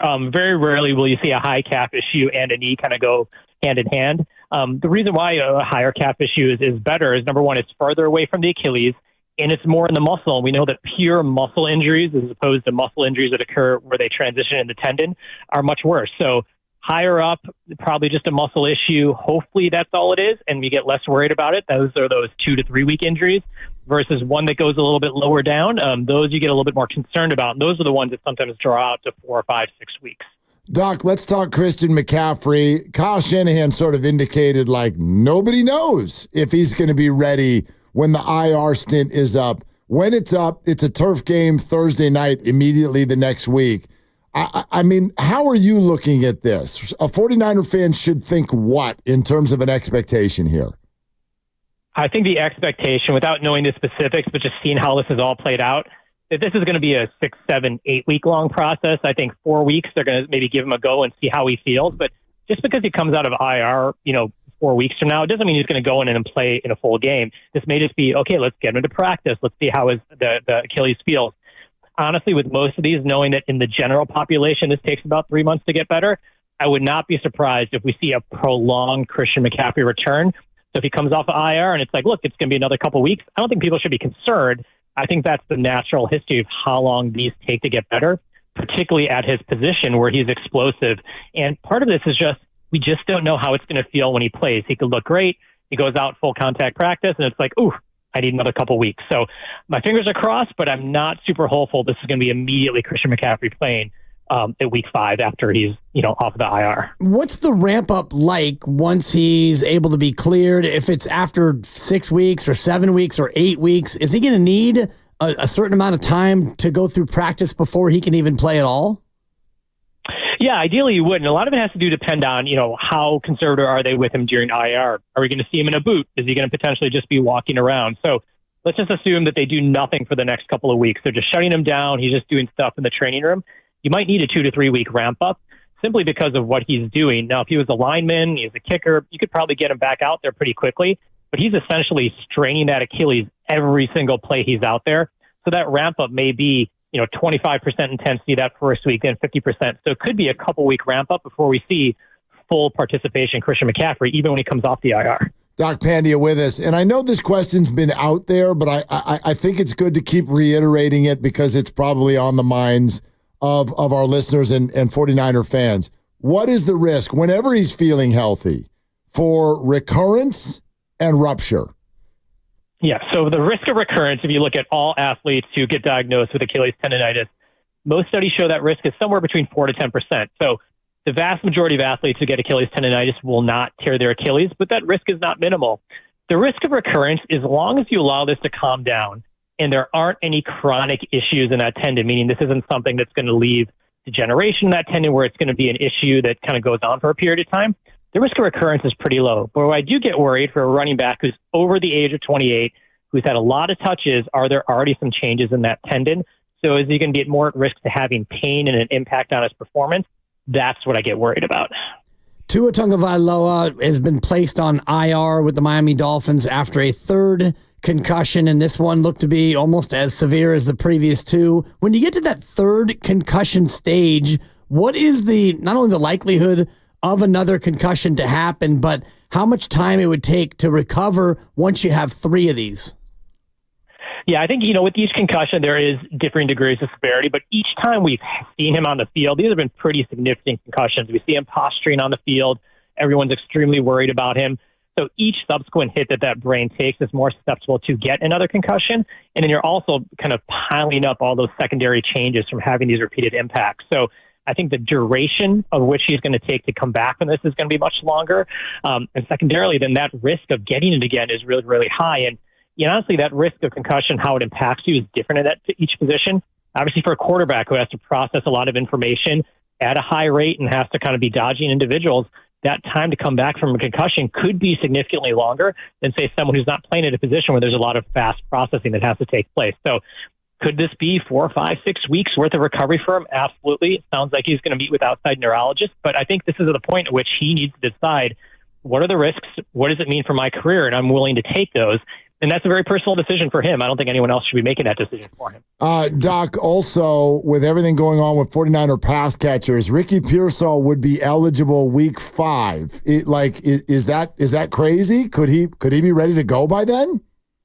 I think absolutely he could. I mean, the fact that you saw him a couple days afterwards, no sling, moving his arm around, it sounded like he's back in the training room and training. So I think from a physical standpoint, it sounds like everything would be in line for this soft tissue injury to heal. The key question is what's going to happen when contact comes. Can he be aggressive? Can he handle any kind of discomfort there? But just purely from a muscle standpoint and the way he's moving his arms in the videos we see, I think it's absolutely possible. And it's pretty remarkable that's what we're talking about, particularly with two of the offensive weapons potentially not being out for a couple of weeks. We may see Ricky Pearsall being that person who contributes, which is pretty crazy after a gunshot wound just a couple of weeks ago. It's wild. It's wild. Like I was uncomfortable even asking you that question, to be honest with you. Yeah. Yeah, no, it just once again speaks to how lucky he was and how his body has been able to heal through this process. Just simply remarkable. Doc, thanks, man. We love it. Appreciate you. No problem. Take care, guys. Okay, there it is. Doc Pandya, and the proceeding was sponsored by UCSF Health. All right. I'm glad you followed up with that part of it because it is a little bit uncomfortable to talk about a guy. How soon can he play? He was shot. He was shot through the chest. In the chest. Right, and luckily it hit nothing major, and it was a through and through, as they call it, and he was back at practice, a day later or 2 days later, just being there, not practicing. But out there with his guys. But now you have no McCaffrey and no Deebo, and boy, it sure would be good to have your first-round draft pick available to be out there. And, yeah, you can't rush a guy coming off a gunshot wound, but at the same time, you'd love to have him out there. Trent skips camp. Brandon skips camp. Christian is forced out of camp. Christian hits IR. Ricky Pearsall is shot. Deebo Samuel is injured. It's week 3. The Niners are 1-1. That's a lot. That's a lot. That's a lot. Yeah, and you've got that's a lot. Isaac Guerrero, who was only able to garner 1 snap. I watched the film on that because you were very, very upset by that run. So I watched the film. You're right. You're right. Just the way he approached it. Not ready. No. I mean, it was not ready. There was no hole, but it was like no. It's a zone read that he totally misread. Yep. There was a huge hole if he had waited like just a second longer, but he decided to dive into a defender's arms first. I love when you dive into the film. You were right. You got me fired up right now. There's only one run. But, Whatever. Yeah, you were right. All right. If you haven't already, make sure you subscribe to Willard and Dibs on the free Odyssey app because it's fun. And you can do that wherever you find your favorite podcasts. And while you're there, do that with the other shows as well. Steiny and Goo, Banter and Joe. You can hear all of Brian Baldinger reacting to the 49er loss with the morning roast this morning. It was very, very good. Still ahead of Grandy's grades, but coming up next, Kevin Harlan on the call for everything. His reaction to what he has seen doing both games for the 49ers is coming up next on Willard and Dibs. UCSF Sports Medicine Center is dedicated to treating every type of athlete, from kids.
Verizon. Use their savings calculator to find out how at T-Mobile.com/switch.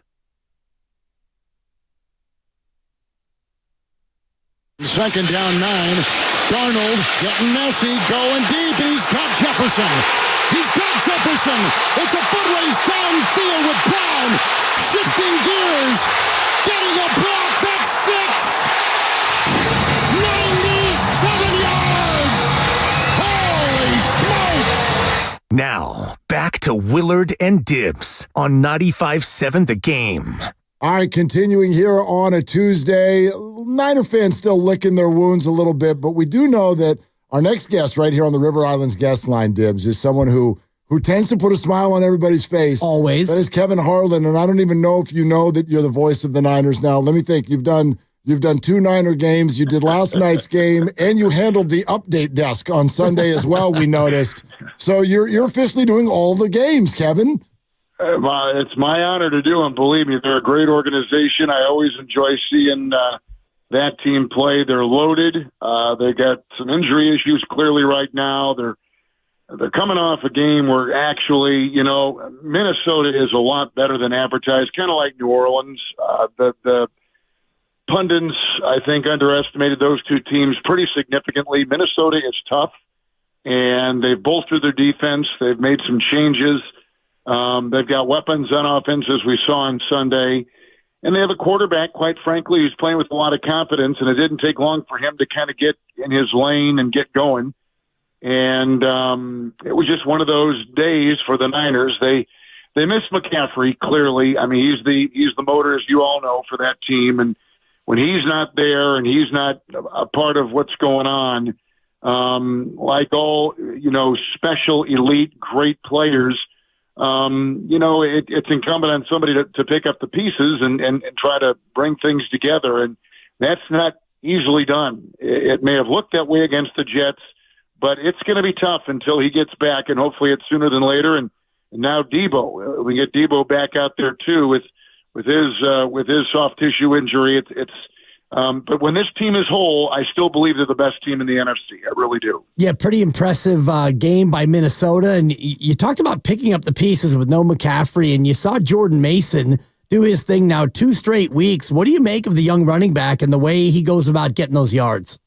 He runs hard. He hits the hole. He has great vision. My goodness, he cuts and really knows when to cut. So the timing of making the move with the, lead block and how the angle is being set for him, he's a master at it.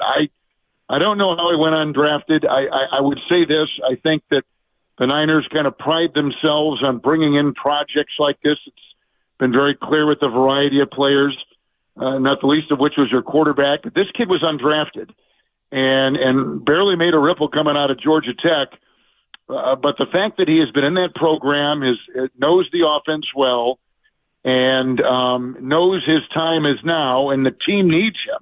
I mean, he's a third-string back going into camp, and Mitchell's injured. We know about Christian, so, I mean, he's got to step up. And sure enough, he's done it now twice, and I don't think there's any stopping him. I think he has a great feel for what he needs to do.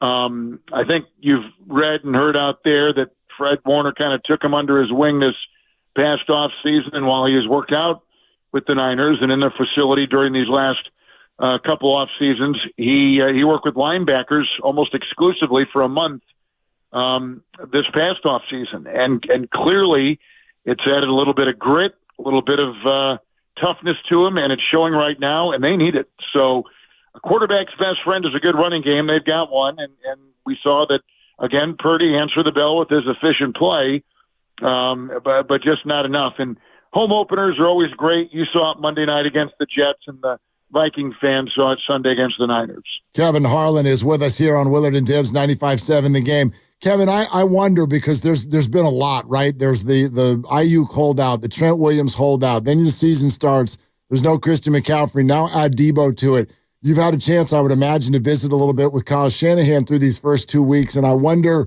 what you kind of gathered in terms of the state of the team and how he plans to go about attacking these challenges.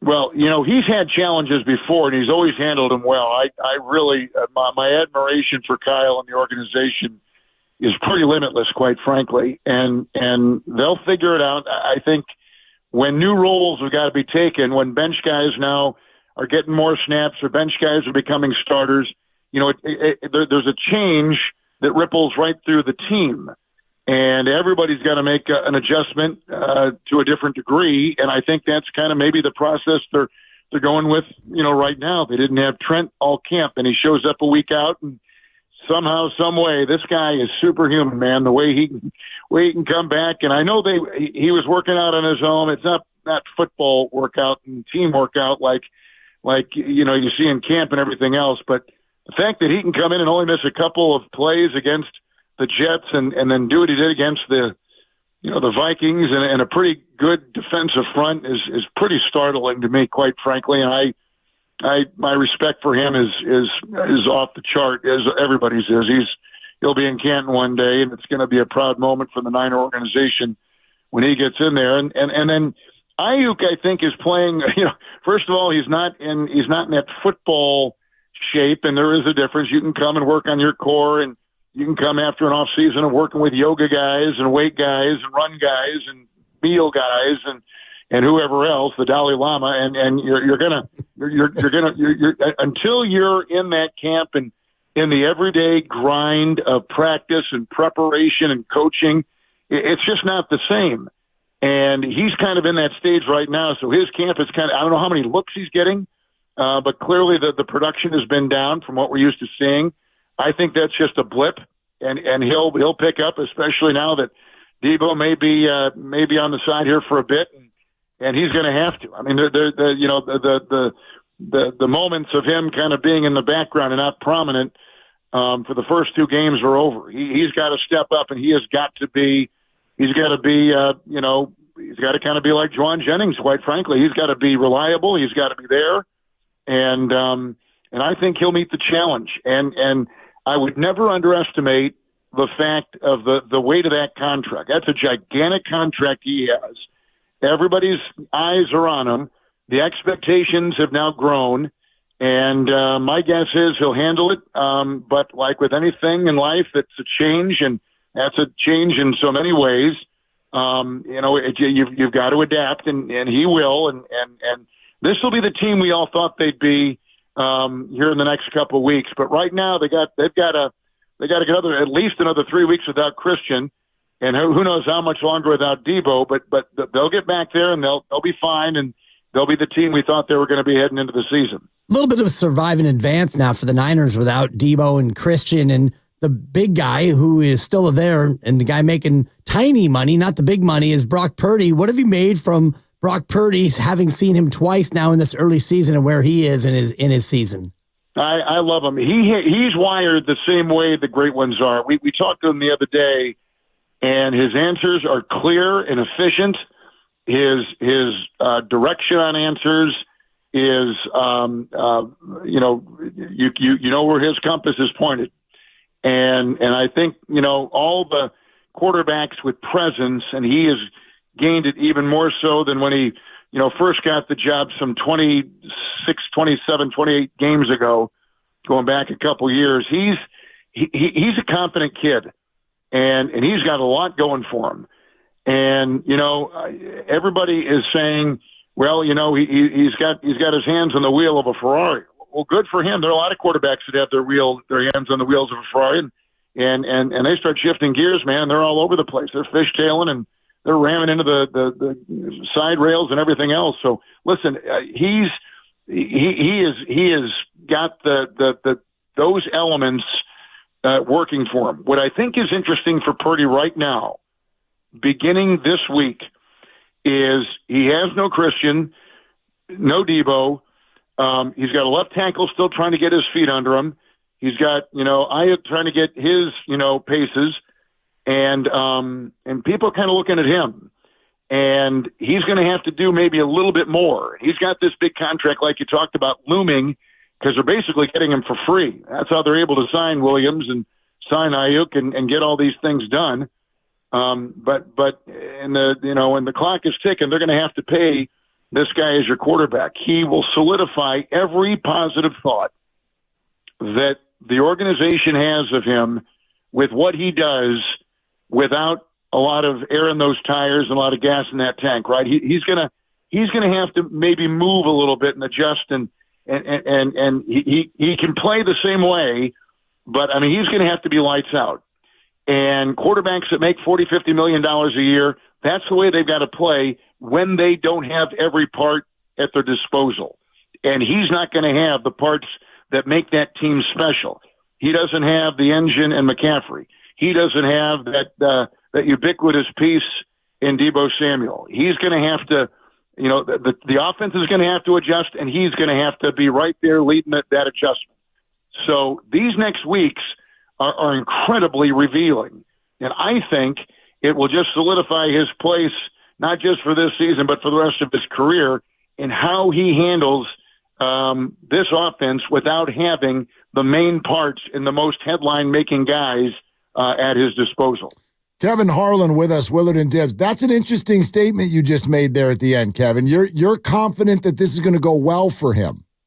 I am. I really am. I have great faith. And first of all, I think Kyle will continue to provide him with the call sheet and the game plan that will work as both see fit. And he couldn't have a better voice in his ear and a guy in his head than Kyle Shanahan. And he's got that going for him. He's got the confidence of playing in a Super Bowl. He's got, 22 wins in 27 games started in regular season play.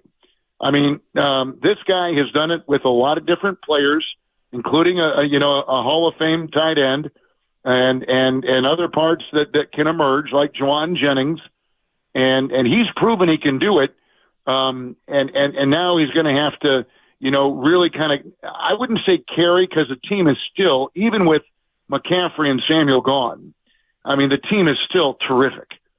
But this is where he's going to be tested as much as any time, because he doesn't have the things that make him and that offense special. And if he can survive this, and this team can get over that 500 mark, and he continues to play the way he is, and maybe he does a little bit more, I think that you can see what could be a very historical another quarterback in that line. I'm not saying that even with those other guys that he wouldn't be that guy anyway.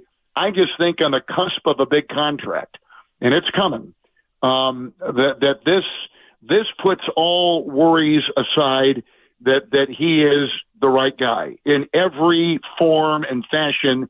You want to try to craft that quarterback position. I just think he possesses all you need. I know that the tangible things like speed and size and all that stuff made him a 7th-round pick, and I get all that. But listen, and I know it's a tired, worn-out phrase, but you can't help but still see that there have been quarterbacks in this league like him that have gone on to become the best at the position ever. And I just think that when I think of the great quarterbacks, when I think of the guys that can look you in the eye, when I think of the guys that have a command and a presence and have a tireless work ethic and know they've got to always be working a little bit harder than anybody else in the league, I see that in him. He may not be the tallest. He may not have the rocket arm, although it looks to me like it's stronger. He had the elbow last year, and he couldn't work out during the season because it was healing after the surgery. This year was a completely different offseason with core work and elbow work and arm care and all the things that these quarterbacks do. So I think he's got everything in his favor. He's got great momentum, and this is, I think, a moment where if there are critics, and everybody's got them, even the great Mahomes has them, if he has critics, this is a way to really answer a lot of people and saying, well, the only reason why he survives and why he has this record is because he's got great talent. And agreed, he's got as many good parts, if not the most, of any quarterback in pro football. But now he can kind of take all that he's learned, all that he's accomplished, and he can really, stand out on his own merit and do the things that a lot of people project he can do. So I'm bullish on him. I think he's the right guy. He's got the right coach. He still has a lot of weapons, and they're all strong. And importantly, he's got number 24 in back of him, and that the quarterback's best friend is that run game. So I think he's going to be fine, and I think the team is going to be fine in lieu of McCaffrey and Samuel not being there for 3 weeks or longer. It will be interesting to watch here over the next few weeks. And you talked about weapons, and I think about the Niners, and the number one weapon that they have might be on defense, Fred Warner. What do you make of Fred's first 2 games? And do you start to think about Fred in terms of the pantheon of great linebackers here in the modern game? Mike Singletary, command, vision, hitting, reading, can play the run and the pass, controls the defense, has the charisma to do it, durable. He's only missed 1 game, I think, in his pro career. I mean, he is everything you want in a middle linebacker. I don't know who would come close to him in pro football, quite frankly. There are guys that are younger who are emerging. Right now, he is at the very top of the list. Kevin, you've said some really nice things about Kyle Shanahan in this conversation.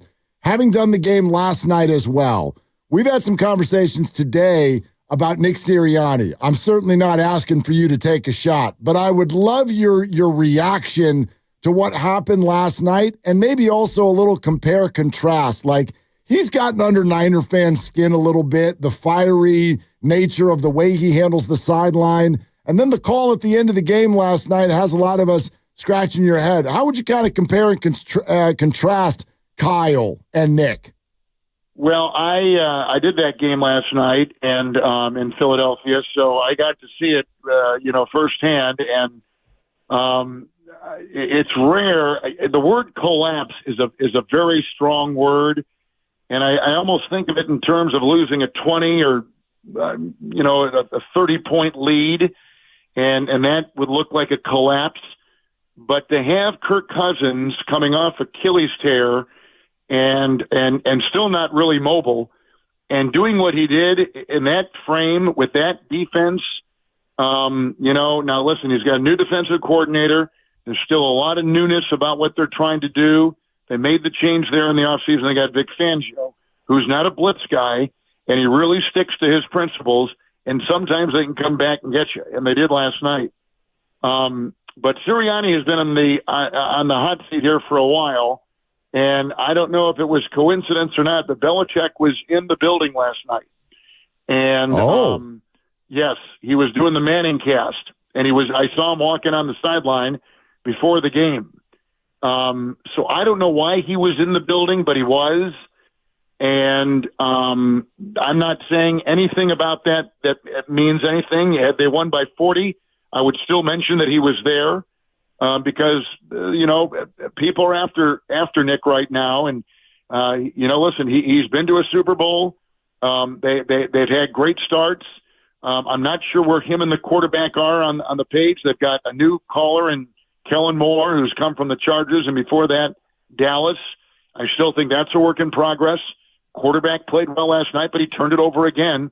He's had more turnovers than any other player in the league over the last year plus since the beginning of the 2023 season. So that's the problem. You can, at that position, when you're an elite quarterback and paid like one with that kind of team, you cannot turn the ball over. And he did again, and it hurt him. And I don't know. I from afar, you can sit there and think a lot of things, but there's no denying that there is a lot of turmoil in Philadelphia right now after last night, because they had that game and they were not able to close the door. And great teams always finish. And I kind of thought Philadelphia coming into the season was maybe that kind of team. And I guess when I think about John and Kyle, I think more in terms of long-term attention to detail, constantly evolving, looking for new ways, innovative. Listen, in anybody's town, the least appreciated guy is the head coach. But outside that market, when you take a look at the other 31 head coaches in the league, and you mentioned Kyle Shanahan, I don't know if there's another person in the league that would say he is not a top 3 NFL head coach. His record says it. The quality of the team says it. I still think they're the best team in the NFC, and I would say that and I don't like comparing these guys because the job is immense and it's very difficult. And everybody's got a different set of circumstances and injuries and an owner that might meddle or not meddle or just things going on that you never know about. And we're only 2 weeks into the season. You don't know what your team is like until you get to about week 5 or 6. And there's more growth or the reverse between weeks 1 and 2. So we've got 2 teams here, the Eagles and the Niners, who have lost in week 2 after winning in week 1. And I don't think that is a telltale for any way they may be going or may not be going. I'm just saying that after you've seen that first week, after you've broken camp and the starters haven't played, and you get them on the field and kind of see what you've got, I still think there's a fact-finding mission going into week 2, but there's no doubt you learn more about your team from week 1 to 2 than maybe you do at any other part of the team, and then you finally kind of put a period on that by week 6. I think by week 6, you know exactly what you have, what you can and cannot do, where you need to grow as you go down that road. And both those coaches, Sirianni with the Eagles and certainly Kyle with the Niners, I think both those coaches have a pretty good command of what they have. The question in Philadelphia is, will they be patient so they can kind of get off the block here and see what they've got until week 6? Or does the impatient owner, and there were rumblings in the offseason about Philadelphia, right? I mean, there was a lot of talk with Sirianni survive. They made a change at the coordinator on the offensive and the defensive side. And one more thing, they lost their offensive and defensive coordinator to head coaching jobs in the NFL. That's a lot of brain drain.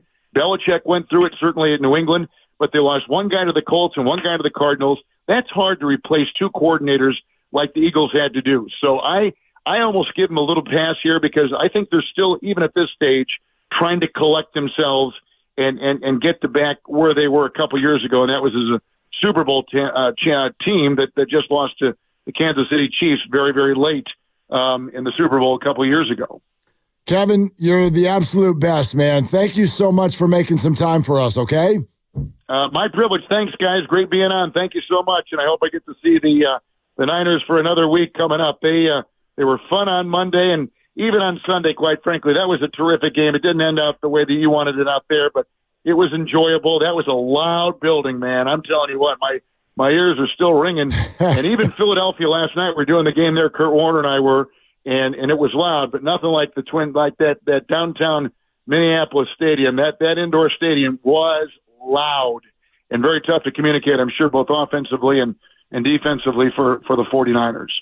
Kevin, we're always rooting for you to have the Niner games as well, man. Thanks so much. We'll talk to you soon. Take care, guys. Thank you so much. Bye-bye. Kevin Harlan. And did you hear that, Philly fan? You were loud on a Monday night. Sure. But nowhere near as loud as people in Minneapolis at 1 o'clock in the afternoon on a weekend. No doubt. And 40% of those were wearing red. Woo-woo. That's a good point. Yeah. There was a lot of red. There was a lot of red. Yeah. Thank you. There were a lot of third downs that didn't go well, too. All right. We're presented by Fremont Bank, celebrating 60 years of full-service banking with no compromises. We're going to circle back to the start. First of all, coming up next, Grandy's grades. We wait for this. We kind of would say that we're sort of built for this. And so we're going to do that coming up next, and then we'll circle back to which kind of arrogance gets you more, the Shanahan style or the Sirianni style.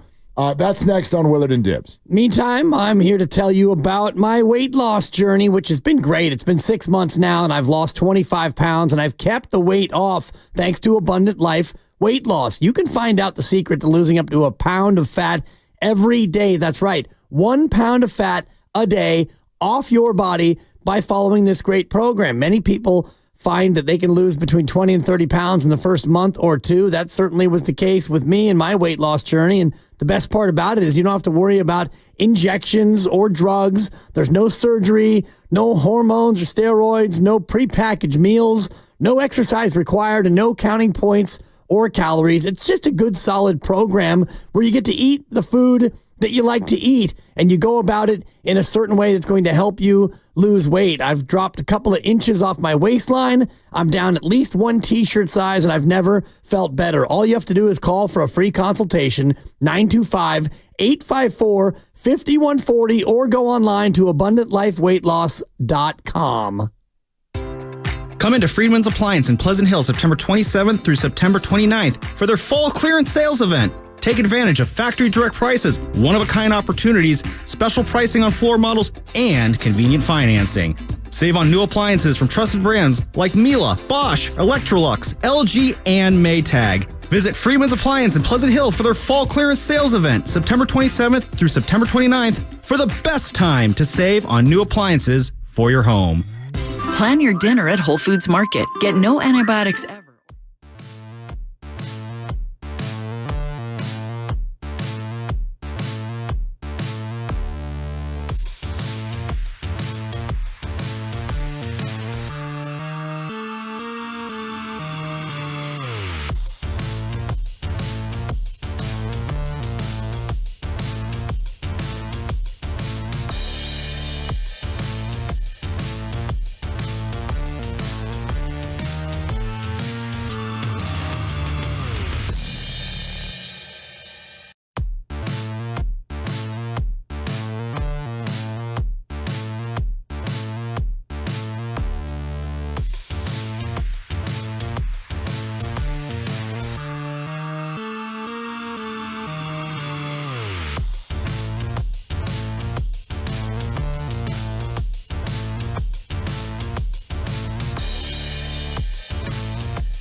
Now, back to Willard and Dibbs. Can you sing with that voice? Literally. I did Daddy Warbucks in middle school, and it was talk singing. What I'm telling you, tell yourself all this. NYC. That's singing. On 95.7 The Game. If you say so, Steve. If you say so. Yeah, sure. He's right. That's singing. It's sort of. I'm glad it is, because if it isn't, then I can't sing. Yeah. So anyway, glad you're with us. 888-957-9570 is the number. We got a bunch of stuff now, okay? A bunch of stuff to get to. Another little stat came across my my view here. And you tell me if this doesn't rattle your cage, Dibley. We're going to do Grandy's grades here in just a second. Okay. Lowest average separation in the NFL through 2 games. So receivers. Yep. Lowest average separation. Number 5, the New England Patriots, 3.1. Number 4, the Tennessee Titans, 3. Number 3. The Indianapolis Colts, also at 3. Number 2. The Carolina Panthers. Wow. At 3. Number 1. The San Francisco 49ers, 2.9. Yards per route, basically, right? Correct. Man, I know that Brandon Aiyuk is in the bottom 5 himself in average yards of separation per route. His is, I think, in the ones. Like, he's about 1 yard per route of separation. 1 yard. Yeah. And, if you think about the first 2 games, you haven't had a lot of routes where you got guys running wide open. That's for sure. Boy. You know what's crazy, though? I got another stat for you. Okay. Hey, Grandy, you want to do this little game show music? Give me a little game show music, if you would. A little game show music. Dan Dibley, how many of the top 5 quarterbacks in terms of passing yards in the NFL can you name? Top 5 passers on the board in terms of passing yardage through 2 games. In fact, they are the only 5 quarterbacks who have thrown for over 500 yards through 2 games. 500 yards is the bar? That's the bar. Okay. You got to go over the bar. How many have thrown for 500 yards this year? Top 5 answers on the board. Well, this is hard because I know that a lot of the marquee quarterbacks are not off to great starts as far as numbers go. And I know passing in general is down a little bit. I'm going to have to lean on recency and a guy who I know just threw for more than 300, and it's Brock Purdy. He's got 500 yards. He's got to be one of them. Number 1. Number 1? He lowest separation in the league, most yards in the league. Number 1. Oh, my God. Number 1. 550 yards, and that leads the NFL in passing yards so far this year. Okay.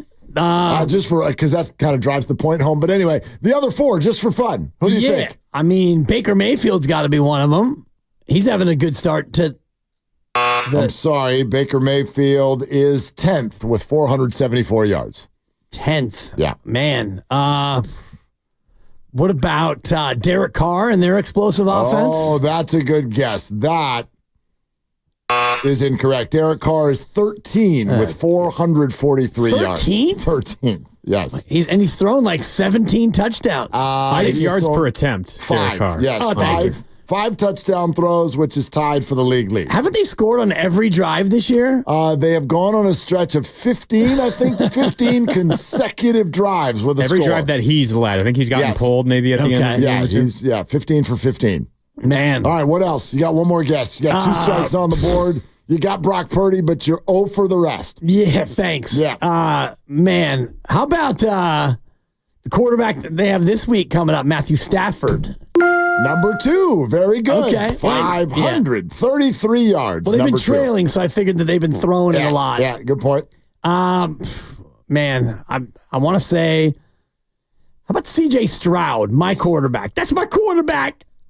Oh, narrow miss. CJ Stroud, 494 yards. Come He on. is number 7 in the league. I'd like to thank you for playing my little stupid game. Yeah, I enjoyed it. And we do have some parting gifts for you over here in the side closet. You can I go there home? Is that what you're pick saying? out a prize. Okay, yeah, cool. thank you for Nice. playing. Gardner Minshew, Jared Goff. Hang in there, big guy. And Lamar Jackson. Those are the other 3, along with Purdy and Stafford, number 1 and 2 in the league. Yes, some of your garden variety names that you're used to, your Mahomes and your Allen and even Tua, who I know he didn't play 2 complete games, but his numbers have been pretty good. Yeah, pretty good. And then the calling card for Brock over the last year or so, quarterback rating and yards per attempt.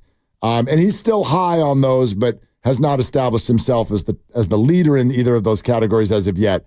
He is 5th with average per attempt, and he is, as far as quarterback rating, he is 9th at 96.3. There's where you'll get Derek Carr and Baker Mayfield. They are 1 and 2. Gotcha. Right now in quarterback rating. Yeah, Carr and Mayfield, 1 and 2. Yeah.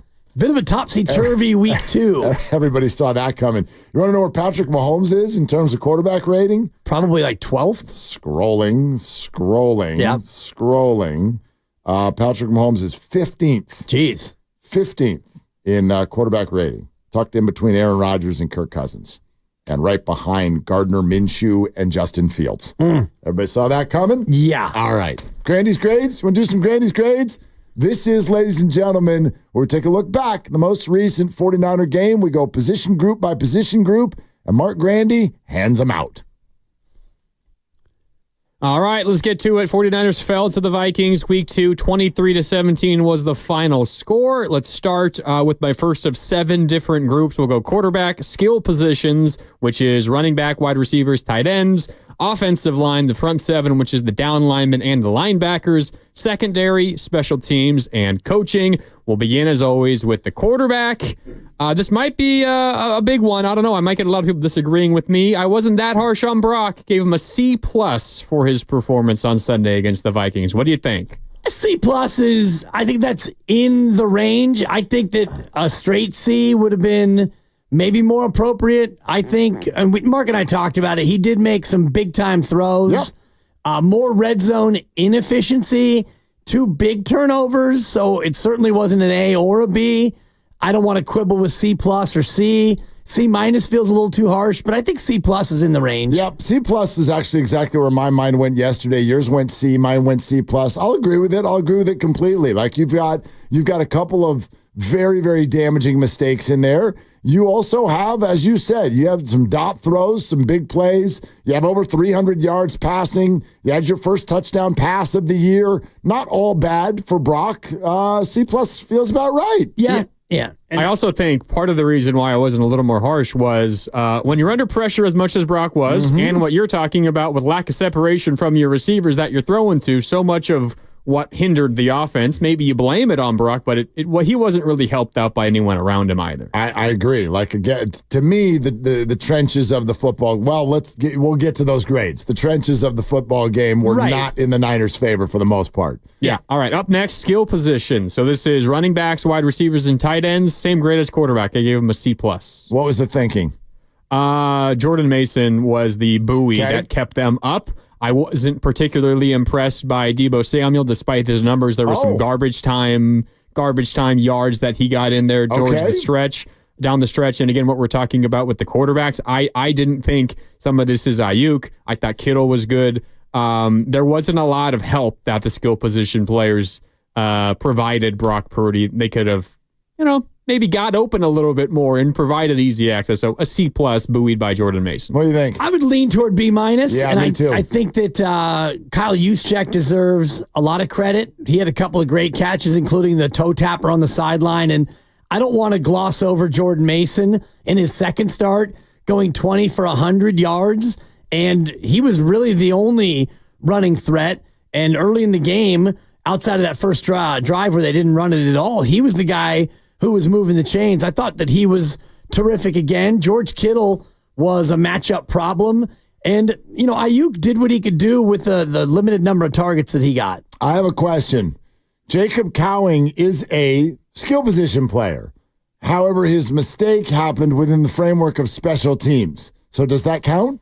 I guess it's up to each individual's interpretation. Okay. That for me would go under special teams. Okay, because I also look at it's the same argument you and I had last week about where's the demerit to move them down. Now, I don't think they were deserving of an A, but they also didn't make any huge mistakes. Jordan Mason fumbled, but it was kind of on his way down and he fell on it, and so no harm there. So that's why I was asking about Cowing, because he also, of course, fumbled that punt return. But yeah, I think you knock it up to a B-. I'm with you, Dibs, because for the most part, those guys didn't make any major mistakes, even though they didn't perform in a sparkly way either. Agreed. Yeah. And, I thought that Kittle was terrific. And, yeah, Deebo, I don't know if it was quite garbage time because they were only down by 2 scores, but he did pad his numbers a little bit late with some of that. But Jawan Jennings, again, with a couple of big catches, including the 4th down.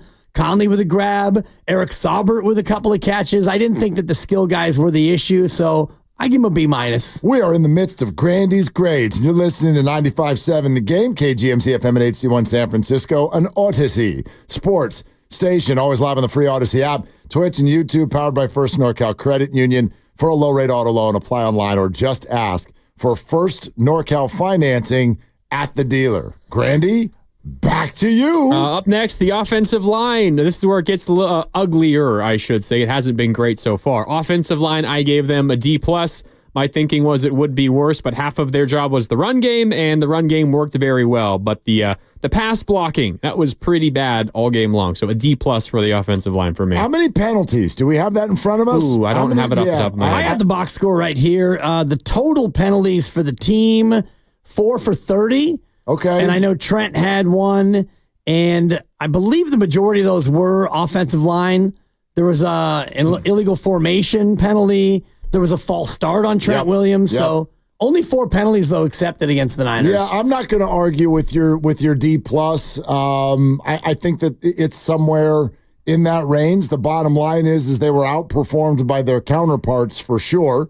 And Brock Purdy did not have for the most part, the time that he needed. And when you add in a few penalties, 6 sacks, whether some are on Brock or not, okay, but 6 sacks, offensive line is going to get a bad grade. It's always tough to parse it out, and I would go C-. Yeah, because of Jordan Mason? No, because of, it's tough with Trent Williams because you look at his run blocking, it was terrific. Pass blocking was problematic. Left side of the line probably gets a B-.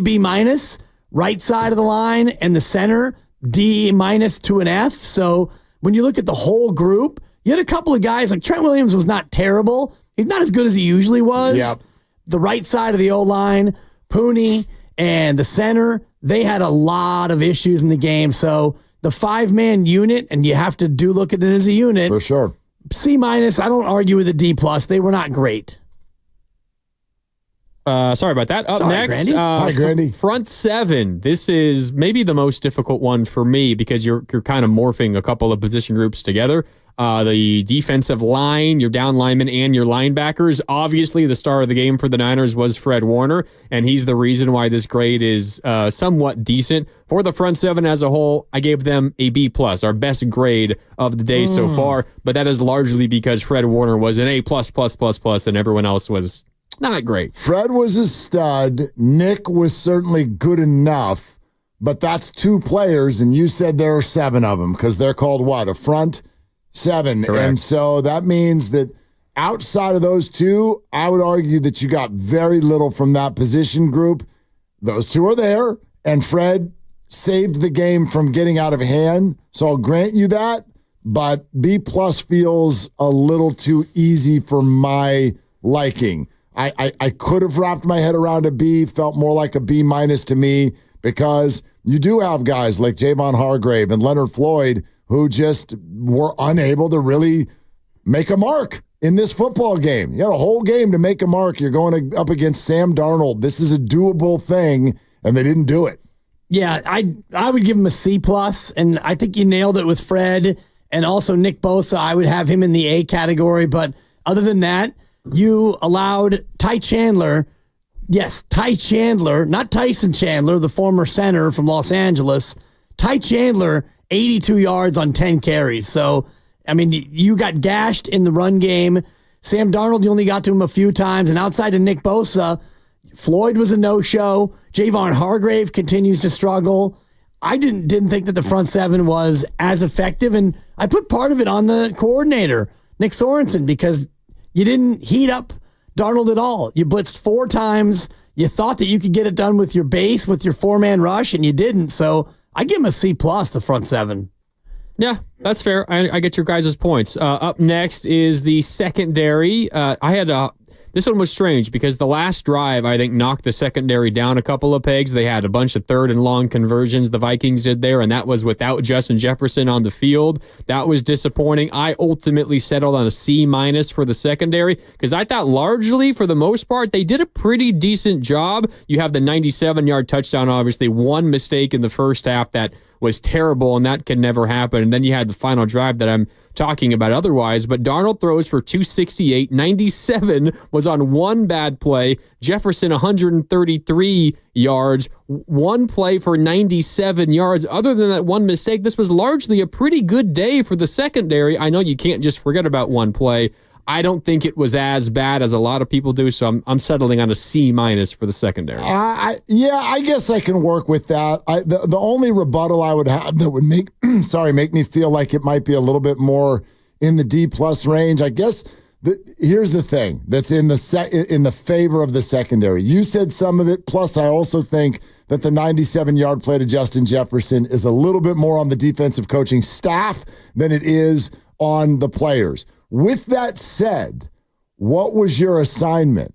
And I would argue that for half the game, the receiving core quarterback combo that you got as a secondary was Sam Darnold, Jalen Naylor, and Trent Sherfield, and a little bit of Brandon Powell. Yep. That's the group that you had to guard. Forgot about Johnny Munt.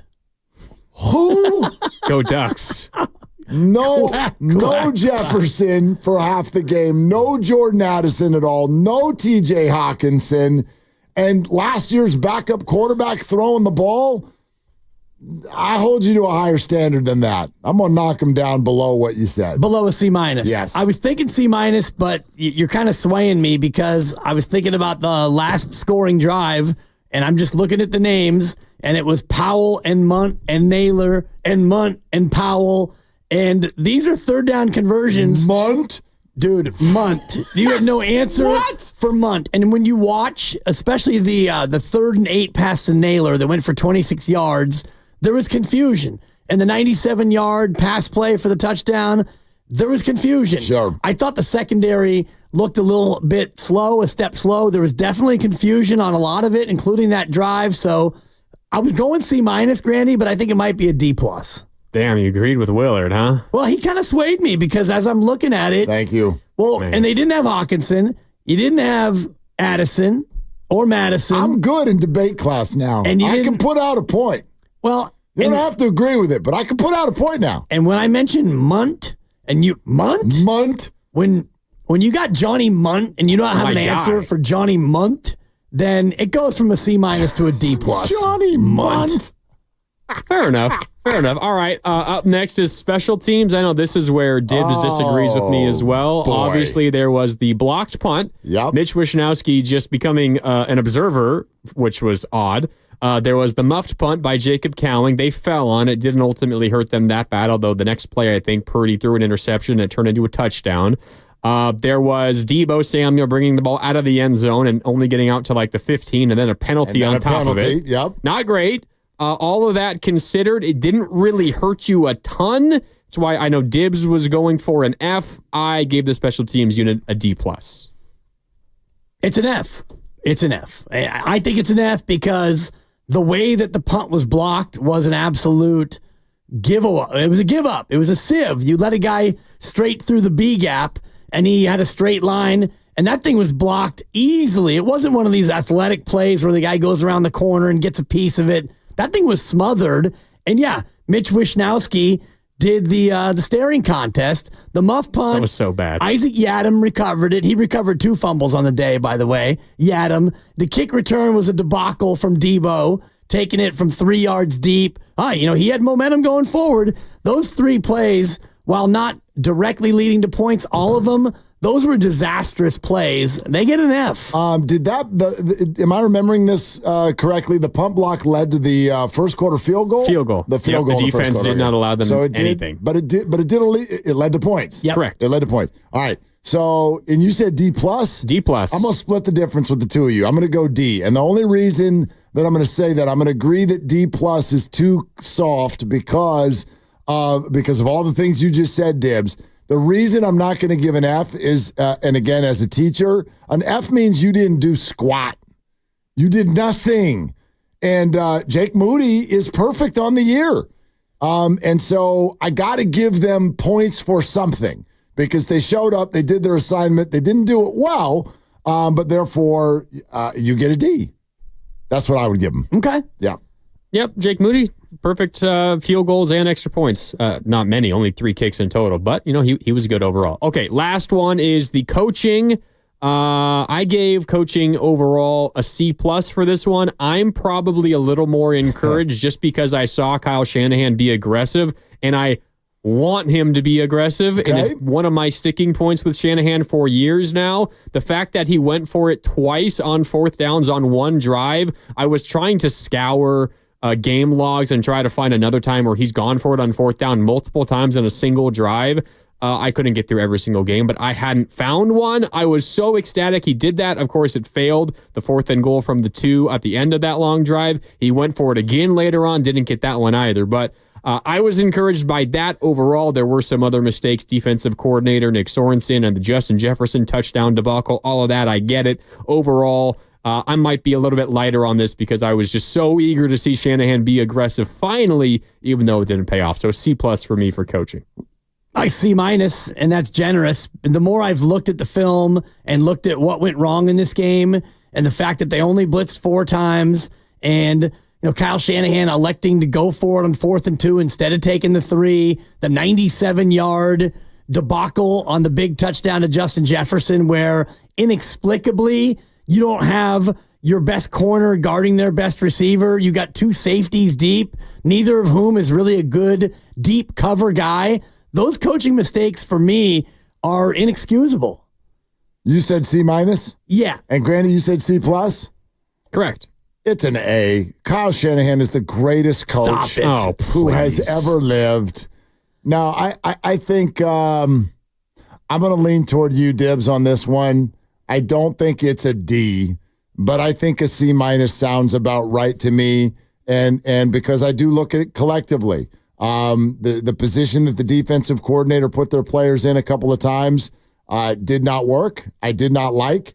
And then I'll go with a lot of the people who have called us in the 48 hours since and just talk about what feels like an inability to adjust. You were triggered by Brock Purdy going over to Brian Flores and saying, I love your scheme. This is great. This is a pretty cool scheme that you got there. You didn't like that. I'll tell you what I didn't like about it. You knew it was coming and you seemingly couldn't do anything about it.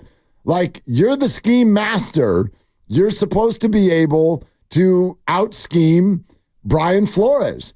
And I know that that's complicated because there's execution involved in that. You can have the right scheme, and if your players don't execute, then this is what you get. But it felt like I would love to be able to, if you're supposed to be able to scheme people open, and the Niners are getting open worse than anyone in the entire league, and Brock doesn't have time, and he's holding the ball a little bit too long, these are the things that are all sort of involved in the timing and the scheme of it. And Kyle's got to wear that. It feels like there were things out there that they just couldn't adjust to on the fly. And it bit him. It bit him in the biggest moments. So, yeah, I'll lean toward where you said C-. Yeah, and a lot of it for me, coaching-wise, is preparation. And, you mentioned scheme, and I'm not going to get into motivation because I think that these teams are always motivated to go out there and play hard and try to win. But you got a team going out there in a 10 o'clock body clock game on your first road trip. They looked like they didn't have a lot of attention to detail in many ways. And part of coaching, too, special teams. And I know that, it comes down to execution. Yeah. But that clearly was a case where the 2 blockers, Beal and Flanagan Fowles, they were not on the same page. They both went opposite directions on the pass protection, and that's a coaching point. It has to be because that's the way it works. Yeah. But that's right. You know what I mean? I'm sure he didn't go like, okay, guys, head out there and make sure you're not on the same page. Ready? Break. It's always just funny to me because we you're not wrong. Again, as I said earlier, he has the word head in front of coach. And so that's the way it works. Like, you have to be the leader, and when things don't go well, a good leader sticks his chest out there and protects the people behind him as opposed to the other way around. So, yes, that's the way it works, but it's tough in certain games, especially early in the season when we're seeing mistakes from people, and this is maybe not fair, but just as two examples, when you see penalties by Trent Williams, you see sacks on that side of the line, you see Brandon Aiyuk have a separation number that is bottom 5 in the league. When you see all that from players who didn't go to camp, and Kyle's got nothing to do with that, like literally nothing to do with that. You've got the front office, you've got an agent, you've got the player. We know the stories of how that all went down. It's hard, I think, sometimes to take an entire coaching staff and be like, you should have coached them up better. Well, yes, correct. They also need to execute better. So it's not a good coaching grade, but I don't think it was a D or an F. Yeah, wasn't good. And anytime you lose a football game, it's going to be a knock on the coaching. And when you win a football, and same thing with the quarterback. I mean, if you go out there and you have good numbers, and Brock had mostly good numbers. He did have 2 turnovers, but if you go out there and you win the game, that automatically gets you, in my opinion, at least a B sort of a grade. Same thing with coaching, because the job is to go out there and win. And when you don't win, and you look at certain things where there's attention to detail issues and you weren't really able to adjust, and I won't get too much into the play calling, but I thought that they were a little too pass happy, especially considering how effective Mason was in the game. And I don't think that, 20 carries, we talked about it before. Yeah. 28's too many. 20's not enough. We want 22 to 24 carries exactly. 22 and a half. That's what I want every game. And I also think that, and this is maybe something going forward into the Ram game, but they need to figure out who else can run the football, because Jordan Mason, he's great. He's forceful. He's running downhill and all the rest of it, but almost every team relies on more than one running back. And right now you've got one running back who can carry the football, and that's it. You gave Garendo 1 carry, and other than that, you've got Taylor and a Keyshawn Vaughn on the practice squad. Yeah, you don't even have Deebo anymore. It'll be interesting to see exactly what they do, the activation sensation, if you will, to bring in a running back. You watch the Kansas City Chiefs lose they lose their running back, and they immediately got to work. They signed Kareem Hunt to their practice squad today. I know they're signing him to their practice squad, but he's not going to stay there. He might be up by this weekend for all I know. And we'll see this guy Carson Steele. Isn't he the one that got the alligator or whatever at home? Look it up, Grandy. You're looking at me crazy. Google Carson Steele and alligator or crocodile. He's got like a pet. All I know about him is he went to UCLA. Okay. He's got a pet alligator. He's got a pet alligator. This picture went viral during camp because they're like, the Chiefs have a running back who's got an alligator. And there's a picture of him standing on his doorstep holding an alligator the way you would hold a baby.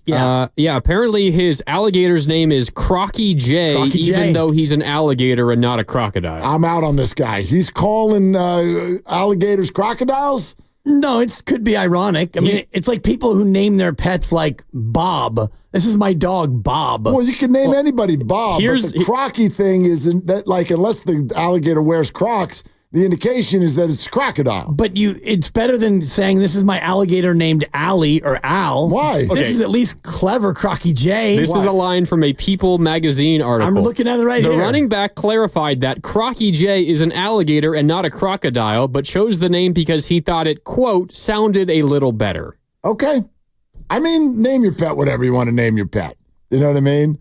And what's funny is that Carson Steele and Crocky J, they could be twins. They look very much alike. If Crocky J had long blonde hair, he could be Carson Steele for Halloween. You need to stop. No, you look at the picture and you tell me. I saw the picture. I'm the one who just told you all about it. I saw it. These two were separated at birth. Carson Steele, born in a swamp. Anyway, I'm going to try to pick this dude up on some waivers in some league just because he's got a damn alligator. I don't even care how fast he runs, but there's no Pacheco, and the guy's got an alligator. That sounds like something I want on my team and in my life. There is a Kareem Hunt now, though. I don't know if you heard that. Man, do you listen to any of the show? Brandon Aiyuk and Deebo just put out a podcast. It's literally how the conversation started. Like any of the show? Like even the little bits and snackable pieces?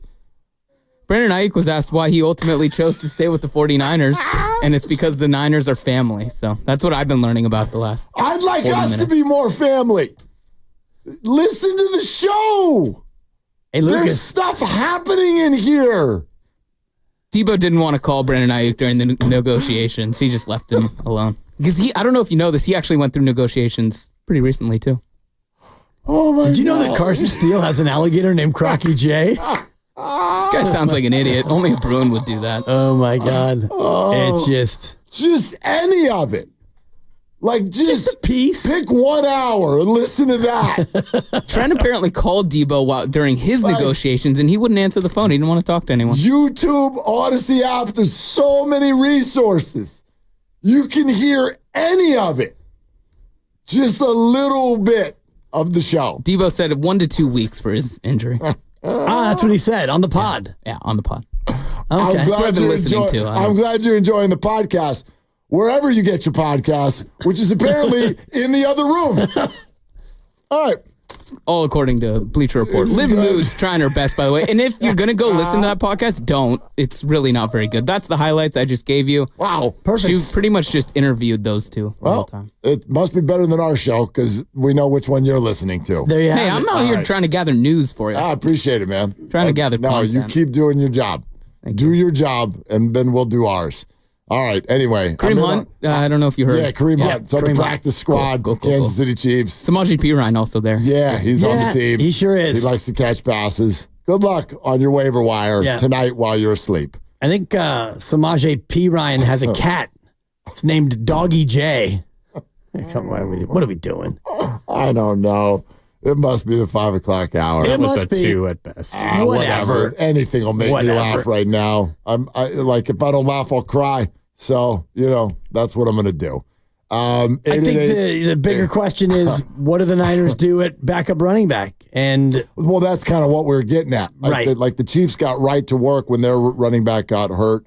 The 49ers not only have a running back hurt, but they have a wide receiver hurt who sometimes moonlights as a running back. And you watched, and then I subsequently watched the current backup running back who's a rookie who was hurt for much of camp, and he got the ball one time, and it didn't look great. Now, does that mean that he's a bust or that he can't run the rock? No, it doesn't mean any of those things, but it may mean that he's not ready. It may mean he's not ready for the bright lights. And when you go to 1-1 and you're looking at multiple weeks without McCaffrey and Deebo, it would seem like a good time, I would think, to probably bolster that room. Like, I'm with you. The running back room right now does not feel game day ready. Right. Jordan Mason is a twisted ankle away from what are we doing? Right. Like, what on earth are we doing? Well, you're probably going to go to Jacob Cowing, convert him to a running back and give him the ball. He's tiny. Well, and he's not a running back. Sure. Or the real solution would be to bring in Isaac Guerrero and give him the ball. But what we saw from the Week 2 game against Minnesota is that he got a grand total of 1 snap. He got 1 carry. And that was all Kyle Shanahan was willing to see, because if he had seen something better on that 1 carry, I'd imagine he would have gotten an additional carry or maybe a series. I don't know. I mean, he's a backup, so it's not like you wanted him to get a bunch of carries. It'd be interesting to know if Kyle if he only got 1 carry or if he saw something on that carry that concerned him a little bit. I don't know how honest of an answer you'd get if you asked Kyle that. But, yeah, you saw something. I went back, watched it. I saw something. It's also 1 carry. Like, sometimes you don't see it. we could probably find a bad carry for Jordan Mason too. Of course. So I don't know. But I don't know if we're about there. Jordan Mason from last year when he would come in and spell McCaffrey at times and he would get a series and it looked pretty good. It looked different. It looked like he was running with some force and he was hitting the hole quickly and he looked like a guy who was champing at the bit to get in there and get more touches and more time. And even previous running backs who have been backups who've come in, they've looked a little bit more assertive than Garendo did. And maybe that was just him still trying to get ready because he did miss a little bit of time in camp. So maybe week 3 is different. Hopefully it's different. But short of that, you've got Patrick Taylor, who's yet to play for the Niners, and you've got Keyshawn Vaughn on the practice squad, who's yet to play for the 49ers. And that is the end of the running back list. That's the end of the list, yeah. So that's a little uncomfortable. It's a little uncomfortable right now, certainly because offensive weaponry is going to be something we're focused on with Christian McCaffrey and Deebo Samuel out for a little while. So we started our show off today with a little bit of a coaching angle and question, which we will get back to shortly here on Willard and Dibs. But Thomas in San Ramon wants to weigh in. Hi, Thomas. Thanks for calling. What's up? Hey, boys, I think there's an obvious choice of somebody they could grab to fill the hole, and there's a little-known guy by the name of Frank Gore Jr. Okay, we love the name, obviously, but Thomas, what, you know what I mean? What evidence do we have? He's on the Bills practice squad. Right. But he kicked butt at Ole Miss. Yeah, I mean, when guys kick butt in college and then end up on practice squads, that tells you that coaches around the league are not overwhelmed by what they're seeing. That's all. I get where you're coming from. What's that, Thomas? Better than most of the zeros the Niners have in reserve. So. I mean, how do we know that? We've never seen any of them run in the NFL. You got to put some stock in the lineage, I guess. Yeah, I hear you, Thomas. I don't know. Jerry Rice has a kid named Jerry Rice Jr. too. He didn't make the league. Yeah, Tariq Owens was in camp. Didn't make the league. We could bring them all in and do a little offspring look. I mean, it's fun. I get it. It pulls at my heartstrings too, but I would more lean in the direction of what you just saw the Chiefs do. Bring in someone who's a veteran who knows your system. Safe, just even if it's unspectacular, bring someone in. And I don't know if Breida is the guy, but someone like that, where you're knows the system, been here before, may not be spectacular, but we can do 7 carries a game. We can do 4 carries a game. And if Jordan Mason gets hurt, he can finish the game and he can get us some first downs. There's got to be somebody out there that fits that description. Yeah, you would think it would be Matt Breida, but they brought him in for camp and they got a good long look at him and then they cut him. Yep. So I don't know if Breida is going to be still in shape or if they just cut him because it was a numbers game. It seems like Breida didn't want to be a practice squad player, and so he wasn't going to make the team, and that's why they made the cut. But here you sit, and you're already down 1 running back, and it feels like, if you don't have Garendo ready, then you're actually down 2 running backs, and you want to have 3 up on game day if possible. So you're going to have to either decide to give Garendo another look or bring somebody else in and have them be active and play. So we started off the show today, having a conversation about head coaches, and then the word arrogance kind of took over. And this was largely inspired by what we saw yesterday. And Nick Sirianni with the Eagles, who I am not a fan of, and I have never met the man, and I don't cover the Eagles, and so I don't know their inner workings.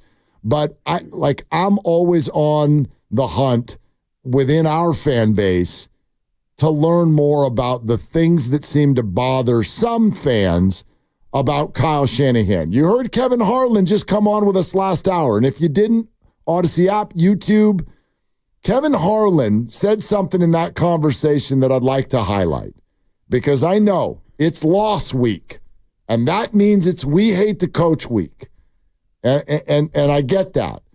And Kevin Harlan, and I will just paraphrase, stated, I speak to people in NFL circles for a living, and I could go city to city, and I don't think I could find one human being who doesn't think that Kyle Shanahan is a top 3 coach in the NFL. Now, this was an answer that was born out of me asking him to sort of like compare and contrast this with Nick Sirianni. Yeah.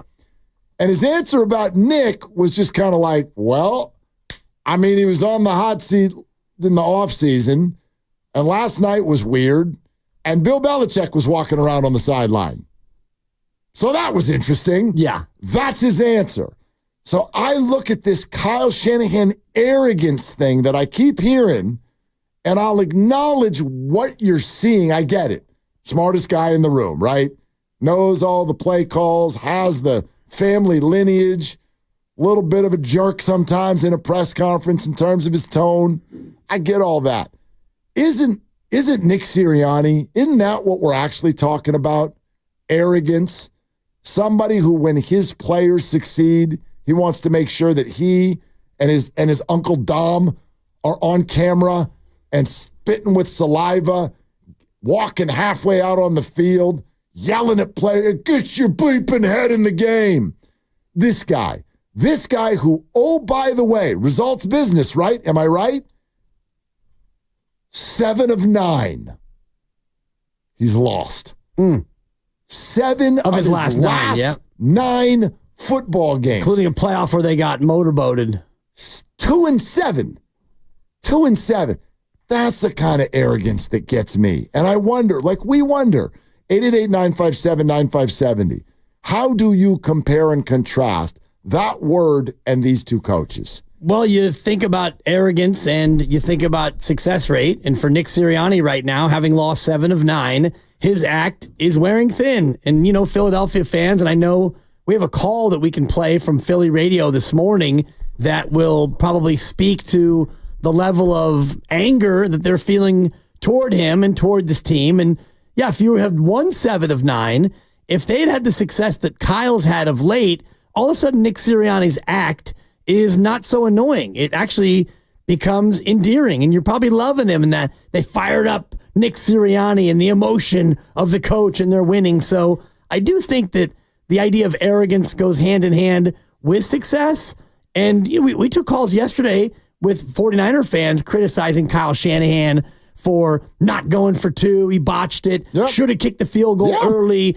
Didn't change up his game plan. You got your nose in the laminated play sheet and all the other criticisms because they lost. And if they go and they beat McVay, on Monday it'll be, he's got ownership over McVay. Right. That Kyle Shanahan, smart little guy, smart as a fox. So a lot of this does go hand in hand with how a team is doing. Do you want to hear the call on WIP today? I'm dying to hear it. This is Big Dom. No, I don't think Sirianni's the one who took this one on the chin. I think it was Barkley. Oh. Saquon Barkley. Oh, man. Listen to this. Okay. Caller on WIP in Philadelphia today.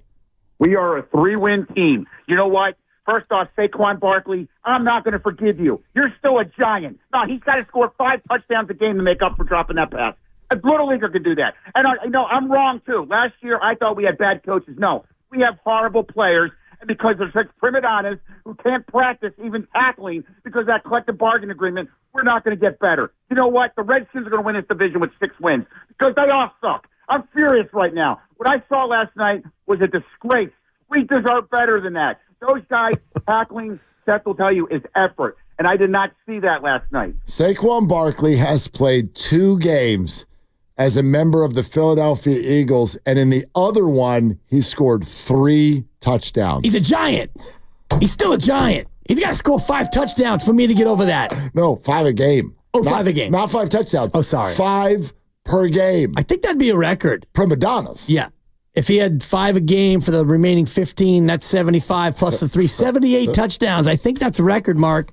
And there you go. That is a thumbnail sketch of the level of anger for a team that's 1-1. And yeah, Saquon Barkley should have caught the pass. It was thrown right to him. Right and he there. Turned his head before he looked the ball into his hands. But I look at that play, 3rd down. You don't even have to throw it. You run it, and Atlanta's got no timeouts. You run it, you kick the field goal, and you go up 6, or you run it, and like you said, brotherly shove it. Run it again. And they brotherly shoved earlier on the drive, And turns out you don't need Jason Kelsey to run that play. Nope. All you need is Dallas Goedert on your backside giving you the push. Although Jason said on the broadcast last night, he's sure happy that he's not doing it anymore because it used to hurt like hell.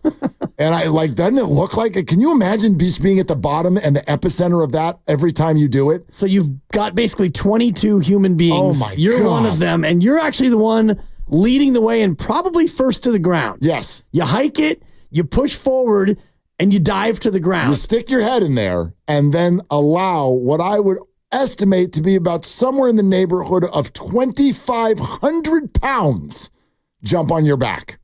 Yeah, I'd say even more than that, honestly. Maybe. You figure if it's 225 times 15, yeah, it's about 225. What kind of lineman are you watching? It's the average. You got a couple of safeties coming in there. Dog. Dude, you're talking about 1.5 tons of weight.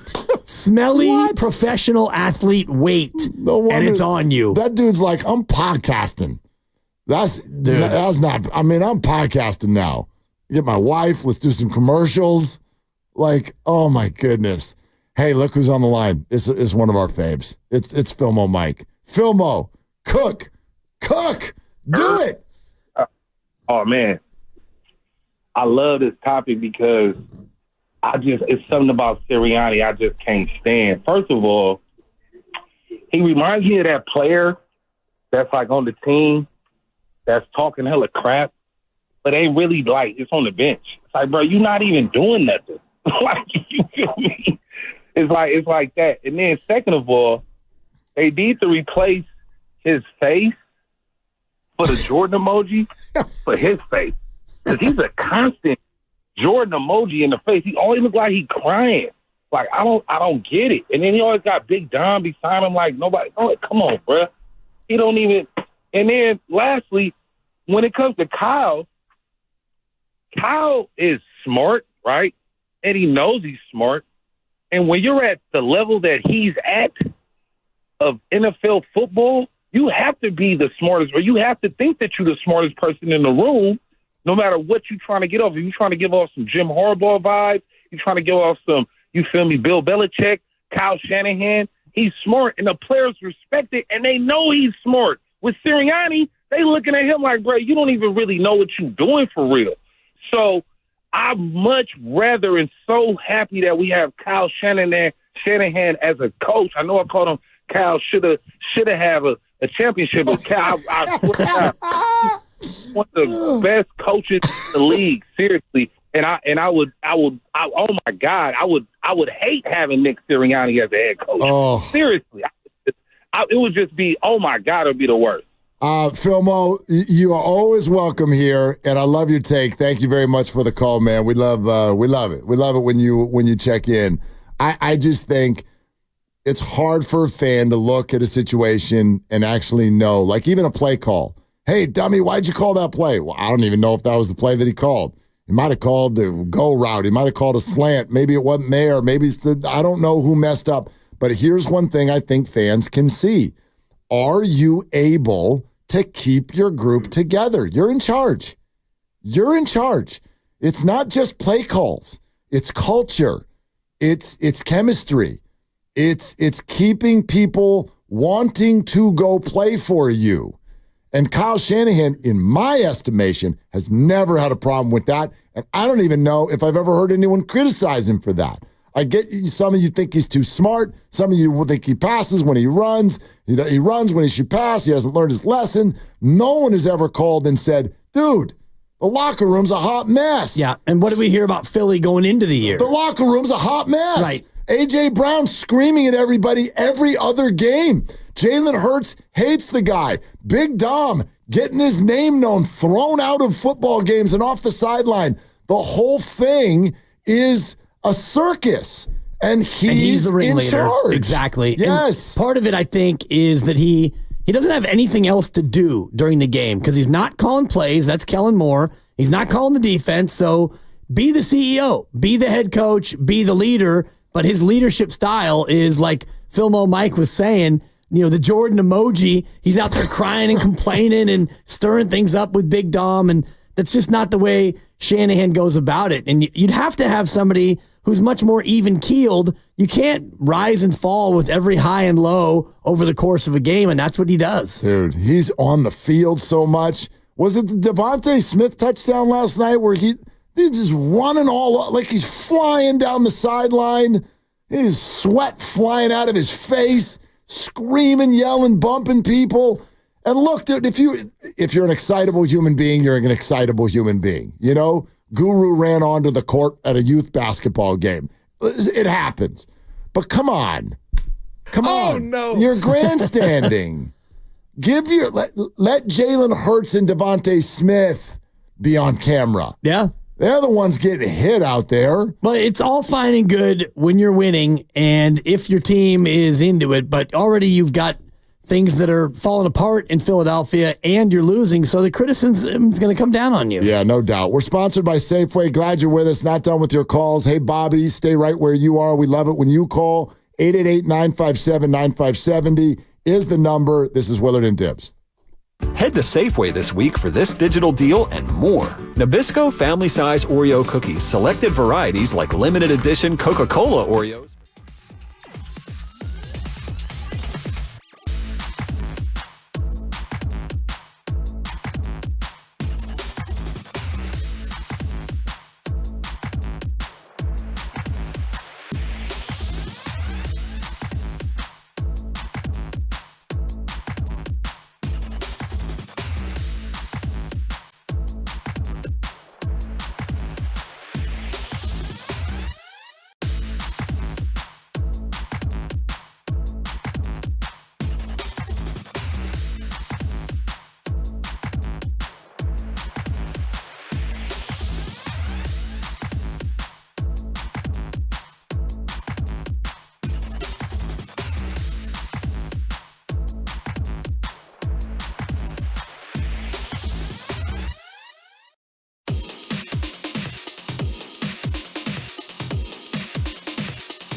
Now, back to Willard and Dibs. Mark, do you have to be a homer here on the radio? Well, Brian, you have no idea. Well, hold on a second. On 95.7 The Game. That's one of my favorite ones, too. It's one of my favorites. Who's our caller that we decided sounds like Brian Baumgartner, also known as Kevin from The Office? Do you have to be a homer? And then didn't we have a caller? I feel like we did a side-by-side. We did. With last one of week. our callers recently, and I'm like, you sound like Kevin from The Office.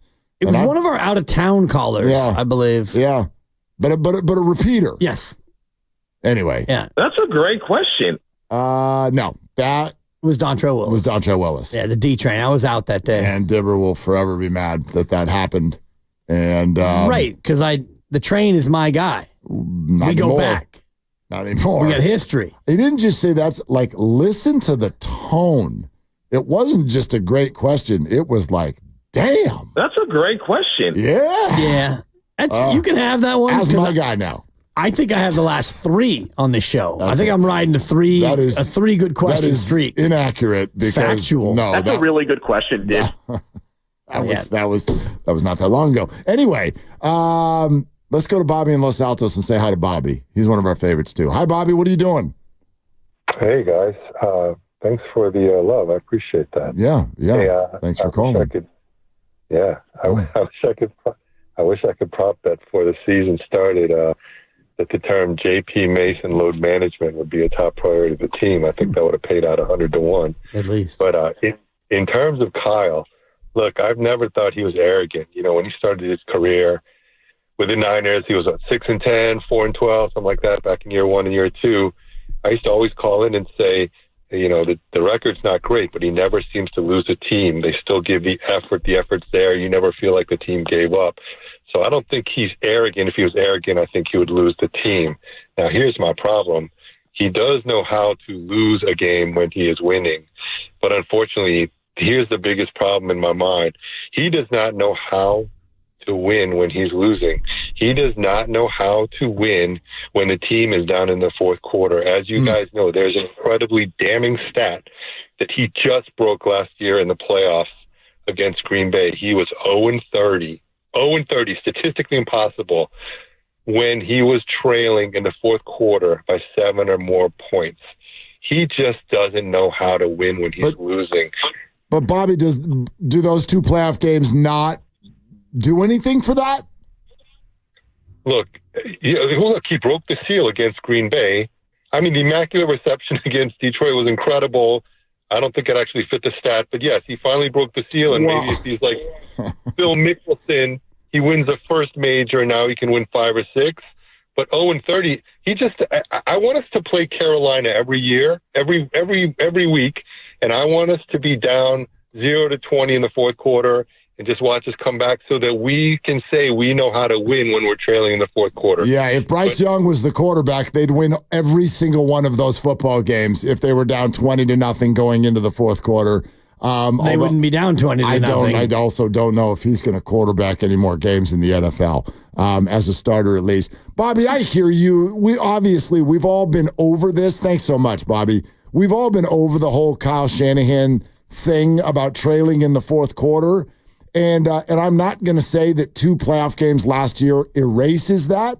I'm also not going to, and never have, bought into stuff like that. I feel like that stat, in some ways, very similar. Do you remember when Barry Bonds could not hit in the postseason? Yeah. Choker.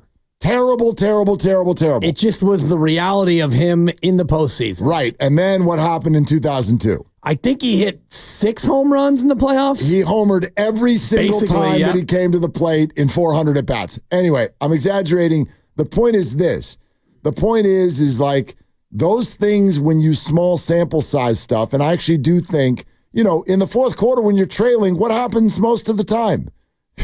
You got to throw it. You lose. Right. You lose. I will agree with you that Kyle's identity is not built to come from behind in the fourth quarter. Like, remember Kurt Warner came on with us last year? I thought this was one of the most fascinating interviews we ever did. Yeah. And you can poke holes in this. I'll agree with you. But he stated he's like literally part of the game plan, the process of a Kyle Shanahan system is to get the lead. And that may sound stupid because it's like everybody wants the lead, but it is baked into the way that he has built this. And it doesn't mean you're up 3-0 every time. It means like the idea is he wants that swing from the second quarter to the third quarter where you end with the ball and get the ball again. And when you're done with that, have a lead and then kick him in the face and grind it out. That's not usually going to work. But I don't know if we can go that far as to say Kyle doesn't know how to win games in the fourth quarter when Kyle factually now wins most of his games. Right. Like has won so many more than he's lost in the last 5 years.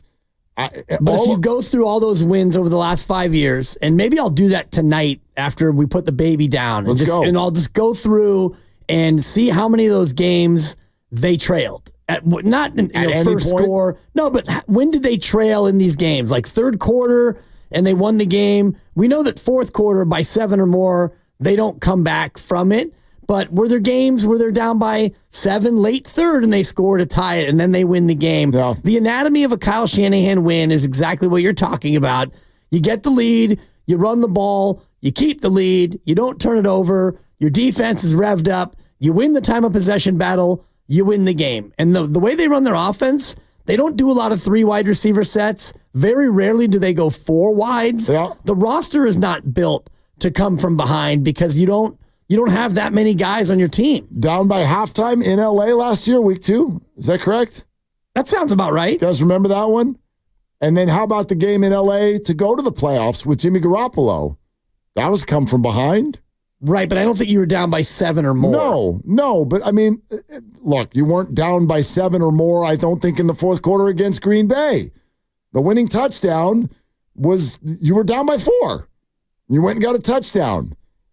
Yeah, you were down by 7. Oh, no, you led against the Rams last year when you beat them 30-23. I said at halftime. What was it at halftime? Tied at the half at 17. Okay. And the Rams didn't go ahead in the third quarter? Nope. Okay. No, the Rams were up 17-10, and on the last play of the half, right. They tied it. Purdy scored. They tied it on the last play. That's right. And okay. I don't know, man. I just think, like, put it this way. I know how it's going to sound to a lot of people. Here we are caping up for Shanahan again. Yeah. I'll buy. Do you have to be a homer? Well, no, but I'm going to split the baby, as Dibs would say here. I'm going to split the difference. Bottom line on this one, this I think is true. So does he have a system that's built to come from behind in the fourth quarter? No, he does not. And if you want to criticize that, that's totally fair. Here's the other thing. It just feels sometimes like we make up stats. Well, when he's down by 7, right? What about when he's down by 6? What about when he's down by 4? What the hell's the difference? You've got the ball. There's 3 minutes to go. You have to score a touchdown. And sometimes they do. Yeah. Jimmy did it. Brock has done it. They did it in the playoffs. I'm not hearing that, by the way, you're down by 24-7 at the half against Detroit, and then we're going to make the whole game about the helmet ball. That's not the whole game. Right. There was about 5 drives that had to go exactly right. And did. And the thing about the stat, against Green Bay last year, after 3 quarters, you were down 21-14. The first play of the fourth quarter, you kicked a field goal. So, hey, fourth quarter comeback, you were down by 7 or more, even though the very first snap was a 52-yard field goal that cut it to 4. There you go. And then you won the game from there. But to your point about the arbitrary nature of that stat, after 3 quarters, you were down by 7 or more. And now if that field goal would have come 7 seconds earlier at the end of the third quarter, then that game wouldn't have qualified as a Shanahan comeback. Like, I get where people are coming from here. I do. I wish he had more fourth quarter comebacks. I wish that I were more confident in the 49ers when the defense knew that they were going to throw the ball. I wish all of those things too. Here's another thing I wish. Don't be down in the fourth quarter. Have them be down in the fourth quarter, which is what they have done way more often than not. So it's like, I can't argue with the philosophy of, like, let's see if we can get a lead and then use physicality, use the running game, and be the team with the lowest number of passes in the entire league at the end of the year and go to the Super Bowl. Yep. I like that. And I think that's good. That's what he likes. Yes. And he wants a 50-50 split. And last year was almost an identical 50% pass, 50% run. And that led you to the Super Bowl. And against Minnesota last Sunday, you threw it more than you ran it. And it was one of the rare times you lost when you won the time of possession battle. Greg Cosell's coming on tomorrow. I can't wait. Geek out with Greg Cosell. Love it. And we got some other potential surprises to throw at you. Grandy, what are you doing in 4 minutes? We had some heavy hitters on the station today. Baldy was on with Banter and Shasky. You guys heard a little bit of that if you were listening to the show here today. We'll hear that whole thing. And then a couple guys to choose from with you guys. We're going to go with Kevin Harlan. Kevin Harlan. Nice guys. Okay. That's all brought to you by Fremont Bank, celebrating 60 years of full-service banking with no compromises. Do you want to do it again tomorrow? Did you know that the Chiefs signed Kareem Hunt? What? Yeah, I'll do it tomorrow. I'm in. Sorry. I didn't know that. Pointing out that I was listening to the show. For Dibs, for Grandy, and for portions of Lucas when he's listening. Oh, man. I'm Mark. Shoot your shot. It's all you got. Whatever, Lucas. Hi, this is Brian Bakhtiari, Executive Manager at Stevens Creek Subaru. Fall